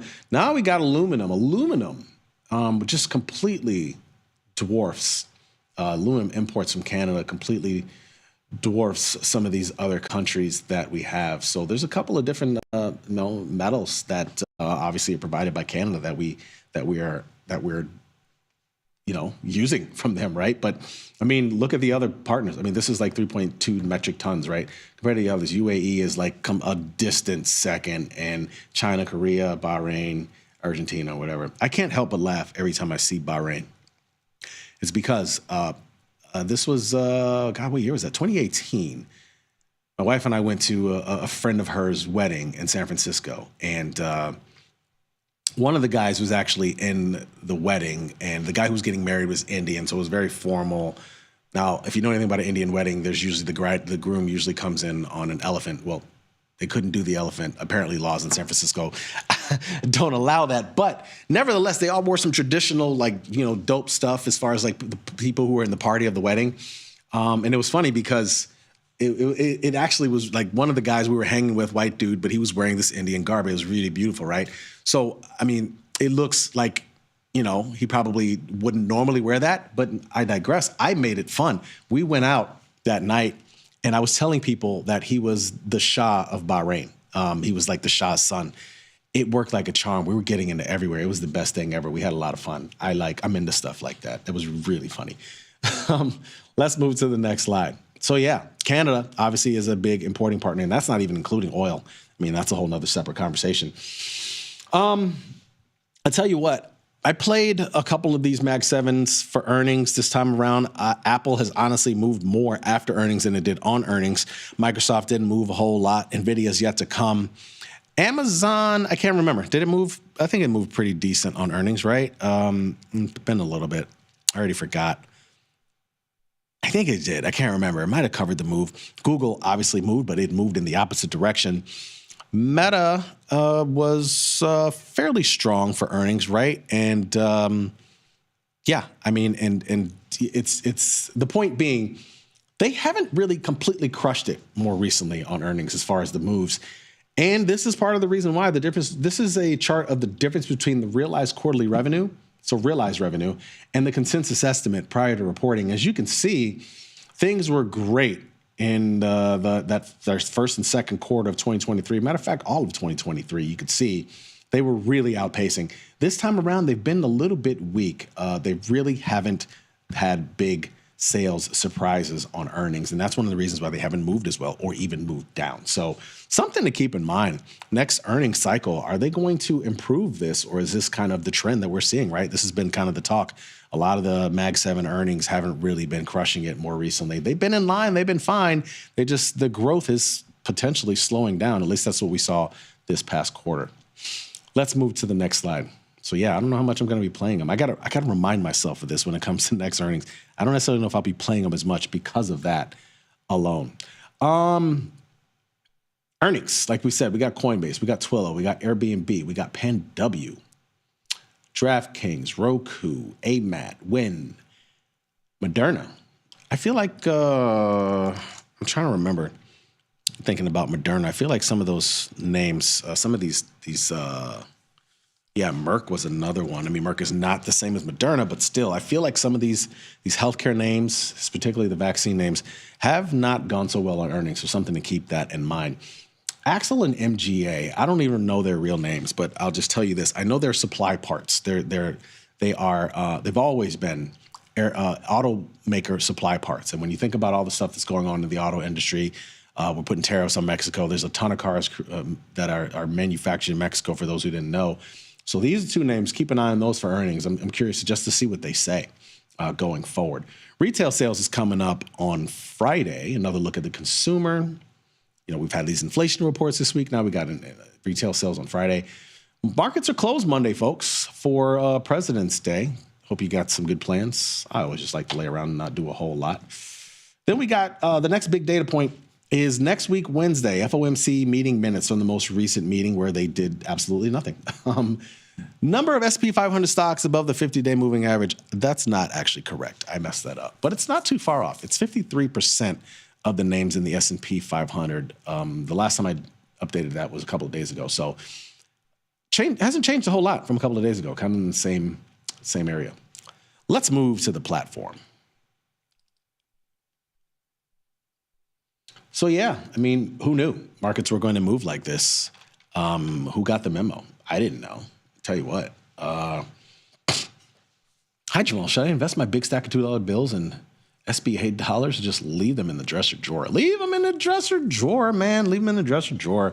Don't invest them. You got to have, we obviously, you can take this with a grain of salt because this has nothing to do with trading per se, but I like to have, cash available for different reasons, cash that is set aside and other things. I have a long-term account, which I've talked about quite a bit. It's IRA. I have different trades in there. Most of those are leap calls, things like that. Further upside plays, but further out, much longer in duration. I mean, nothing short of 100 days. And then, I have this trading that I do on the that you guys often see in the follow trader, excuse me. You often see in the follow trader, those are my trades. And those are mostly tasty trades. Those are mostly within a duration of anywhere from, a couple of days to 50, 60 days out. I think I got a couple of bond positions that are 99 days out. So that's a shorter duration. You have a longer duration. You have cash. You got to have all of these different assets. So when you got $2 bills in a drawer, keep them in a drawer, man. Don't do anything with them. What have I done here today? I'll tell you what got interesting to me today. Chinese names. I've noticed more recently that they've been on the run. This has been a recurring theme, not just with those names, but also with copper. When you look at copper, has been doing it. I haven't traded copper too often, but I am interested in different Chinese names. And Baba just struck me as one that has really seemed to be breaking out since the middle of the middle of January in its move. It does have earnings next week. Matter of fact, a week from today. So I decided to get started on a few upside calendar calls a little bit early. We'll see how things play out. So that's one of the plays I did today. Robinhood trade worked out well for earnings. That was one that I had that worked out nicely. I'll take it. Stock's still hanging in there. This stock has been going strong. As a matter of fact, one of the main reasons they did well on earnings, they claimed was crypto and a lot of the crypto trades. So you do have to wonder how things are going to play out in Coinbase, right?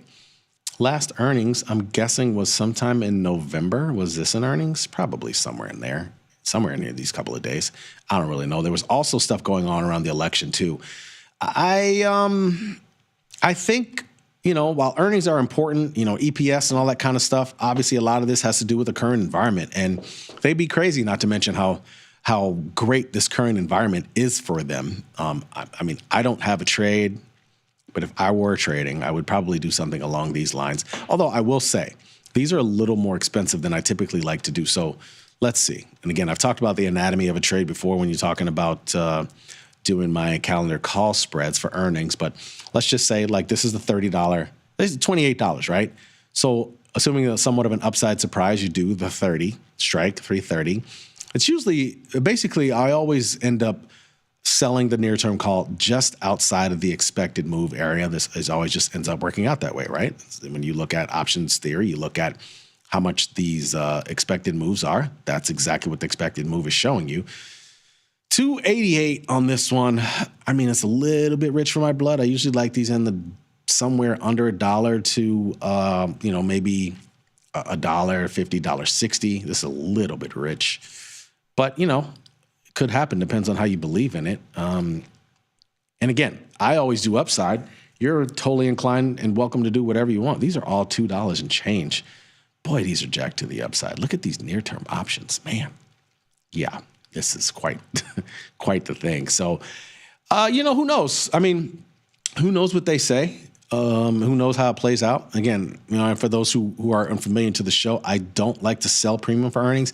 I like to try to find cheap ways to play the move, and so that's why I always look at. But to each their own. You can choose what you want to do. What else did I say have earnings? When has earnings? I'm not sure what's been going on, and I think did I mention? Yeah, DraftKings. DraftKings also has earnings. I know a lot of people are bullish about that space, but I don't know. I just don't necessarily see it as of yet. At least I don't see it within these stocks. You would figure these stocks would be trading higher. Could be one of the reasons why it could be interesting to play, maybe. This is not a very highly expected move. $4 and change on Wynn. Wynn used to really move on earnings. I remember those days, but it just doesn't seem to be doing it as much anymore. Personally, if I were really that bullish on what's going on, I would probably just straight up buy calls. $220 seems like a decent, proposal for something that potentially could move. But I don't know. These options are telling me that it's not going to move a whole lot. So therefore, I'm just going to leave it. I'm not interested. I mean, I kind of got on what I don't have any coin. I don't have any Twillo. That's another name that used to move quite a bit on earnings. I don't remember what they do. And so I don't have a real informed opinion about whether or not I want to play earnings in this or not. What was this move? I don't remember what this move was. Something happened here. I think there was some news or something. I forgot. But if you guys remember, totally tell me. But I don't remember off the top of my head. So, yeah, I mean, I don't really have many. I'm not playing any earnings tonight. Airbnb is another one. I think this is one that actually moves quite a bit. Not doing anything in here neither. I'm not saying I don't think it's interesting. I do think it's interesting, actually, but I'm trying to slow down a little bit on some of the earnings plays. I've done quite a few over the last couple of month, I guess, here, and need to slow down on some of those. But, I mean, this one is actually interesting to me, I will say. This is one that could pop, when you see this gap right here. There's a gap that needs to be filled going back to July, actually. So this is one that could actually pop. But, of course, they always got to have the numbers. I haven't thought about the current environment and what you expect from whether it's, Airbnbs versus hotels, et cetera. But it seems like it has potential. So I wouldn't blame you guys if you did end up playing it. Those are probably some of the more interesting ones. PanW, I got to tell you, I'm a little teched out on some of these names. I'm curious to see how this thing ends up performing, though, on earnings. Should be fascinating. But, yeah, outside of that, and the other things I guess I've done, I did put on a few SPX butterflies today. If you saw in the Follow Trader page, I put one on for a week from tomorrow, centered around 6,000, and kind of the same thing for Monday, just in case we come in, Monday on the 18th, just in case we come in on Monday and who knows, for whatever reason, things reverse. Probably not, but why not? Folks, that's the show. Thanks for watching, and as always, be smart, be patient, trade small, trade often. See ya.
Tasty Trade is now on TradingView. Trade stocks and futures directly on TradingView charts with Tasty Trade's low commissions. Try it out and leave us a review. If you missed the live show, here's our cherry on top yearly recap. Breaking news on Instagram. The first segment of your line dancing has been posted. Left together, left together. Gave him 1980, but I technically didn't.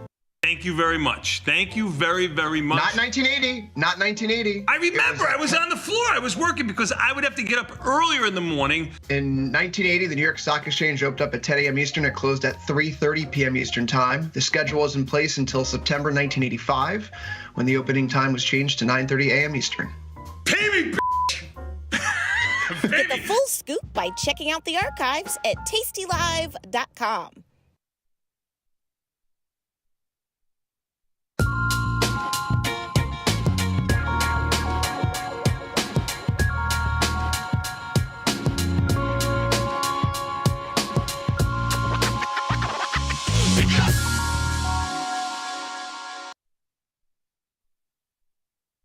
Hello again, everybody. Deb Knight, and it is short time, and we are post-inflation data now. We got the CPI yesterday, the PPI today. In both instances, they were hotter than expected. Yesterday, when the CPI came in, the market just plunged for like a minute, and it climbed all day long. And then today, I guess they learned their lesson. The PPI came in hot, and the market said, you know what? We'll just go up. And super weirdly, reciprocal tariffs have been announced, and pledges of lots more tariffs to come. And the market seems to be enjoying that right now, which is in complete contrast to what it had been doing the past few weeks. Any word of tariffs normally took the legs out from under the market. But as it is now, ES is up over 60. incur is up almost 300. RTY is up almost 25. It's just green, green, green out there. I've got the charts ready to go. Let's jump in, catch up. So here is the spider. We are approaching lifetime highs. Let's just go ahead and mark that with a line like so. And so this was the lifetime high. This was a slightly lower high. And at the moment, this is a slightly lower high, but we could just keep going. We could be at lifetime highs, probably not today, but maybe tomorrow. The EFA is up over 1%. And it is pushed so far above this trend line, it's starting to look a little not so clear, but I will say in its defense that we pulled the same shtick back here. We got somewhat above it, and then bloom, down it went. So I wouldn't completely count this out because it's still a badly broken trend line, and it's not nearly as close to lifetime highs just like the spider is. And my old friend EWZ, yes, it's up, but barely, like a quarter as much as the EFA in general. And it's still a beautiful looking pattern. I've dragged this line lower more conservatively to 25.67 for a stop loss. Earnings sputtering out, less and less well-known names, but they're still market movers. Here's a few. Big winner was AppLovin, which I still don't know what they do. It's like an odd name, but odd name or not, they're doing incredible. APP is the symbol. They've moved from the single digits to almost $500 in the span of about 25 months. So that's a lifetime high on that one. Robinhood, almost a lifetime high. This came out, blasted higher, and then went into its own horrible bear market. It went from around 50 down to the single digits. It's lost almost 90% of its value. But it took time. Those of you who watched me for a while remember this trio of bullish patterns here. So it hammered out this base, didn't really go anywhere. This base didn't really go anywhere. This base, that third time was the charm. And then since then, it's been blasting higher, particularly since August of last year. So that's been up hundreds of percent since then. Cisco, also up strongly. And we've got a lifetime high on this one. And Reddit, fairly new company. This was very interesting to watch. Those of you who read my stuff online might have seen I did a post about one poor chap who basically went all in on a very aggressive play with this. Reddit yesterday when he did the trade was at around, it closed at 216. And earnings were coming out in the afternoon. So he put all of his portfolio into February 14, that's tomorrow, $200 puts. So it was like $17 out of the money as it was, and it would have a day of life to it. And the earnings came out, and the stock collapsed. And I can imagine his eyes bugging out, like, this is fantastic, because it went from $17 out of the money to like $27 in the money. And so it looked like he was going to double his bet. And then, as these things tend to do, Reddit just climbed all night long. So on the one hand, it's down. It's down pretty hard, over 6%. On the other, it's not down nearly as much as it was when the earnings first came out. And we've seen that again and again this week, where something will either collapse or explode higher and then just sort of undo and even reverse the move. So I think he's still in it, but yeah, it's ugly. So yeah, Reddit down, big range today, especially if you include the overnight trading. Intel has been having a good time of it lately, which is a real big change. The past 4 days, big move higher. It's managed to move from the teens up to almost the mid-20s. So about 20-25% gain in 4 days. That's all well and good. I really don't think it has much more legs to this, because the closer it gets to this zone, the harder it's going to get for it to ascend. But this is just from beaten to smithereens, and so not a surprise that we get these bounces from time to time. Some of them go on a while, and some of them are rather short-lived. I think this will be a short-lived one. Another interesting critter is Iron Mountain, IRM. And I'd been toying with the idea of taking a bearish position on this, but I think I've missed my opportunity, because this is a beautiful top right here.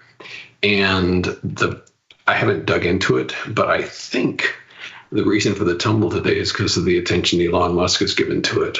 And this is, again, I just think this because he's been talking about it, and there's been pictures circulated showing that it's like the final scene in Raiders of the Lost Ark, where they're putting all the artifacts in this enormous warehouse. Musk showed this literal mountain where they dug out a hole inside, and that's where all the files go.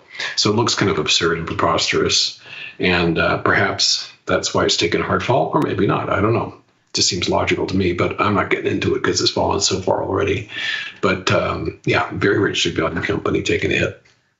A couple of examples here of how over time patterns can definitely reverse.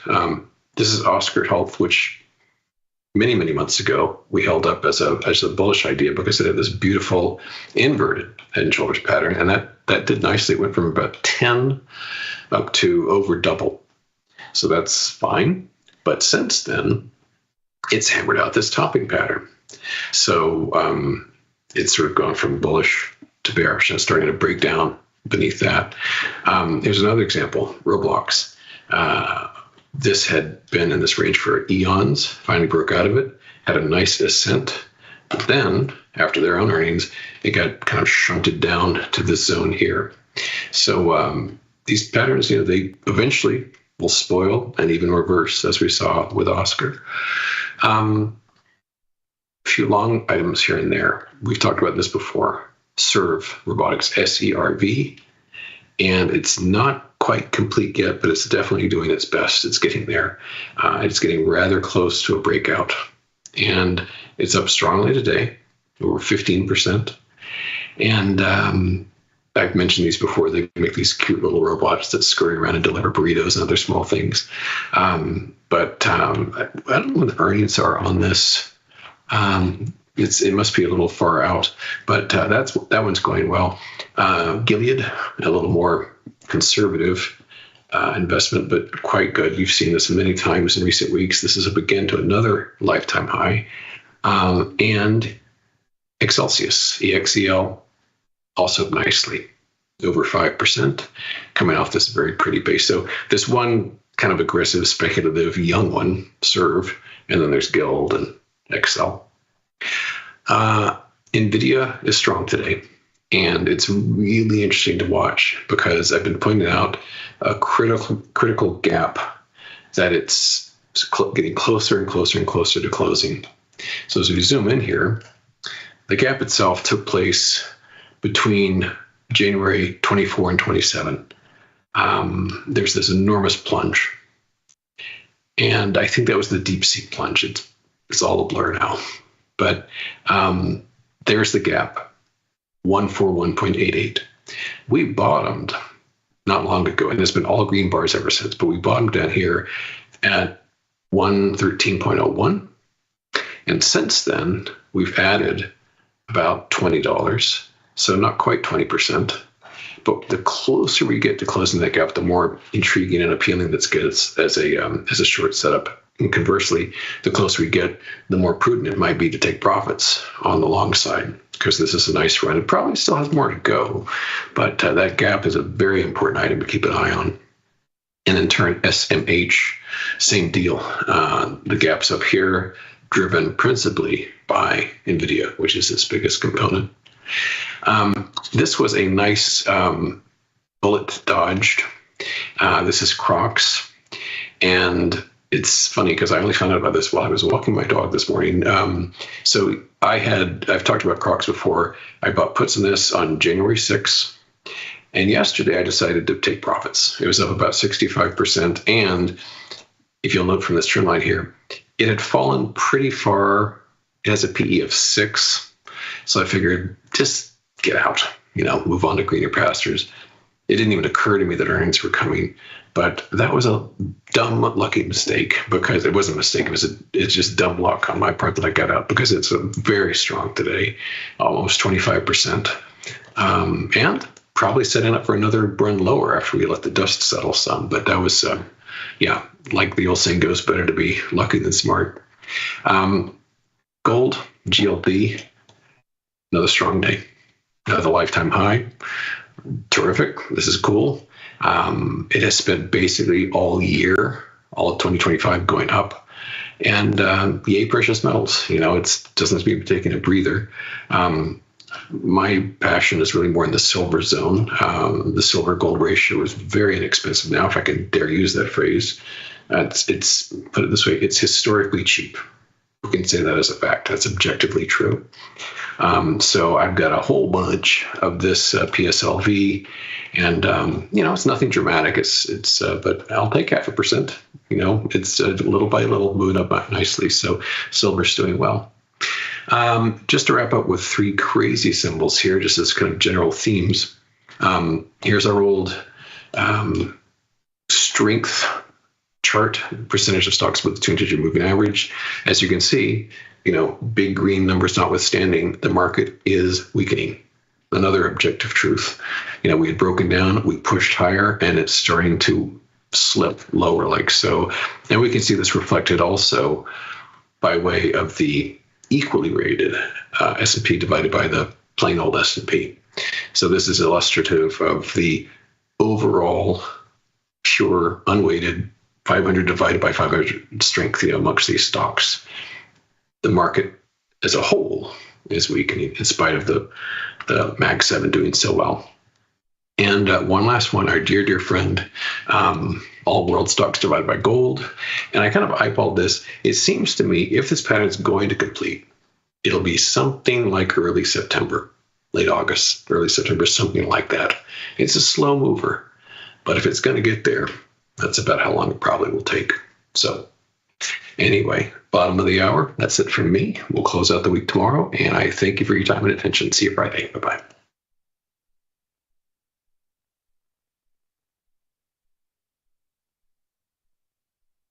If you missed the live show, here's our cherry on top weekly recap.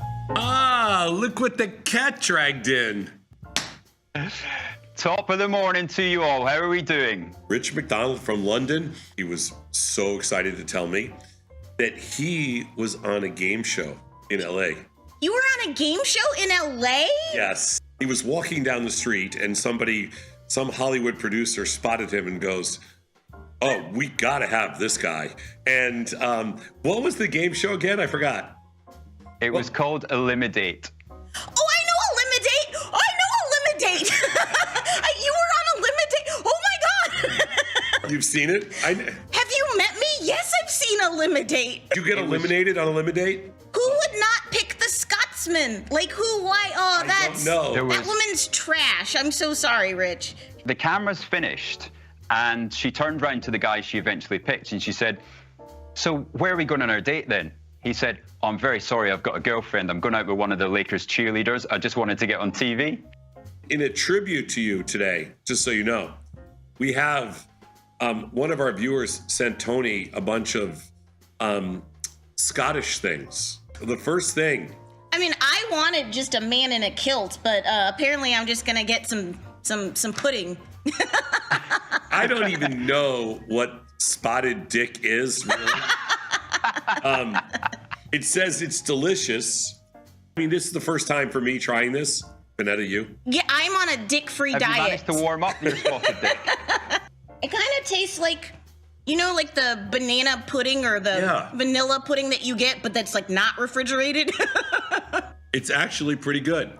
Yeah, it's not bad. And I imagine if you go actually to the UK, I'm sure there's places that can do it more authentically. Is all the custard in cans? Yeah, pretty much. It's one of those ones. If we end up in a war, then you just fill your bunker with custards and beans. Control knocked me off my pivot today because they came up and they said that you were having, I actually had to go Google this, that you were having a conversation about traditional spotted dick desserts, whatever. No, it's not a dessert. It's not a dessert. It's a muffin. Are you adding this to your repertoire? It's a muffin. And we poured the custard on top. You pour custard on top of a muffin. That's dessert. Okay, American, you uncultured American. Okay, Dylan, explain to them. I think that the good Dr. Sheridan accurately describes any item that has custard upon it as being in the dessert category, whether you're a sophisticated Milanese gentleman such as myself. I can't be friends with Dylan Radigan if I eat SpaghettiOs out of a can because the Italians... I mean, but you can't because remember, I'm from Saranac Lake. My relationship as a young man with the canned beans was to go out to the ice fishing shack. Because the canned bean is a very staple food for the ice fishermen. So you grew up in the ice fishing community? It's a card-carrying member. Please tell me what the pleasurable portion of ice fishing is. I haven't done it since, probably I was 16 years old, but our primary pleasure was smoking pot because you could get into the ice fishing shack. There we go. Do you actually care if you catch a fish? No. Okay, perfect. With your buddies, you're like, son, grab the drill, and then it's like work and you got to drill the hole. Tony is going to counter that and say it's all about catching the fish. For sure. No. I don't think he's an ice fisher guy.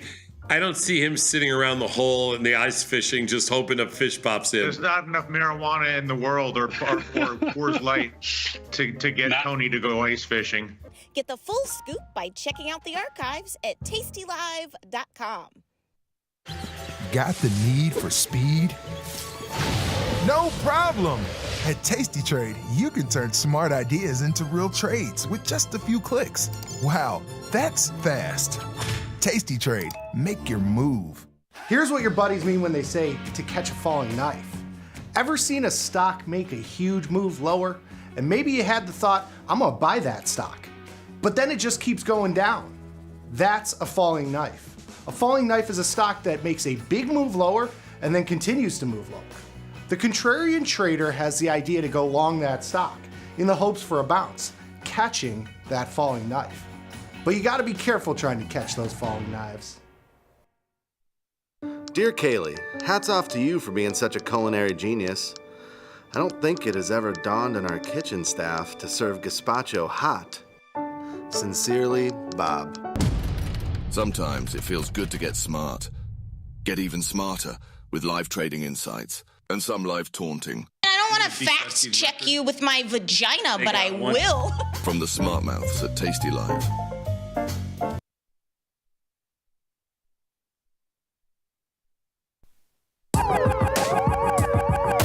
Ring the alarm. Hey, ring the alarm. Boys, turn up the charm. Listen up, y'all. Get out the damn stall. It's the last call. Hey, the last call. The last call. The last call. Tomas, we are back, my friend. You know what that means? Time for the last call. Even the S&P is trading near their high, sounding off up 58 handles. They were just up a little over 60 a moment ago. NASDAQ up 259. That's actually the strongest of the group, followed by the Russell up 23, and the Dow is up 380. Sounding off volatility basically unchanged, down 9 cents. Bonds up 114. They've been strong all day. 114.28. They got over 115 just a few moments ago. Bitcoin down 1,000. Coinbase up 25 or something. 22 now. 22. Yeah. You know what's so funny? I mean, some days I'm just a little off. And other days you're a lot off. Yes. Other days I'm a lot off. I had a most beautiful position coming in today.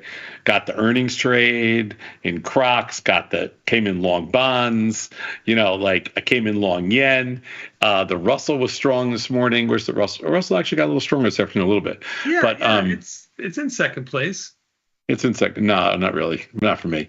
But on a percentage basis. I also thought I felt really good about getting short the S&Ps today because, I also came in short Meta. And so, so I'm sitting there going, well, Meta looks like duty today, right? Meta's up $2 and change right now. That doesn't tell you the whole story, right? Meta opened closer to 721, which is around $6 from here, and it got down to 719 or 18. Yeah, it was down a ton, almost $8 or so. Yeah, 75, 80. I can't believe it's rallied all the way back. Yeah, you read books. Yeah, you read books. Sure you do. Yeah, if the book was on your nose, you could read the book. I am going to sell calls in there. I can't believe this pig lotto is up $2 and change. And I scalped it like a champion today. Some of my peeps are saying some days I'm a little off at 136 on 213 has to be saved into the archives. That's a good one. Some days so anyway, I didn't finish my thing. So yeah, some days I'm a little off. So I let me just get this. I want to sell these Meta call spreads and I cannot get filled, little bastard. So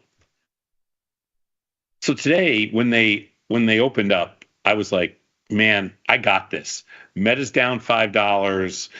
Every single thing, I'm getting hot here. I got everything down. Got the bonds, got the notes, got the earnings plays. I got everything. The only losing trade I had on was Coinbase because I forgot they had earnings today, and I went home pretty short some strangle. Stock opened up $12 or $14, and that cost me. And they pumped in a lot of juice into Coinbase. Mm-hmm. So had a couple of issues there, and had to fight Coinbase all day, had to fight a few other, just some indexes, but nothing else much. But I got a little short today, and that did not work. I mean, they were trading, I thought 6,100 might be a good number to get a little short at. Yeah. And let me tell you, Mr. Batista, it was not. No, it was not. 61.33 went through that. We didn't go through it like a hot knife through butter. No, they did not go through it. It hung around 6,100 for a few hours. Yeah. Yeah. I mean, just a few hours ago it was trading, back at 6,100. And then all of a sudden they decided to push, bing bong, boom, Ricochet rabbit. Did you just do ricochet rabbit? Yeah, a little ricochet rabbit. Bing bong, boom, ricochet rabbit. I can hear that. I hear that. A little bing bong, boom, ricochet rabbit. They decided to take off. So I did not reload and did not get shorter and played it, like a Johnny. I didn't try to force anything. They're awfully rich here, in my opinion. Awfully rich. I'm not going to get giant short here. I didn't do anything crazy. Biggest winners for us today were probably Japanese yen. Yeah, it was. Mm-hmm. And anything else? No, not really. And bonds, maybe. Moderna, a little bit. Moderna has earnings this afternoon, right? Yes, mRNA has earnings. It's up $1. It's on its butt, relatively speaking, but it is up $1 today. IV rank of 83 is pretty good. You doing anything in Moderna? I didn't. I looked at the March options. They're quite tight, but there are $5 wide strikes. It's not very interesting, at least in March. Now, if you want to go to February, which are the 1 days, you got dollar wide strikes if you want to play in there. 50 cents wide. 50 cents. 50 cents. Yes, I'm sorry. Yes, I Yeah, stand you're correct. 50 cent wide. Markets are a little wide. Like the first place you can get a good price is the 30 puts. You can get they have a 30 77. Yeah, well, they have a 30 delta and they're trading for a little over 2%. And so, if you think about the expected move, which is what, a little under $3. Yeah, so you're just talking about 275. Yeah, so you're talking about 28, whatever. I don't love it. Wah. I don't love it. I don't blame you. I don't love it. But it is a $30 stock with 100% implied volatility. All right, whatever, 80% implied volatility. You got to give it that. Yep. I don't love anything here. You got Moderna. You mentioned Coin. You got Adobe, AMAT, Win, Palo Alto Networks. I have a small Palo Alto Networks position on PANW. How much? Oh, this stock must be up today. I see. So we're short some Feb strangles. It did not really work today. We're short the 170 Feb with 1 day to go. We sold them yesterday. We're out about 30 cents on them. What do you got on? I have the stock's trading for 201. I have the 170 220. 170 put 220. Well, you don't need the 170 puts anymore. What do you mean? I would roll them up. Yeah, to what? I don't know, 180. I don't know. $15 expected move. If you're going to keep the 220s. Yeah. Listen, I'm just a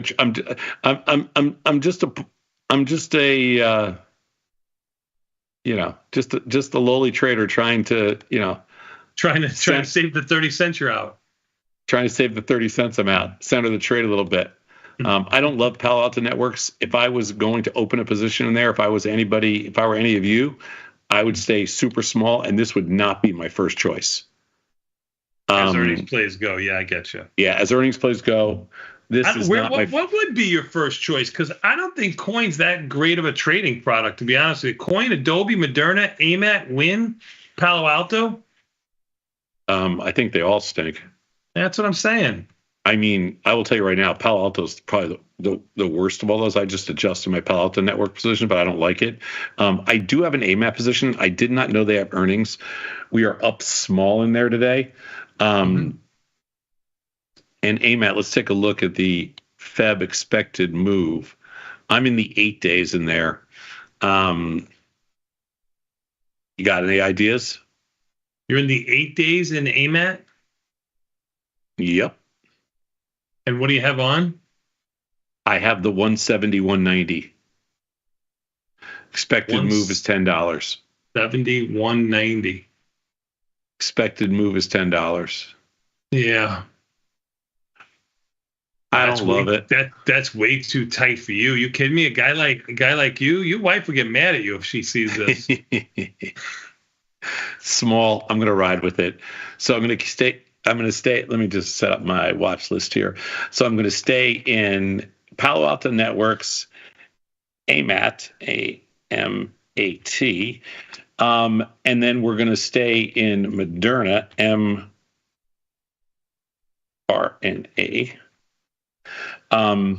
Anything you would do in Moderna? No. You want to do a call diagonal? What do you want to do here? Really, that's all you got. Moderna's got $5 wide strikes, right? At least in the monthlies. You said you're in February right now, right?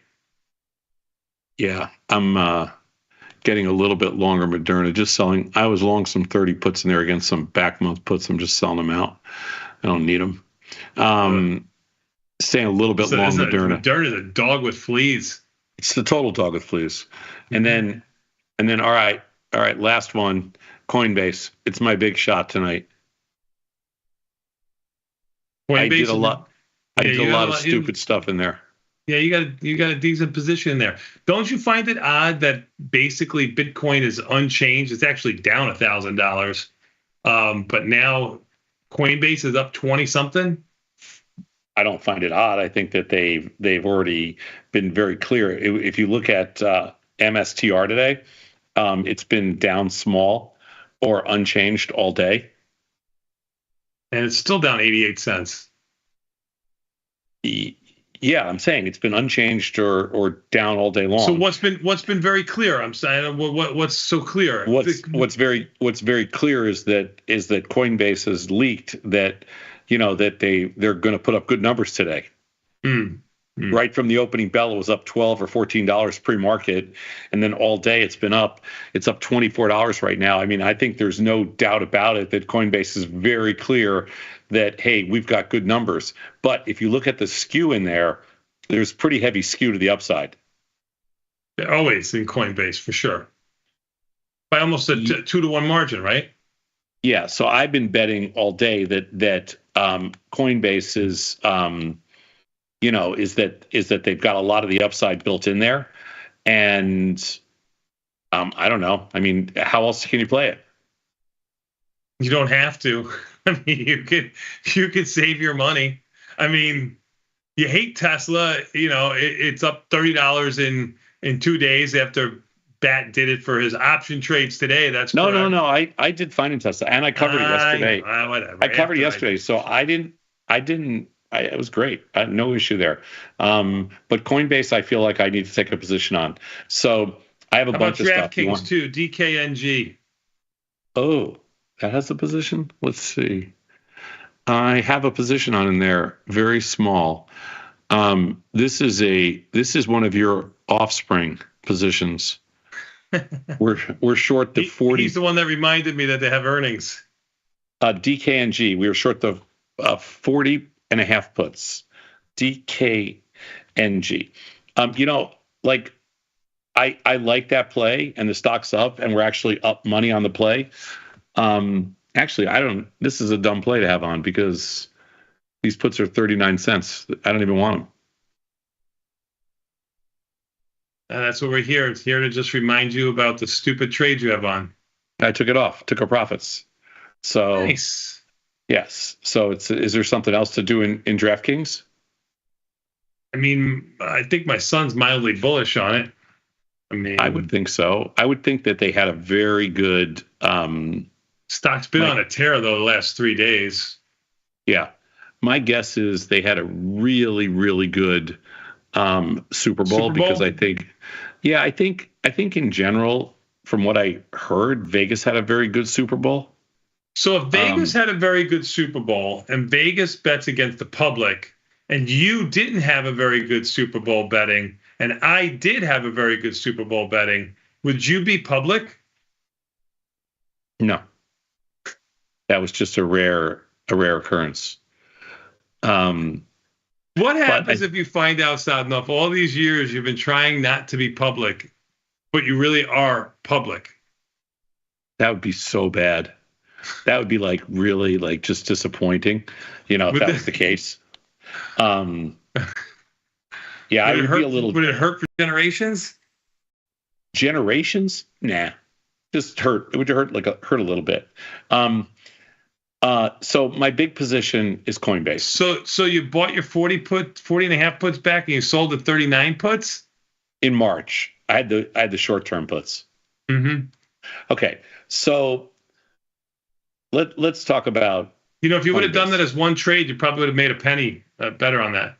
No question about it. I wasn't going to do it, and I just decided, I might as well keep something on here. So, all right, Coinbase, you ready for this? I got a lot of stuff on. I'll just read off for this. Good. Because I'll tell you what I did. So I'm leaning a tiny little bit short. I am short the Feb puts with 1 day to go. I'm short the 252 puts I am short the 387.5 calls. That's kind of like a 1 day short, just a junkie strangle. But then I'm also short the 387.5 call. The markets are just wide. Go ahead. I'm sorry. Yeah, the markets are really wide. My biggest positions are in March. I'm short the 220 puts and the 210 puts, and I'm short the 420 calls and the 470 calls. And I'm all over the place. And then I'm short a few extra naked calls in the Feb 7 days. So net on balance, I'm a little bit short in Coinbase, but all of my shorts are average 2 times the expected move. So Coinbase is up 20. Let's just round up and say it's up $25. The expected move is $25. So tomorrow's expected move should be 0.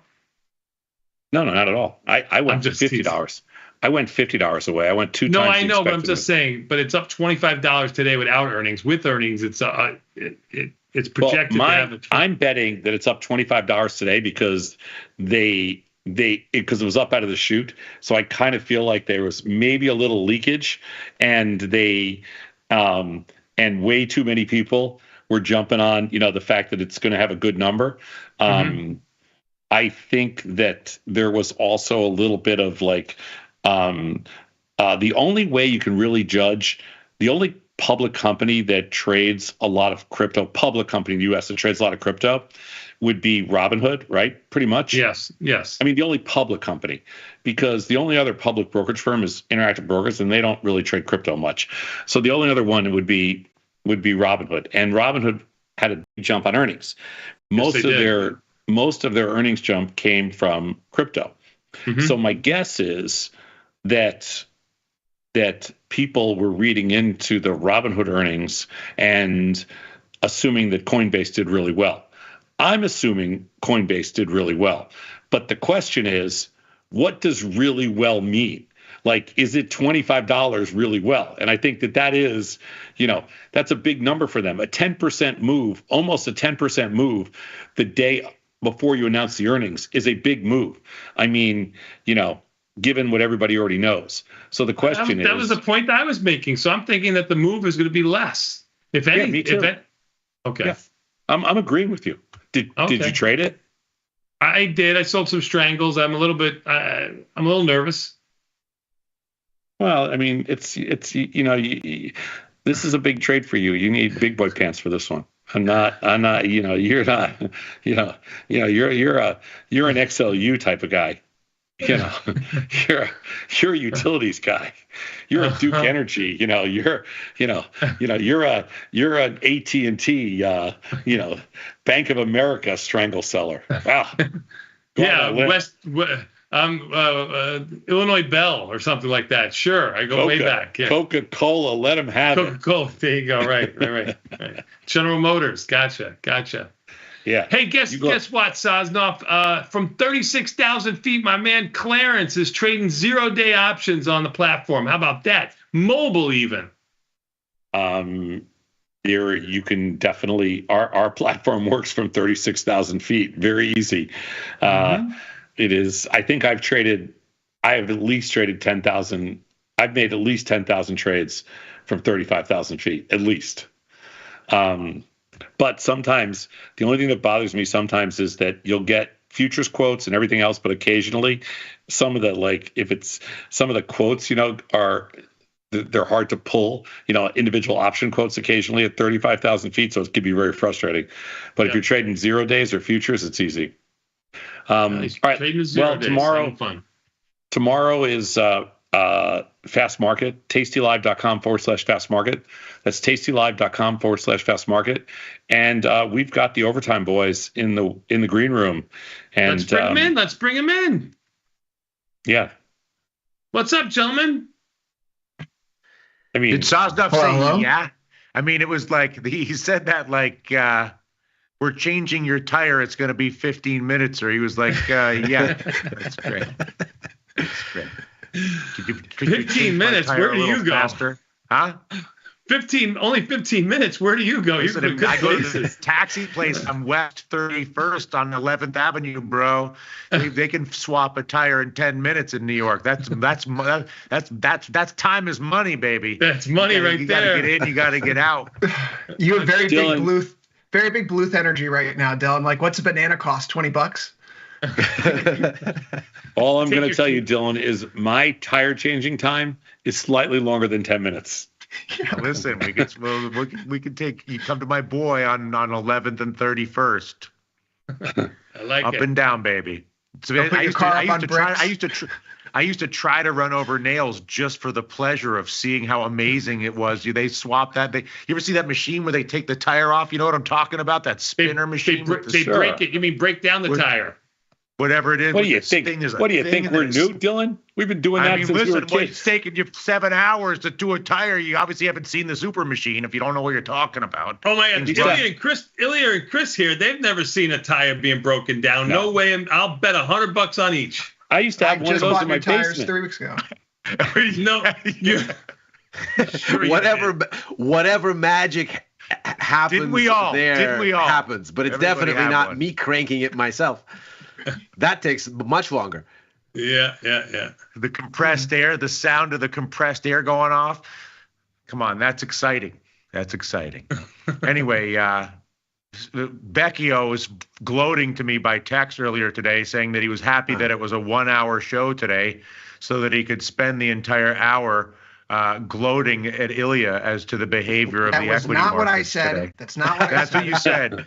I said so I could smirk at Ilya.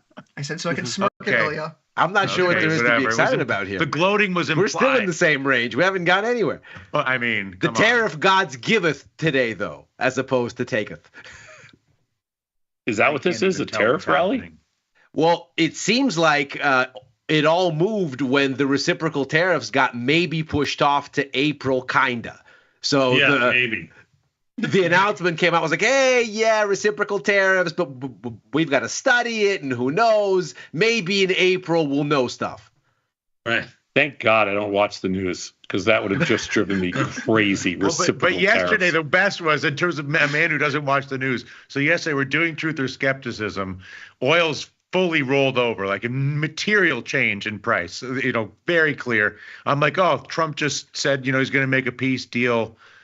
Talk to Putin, whatever. I'm like, you think that has anything to do with the decline in oil? He's like, absolutely nothing. He's like, I think oil went up and now it's down. Tell me something else. So I'll say this. I bought more Canadian dollars this morning and just generally got more short U.S. dollar. And that part of it's working. And yields, we said that the bonds probably had their last big sell-off yesterday. They're pretty much back to having erased all of it today. So they have, basically erased yesterday's losses. Yep, you are correct. Oh, they've erased all of it. But, you had to step up. There was no play. I don't believe there was a play in the bonds today. You had to step up yesterday. And, we did, and so that was our best trade of the last 2 days, by far. I had to do it through the yen. I took my bond long off, but I kept my yen long on as a kind of way of cutting that the is exposure no way in to half, trade bonds and through it the totally yen. worked. That is the worst. To me, that is the worst yen explanation is I've ever heard. 10-year yield upside down. Only Ilya Spivak would say, I had to get long bonds through buying yen. Yeah, no, that's not going to fly. That's the Dennis Gartman trade. It's exactly the same move. It Long might be this rice time. and yen terms. it might be this time, but it's not. It doesn't mean anything. I'm sorry. Aficionados of macro money will be very familiar with the 30-year inverse U.S. 10-year and yen chart. We can bring it here. All right. Well, keep your fingers crossed for an unchanged move in Coinbase. That's what the good kids need. Unchanged. All right. And if he doesn't get the unchanged, don't call in tomorrow. Don't come on the show. It'll be insufferable. We're gonna take a quick 90-second break and come back. We got more Tasty Live after this with these guys in overtime. Peace.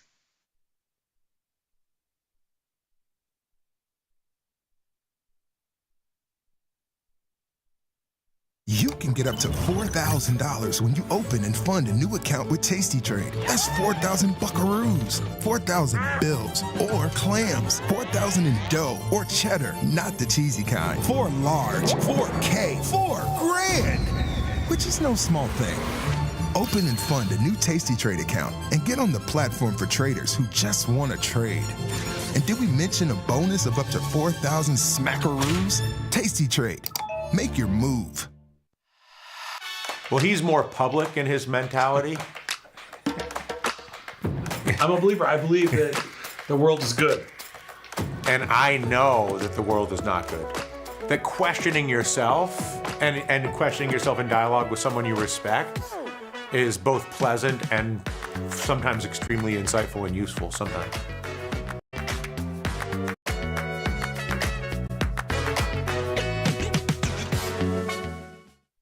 Forbes called us best online for options trading. Investopedia, best for options trading, period. With stockbrokers.com, we're number 1 for options and futures trading. The Motley Fool really likes us. And so does Business Insider. So what else can we say other than boom? Trade like a trader. Tasty Trade. Make your move. Know someone who needs a better broker? For 1 month only, earn $500 for each qualified person you refer to Tasty Trade. See how it pays to have friends? Terms and conditions apply. Tasty Trade. Look who's back testing. Tasty Trade now has options back testing for free.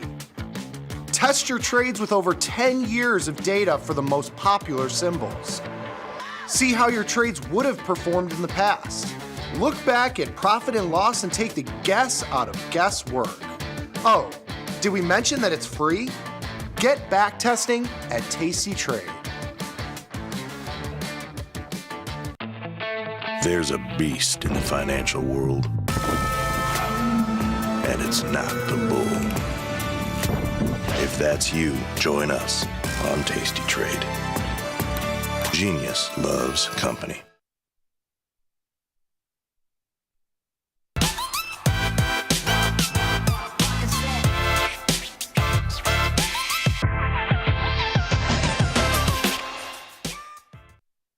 Stocks ignore the tariff news. Are tariffs even coming? It's Thursday, February 13th, 2025. This is Overtime. I'm your host, Chris Vecchio in New York, Ilya Spivak in San Francisco, Dylan Radigan in Milan. And what's been my best trading day of the year. This Thursday, we see a market that is moving up because the tariffs are, I guess they're coming, Ilya.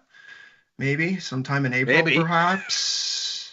The Calvin Ball tariff dance continues where they change form and shape depending upon what the immediate needs of the administration are. And the market, seeing through it, is beginning to shake it all off. S&P up by just about 1% here, 0.98% on the day, 6132. The NASDAQ up by 1.3%, 22,087. Dow up by 0.77%, and the Russell up by 1.07. Bond yields reverse hard. Rate cut odds reverse hard, notably, which were back down to December, have now returned to July. A meaningful swing after the PPI news this morning, showing that price pressures aren't being pushed along. Gold, new closing high. Silver pushes up towards its yearly high. Copper is back on the up and up. The dollar is still struggling a bit here, though. In any event, we're going to talk through all this over the next hour. If you're joining us on the platform or on the website, come over to YouTube. Tell us what you're trading today, what you think of this market action. If you're already on YouTube, come over to the platform, trade with us, see what we're all about. Go to tastylive.com for more information. Dylan, we do have a full hour here today. It feels like the chips are settling. We closed the gap with DeepSeek. It's the highest close in the NASDAQ since December 17th.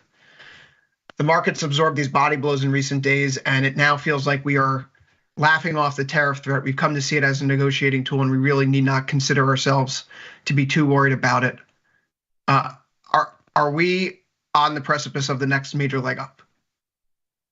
Yeah, I mean, I my old interpret. How do I say this? My sense is that the market's been sideways, waiting to see whether Trump is really going to do any of the crazy things he says. The longer this goes on, And the more the more that the doublespeak continues to validate the idea that Trump's not going to do most, if not all, of the crazy things that he says. Most importantly, the tariffs. But, secondarily, Canada, Greenland, all this jazz. Red, white, and blue land, actually. Whatever it may be. It creates the opportunity for the market to go higher. Right? How do I say this? The less credible Trump becomes with his most outlandish comments, the better it is for the stock market, particularly when it comes to things revolving around economic policy, and specifically as it relates to the never-ending tariff threats that don't seem to ever happen. Oh yeah, the market should takes surprise off. no one that I have a less optimistic view of what's going on here. Well, I would say yours is the exact opposite. Yours is like the market is going sideways, waiting to go down when all hell breaks loose. Not because of Trump's going to do something, but because there's an economic slowdown brewing. But before you get into that, though, could you explain what reciprocal tariffs are and why this is a point of focus right now? What it means ultimately if we apply them as opposed to like a 25% across the board on aluminum and steel? Sure. What's the context here? So basically what this means is that the U.S. is going to go through all of the trading partners and see if there is a misalignment in tariff rates. That is to say, if we charge them, or importers of goods from them, because let's be clear, countries don't charge each other tariffs. That's not how that works. One country does not have the sovereign override over another to go, you owe me taxes. What happens is a country taxes importers of goods from certain foreign countries, or all of them, whatever. But you're ultimately taxing importers that you have legislative authority over within your own borders. So the reciprocal tariffs would be a study, as we've learned, where we go through and say, if a given country has tariffs facing our goods that are higher than our tariffs facing their goods, we are going to adjust ours higher to close the gap. And this can be a treacherous effort, because you have to go goods by good, category by category, trading partner by trading partner, and then whether the tariffs are actually higher, or what sort of mix of tariffs, quotas, other non-trade barriers exist. If you want to factor in the full story, you can be at this for a long time attempting to figure out where sort of neutral and balanced is. But the general idea was that we'd go through, find all the areas where countries levied tariffs on us that were higher than tariffs we levied on them and their goods, and close the gap by raising U.S. tariffs. Today, we learned from the Commerce Secretary and the President that indeed they are coming, apparently, but that all of this complicated figuring out of what goes where and who owes what to who is going to be a process that we're going to go one by one with the trading partners, and that maybe we'll get everything figured out by April or so. Now, of course, everything that we've just seen from Canada and Mexico, the tariffs that came and went in less than 24 hours, this opens a really big window for negotiation. And for example, allies like the European Union countries have already started lobbying for, hey, you don't need to do tariffs. Here's a deal. Here's how it's going to work, et cetera, et cetera. In other words, this is an invitation to discuss, not the kind of thing, for example, that happened with China, where tariffs just appeared. And indeed, there was an extra 10% added there, but nobody didn't expect that. the hawkishness with China is something that's bipartisan and generally now a conversation being had in virtually every Western economy everywhere. So that part was consensus. What this did clearly was say, we're going to take the risk of a whole bunch of tariffs on allies, ostensibly to close imbalances appearing now, to maybe this doesn't happen at all because the window to talk these away now is big and long lasting. Dylan, it feels like we have somewhat of a validation of the view that the tariffs are negotiating tools. And certainly, similar to the efforts, I mean, Trump says it today, you know, he might push for an extension on his delay sale of TikTok, the executive order that happened immediately when he came into office. And I think our interpretation has been that's a fig leaf to the Chinese government that, like, if he really wanted to ratchet up the trade war, he would have pulled all those levers. TikTok would have been banned, forced sale, 25% across the bow tariff, right? And instead, there's these windows for implementation and review, which, quite frankly, it sounds like the conversation is going to go something like, hey, EU, it looks like you have a tariff of 15% on this good. We're charging you 0% on our tariff. Does that sound right to you? And the EU will say, no, actually, we have a 0% tariff on you guys now. Is that what your data says? And the Trump team will go, yep, that's what it looks like. Or the EU will say, no, you're correct. We have a 15% tariff on you. And the US will say, oh, you know what? Actually, my data is wrong. We have a 15% tariff on you too now. And it's going to be over every little item back and forth. So again, is it going to be a full reciprocal tariff where we match every single rate? I mean, this could be something that then brings down trade barriers. And if it does, then it's a negotiating tool. And if it's a negotiating tool, then the markets perhaps see these risks and need not be concerned, which raises the question, is tomorrow, Ilya, going to be a replay of next week or last week or the week before? Because the last few weeks going into Friday, we've had a market that rallied like Monday, Tuesday, Wednesday. Thursday, we peaked out. Friday, we sold off. Monday, gap open lower. We just got the reciprocal tariff talk today. I mean, should we be expecting some sort of tariff catalyst over the next few days that may cause de-risking tomorrow afternoon? Well, that's just the thing. You don't know. And I think what the markets are operating on at this point is the expectation that weekend risk as a structural thing has become elevated because the new administration is such that they make announcements over weekends. They don't take a whole lot of time to workshop these things. Instead, they sort of like to do it live. So you might get a piece of news, and then in 24 to 48 hours, it's reversed. And then there's more details, and then there's not. And so when markets can operate when things are open, they can sort of pivot around these things in real time. When markets are closed and the news still comes out, there's obviously gap risk in case something is announced. Maybe it's tariffs. Maybe it's the first volley in this negotiation around the Russia-Ukraine war that apparently is kicking off in earnest now that the president has spoken with Vladimir Putin, as we hear today.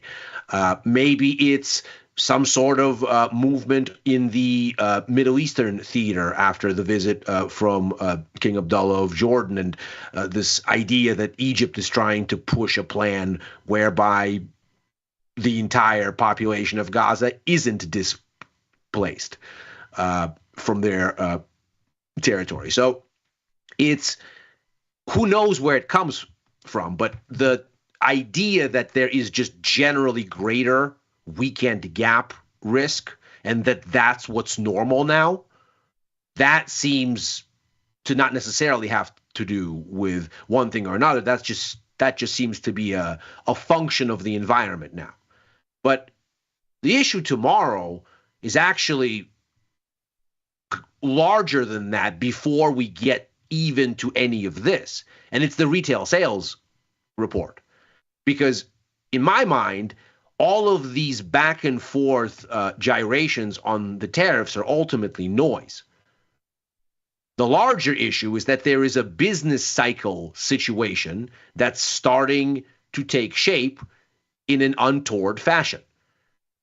We learned from the CPI report yesterday, as we discussed, that the hotness at the headline was not the kind of thing that has to do with the core of the economy.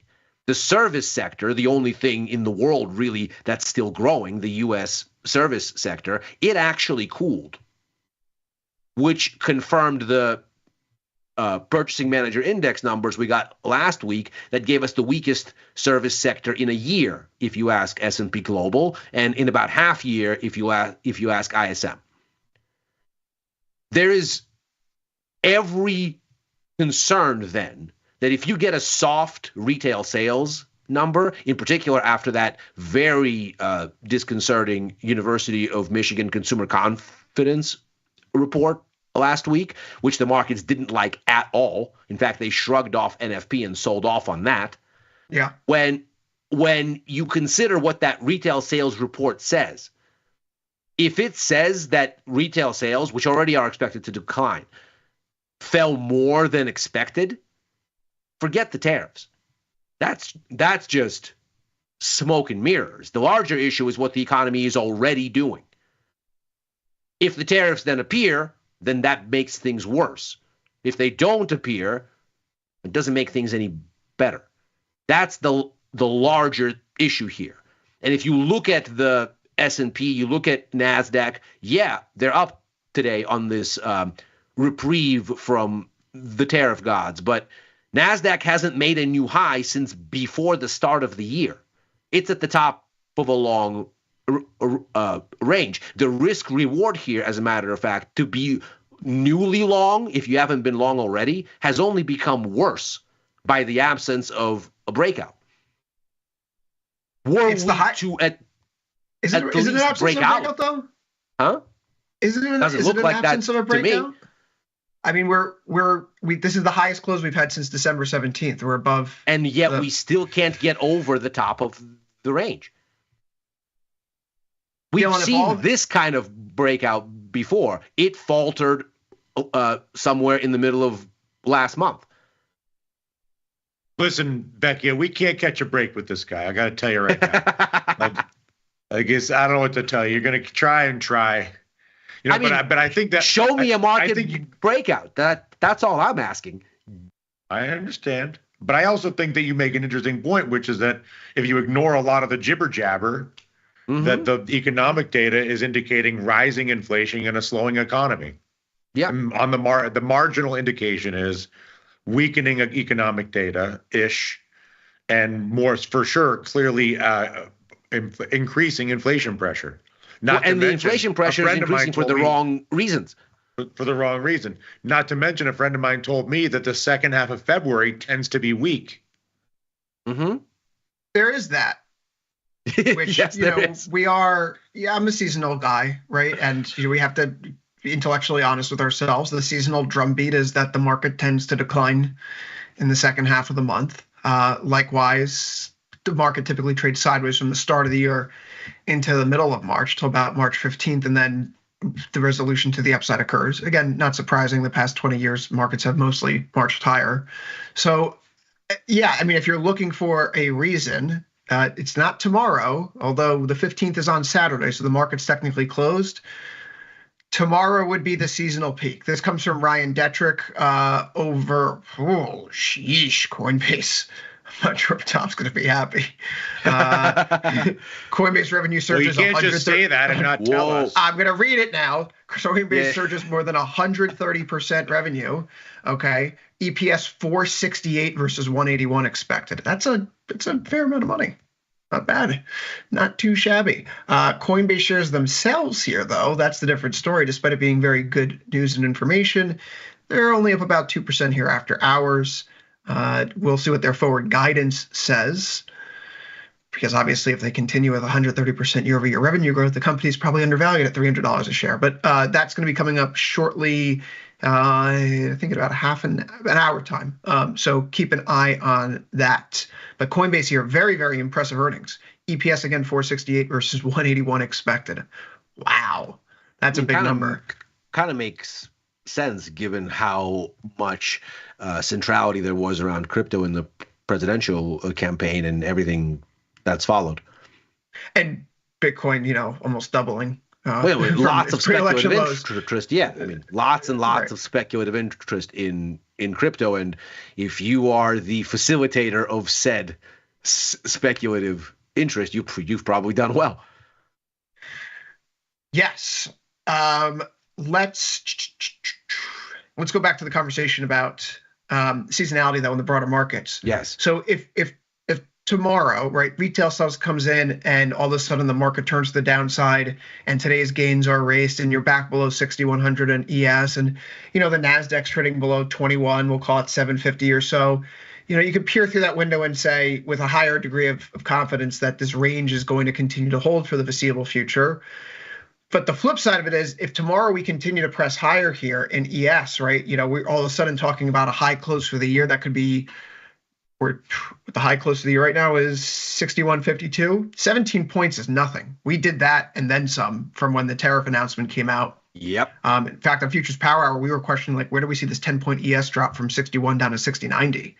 So the market is 40 odd points higher from about 1:30 p.m. Eastern time today, and another 17 points to a new fresh closing high for the year in ES is, if retail sales aren't the end of the world tomorrow, which they are expected to be negative 0.1% month over month anticipated. Stocks right now are starting to look like they want to squeeze to the upside a little bit. And that was kind of the name of the game today. Nick was passing along various tickers, like a bunch of these, junky names. I don't want to call them junk because that's not fair and denigrates the shareholders. But a lot of these names that have been kind of the high flying, they were flying high over the course of today's session. Perhaps one way to think about this is even ARK, ARKK. That was up 3.32%. So there's maybe some speculative froth setting in here right now. I suppose the question is, what do we do next? Ilya, it sounds like you're going to be retaining your bearish exposure for the time being.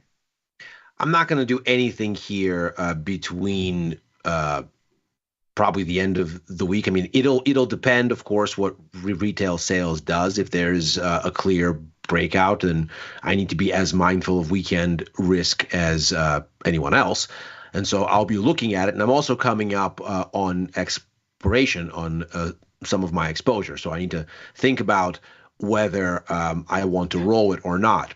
Sorry, when you say expiration, do you mean 0 DTE or 21?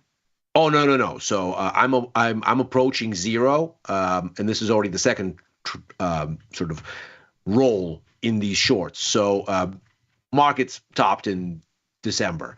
I was short them then. And so I had a nice run into the beginning of the year as everything came off, took that off, and then got back in, essentially. And so this second layer of it has been sitting around for just about a month at this point. And so now that it's sort of coming up on maybe about 9 days to expiration, something basically has to happen next week, and then I need to either roll it or not. And of course, next week is abridged because Monday is a holiday. So it's a lot of weekend risk. It's a 3-day weekend with the President's Day holiday, probably the kind of time that pronouncements from DC might come. There's an occasion for it, as it were. And so I may decide, depending on what happens tomorrow, you know what, these particular verticals are at max loss. They were capped for a reason, because shorting the stock market is generally a bad idea. And so it's a market that's biased higher and doesn't want to go down, as we begrudgingly see here. It's been going absolutely nowhere since early January. Even though it's had reasons to come down, it's held up. So either I let these things expire and give me the small loss that I bargained for when I bought these verticals, or I roll them. And so it's going to have to make some real momentous move on the downside for me to go, okay, I'm ready to just say, you know what, let's extend duration here. I don't want to even think about this next week. But chances are I let it go, and worst case, roll it mid next week with almost no time left. Dylan, do you think I should retain bullish exposure? Absolutely. I mean, I'm not as nakedly bullish as you are, but I mean, I still have that Tesla position, which I consider to be wildly bullish from a few days ago. I mean, not that, but that's stock specific. I don't have an index position, but I've got something going, and I can't imagine how. I just feel like all the vibes are in favor of a rally. And I think the longer this goes on, that Trump is more bark than bite. It only gets better. What's the vibe situation that you're feeling? That you're alluding to? I mean, it is that the market's absence of rallying is because under the Biden administration, as I said a few days ago,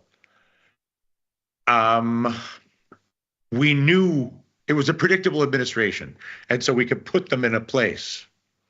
Mm-hmm. This is a new administration run by a notably chaotic, a man known for notably chaotic rhetoric, if not necessarily action. And I believe the market has gone into a pause mode logically for a period of a few weeks, simply to get a handle on how much of this is, again, purely rhetorical, and how much of this is going to be action. And I believe that history shows us that Trump is generally largely performative and less action.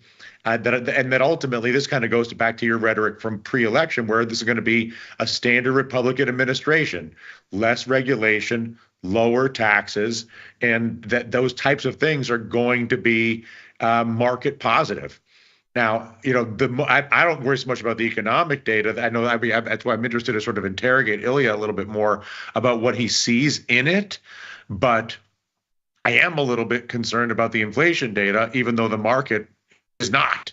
And so for me, the only sort of caveat or the only hesitation that I have at all from my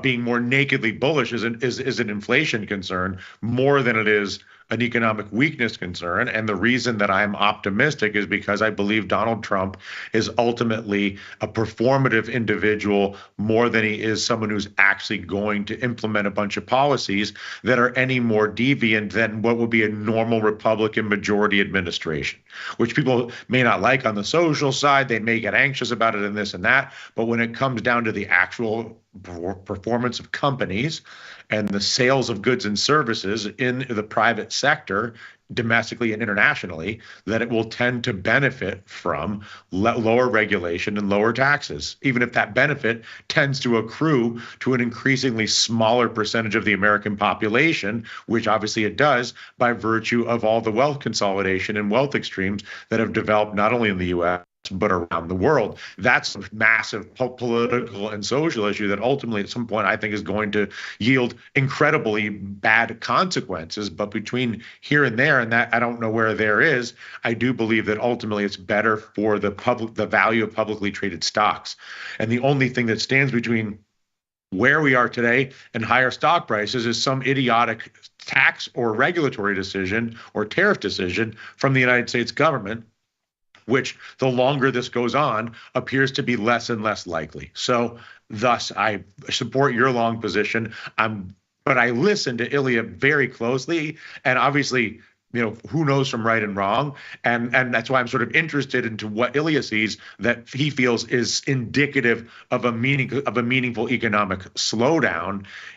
Let's pull Trump aside. Let's assume we just have a Republican majority government, a Senate, House, and forget who they are, and that it's a Republican platform, a Republican agenda, less regulation, and lower taxes, and and that's really where we are, and then everything else is a performance. And how is that ultimately not in the intermediate term. Long term, it may be bad. Short term, it may be hard to get a read on. But in the intermediate term, which is how I look at the stock market for the rest of the year, I think it's a good thing, and I think I'm happy to have bought that Tesla position, and I entertain doing more. I don't. Is it a regular Republican administration? Obviously not, right? They're clearly doing more to dismantle the federal bureaucracy than anything Bush ever did, right? Or even Which, by the way, is through executive orders that may not even hold up. I mean, aren't those executive orders ultimately still a performance? To a certain extent, but when like the vice president's touting Andrew Jackson saying, the chief justice has rendered his decision, let him come enforce it. It's kind of like, okay, you and what army are going to tell us that we can't do this? Just something to watch in the margin. But the big picture, though, it's certainly the case that employees of the federal government are being removed from their roles, and that's ultimately like any kind of layoff. It is at the end of the day less consumption from those people because they have less income and less economic growth. It's ultimately disinflationary.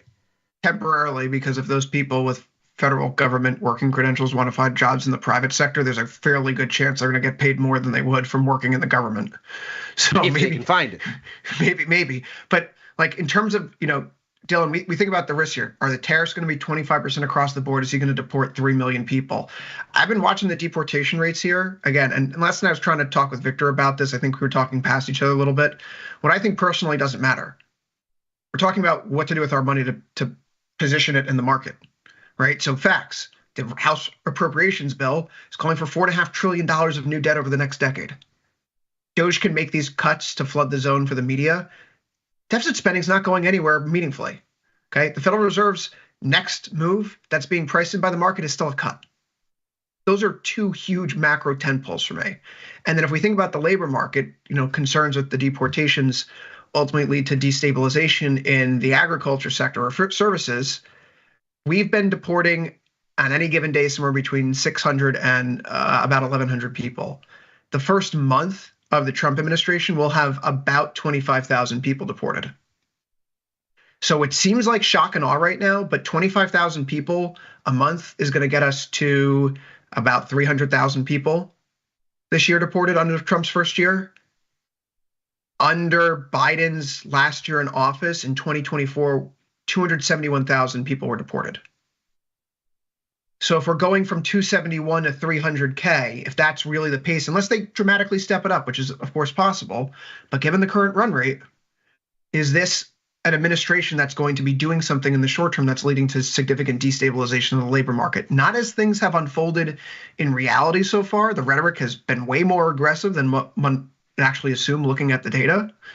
And so then if we think about a big shock to GDP and tariffs that are, maybe coming, I feel like the boy who cried wolf at this point with the tariff story. The short-term path or equities looks like we can shake everything off. There's a lot of noise, but the actual numbers, when you put pen to paper, where's the federal deficit going? Where's Fed policy going? What's the state of the labor market? And we're still good enough. And again, this is all true if what you're looking at as the pivot for the market's sentiment, a sense of whether fiscal policy will be destructive or not destructive for risk appetite. And that's a fine lens, and indeed the markets are sort of anchored here and they're not really going anywhere. You'll notice that the front end yield, the 2-year ZT, that's not going anywhere either. And in about the same period of time, because the markets are trying to reconcile whether any of this fire and fury means anything for near-term interest rates. And the answer increasingly is probably no. But that's one perspective. Yeah, nevertheless, through all of this stability, The long end of the curve is telling you something very different. What is it telling us? Because I couldn't help but notice the evolution of these Fed cut odds the past few days have been really fascinating. Yes. Last Friday, going into UMich sentiment data, what do we say? June is priced in for the first cut. Yeah. We come on the other side of CPI. The cut's been pushed back to December. The dust settles now on this PPI Thursday, and we're back to July being favored for the first cut. 62.5%. Again, like 50. If any time the market's been priced in for at least 55%, one way or the other, on the day of the Fed meeting, the Fed has done so in that direction 100% of the time, going back to 1996. So if today was the day of the meeting, we would say, okay, it's if today was July 30th, we would say it's happening. And the next meeting is not until March. Sure. So my question is, but why such dramatic ebb and flow? We're not moving like to the next month. We're swinging 6 months very rapidly back and forth. Why is the market doing that today? I've thought that the aggregates have been a lot more telling than trying to look at when the next cut is coming. Because the Fed itself has now spent all of this time this week with Powell's testimony, all of the speaking around the last Fed policy announcement, before, during the December policy announcement where they revised their expectations with the updated SCP that was much less dovish. All of this conversation has been about, we at the Fed are not looking to do anything quickly. So it's not surprising, really, that near-term expectations have jumped around a little bit because the markets don't really know to the granular date where things are going because the Fed is telling them that they don't know. And so when you look at the aggregates, it's actually much more telling. So what I've been looking at is how many rate cuts are expected for this year, how many are expected for next year, and how does the total path of easing shift around. And what you find is things have been remarkably stable. The markets had about 50 basis points through end of next year before CPI. They landed at about 50 basis points through the end of next year afterwards. The real difference was that the makeup this year versus next year shifted. And what we saw today after PPI is essentially it unshifted. So yesterday, the markets thought, okay, fewer cuts in 2025, but they migrate to 2026, so the aggregates remain the same. Today, we unclench because the PPI numbers come in, and they are higher than expected, let's be clear. But when you consider the revisions to December's data, the month-to-month situation looks a little bit better. So headline PPI, higher than expected, but after December's revision, unchanged from the prior month. So it didn't get worse. Core PPI, higher than expected, but a little bit lower after you factor in the previous month's revision. So again, no step in the wrong direction, as it were, in January. And the markets apparently find, okay, fine, let's go back to where we were before. Most of the components, by the way, of PPI that factor into the PCE numbers were not where the inflation was. And so the PCE still looks relatively okay. And were you to have thought that this is good news because what you care about is the near-term Fed policy outlook, stocks probably be a lot higher today. But that is a very important point. That's a very important point you just raised about the inflation pass-through. I think this is worth, given what we saw out of today's PPI report, and given how the Cleveland Fed's been modeling this out. Granted, the Cleveland Fed was soft on the CPI reading, but they incorporated the new CPI data to update their model to give us a February output. It is updated daily. It shows that inflation would fall off on the month over month again, and the year over year spike to 3% is immediately going to come back into 2.81. The spike that we saw in PC and core, like core PCE here is remarkably stable throughout all this. Right. Okay. It's the headline readings that are being jerked around because of some of these interesting inputs. And so you, on the other side of the two data releases, you look at the things that really do matter and you go, yeah, super core is up, but is it up for like a reason that doesn't really pass through to any other category? Which is why yesterday's CPI numbers I thought were much more concerning from a growth perspective than the headline numbers were suggesting. Because what was occurring at the headline numbers was mostly, again, smoke and mirrors. And by today, when the PPI numbers came out and they had the same thing, the markets looked at it and said, oh, right, okay, this is fine. And essentially undid what they did yesterday. Because when you look at the core of what's going on, and by the way, uncharacteristically, yesterday, currencies and stocks figured it out. They initially didn't like CPI and then came back to basically unched on the day. It was bonds that had the big move, and then today completely erased it. Because the whole idea was, wait, that wasn't real headline inflation that we saw yesterday. Because the underlying core services sector, the only place where there is any inflation of substance, it actually had the lowest contribution to overall price growth since early 2022. It cooled, and significantly. And that's the economy. That's growth. Well, 2 points here. Well, 3, I suppose. One, for the people in the company working, you know that I actually do my job here because my cookies ads are showing up with Tasty Trade ads. Secondly, in the FinViz heat map here today, we see a big sea of green. Every single sector ETF that we follow is green today, led by telecom up by 2.25%, materials up by 1.74%, XME, the metals and mining up by 1.61%. That's not really a surprise given what we've seen in the metal space over the past few days.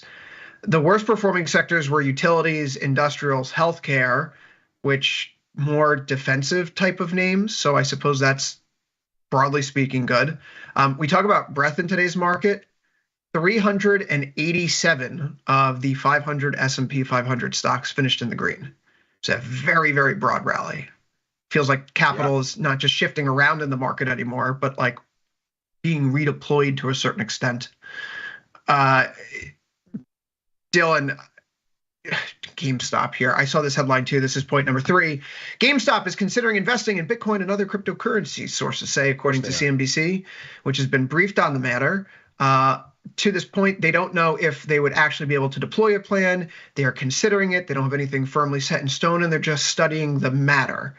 So naturally, GME here had a pop from about $26 up to about $31.50 here in the after hours because, heck, I guess we're doing the whole blockchain thing again, Ilya, like the Long Island Blockchain Co. Just gotta, how can we revive interest in our stock? Oh, let's just say we're doing something with crypto.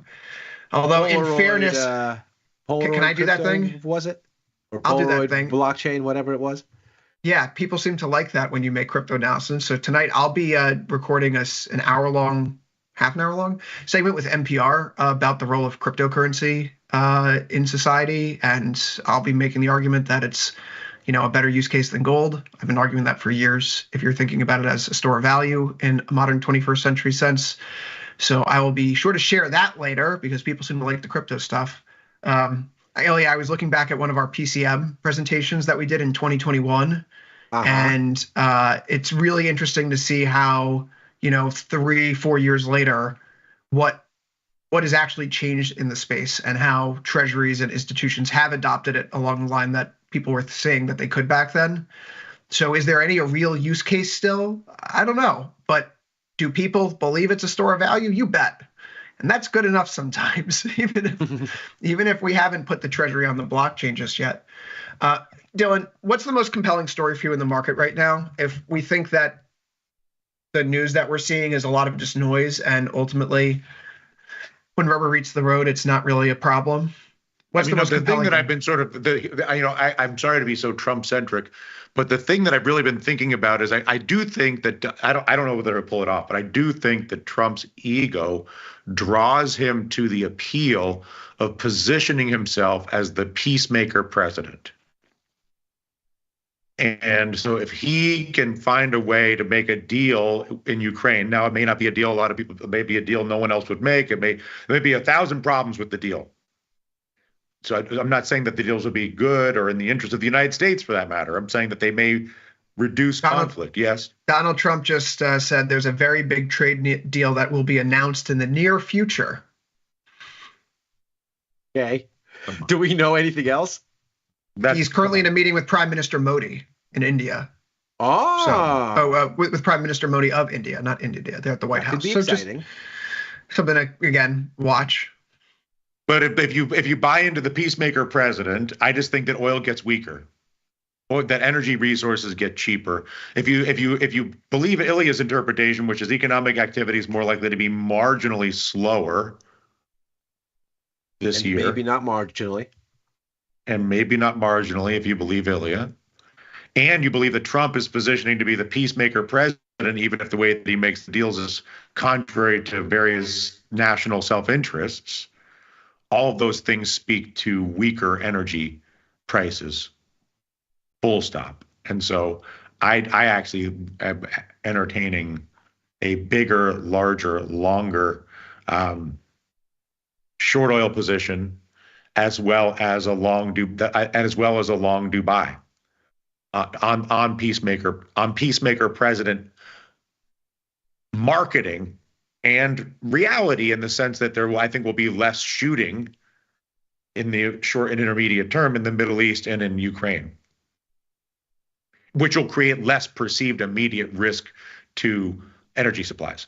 And you combine that with a slowing economy, marginally or not marginally, as my San Francisco friend might say, all of those things posture towards a bigger decline in energy values and prices than the price reflects right now.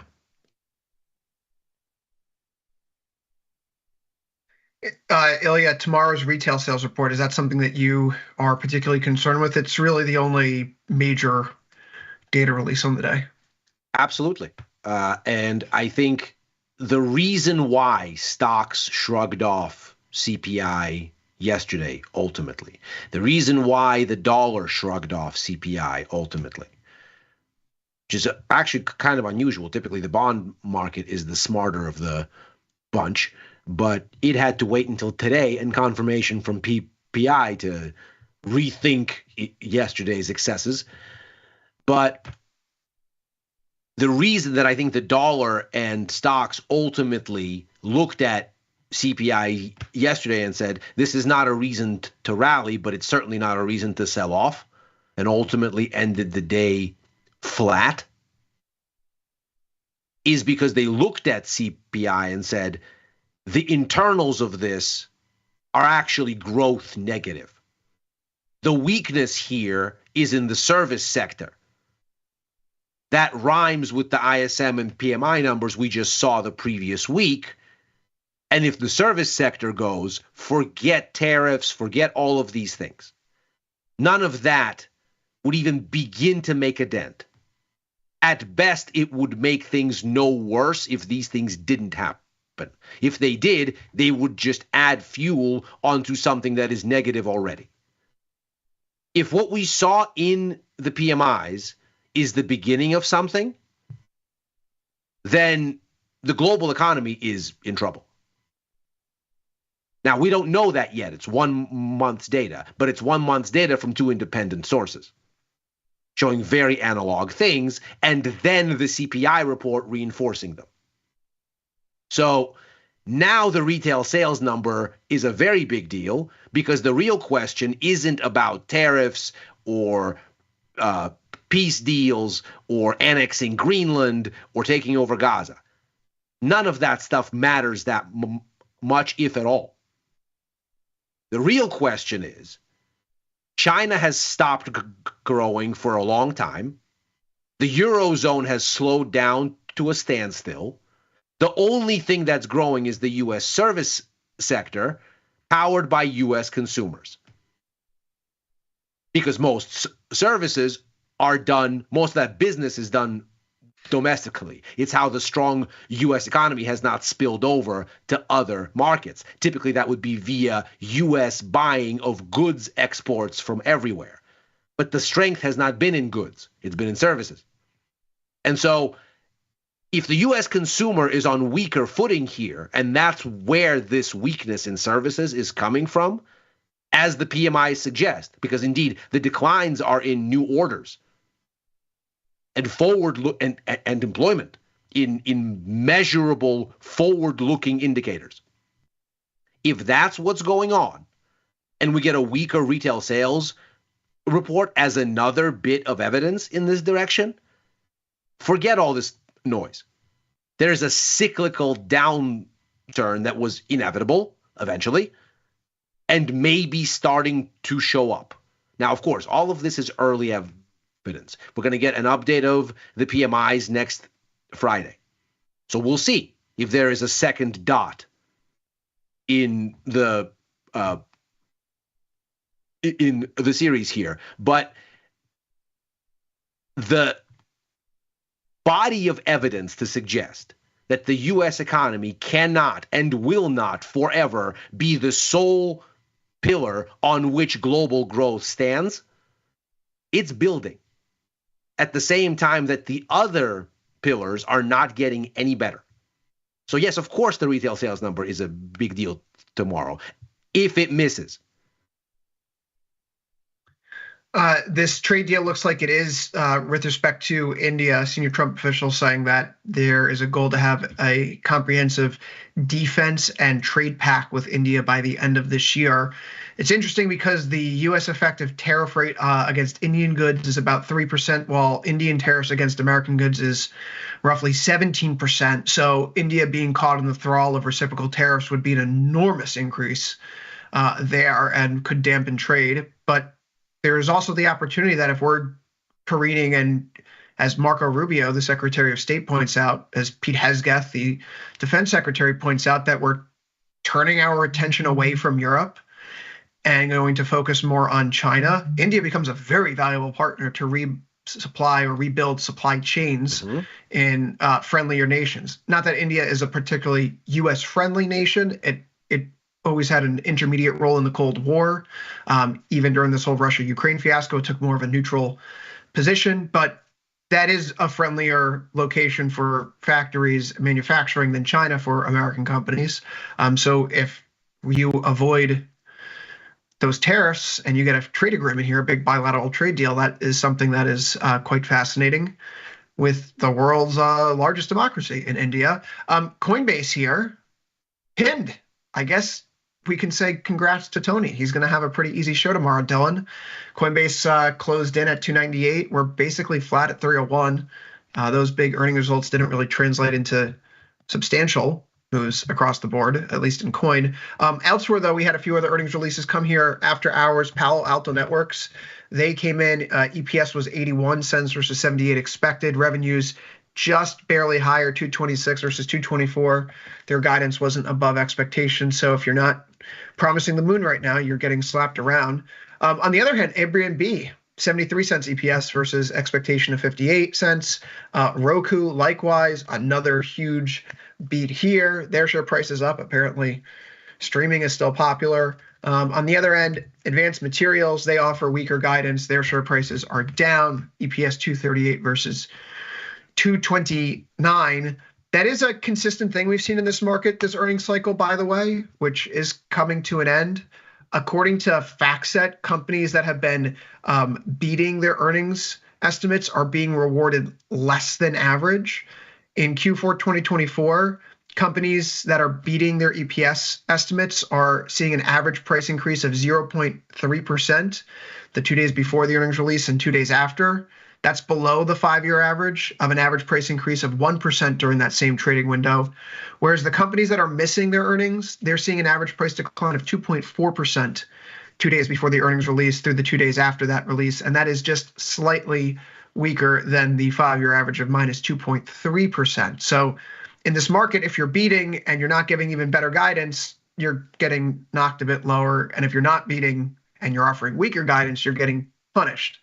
So that is more or less the par for the course market reaction here. Gentlemen, we haven't really talked about gold, silver, commodities at all today. Oil is, of course, uninteresting, but gold here is closing at a new all-time closing high. Didn't set a new all-time high today, though. Ilya, for me, this looks pretty clean technically. We haven't closed below the 1-week moving average since January 28th. What would be the evidence that this trend is ending right now? Because it feels like I'm kind of riding the Bronco, holding on until it kicks me off. I don't think that you have it here, certainly. I mean, over the course of yesterday and the day before, there was a bit of stalling. But at this point, it looks like we're actually pushing on. And I'd say the path of least resistance is higher. I mean, I was long this from those lows back toward the bottom in December. I got out and have been subsequently kicking myself for not reloading, because I think the path here continues to favor upside. It's very interesting to sort of see how we've stalled a little bit here. I mean, after all, we've not made a new high. And selfishly, I'm hoping that what it does is give us a little bit more of a lasting correction, frankly, so I could get long at a better level here. It's kind of no man's land at this point. But if you look at the, for example, your slow stochastics there, your MACD histogram, really any measure of sort of momentum. And conviction. So name your oscillator. I like RSI because it's a single line, but either the slow stochastics or the MACD will work. What you see is we're setting higher highs, but the oscillators are flatlining and actually drifting to slightly lower lows. And what that typically tells you, that kind of divergence, is that momentum to the upside is fading. So maybe what this does is it gives us a correction down.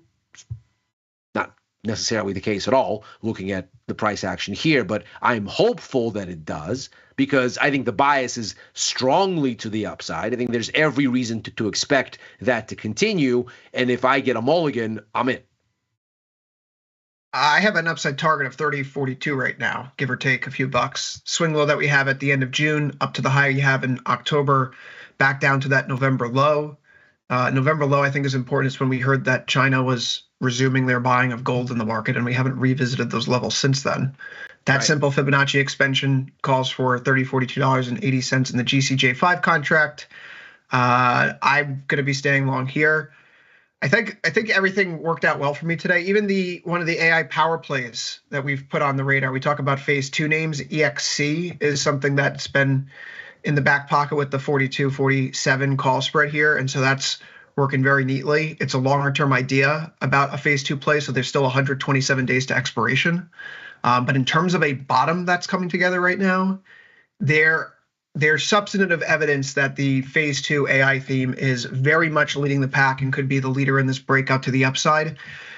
Meta is doing inhuman sort of things. This is 19 days in a row of gains. Dylan, I guess data is the new oil here. Take us out on this Thursday. Final thought. No, I mean, that's it. That Meta is the biggest of the next gen AI names. And so it makes sense that as if DeepSeek means anything, and if next gen AI is closer than people think, then data is the ultimate gold mine for the value propositions of next generation AI, and no one is better with it than Meta. With that, overtime is now out of time for this Thursday and for this week. We'll be back on Monday, same time, same place, right after last call, 4 p.m. Eastern, 3 Central. For Dylan Radigan in Milan and Ilya Spivak in San Francisco, I've been Chris Vecchio in New York. Good luck trading tomorrow, although you're going to see 2 of us again at least. Ilya will be back after this for Macro Money. Likewise, he'll be joining me tomorrow on Futures Power Hour, so see you there. Good luck trading, and make sure you come back after the break for Macro Money with Ilya Spivak. See you there, folks.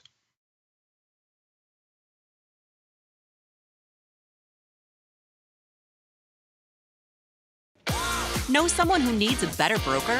For 1 month only, earn $500 for each qualified person you refer to tastytrade.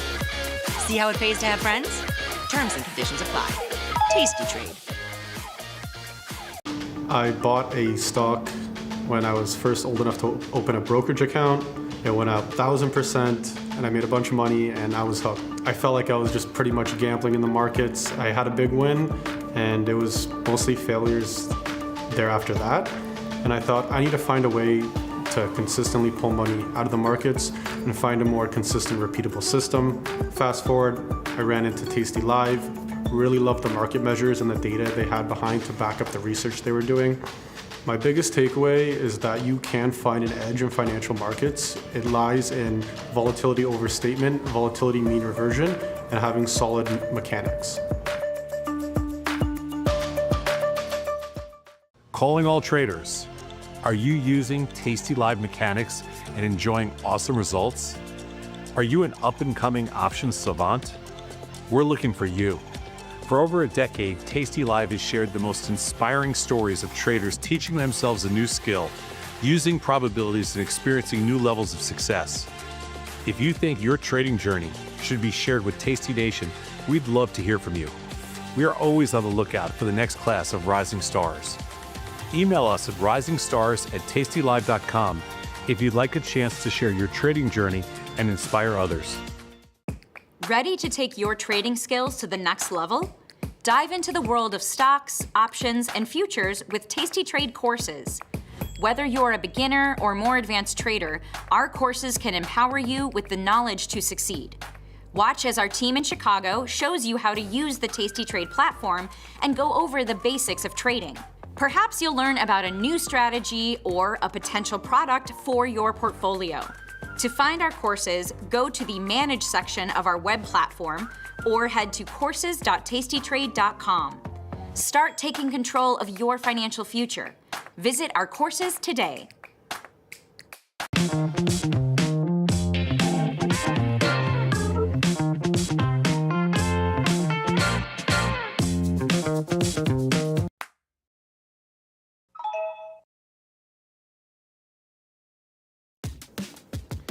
Look who's back testing.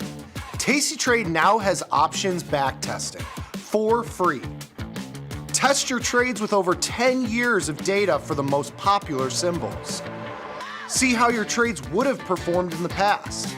Look back at profit and loss and take the guess out of guesswork. Oh, did we mention that it's free? Get back testing at Tasty Trade. We built Tasty Trade's web platform for today's traders. See it, click it, trade it. Drill into data, find opportunity, and track the action with hundreds of indicators. Track your options profit and loss history over time per symbol. Note your progress and plan your tactics with a trading journal. Fund your account and start trading right in the app. The tools, the data, the knowledge. See it, click it, trade it. Join the club. Tasty Trade. There's a beast in the financial world, and it's not the bull. If that's you, join us on Tasty Trade. Genius loves company. Tasty Trade has crypto, and you can trade with zero commissions. Bitcoin, Ethereum, Litecoin, and more. Diversify in one place. Crypto, we got it. We get it.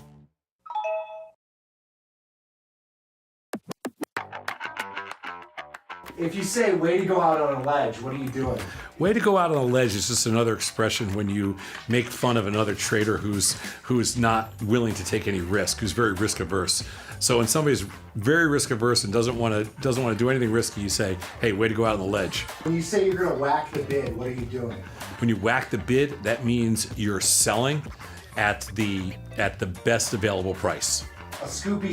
What's that? Scoopy! That's one of my favorite. That's when you're just like scooping something at the bottom, like, you know, you bought something and it never goes lower. Scoopy. Back in the pits, you guys call them teenies. What are teenies? A teeny is a 16th. So before we went to decimalization, we used fractions. And we used 16ths under a certain dollar amount. Do you want the penny or the position? Well, that's always something. The penny or the position is, do you want the trade? Then just pay up to get the trade. But do you want to squeeze it for a penny? That means you're just going to wait until you get filled. When you say Omaha, what happened? When I hear Omaha, I know I've gone too far.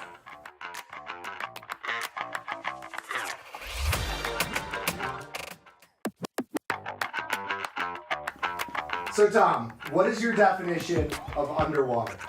The futures close 15 minutes after the cash markets close. So underwater means when the futures close under fair value, under the cash price. If you're selling in the hole, what are you doing? Oh man, if you're selling in the hole, you're puking. That means you're selling it at a price you don't like, but you have to do it because it's hurting too bad. Tom, in the pit, when somebody would say it was an out trade, what would that mean? An out trade's a mistake. That means one person thought they were doing one thing and the other person thought they were doing something else. And so an out trade is just another word for mistake. You can use an out trade in anything in life. When you just have a misunderstanding, that's an out trade. When Tom says double whammy, what does he mean by that? Ooh, double whammies when you roll down calls because the stock's going lower, and then all of a sudden the stock goes higher and you start rolling up puts, you're getting double whammied.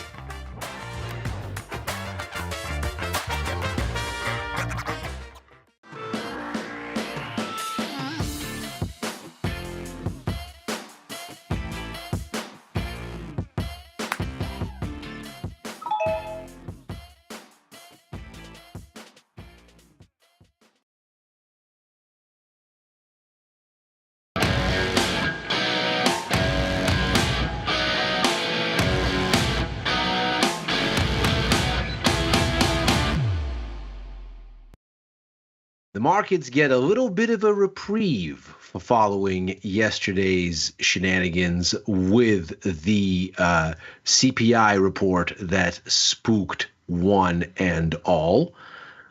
But did we really get to a place where we can really and truly say that the markets can finally stop worrying about the Federal Reserve?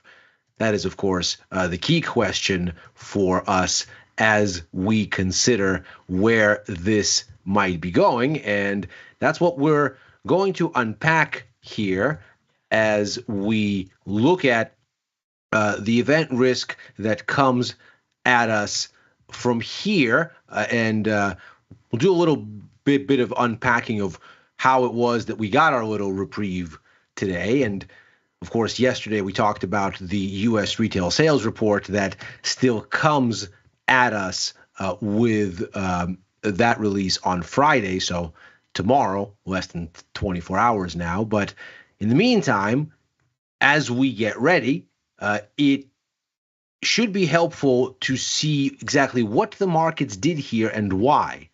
And then look beyond that retail sales report to next week, where the event risk only gets hotter. So, yesterday, the CPI numbers gave us a very discontented bond market. We can see that right here. The bond market sharply lower yesterday. And then, of course, today we can see that move has been wholly erased. We've essentially returned to where we were before that move occurred. Talked yesterday on the show about how that might have been the last large downtick in the bonds for a while. And indeed, today, not only was the move arrested, it was fully erased. So what happened there? We'll take a look. But before we do, here's the story from stocks. Yesterday, we can see the markets initially sold off on the hot CPI number, only then to finish the day little changed. So not really taking the cue from the bond market there. And today, rallying. Part of that, of course, the data we'll discuss here, in part the announcement that reciprocal tariffs from the Trump administration may not arrive, if at all, until April, maybe.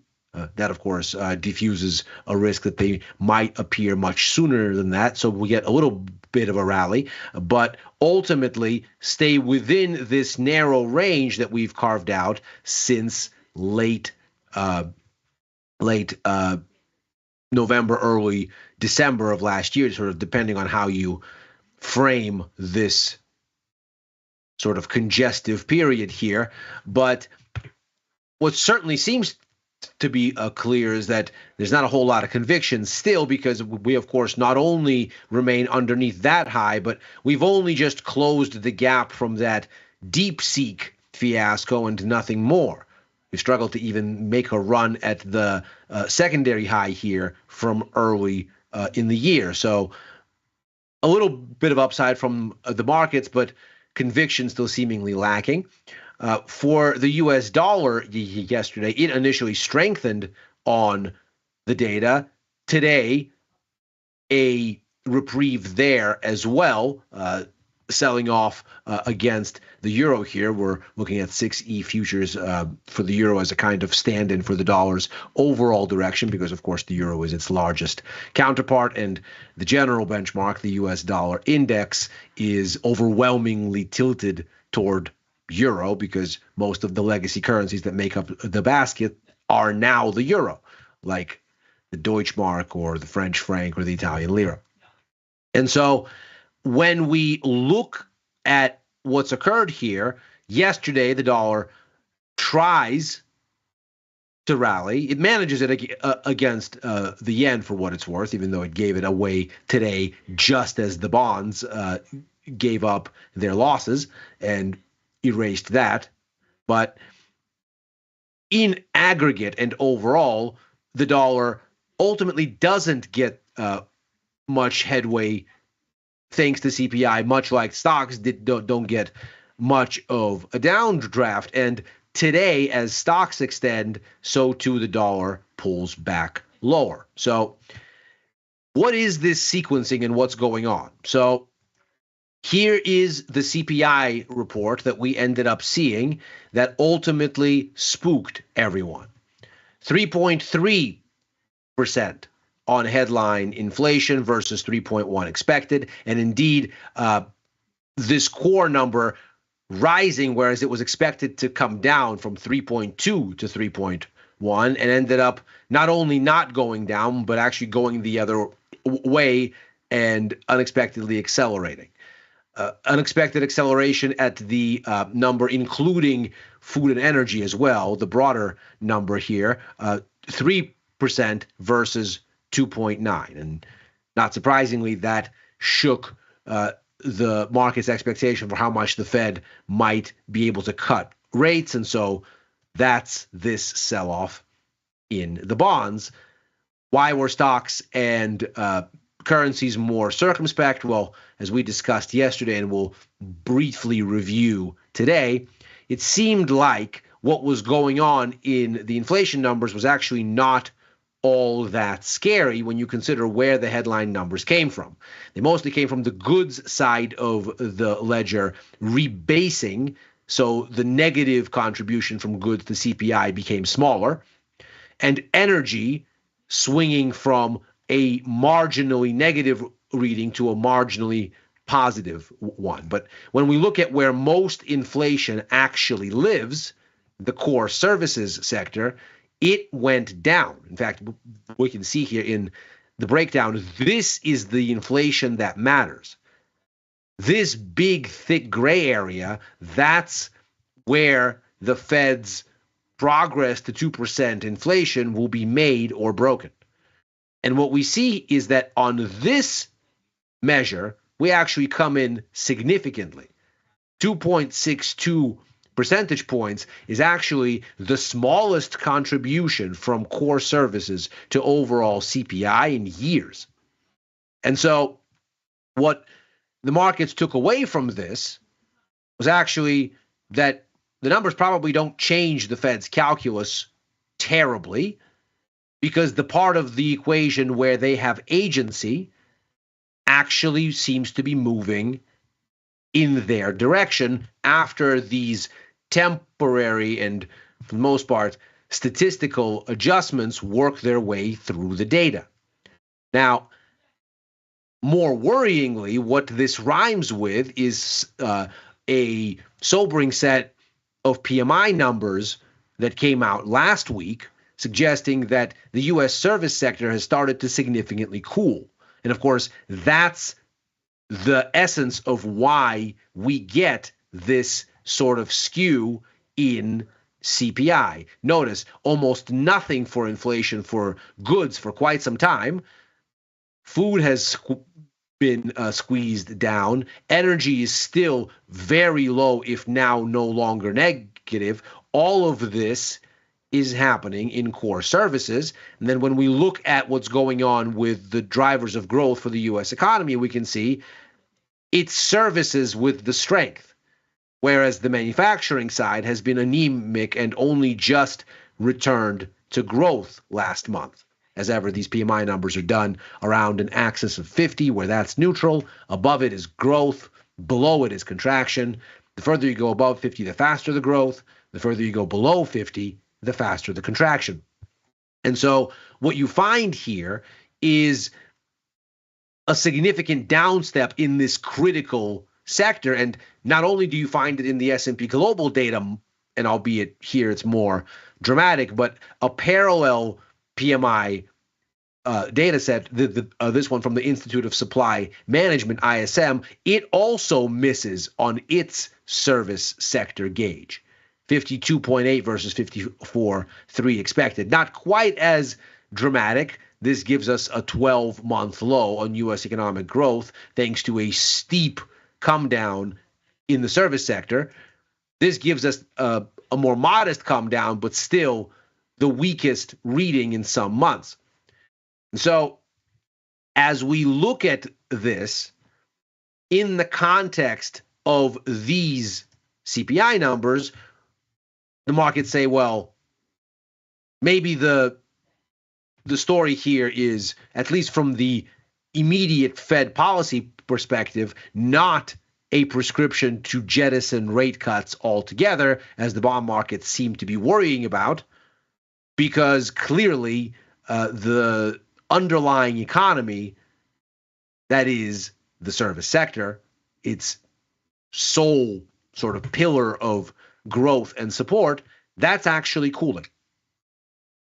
And what the CPI data marks is another step in that direction, following on from the PMIs, both S&P Global and ISM, that were leading us there already. We get a further reprieve today from the PPI report, and this helps to cement the sense amongst the markets, seemingly, that yesterday's CPI numbers were not what appeared at the headline, at least at first blush. So consider here the overall PPI number, the headline number, it comes in hotter than expected at 3.5% versus 3.2%. But after the revision to the previous month's numbers and revisions higher, it actually ends up unchanged. So it is higher than it was thought to be, but it isn't a step in the wrong direction from what was there in December to what was there in January. The core reading, again, excluding energy and excluding food, which is much more relevant for Fed policy officials since they can't exactly mandate global food and energy prices, that view is even better. So again, 3.6, higher than 3.3 expected, to be sure, but also a step lower after you consider that the prior month was revised to 3.7. So at least in terms of the direction of travel, wholesale inflation is telling us a story that is much more relatively benign than what the headline numbers for CPI suggested and what ultimately CPI started to look like once we unpicked what was under the hood. Where does that leave us on Fed policy expectations after all of these gyrations? Well, now we are sitting at what appears to be about the wall for where hawkish rethinking of policy expectations could ostensibly go without the Fed fundamentally altering its posture. And this is why when we look at next week's minutes from January's FOMC meeting, this becomes that much more of a live risk for the markets. So consider, in the wake of all this back and forth, where do we end up? We have one rate cut that's baked in for this year. 31 basis points is a bit in excess of one cut that's being baked in. So one cut at 25 basis points there, and an extra 6 basis points toward a second one. So a very small chance that we get 2 cuts this year. For next year, we're basically 50-50 on another cut. At 11 basis points, the likelihood of one is just a touch lower than 50%. So on net, we're looking at 42 basis points now in overall easing through the end of next year. Now, why is this significant? Well, you'll notice this is about where we were when the markets were at sort of peak consternation in December. And that was, again, around this idea that the Fed may need to ease less than the markets want. That's this right here, this pullback. And the last time that we were here on rates, we were about here. So we are at this point aiming for less than half of what the Fed itself projected. Right here is the expectation for this year as of the December update of the Summary of Economic Projections. The next update comes in March when the Fed has its next meeting. There's quite a lot of time now before the Fed actually makes the next adjustment, giving the markets lots of room to speculate. What we have then is from 4.4 to 3.9, that's 50 basis points this year. And from 3.9 to 3.4, that's another 50 basis points next year. In aggregate, the Fed thought that through the end of 2026, they would do 100 basis points in cuts. The markets now are, as we see here, at less than half that. And so when we consider then what could be happening, if in fact what this data is telling us, the CPIs, the PMIs, the PPIs today, if what it's telling us is the markets have moved to this hawkish setting because they're afraid the Fed doesn't have enough room to cut and are now close to 60 basis points more hawkish than the Fed itself, if we are to take this move at face value, then the next adjustment is for the Fed to do no cuts this year. With only a single cut that's priced in, the only place you go that's more hawkish than this is no cuts at all. And for next year, we're already there for the most part. So when we consider what this means, the question becomes, is this fine-tuning, going from 25 basis points to 50 in cuts, or to 75, or back to 50, or back to 25? That's managing the pace. That's managing the timing of when easing comes. But going from we intend to cut to we no longer need to cut at all, that's a tactical and strategic change in the overall direction of Fed monetary policy. And that requires all kinds of additional further forecasting, especially when the markets are this far offsides from the Fed itself. Now, this is where these minutes become so consequential. The Fed told us in January an outlook that was very measured. All it did was basically tell us that on the whole, we are just going to sit and wait. Consider, inflation remains somewhat elevated.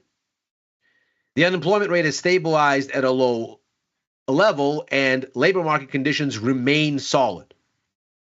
And those were really the only edits. The Fed here clearly is non-committal. and wants to wait and see. That's what we heard in the press conference from Chair Powell after this meeting.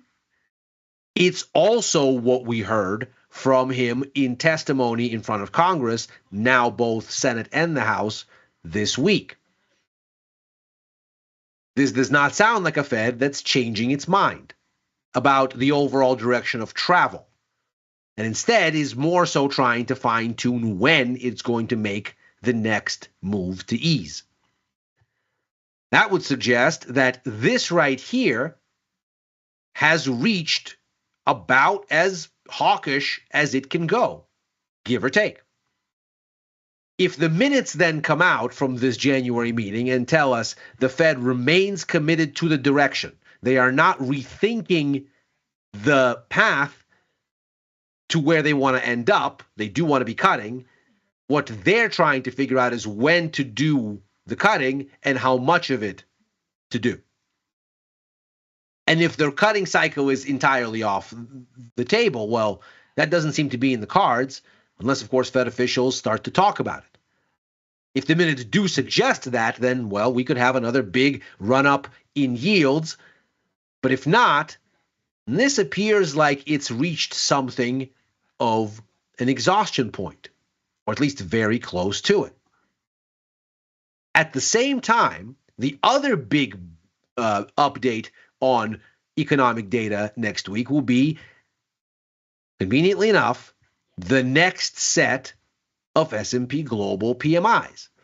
Unless we lose sight of what truly matters here, this cool down that we just talked about for the US, it marks convergence with what's been going on in the Eurozone and China, the other two major economies. So we talk a lot here on Macro Money. The Eurozone, China, and the US make up 58% of global GDP.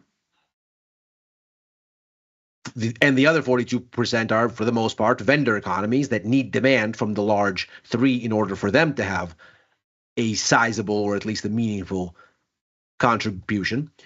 Those incoming PMI numbers for February, they're going to tell us more on this story where the Eurozone and China have been slowing since basically the end of the first quarter, beginning of the second quarter last year.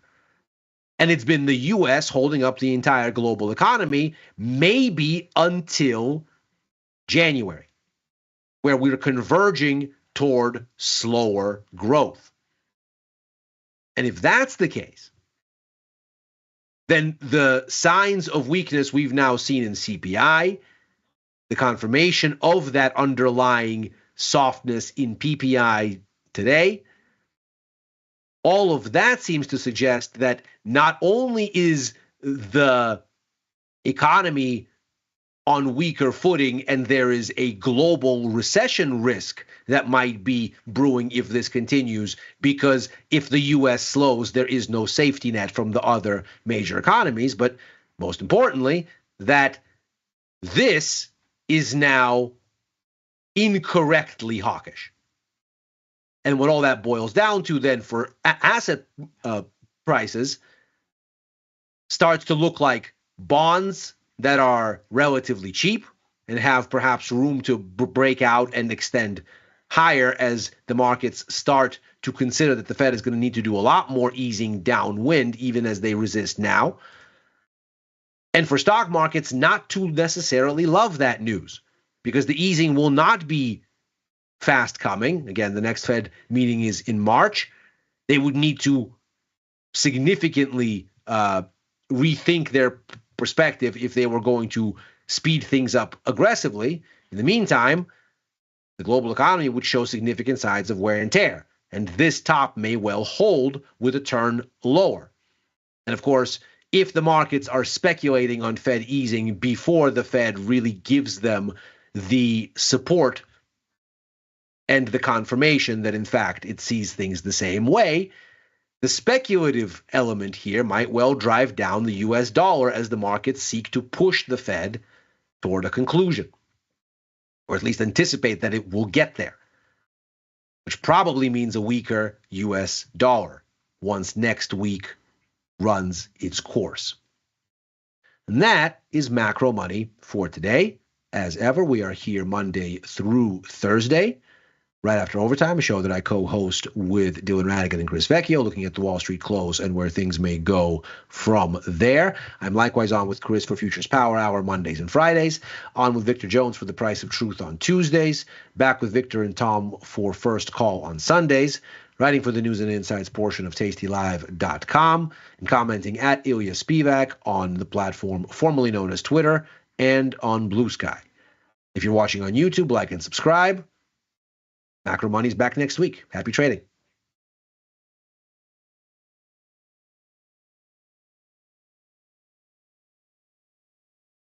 In the world of investing, a beast lurks between the numbers. Some watch from the safety of the sidelines, but others saddle up and ride that one-ton rowdy ribeye for all he's got. If that's you, join us on Tasty Trade, named best online broker for options trading. Genius loves company. The beauty of Thinkorswim was that we were different. From the name to the front-end technology was clearly what we wanted as traders. Second time around, I think we did a better job.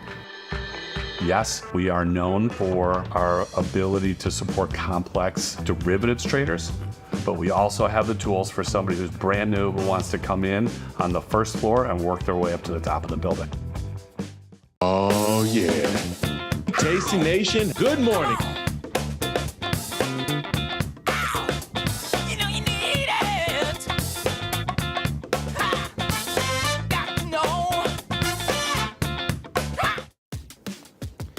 Look who's back testing. Tasty Trade now has options back testing for free. Test your trades with over 10 years of data for the most popular symbols. See how your trades would have performed in the past. Look back at profit and loss and take the guess out of guesswork. Oh, did we mention that it's free? Get back testing at Tasty Trade.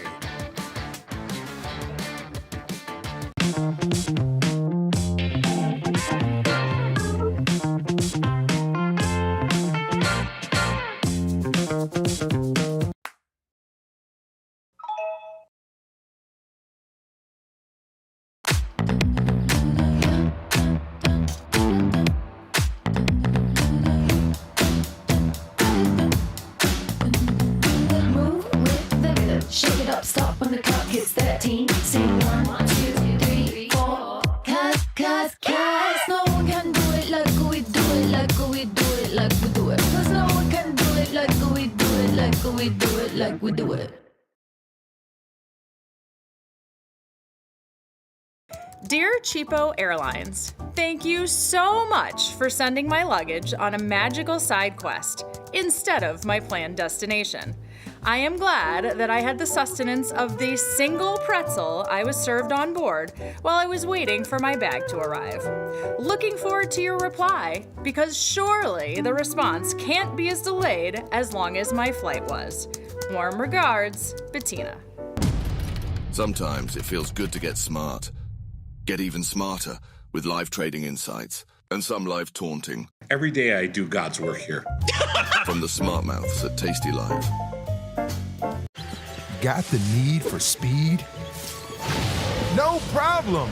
At Tasty Trade, you can turn smart ideas into real trades with just a few clicks. Wow, that's fast. Tasty Trade, make your move.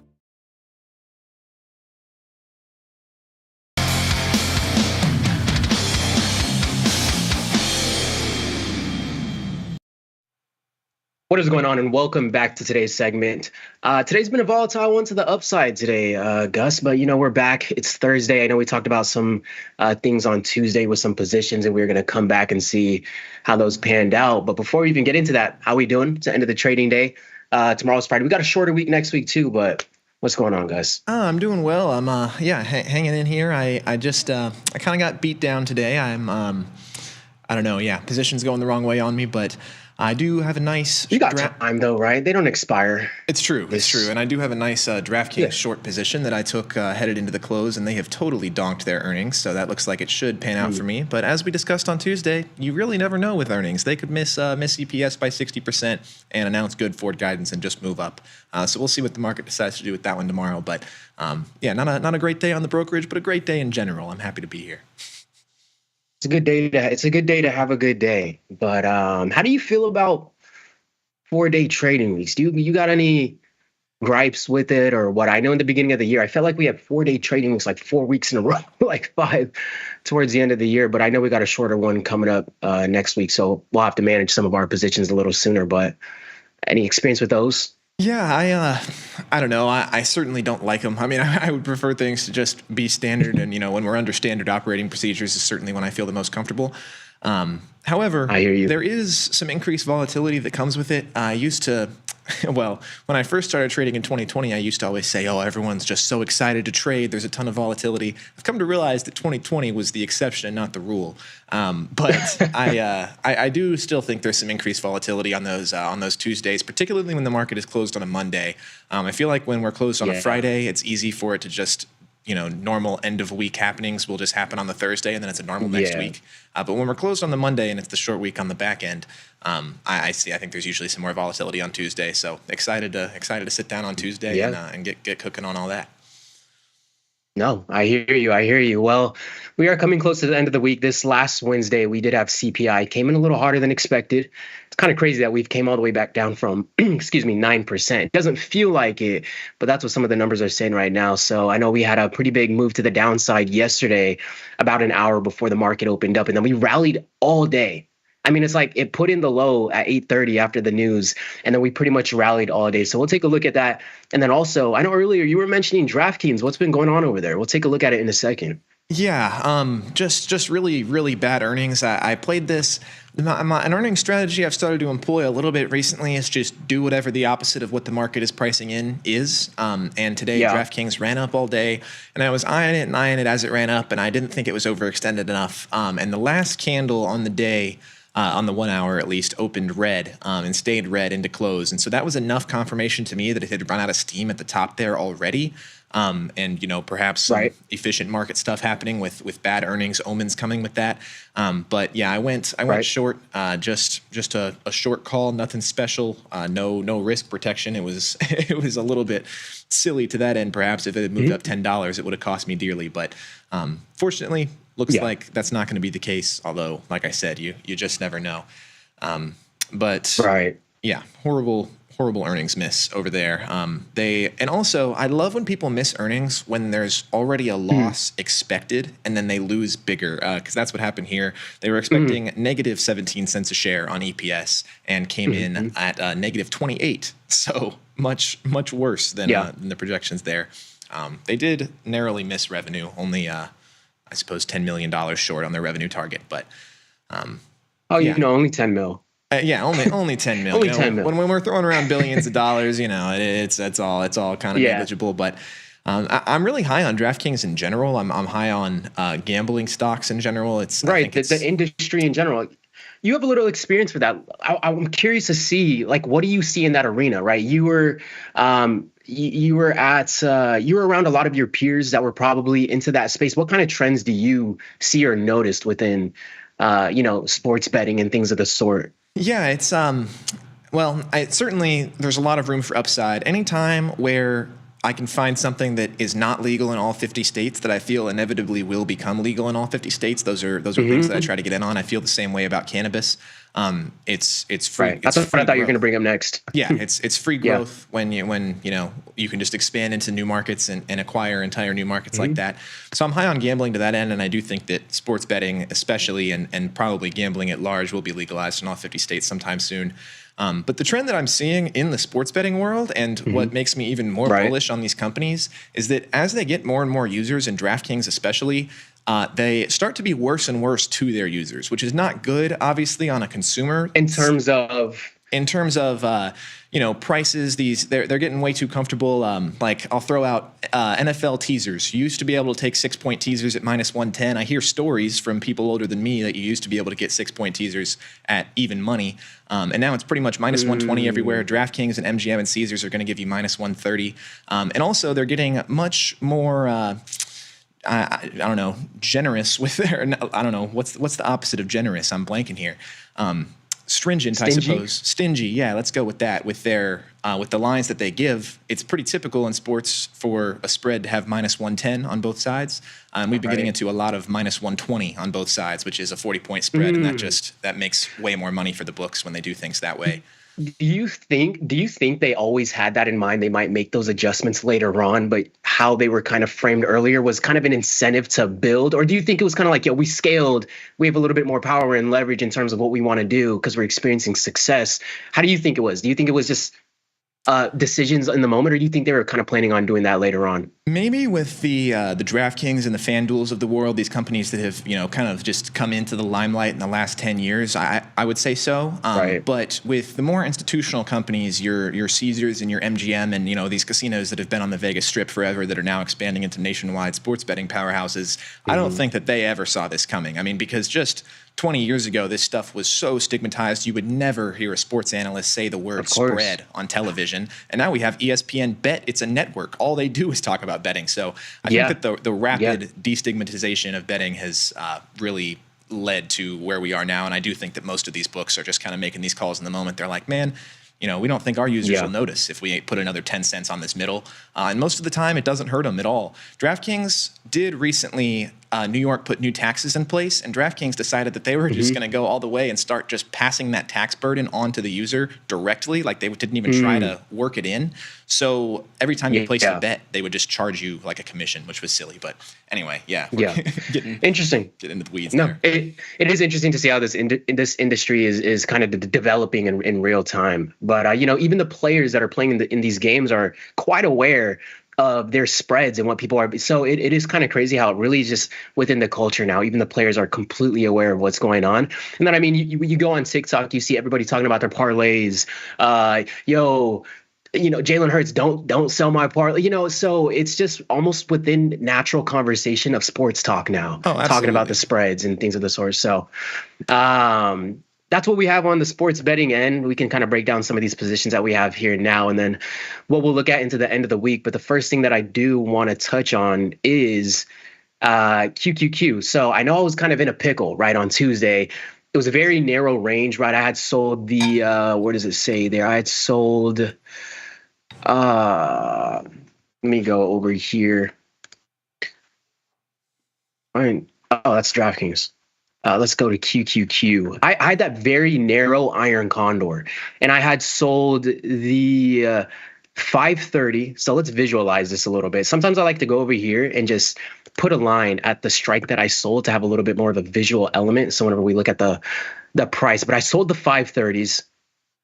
And then I believe what I did was I sold the 532s. So I sold the 530 puts, sold the 532 calls. So this was a very 532. I mean, this is a very, very narrow range. This is like a buzzer beater in the fourth quarter. Yeah, you are just trying to. But I needed price. I really was trying to do that, but really small price range. And I put them on as different positions. So originally I had sold the put spread, and then I went to sell the call spread, and I ended up having a really narrow range. Come Wednesday, we had the immediate sell-off because of the CPI news. In hindsight, I should have taken off the call spread that I sold because, I mean, the type of move that we had in the market, I mean, that's a big move down, so maybe I could have taken that one off a little bit sooner. But we did get that rally yesterday, and then the gap up overnight, and then we continued to rally into the morning. So I was able to come out of that one unscathed for a little bit. So 56 on the put side, 21 got knocked off on the call side. So honestly, almost like a break even, but I'll take it because things could have went, south, if you will. But other than that, that's how we ended up managing it. I don't typically like to leg into the iron condors unless there's like a massive directional move in a short time period where you're like, oh snap, I can get on, the put side now or the call side. But that was top of mind. This massive rally is really hurting my SPY position now. This one is 36 days till expiration. I saw the call spread, sold the 615s. I collected about $1.96 on that. So I collected a little bit more than a third of the width. Usually I try to get at least $1.60, $1.66, but was able to collect $1.96 on that one. But I do got to say it was a solid day directionally. 0 DTEs, Gus. We did 0 DTEs for a long trade this morning, and we made a decent buck on that, which I'll use to finance some earnings trades, maybe potentially into next week, but made 575 on that. Also long. This is one thing that I want to break down too. I don't know why my futures position isn't showing up, but we also got long a futures. Maybe that's just my computer. But we longed a futures contract as well today. And I think I made 160, 70, 80 something bucks on that. But that takes about, for one micro, that takes about, let's see what the buying power is. I think it's around $2,000. Let me go. Let's see if we were to get short. That's going to be about $2,483 just to utilize one micro contract, right? So these positions were put around the same time. So if we go to the time right here, you can see, and I don't know if you can see this on the screen, but we can see 943, the QQQ call options, they were at the money. Those were purchased at 943, and then about 10 seconds later, I purchased one long futures contracts on the micro. And then I believe I exited both of these around the same time. So I exited then the QQQ contracts about 20 minutes later. And then 2 minutes later, I exited the one futures contract. So now if we want to break down the buying power, it's like, okay, how much did I buy these QQQ contracts for? I bought these for $1.75, and I got filled at $1.73. Nice. That price improvement is nice. I'm not going to lie. So 173 times 5, that's about $865 for 5 of those contracts. And then for one contract for NASDAQ, it's going to be about $2,480 something, right? And the return on the micros, I mean, we can even break the math down together here. So we got out of the micros at 21,946. We got in at 861. How many points is that? That's 46 plus 40. That's like 80, about 80, 46. 70, 79, about 79 points. It's about a 2.5 point multiplier for the micros. So it was 79, 80. It was about $160, right? So we used $2,450 something of buying power to make about $160. And then with 5 contracts of the 173, it's about 865, and we made 575. So that's why I always made the argument that some of the best risk reward, if anybody is watching and they're a directional trader, some of the best risk reward is using some of those 0 DTEs. I know it's a hot take, but if we really break down the math, especially depending on the style that you do trade, you can really take advantage of that buying power. Because I mean, we've used less. We used 865, and then it's about 2004 something. So I mean, we cut down the buying power, I mean, dramatically, depending on the instruments that we use. And maybe we can do another segment just kind of breaking down the differences, because it was the same trade idea, right? It was expressing the same opinion, just using a different vehicle to get there. So I always thought that was really interesting, and I wanted to bring some attention to that. But that'll make up a little bit for this Amazon's earnings the other week. We did a butterfly. An expected move butterfly with Dr. Jim, and that one kind of went south. Well, he told me to get long, and then he got short. So I was like, really, Dr. Jim, you gonna do that to me? Just run me over? But that's all we have right now. In the portfolio, a lot of indices, a lot of the futures. But I've been eyeing some other individual underlyings as well. But that's what we got over here, Gus. That was the action for today. Yeah, it's interesting, and I think you make some great points, and I think that is a great way to trade leverage. And I think that you really hit the nail on the head with you got to decide what the best vehicle for your trade idea is in terms of getting leverage and also preserving your risk. Something we talk a lot about around the office is if you like crypto right now a lot, there are options available that you can trade. You can trade crypto options now with these Bitcoin and the Ethereum ETF isn't there yet, but 2 Bitcoin ETFs where you can play options. And that may be a much better way to get leverage if you're bullish on Bitcoin today, as opposed to going out. I mean, that's an even more pronounced example. If you actually wanted to buy 1 Bitcoin, obviously we're talking about house money, but it's but you can, for a much cheaper premium, get way more directional leverage if that's what you're looking for at any time. So, always. The way I kind of like to go ahead. No, always consider what you were about to say. But No, the way, and especially to your point that you're making, the way I really love to think about it is like, okay, we have this nail. We want to get this nail on the wall. We got 3 tools to choose from. We got a screwdriver, we have a wrench, and we have a hammer. It's like, we can get this nail in the wall using each one of those 3 tools, but it's like, which one for this situation might be most sufficient or efficient? It's like, let's just use the hammer, because we could get the nail in the wall with the wrench. Screwdriver, maybe we use the handle of the screwdriver, we get the nail in the wall. But I think for this specific situation and considering the context, it's like, which one's going to be the best tool for this situation? And then another thing, I know zero DTEs can be scary, and I don't want people to be scared of them, because managing your risk can be a little bit more difficult. So the thing that I would say is, like, starting off the futures is great. And once you kind of have a handle on managing your risk, go to the zero DTE options, because one thing that I also did, I'm not sure if it's going to show it on here, but I believe I put in a stop loss as well. And a lot of times, I don't know if people know, you can use stop losses if you're trading directionally with some of these zero DTEs. And I think that it'll make it a lot less scary. And another thing that we can do, which is helpful for trading these, if you're trading them directionally especially, is if we go into this options chain and we go over here and we look at, let's say, the at the money puts, we can right click in between the bid and the ask, and then we can click on view option in chart. And then this is going to show us the price fluctuation of that specific option contract itself, not the underlying that we're looking at. Oh, I want to go to QQQ, that's Microsoft. So that's another helpful way to visualize, like, okay, where am I putting my stop? Where am I going to be managing this? So again, if I go over here, you can see, how these at the money puts played out throughout the day, right? We got that massive rally early in the day. And what happened to the puts? We, sent it to the downside. We had sold off a little bit throughout the day. So the put contracts went up in value a little bit. And then we rallied into the close as to why these put contracts are absolutely tanking. But I think sometimes, being able to visualize what your option contract is doing makes it a little bit easier to manage that risk on that trade. But that's been helpful for me. So I wanted to share that.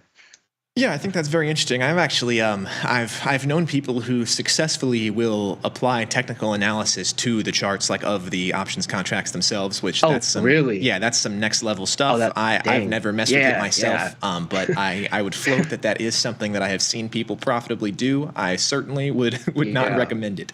But it is a great way to be able to visualize where you're at. I agree with you. And like you said, it's just, I don't know. It's all. Yeah. I don't know.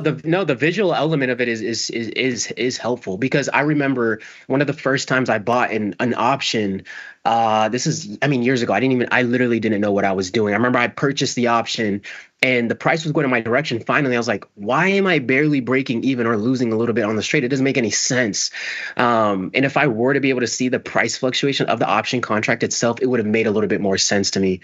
I've found my. But I guess that goes to utilize knowing what the instruments you're using, knowing how it works and what it does is helpful. I guess that's what I'm saying. Yeah, and the second point that I was at a loss for there is, and don't be afraid of zero DTE, and you should also, the stop loss is a great point, and you should be using stop losses on the way up too. The trailing stop loss is one of the my personal favorite strategies, and has done very well for me. I've talked on the show before about how a struggle throughout my trading career has been that I have a greater propensity to hold losers than I do to hold winners.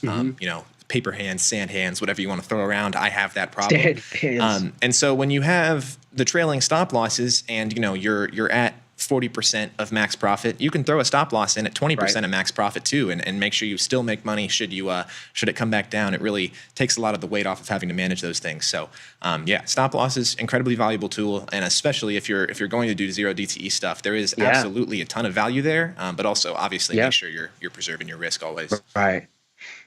Yeah, I've been a little bit of the proponent of, because honestly, even using stop loss, like that's a little bit of a hot take. Like, I know Dr. Jim's gonna be like, I don't know about utilizing those, but I will say, if you're trading directionally, whether that's outright futures contracts or, buying those zero DTEs or buying any zero DTE for that matter, but trading directionally without theta being in the equation, I think it's definitely valuable if you're trading very directionally. If whatever position you're putting on isn't going to be able to capitalize on theta, I believe it could be useful to use some of those stop losses so we can manage that risk to reward.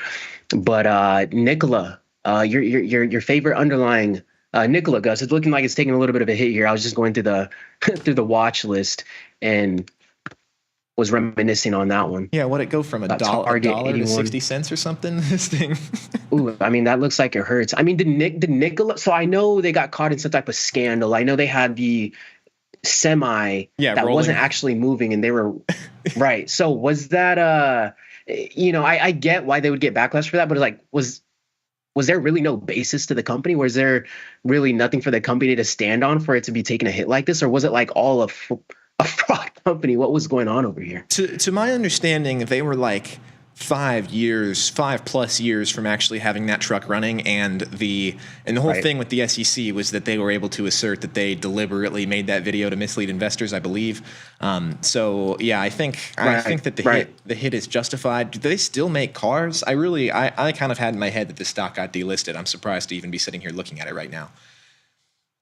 This is, man. Yeah, no, why did this? It popped last year. Why it popped last April? Why? I mean, I don't know. I know a lot of underlyings that were really popping off at one moment. We'll have some random spikes or some random pops. I'm curious to see what happened to Hertz. I want to check that out because at one point, I believe Hertz, the car rental company, it was moving like a meme stock at one point. What is that? HTZ? What was Hertz again? Yeah, HTZ. Grumby says. Yeah. Was there another aircraft carrier that collided with the cargo ship outside Suez? I believe it was Truman. Was there another incident that went down today that I had missed? I haven't seen a second incident. No. And is that breaking? No, wouldn't be too sure, Grumpy Mike. No, I was just checking out. Mike had brought that up. I wasn't sure if I needed to turn the news on. Yeah, what the heck? If we have another Suez Canal situation, that's really something, and would be really good for my shorts. It would be. I believe. Wasn't it Amazon? I think Amazon is close to surpassing Walmart in revenue. And I know Walmart is the largest retail and brings in one of the largest amounts of revenue. I believe Amazon was on its way to pass Walmart. Someone could fact check me on that, but I believe I was reading something along those lines. But Walmart's been absolutely killing it. I don't know what it is. I don't know what kind of secret sauce they have going on, but I mean, this thing has been headed to the upside, and we're trading at all-time highs, or year highs at least today. So 77 IV rank, pretty solid, decent volume. We have earnings before the bell February 20th, so we won't be putting anything on in there until then. But their earnings will be interesting. I'm not sure why they're doing so well. Yeah, it's just WUAL. Mm-hmm. Walmart has just done a good job of expanding into the online space, I think. I mean, they're a legit competitor with Amazon in that vein, and they did it by stealing Amazon's whole model, which I think is a great move. It's like the exact same as Prime. Like you can pay for a subscription. If you're not a member, if you spend over $30, it's still free fast shipping, all that good stuff. So yeah, they're just I didn't know that.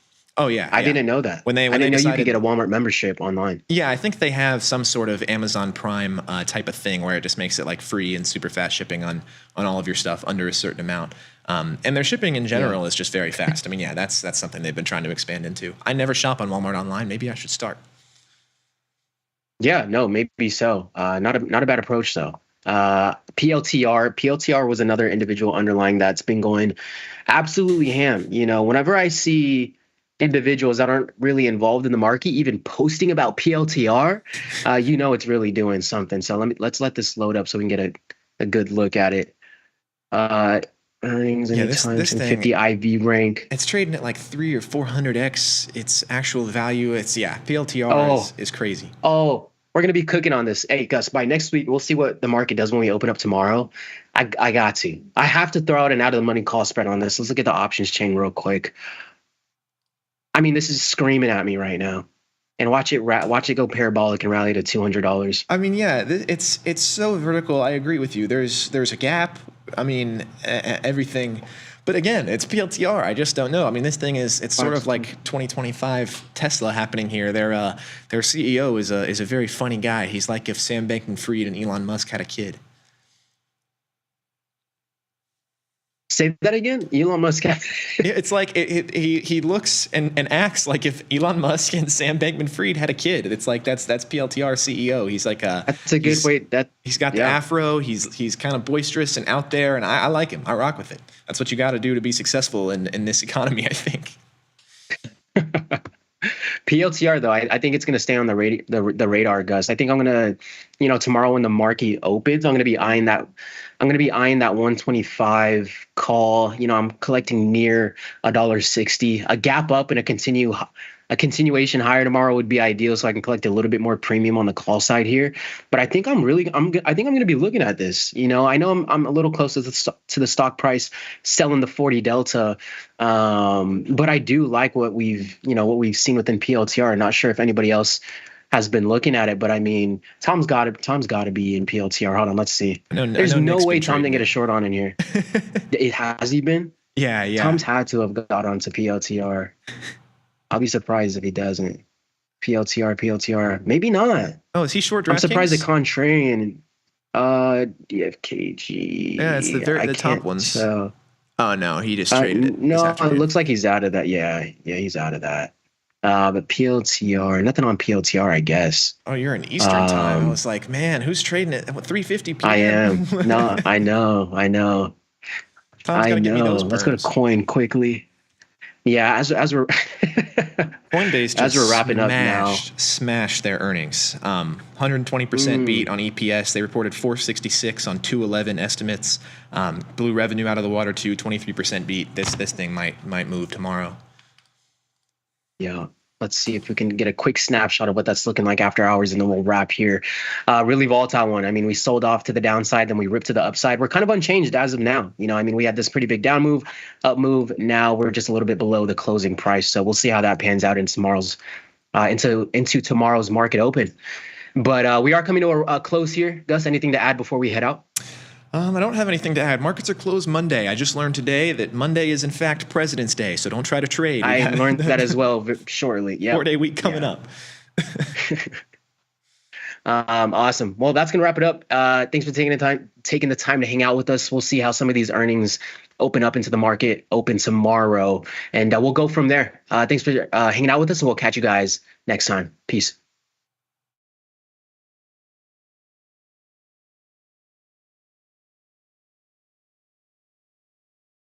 Forbes called us best online for options trading.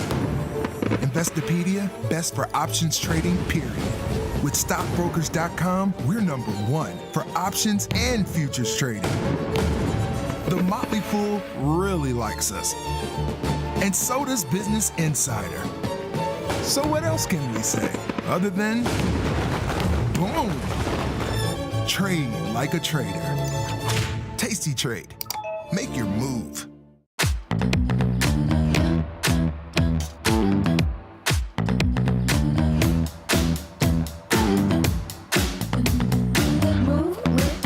Shake it up, stop when the clock hits 13. Sing 1, 2, 3, 4. Cause no one can do it like we do it, like we do it, like we do it. Cause no one can do it like we do it, like we do it, like we do it. You can get up to $4,000 when you open and fund a new account with Tasty Trade. That's 4,000 buckaroos, 4,000 bills, 4 large, 4K, 4 grand. Get on the platform for traders who just want to trade. Tasty Trade. Make your move. Look who's back testing. Tasty Trade now has options back testing for free. Test your trades with over 10 years of data for the most popular symbols. See how your trades would have performed in the past. Look back at profit and loss and take the guess out of guesswork. Oh, did we mention that it's free? Get back testing at Tasty Trade.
Your crypto needs a wallet.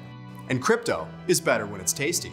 You can now do more with your digital currencies with the Tasty Crypto app. We're proud to offer a self-custody wallet for Bitcoin, Ethereum, and Polygon. Transfer your digital tokens directly in-app and access thousands of tokens available only on-chain. Your wallet is your key to decentralized finance. Download the Tasty Crypto app and get started today. Tasty Trade has crypto, and you can trade with zero commissions. Bitcoin, Ethereum, Litecoin, and more. Diversify in one place. Crypto, we got it. We get it. Dear Cheapo Airlines, thank you so much for sending my luggage on a magical side quest instead of my planned destination. I am glad that I had the sustenance of the single pretzel I was served on board while I was waiting for my bag to arrive. Looking forward to your reply, because surely the response can't be as delayed as long as my flight was. Warm regards, Bettina. Sometimes it feels good to get smart.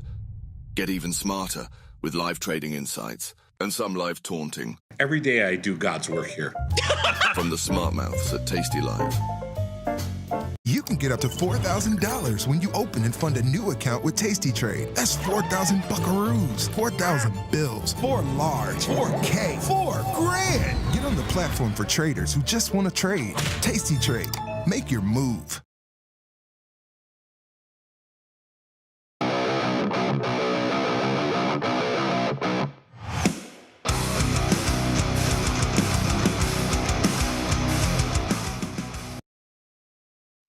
Oh, yeah. It's Thursday, February 13th, a little bit after 5 p.m. Central Time, the best time. You know what that means? It's time for Tasty Live's evening show, a little podcast. You're a little podcast. You're a little podcast called The Price of Truth, where we explore the incentives that govern our world. And man, are there a lot of incentives to break down. And good golly, Miss Molly, there's a lot of people trying to govern the world. More on that in just a bit. Before we get started, we should say what's up to everybody. What's going on? Everybody watching on tastylive.com. I see you. What's going on? Everybody watching on Tasty Trade desktop and mobile application. I see you as well. If you don't already have both of them, go get them. But if you want to be part of this little chat box over here with screen names and emojis and avatars and all the things, there's only one place you can do it, and that's over on the evil Google YouTube. So head on over there somewhere, find the channel somewhere, and jump in this chat and keep those phalanges and metacarpals working. Just smash your face into the keyboard if you have to. Type in random ass characters so we can spoof the Google algorithm into putting us in front of as many people as possible. You know, I was just gonna go there. I was gonna go somewhere with that, with the algorithms. I just saw something in Jack Dorsey saying that the algorithms are programming us, no doubt, and you should be able to at least choose the algorithm, choose your programming to some extent, which maintains some aspect of agency in your life. And it sort of depressed me that the only agency I have is the ability to choose the method of programming. Anyways, what's up, everybody? What's going on? What a day, what a day. What a good day for the good guys. More on that in just a bit. But I should say what's up to the people, I suppose. All of you savages in the chat. What's going on? What do we have here? Victor hoards of cash in his vault. He's paying his son a C note every time the kid reads. No, $1, not $100. What's up, Lone? What's up, Stay Puff? What's up, Absolute Beginner Lone? I said your name twice. Go buy a lottery ticket. Max Virtual, what's going on? Taketsu, I messed it up. Talk, what's up? Catan, Mark Baum. Is Mark Baum the name from the guy in The Big Short? Isn't that his name? Mark Baum? CM, what's up? and so many more here. I can't pick them all out, but shout out to all of you. Excuse me, I apologize. I started off the show. I tried to pop in a little piece of watermelon before the show started. So the reason I was marble mouthed at the beginning of the show is because the producer set me up. Yeah, it's your fault, Paul. And because I was asking him, are you a seed or no seed watermelon? That tells me a lot about a person, especially on today, on the eve of the RFK Jr. confirmation. I celebrated with a big bowl of juicy seeded watermelon, and I was curious if other people care about whether there's seeds in their fruit or not. It tells me a lot. Anyways, E-mini S&P 61.33. A little rally upon us today. Big rally in risk. The S&P 500 up 1%. Talking cash here, up 1%. The Nasdaq was the outperformer again, up 1.5%. The Dow Jones, wow. Did anyone see the Wall Street Journal article on the Dow Jones? It was up, by the way, about 0.75%, and the Russell was up 1 and maybe 0.1%. But the Wall Street Journal, let me read something to you. Real quick. I saw something in the Wall Street Journal that I never thought I would see. I mean, it's obvious and it's about time, but let me read this to you. The headline is, America's most famous stock market measure is more broken than usual.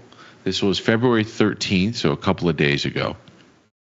The Dow Jones has always been flawed, but it held on to its status as the most iconic gauge of American stocks because of a mix of luck and design meant it mostly matched the broader market. No longer. By the way, this has long not been true.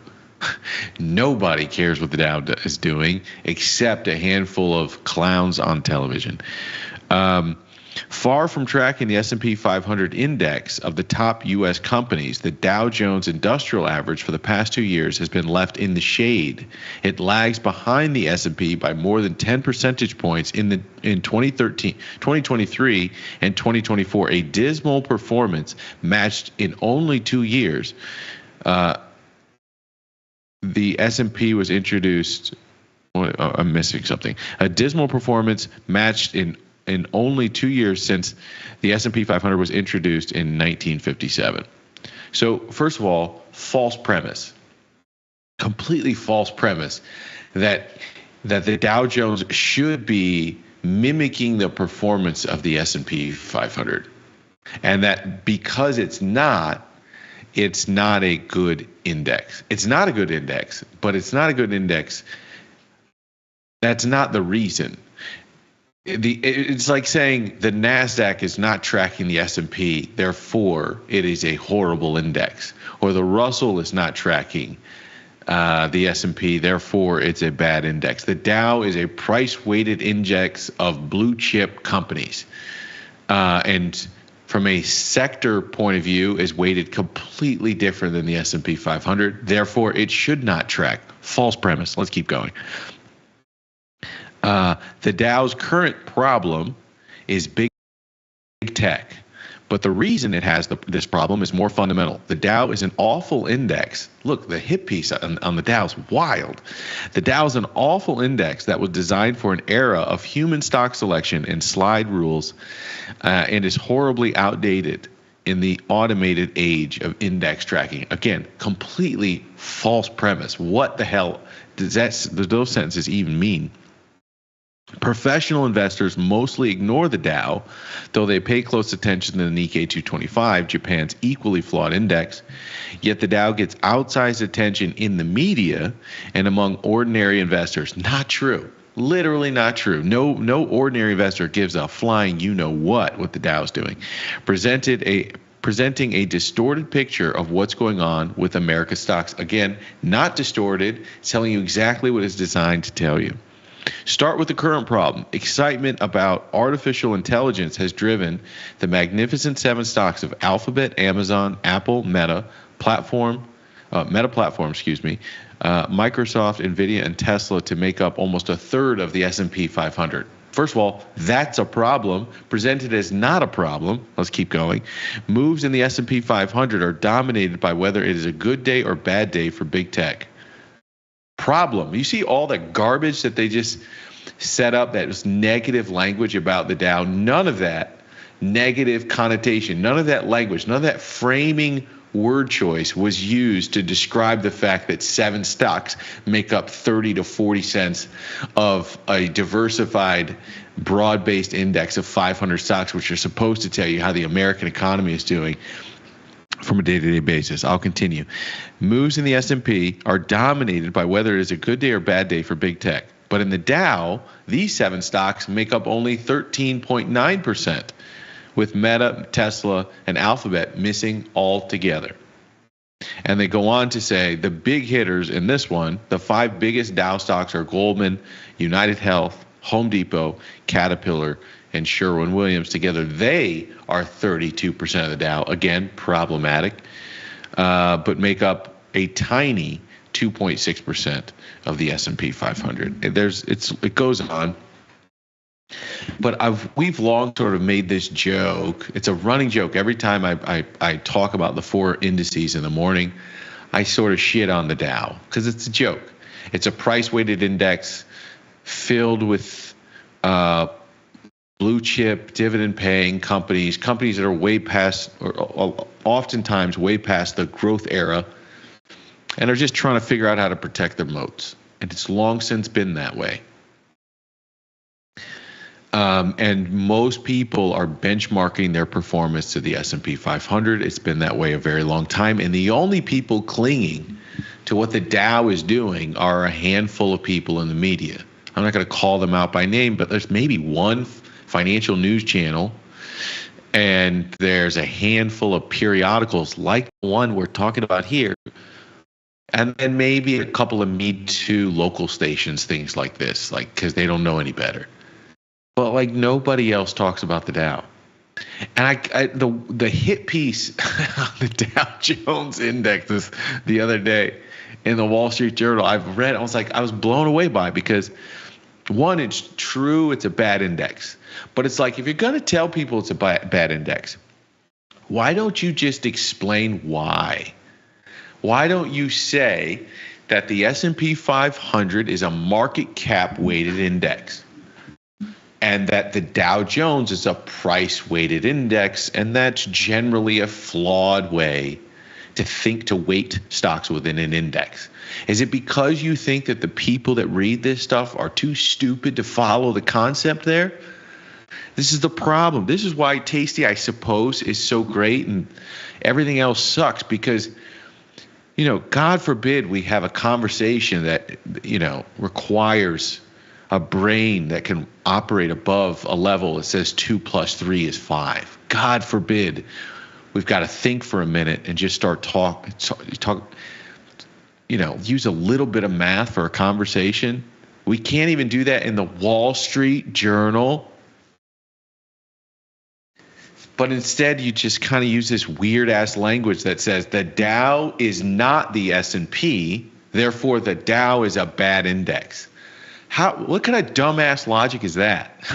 That's so stupid. That's not. Of course it lagged. Or why don't you? So is it only a bad index if it underperforms? So in the Nasdaq, is it a better index than the S&P by this logic? So then why are we going away from the Dow and saying let's use the S&P 500 if there's a better quote unquote index? You see how shit this logic is? It's so stupid. And by the way, that can change. If we went through a highly volatile period, the likelihood that people move or that the Dow Jones would outperform in a highly volatile period, as it did during periods in 2022, when people want blue chip, low beta stocks that have a dividend, you'll see scenarios where the Dow would outperform. That doesn't make it a better index, though. It's just shit logic. And I just couldn't believe what I was reading. Josh sent me this morning, and I almost wanted to talk about this with Tom, but we went a different direction with our conversation. But it's a good thing, I think, that a message like this goes out to a mainstream audience like that. And it's clear there's going to be a push away from the Dow to the S&P 500, maybe more so for political reasons, right? It's hard to be a champion of the U.S. markets if you got people looking at the Dow and thinking, well, maybe this isn't so great. It's like, no, you're looking at the wrong one. Kind of like inflation, we got two different numbers. There's the CPI and the PCE, and the CPI is always higher than the PCE. So the Fed goes, well, let's look at this one. It's kind of how this game works. It's so stupid. Anyways, it is a bad index. This is how petty I am. That I actually agree with the baseline premise, but I don't like their arguments. So I'm picking apart the nuance of the arguments. But it is a bad index, but it's a bad index because it's price weighted. But I can make a case that the S&P 500 might not be a great index either.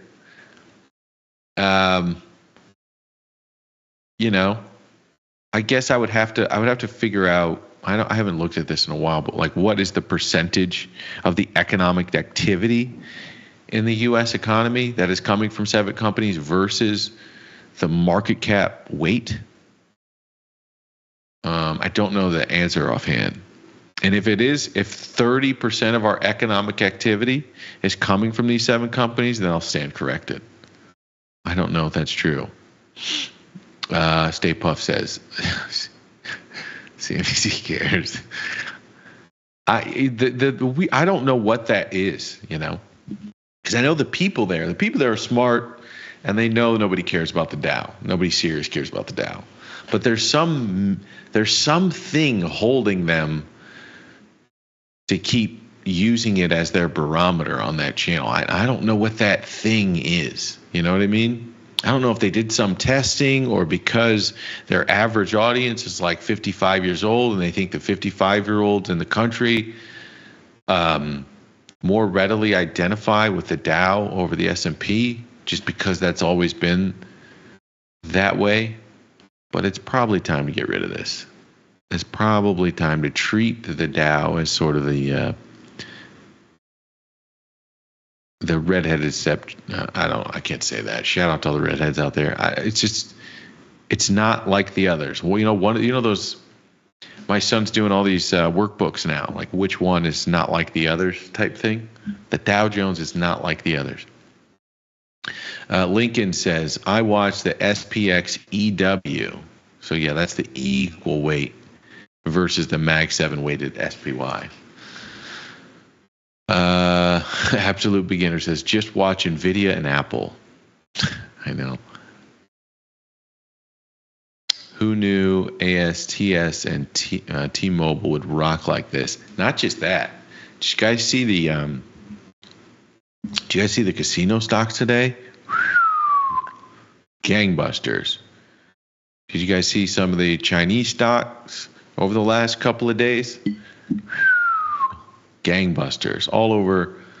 The idea, I thought, and I said this on the air, I don't know what day, but it's on here somewhere.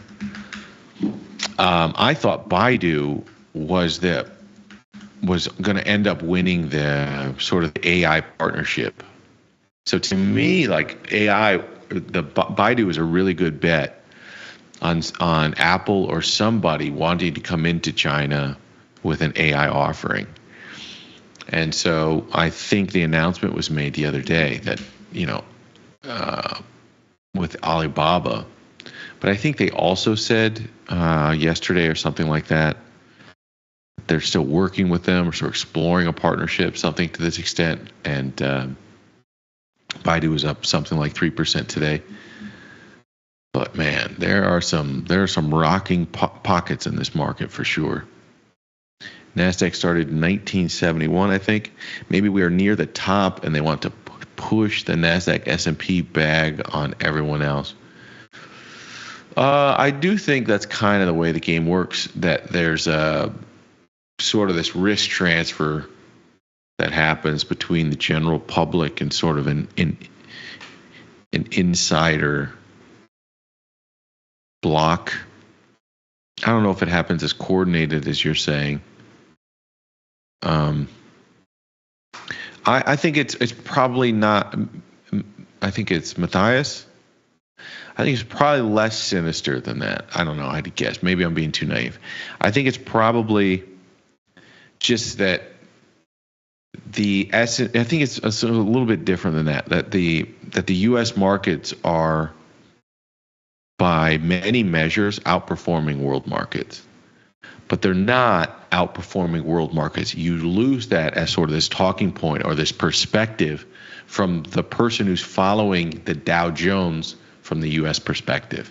So if you're following the Dow from the U.S. perspective, you don't have that same point of view that the U.S. markets are grossly outperforming many of the other developed world markets. And I think that's probably inconvenient. That's probably necessary for many different aspects for the public to have that general point of view. That's my guess. And 2 years running with pretty gross underperformance of that Dow index, that's probably a bridge too far. So we'll see. Jazz, loved your segment in the morning. Thanks, Jazz. I think I got some diamonds at the beginning of the year, but maybe got out, can't find it. How many positions do you have when you just don't even know? You must have a very good life. The person who goes, I think I got some diamonds, meaning the ETF that tracks the Dow Jones. I think I own some, can't find it. It's in here somewhere. That person's probably doing okay. Because you ask a person with like $2,000 in an account, they know every penny.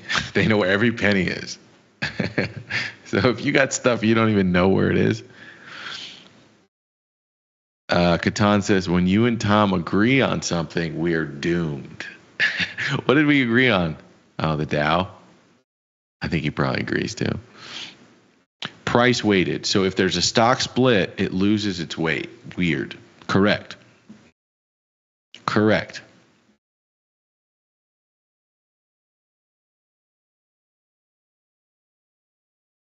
Pull a chart of the Dow and the S&P together over decades. Notice what you'll see just since 2020. Then look over the life of the SPX, and I think you'll be surprised. We'll see. Anyways, that was my little Dow rant for the morning. VIX got creamed at some point today. Not early this morning. When I was talking about markets this morning, we're in the 16 handle, and over the day they creamed it by 80 cents. You know, I got to be careful because there's people in here that don't really care if you say you're down 80 cents, and then they got some vol specialists that sort of listen. Maybe a handful of them for whatever reason get some sort of value for this, or maybe they just leave their computers running and I happen to be on. But it's weird to say that the VIX is down 5%. It's weird to say it's down 80 cents because it's just a percentage. So all these things are weird. But anyways, 15 handle, which the market seems so optimistic. So optimistic. /VX, so VIX futures at 1615. Yeah, let's see. We spiked up to at midday around noon. What was that? A little bit over 1580. 1585 was the high. Before no, this morning. Yeah, when we were talking this morning. High of 1599, and pre-market it was 1614. That's, I think, when we were doing that segment. Ended the day just getting smashed lower at 15 and change. So you tell me, you vol sellers, I know you're going to play the hand the exact same way every time. I just think I would rather own call calls and call spreads right about now. If I was going to play the upside, I do not like what I'm getting paid to sell puts right now. But I don't know, maybe I'm crazy.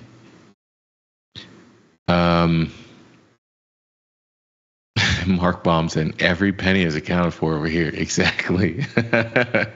I might not know, like, the way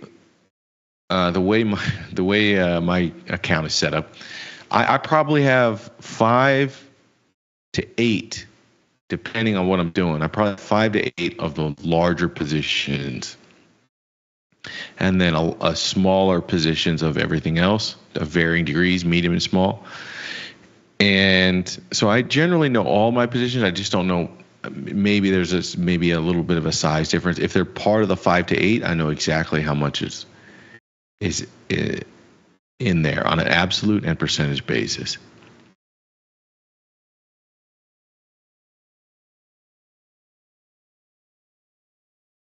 Donna, hope all is well. Same. Shout out to Donna. All right, let's keep going. Who's loading VIX futures tomorrow? 3-day weekend into Z's response. Yeah, I just don't understand. This is going to be my famous last words, I think. But I don't get why you don't want to be long this stuff. And I sort of read something this morning. I didn't go into detail on it, but I will go into detail with you degenerates over here. Let me change this to a daily chart. I'm over in Singapore, so my internet takes forever to go load the data. Let me read this to you. So what I was talking about this morning, a few things, but we ended with a discussion on a cashless society. And I've always had this thing in my head that that the CCP has outs. And nobody talks about the outs that I think they have. They think if you give out this money, this stimulus money, the people are not going to spend it. And so the CCP has this big problem of how do you stimulate an economy when nobody will spend the money? They all want to put it away. And the reason I think that is not, I just think that's not have a solution. You have to think very creatively about how solutions could be had in a must-win scenario for a group that is in power. So the reason why I think this scenario is on the table is because I read this a long time ago, and I'm gonna read it to you now. It's from the Brookings Institute, I think. It was a paper written about the potentials of a cashless society. I can't remember if the first time this idea I came across was in Brookings or somewhere else. But nonetheless, this was a semi-recent article written in Brookings, and they were talking about what the implications of a cashless society would be if we moved away from cash and we just went to like central bank digital currencies or just digital currencies in general. And this is where this little excerpt comes from. And I didn't get to say this part this morning. I was getting ready to, but I think Tony took us a different direction to get in a low blow before the end of the segment. But this is what I wanted to say. So again, the excerpt from Brookings about a cashless society in which we exchange cash for central bank digital currencies is this. But if the economy is cratering and the Fed has already cut the short-term interest rate it controls to near zero, its options are limited, meaning the Fed's options are limited once it drops interest rates. If cash were replaced with a digital dollar, however, the Fed could impose a negative interest rate by gradually shrinking the electronic balances in everyone's digital currency accounts, creating an incentive for consumers to spend and for companies to invest. So this idea that if you have a digital currency, you can attach qualifications or conditions. You can basically offer conditional stimulus. I think that is a creative solution that a lot of people are not thinking about. Like this idea that if you don't use it, you lose it. that, okay, I've got a problem because every time I send out money, people don't want to buy property. They don't want to, buy clothes or start businesses. They just keep socking it away because there's so much unknown and uncertainty about the future of our economy. And how do I solve this problem? Everyone thinks this is an impossible problem to solve. And I happen to think it is not, from a place that is being super aggressive with the rollout of the digital yuan. They're in a much better place to do something sort of experimental that no place has ever done, which is to tie stimulus to a condition, to time. I don't know if that will happen, but I know it's theoretically possible.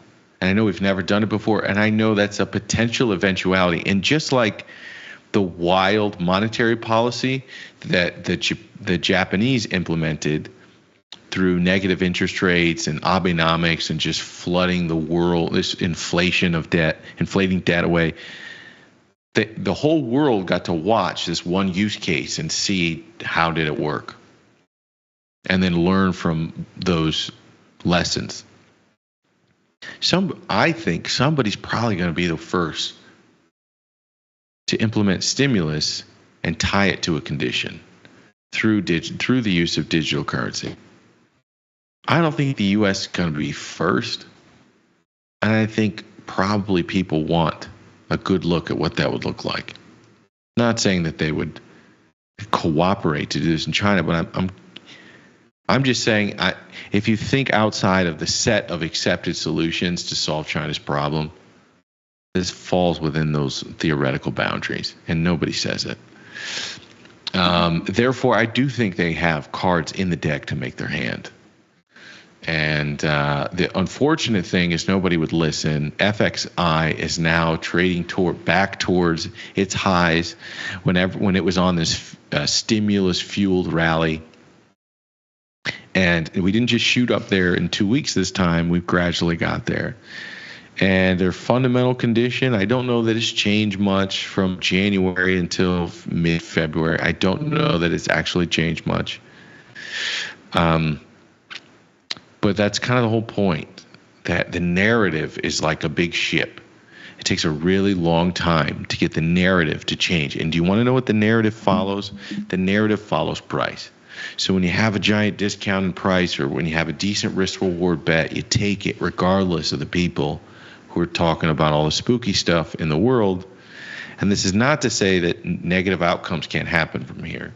I think you're getting less of a price discount at FXI 34 than at 28, 29 when we had this discussion, I think with Ilya, about what was in the price of these Chinese stocks.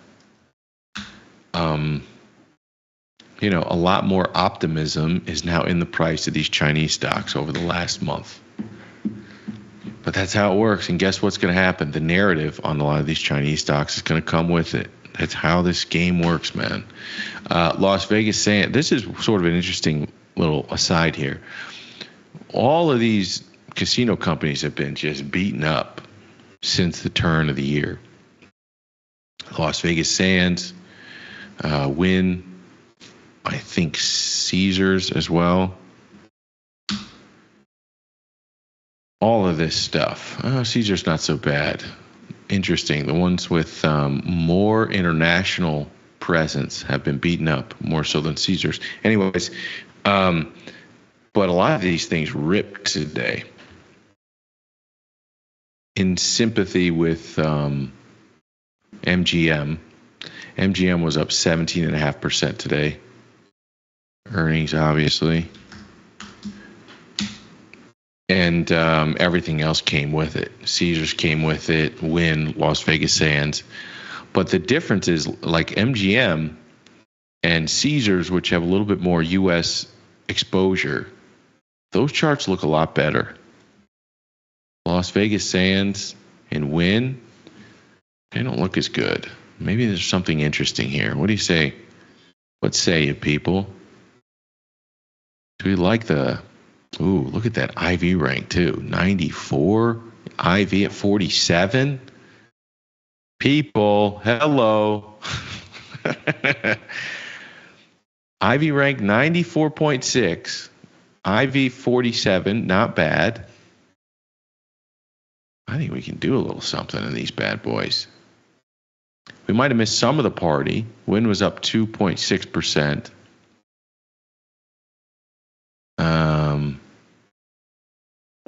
March, what can we sell? Yeah, sure. Look at that. Sell the 72.5s.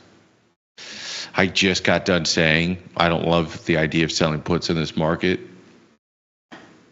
but that's at the index level. Okay, give me a break. We're going down to the stock level, and at the stock level, I'm getting decent IV at 47%, which is a 95% IV rank in win after this thing's gotten crushed, and one of its, granted, more domestic competitors just jumped nearly 20% day over day. Maybe there's decent value there. I think the big difference is, but I'm telling you, like in Las Vegas Sands case, I mean, MBS is rocking over here. These places are packed.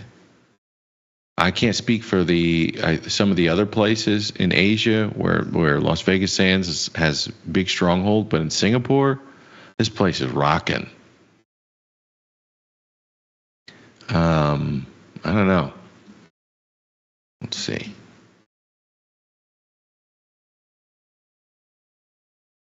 But it's too late, right? Earnings reported after the close. Oh no, did I miss it already? Yeah, you are right. They're probably going to crush IV tomorrow. We'll see. I would say if they don't crush it too bad, it's only up like $1 in extended. The wind's only up like $1 in extended. So we'll see what the Ivory rank does tomorrow. Thank you very much for reminding me. I don't know what I was thinking there. But if we still get like a 70 Ivory rank tomorrow, mid 30s IV, I don't know if I'll be able to sell the 72.5s though. If I extend it, I don't really want to though. Jesus, the choices on these are horrible. Either 36 days or 127 days. I bet I won't be able to. I'll probably get the 72.5 for $1 tomorrow. That's still not horrible. I could probably get the 72.5 for over $1 tomorrow, $1 to $1.25, and I still think that's worth it. You might not. I still think it is. So we'll see. I'm guessing they will take the vol out tomorrow. I'm guessing it's not going to be 95 IV rank. It'll probably be maybe 70, depending on when you catch it. And you can probably get the 72.5 for like $1 to $1.25 if the stock is only up $1 by tomorrow at the open. If it starts going a little bit, then maybe not. But yeah. Thank you very much for bringing that up. Let me see what you guys are saying here. Never thought I would be subscribed to the White House YouTube page. I am switching between this and the Trump Modi conference. I'm not mad at that. I'm not mad at that.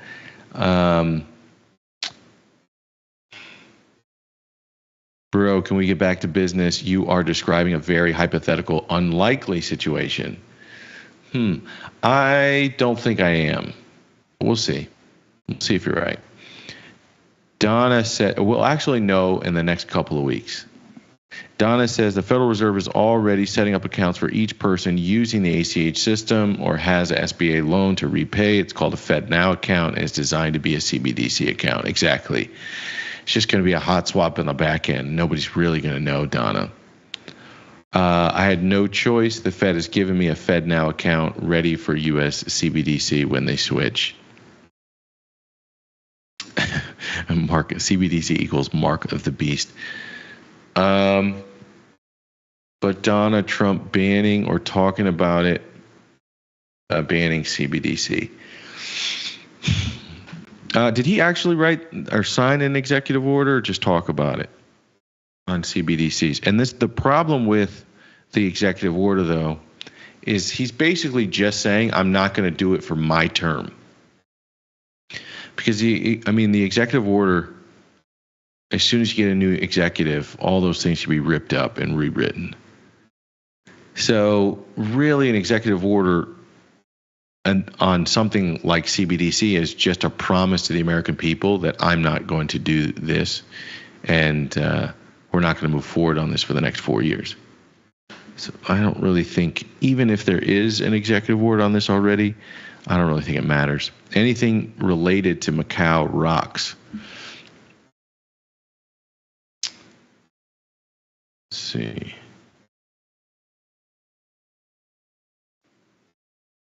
Not sure if it's related, but sports gambling is connected to a few of them. Almost all of them, actually. CM.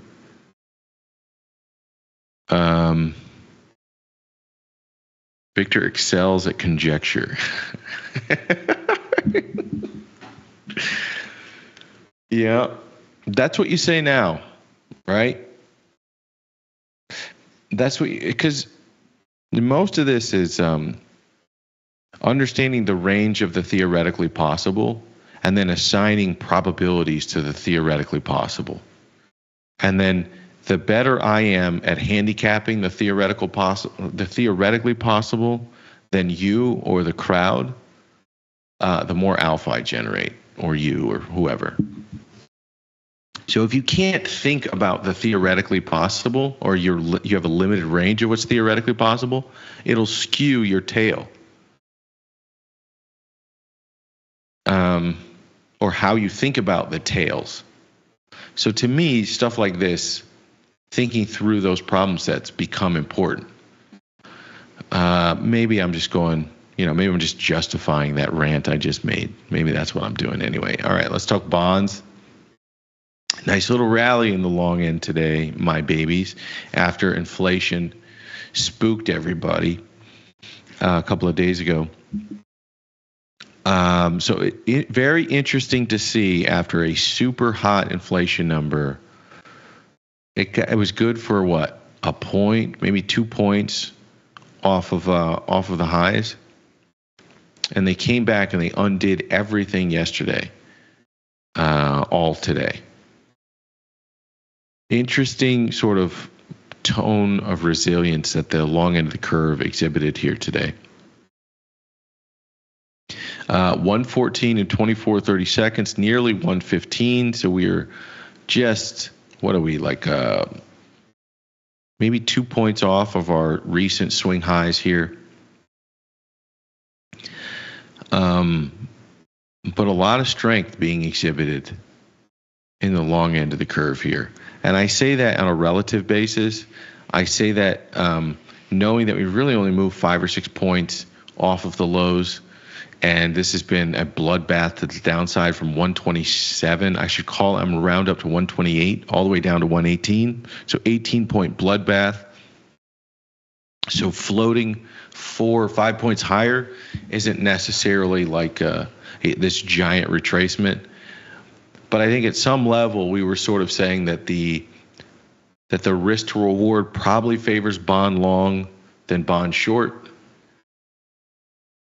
But also, I still feeling like rates could very well end up at 5% at some point during this year, and kiss 5%. I still think that'll happen at the 10-year, which means the 30-year would be higher in that particular case.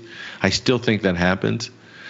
But I think at some point you were selling the whole, and you probably weren't getting a good price to try to sell bonds and bet a lower price or higher yields.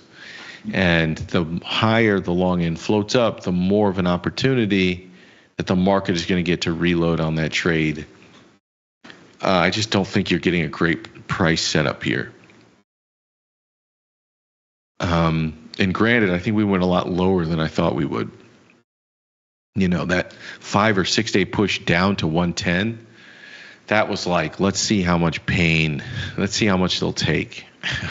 That was the pucker move, But anyways, let's take a quick look at the curve. This is a look at the yield curve. The red line is where we were when we started these cutting shenanigans. The green line was the second cut. The blue line was the third cut. After that, we've actually had a meeting in January where we've paused. The yellow line is where we are today, and the yellow line actually had moved up higher across the curve. We moved up higher across the entirety of the curve. Let me see if I can do this. Is this the right? I'm trying to put it from your perspective. Yes. So the curve looked like this. Your shorter maturities were here. Longer maturities are a little bit higher up here. And the curve had sort of floated up after that last cut in December. We were a little bit higher, a little bit steeper. And what happened initially is the short end actually dropped. The long end didn't go anywhere, but the short end dropped. And then the long end has started to fall as well. So at a certain point, we got steeper. Now we've been flattening back out as the long end of the yield curve has fallen. And now we're exactly where we were back on those December cuts. So the interesting thing is, even with a hotter inflation report, even with sort of this tariff negotiation, all of that in the background, the Federal Reserve just not cutting and the market effectively taking out future cuts is sort of helping to be the counterbalance. And this is the interesting thing, because the argument's always made that the Federal Reserve has basically a big blunt object that they can just move interest rates up and down, and they don't really have the ability to sort of to use a scalpel in cases where the economy or monetary policy may need a scalpel. And in a really interesting way, the Federal Reserve is using all of their forward guidance to sort of to navigate policy here. So, the market prices in a bunch of cuts based on Fed rhetoric, and the Fed is not cutting interest rates. They're just talking out cuts in the marketplace, which is an effective tightening in the market, which acts as a counterbalance to real time or the data that comes out. So you're seeing lagged data about yesterday that's saying, hey, we've got more inflation problem, but it's like, yeah, but the market is taking out future cuts as sort of this interesting offset, and that's minimizing market volatility. It seems like minimizing interest rate volatility as well. So it's this very sort of interesting, intricate dance that's happening right now between the data and forward guidance. The only issue here is you don't really have, once you get to, we've only got one cut priced in, which is where we are. The odds say that in March, the Fed's going to hold. May, Fed's going to hold. June, there's a 50-50 probability, let's call it a 55-45 probability that they hold. But by July, the market has them priced to cut again. So put a fudge factor around June to July. That's effectively when the market has the next pricing of a cut. And a couple of things probably have to happen between now and then. The market has to see this inflation burst as sort of a one-off. That probably has to happen, or the market has to start to get worried about the growth side of the equation enough to give the Fed cover to cut in an environment where we just got this super hot inflation print. Again, that's probably, what is that? That's 5 months away. So there's a lot of time between now and then to get ourselves away from this hot inflation print. But that's my point. You either have to have inflation sort of doing an about face, or you need growth to slow down enough to make people think that that's the risk and reward favors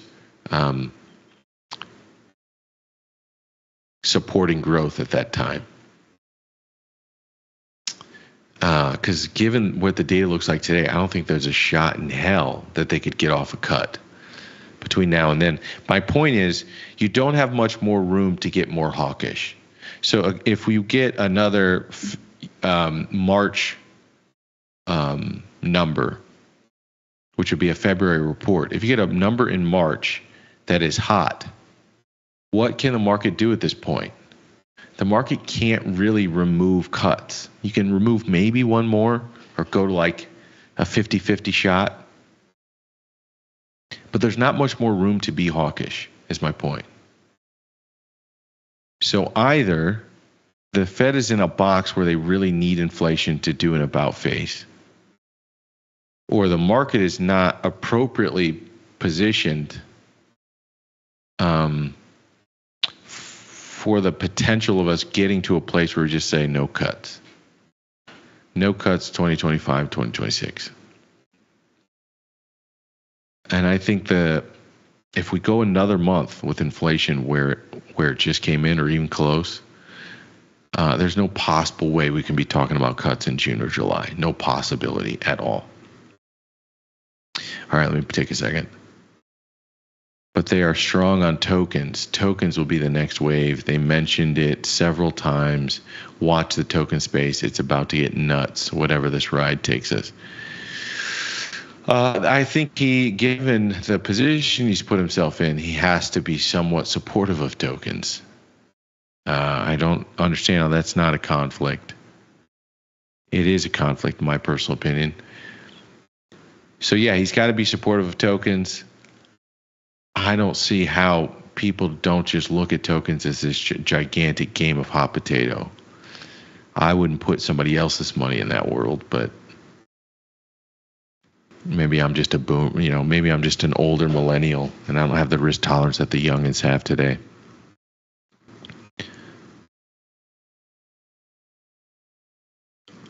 Traders think on a curve. Walk into any casino and ask them what your Theo is. Always risk to reward in the mean. What about table game? What table games do you play, Victor? Only blackjack. I've only played blackjack at a casino. I love poker, but I never play at a casino. Chris Connolly. What is the probability the executive branch stops respecting the judicial branch and markets realize the U.S. is no longer governed by laws?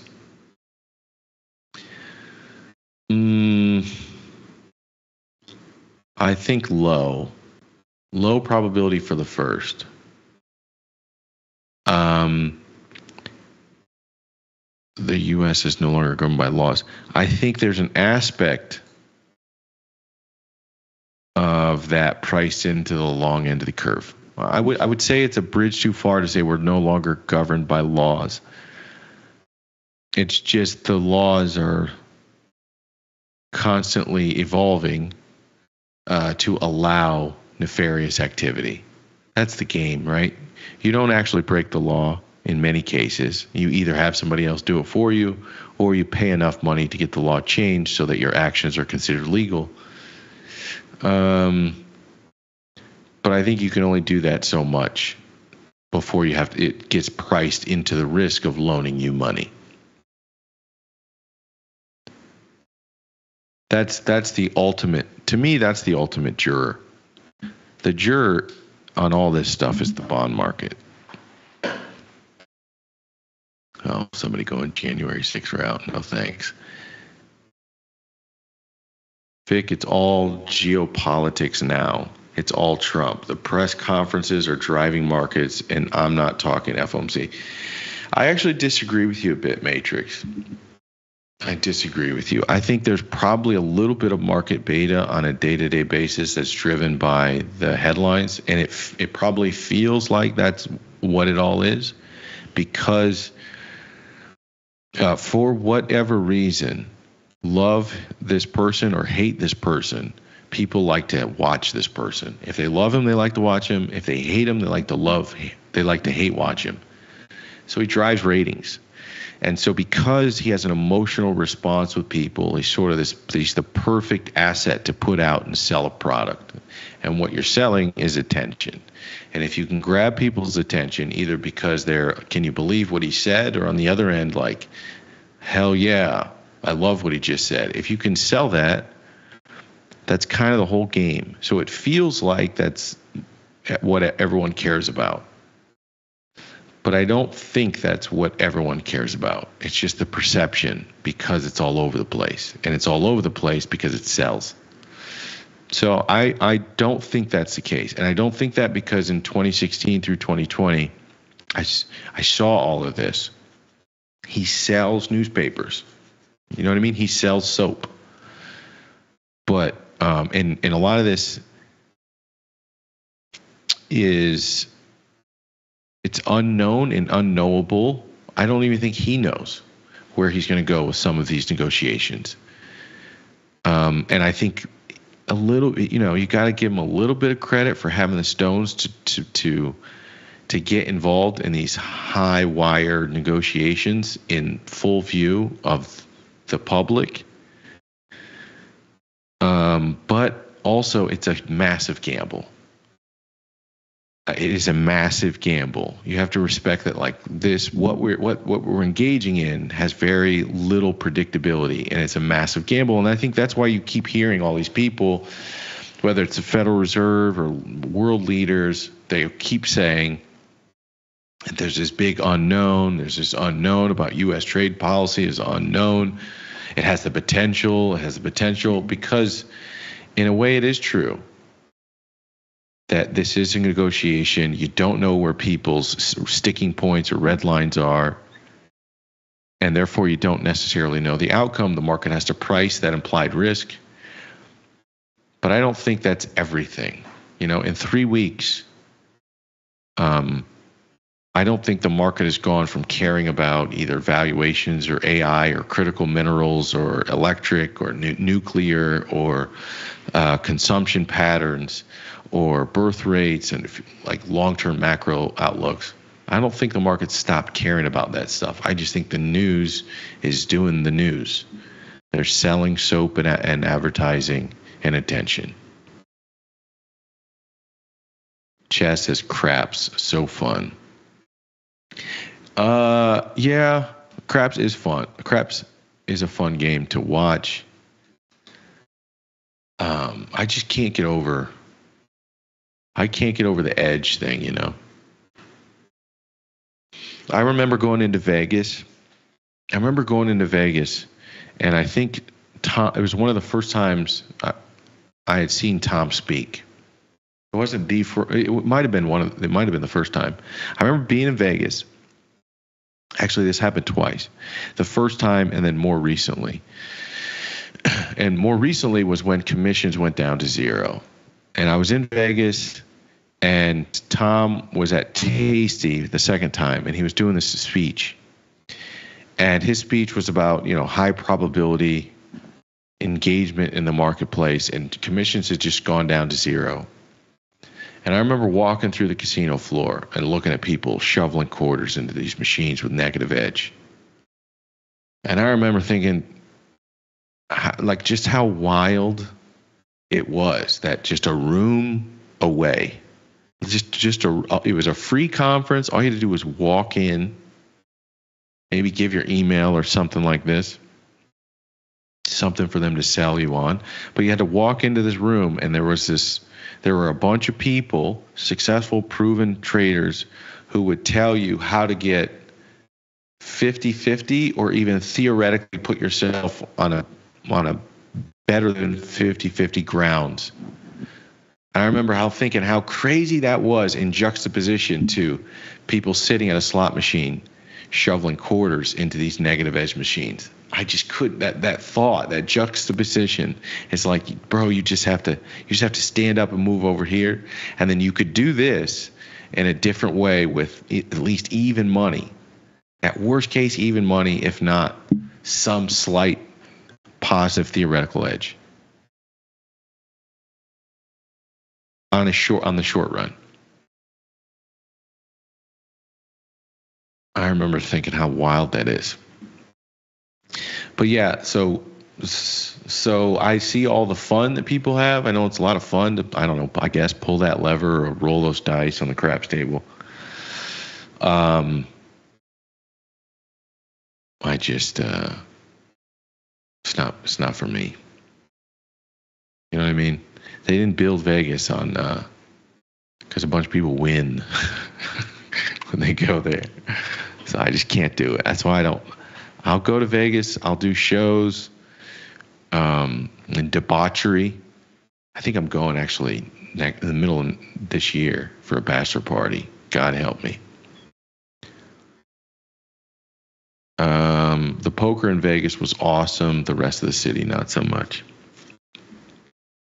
Slot machine players are blinded by the jackpot possibility. Maybe. I don't think all are. I think some might be. It's just I think, people's phones are the slot machines of their personal existence, right? It's the same idea. I don't really have to think much. Just do this and just keep watching bright colors. Give my brain some sort of dopamine response in a very passive way. That's sort of what TikTok is, isn't it? Just a bunch of bright colors pleasing your brain while you just do the same type of action. I just think sometimes that's what people want, man. A low dose of dopamine to get you through maybe a difficult time. I don't know. Sorry for that weird psychoanalysis. I will talk real quickly. So just a couple of the pops and drops for today. MGM up 17.5%, which I mentioned already. Beer, Molson Coors up 9.5%. Caesars up 9%. I'm telling you, all these gambling stocks just went ape. You know what? Intel up 7%. Freeport up 6%. You guys would not listen to me. I'm saying that facetiously. I mean, not facetiously. I'm saying that I know some of you might have. But this was like, there were two things I kept saying. I think the companies that track metals probably are, in a world where just those metals stay where they're at, that a lot of these companies are probably trading at some sort of discount. And I don't know. I probably didn't really know anything. I just had a 50-50 shot, and at the end of the day, I ended up getting proved right. But not only did copper not stay where it's at, we're making a run again towards highs. So China advancing. Who would have thought? Copper advancing on a more improved narrative. Who would have thought? And along with that, here comes the money shot. Freeport coming off lows. And I think there's two aspects that we talked about on this show. One was Newmont Mining as sort of the proxy play on gold, because gold is still trading at all-time highs. Newmont was still trading at a massive discount to its previous all-time high. So if you wanted to play gold, you wanted to play the 2,900, but you didn't like the idea of putting an incremental dollar towards gold, where could you go? Well, probably the miners. The miners were a more interesting risk-reward bet, and that same logic applied in a way towards Freeport. But this was more sort of a bet on a turnaround in the narrative in China and copper and everything else. And that's paying off. Today in spades, up 6%. That's what happens. They usually don't wake up 1% a day, They wake up and they go, oh shit, let's cover up all the alpha in this idea in one day. Moderna up 4.5%. Who saw that coming?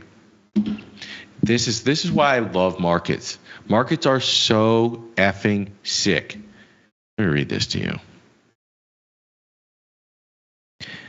On the day RFK gets confirmed, what happens to Moderna and a lot of the healthcare companies? They rally. Why does that happen? Because a lot of this stuff was priced in since like well before the election. And gosh, I'm trying to pull up the tweet real fast. Hold on. Latest. I'm sorry. I know this isn't riveting television, but I wanted to show you something.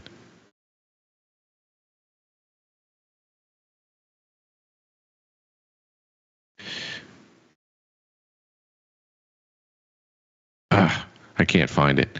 I will try to find it though. On my Twitter feed, when RFK's confirmation started, I said something to the effect of that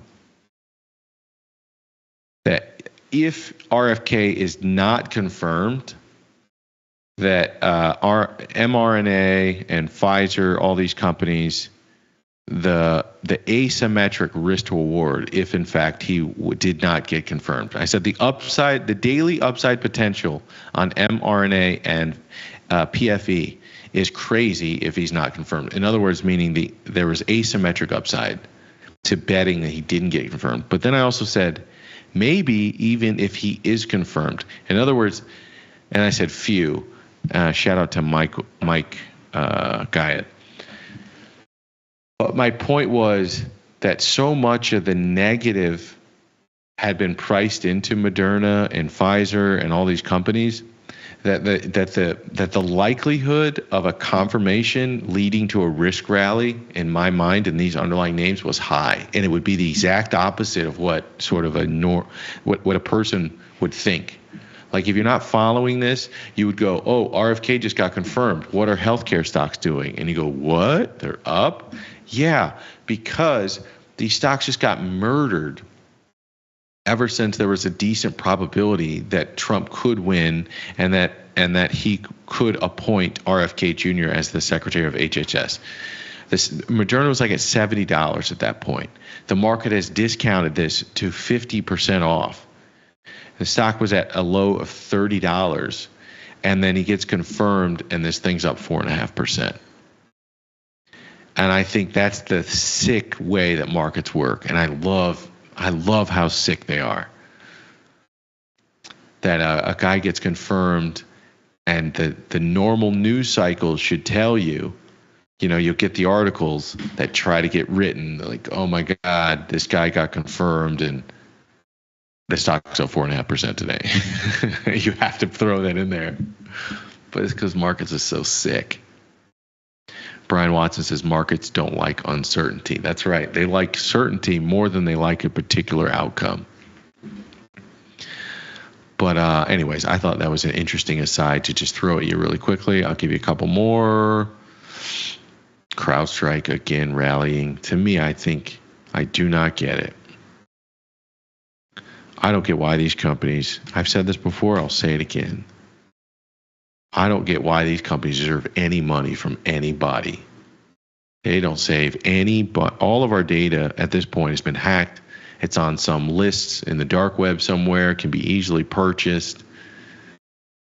Like, what exactly do these companies do, and what have they been doing?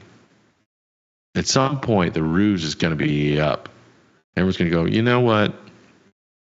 If we just make a stronger protocol, we don't really need you. I know that's not feasible. Everyone's going to be buying. People are always going to buy security. But I'm saying that tongue in cheek, but like semi-serious. What the hell is the point? These things trade at ridiculous multiples, and they have. And everyone's hacked. Everyone. Our U.S. Treasury got hacked. Everyone gets hacked. What's the point? DAL, UAL, a lot of the airlines giving some back today. Delta, United, a lot of this stuff took haircuts of 3%. This was a market rotation day if there ever was one. Let's take some off the winners. Let's put them down on some of the stuff that's been underperforming. Materials up 1.75%. Tech up 1.5%. Consumer discretion up 1.5%, and tech up 1.4%. That's a sign for pretty decent risk appetite. I know I'm saying that. He's like, yeah, duh. The S&P was up 1%. But my point is, if you look at, there were points in time in the past where just materials would rally, but tech would sell off. There was like this barbell.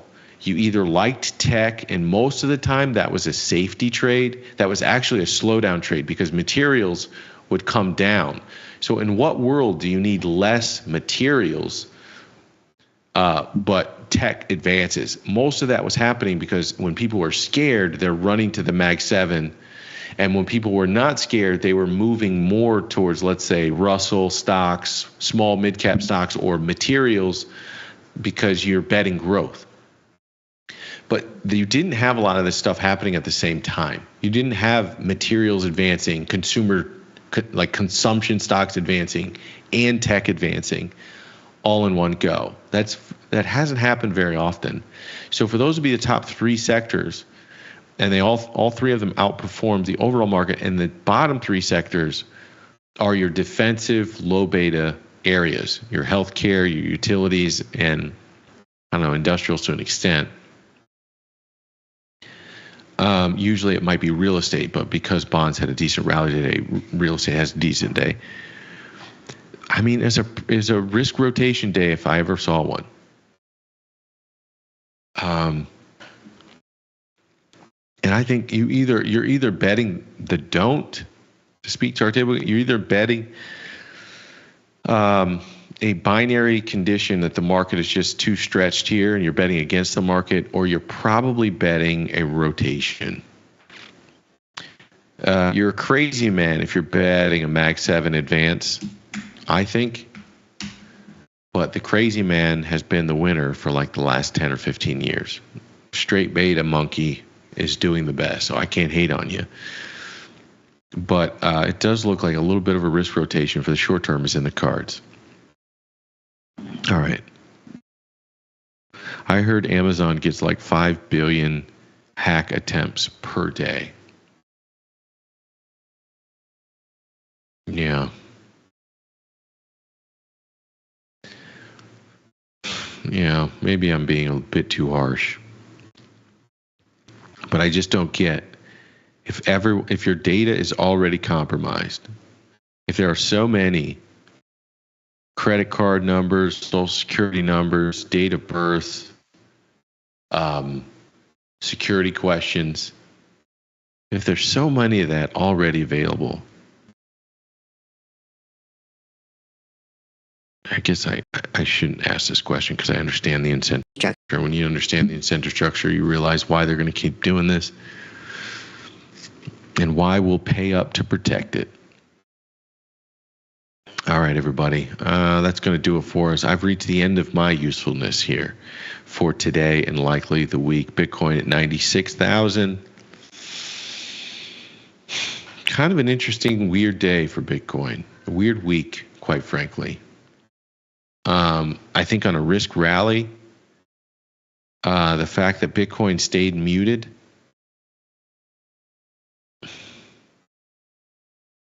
I don't know. To me, there's something about the feel of the Bitcoin move here, staying muted at 96,000 when there's this big catch-up risk-on trade, and especially in gold still at and near all-time highs.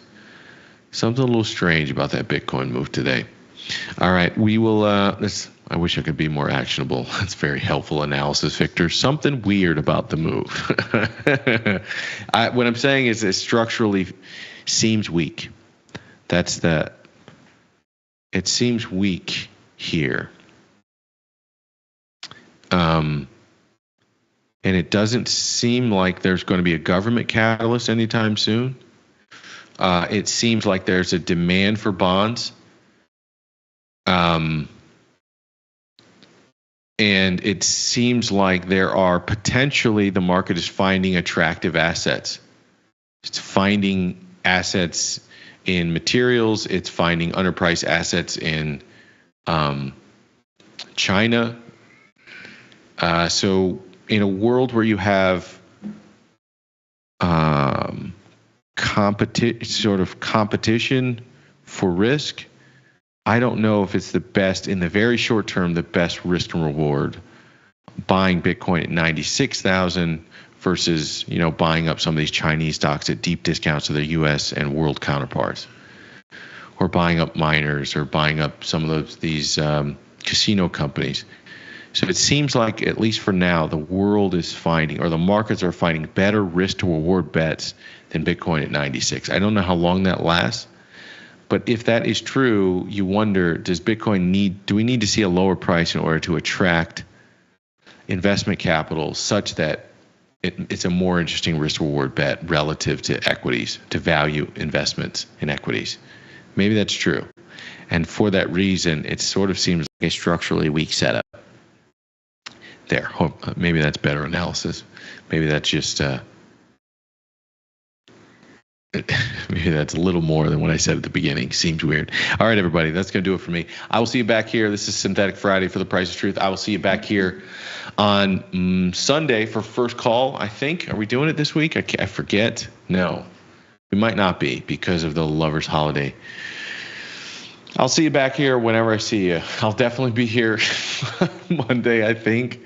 I'll see you back here sometime next week. Same time, same place, same great network, only on Tasty Live. Until then, peace.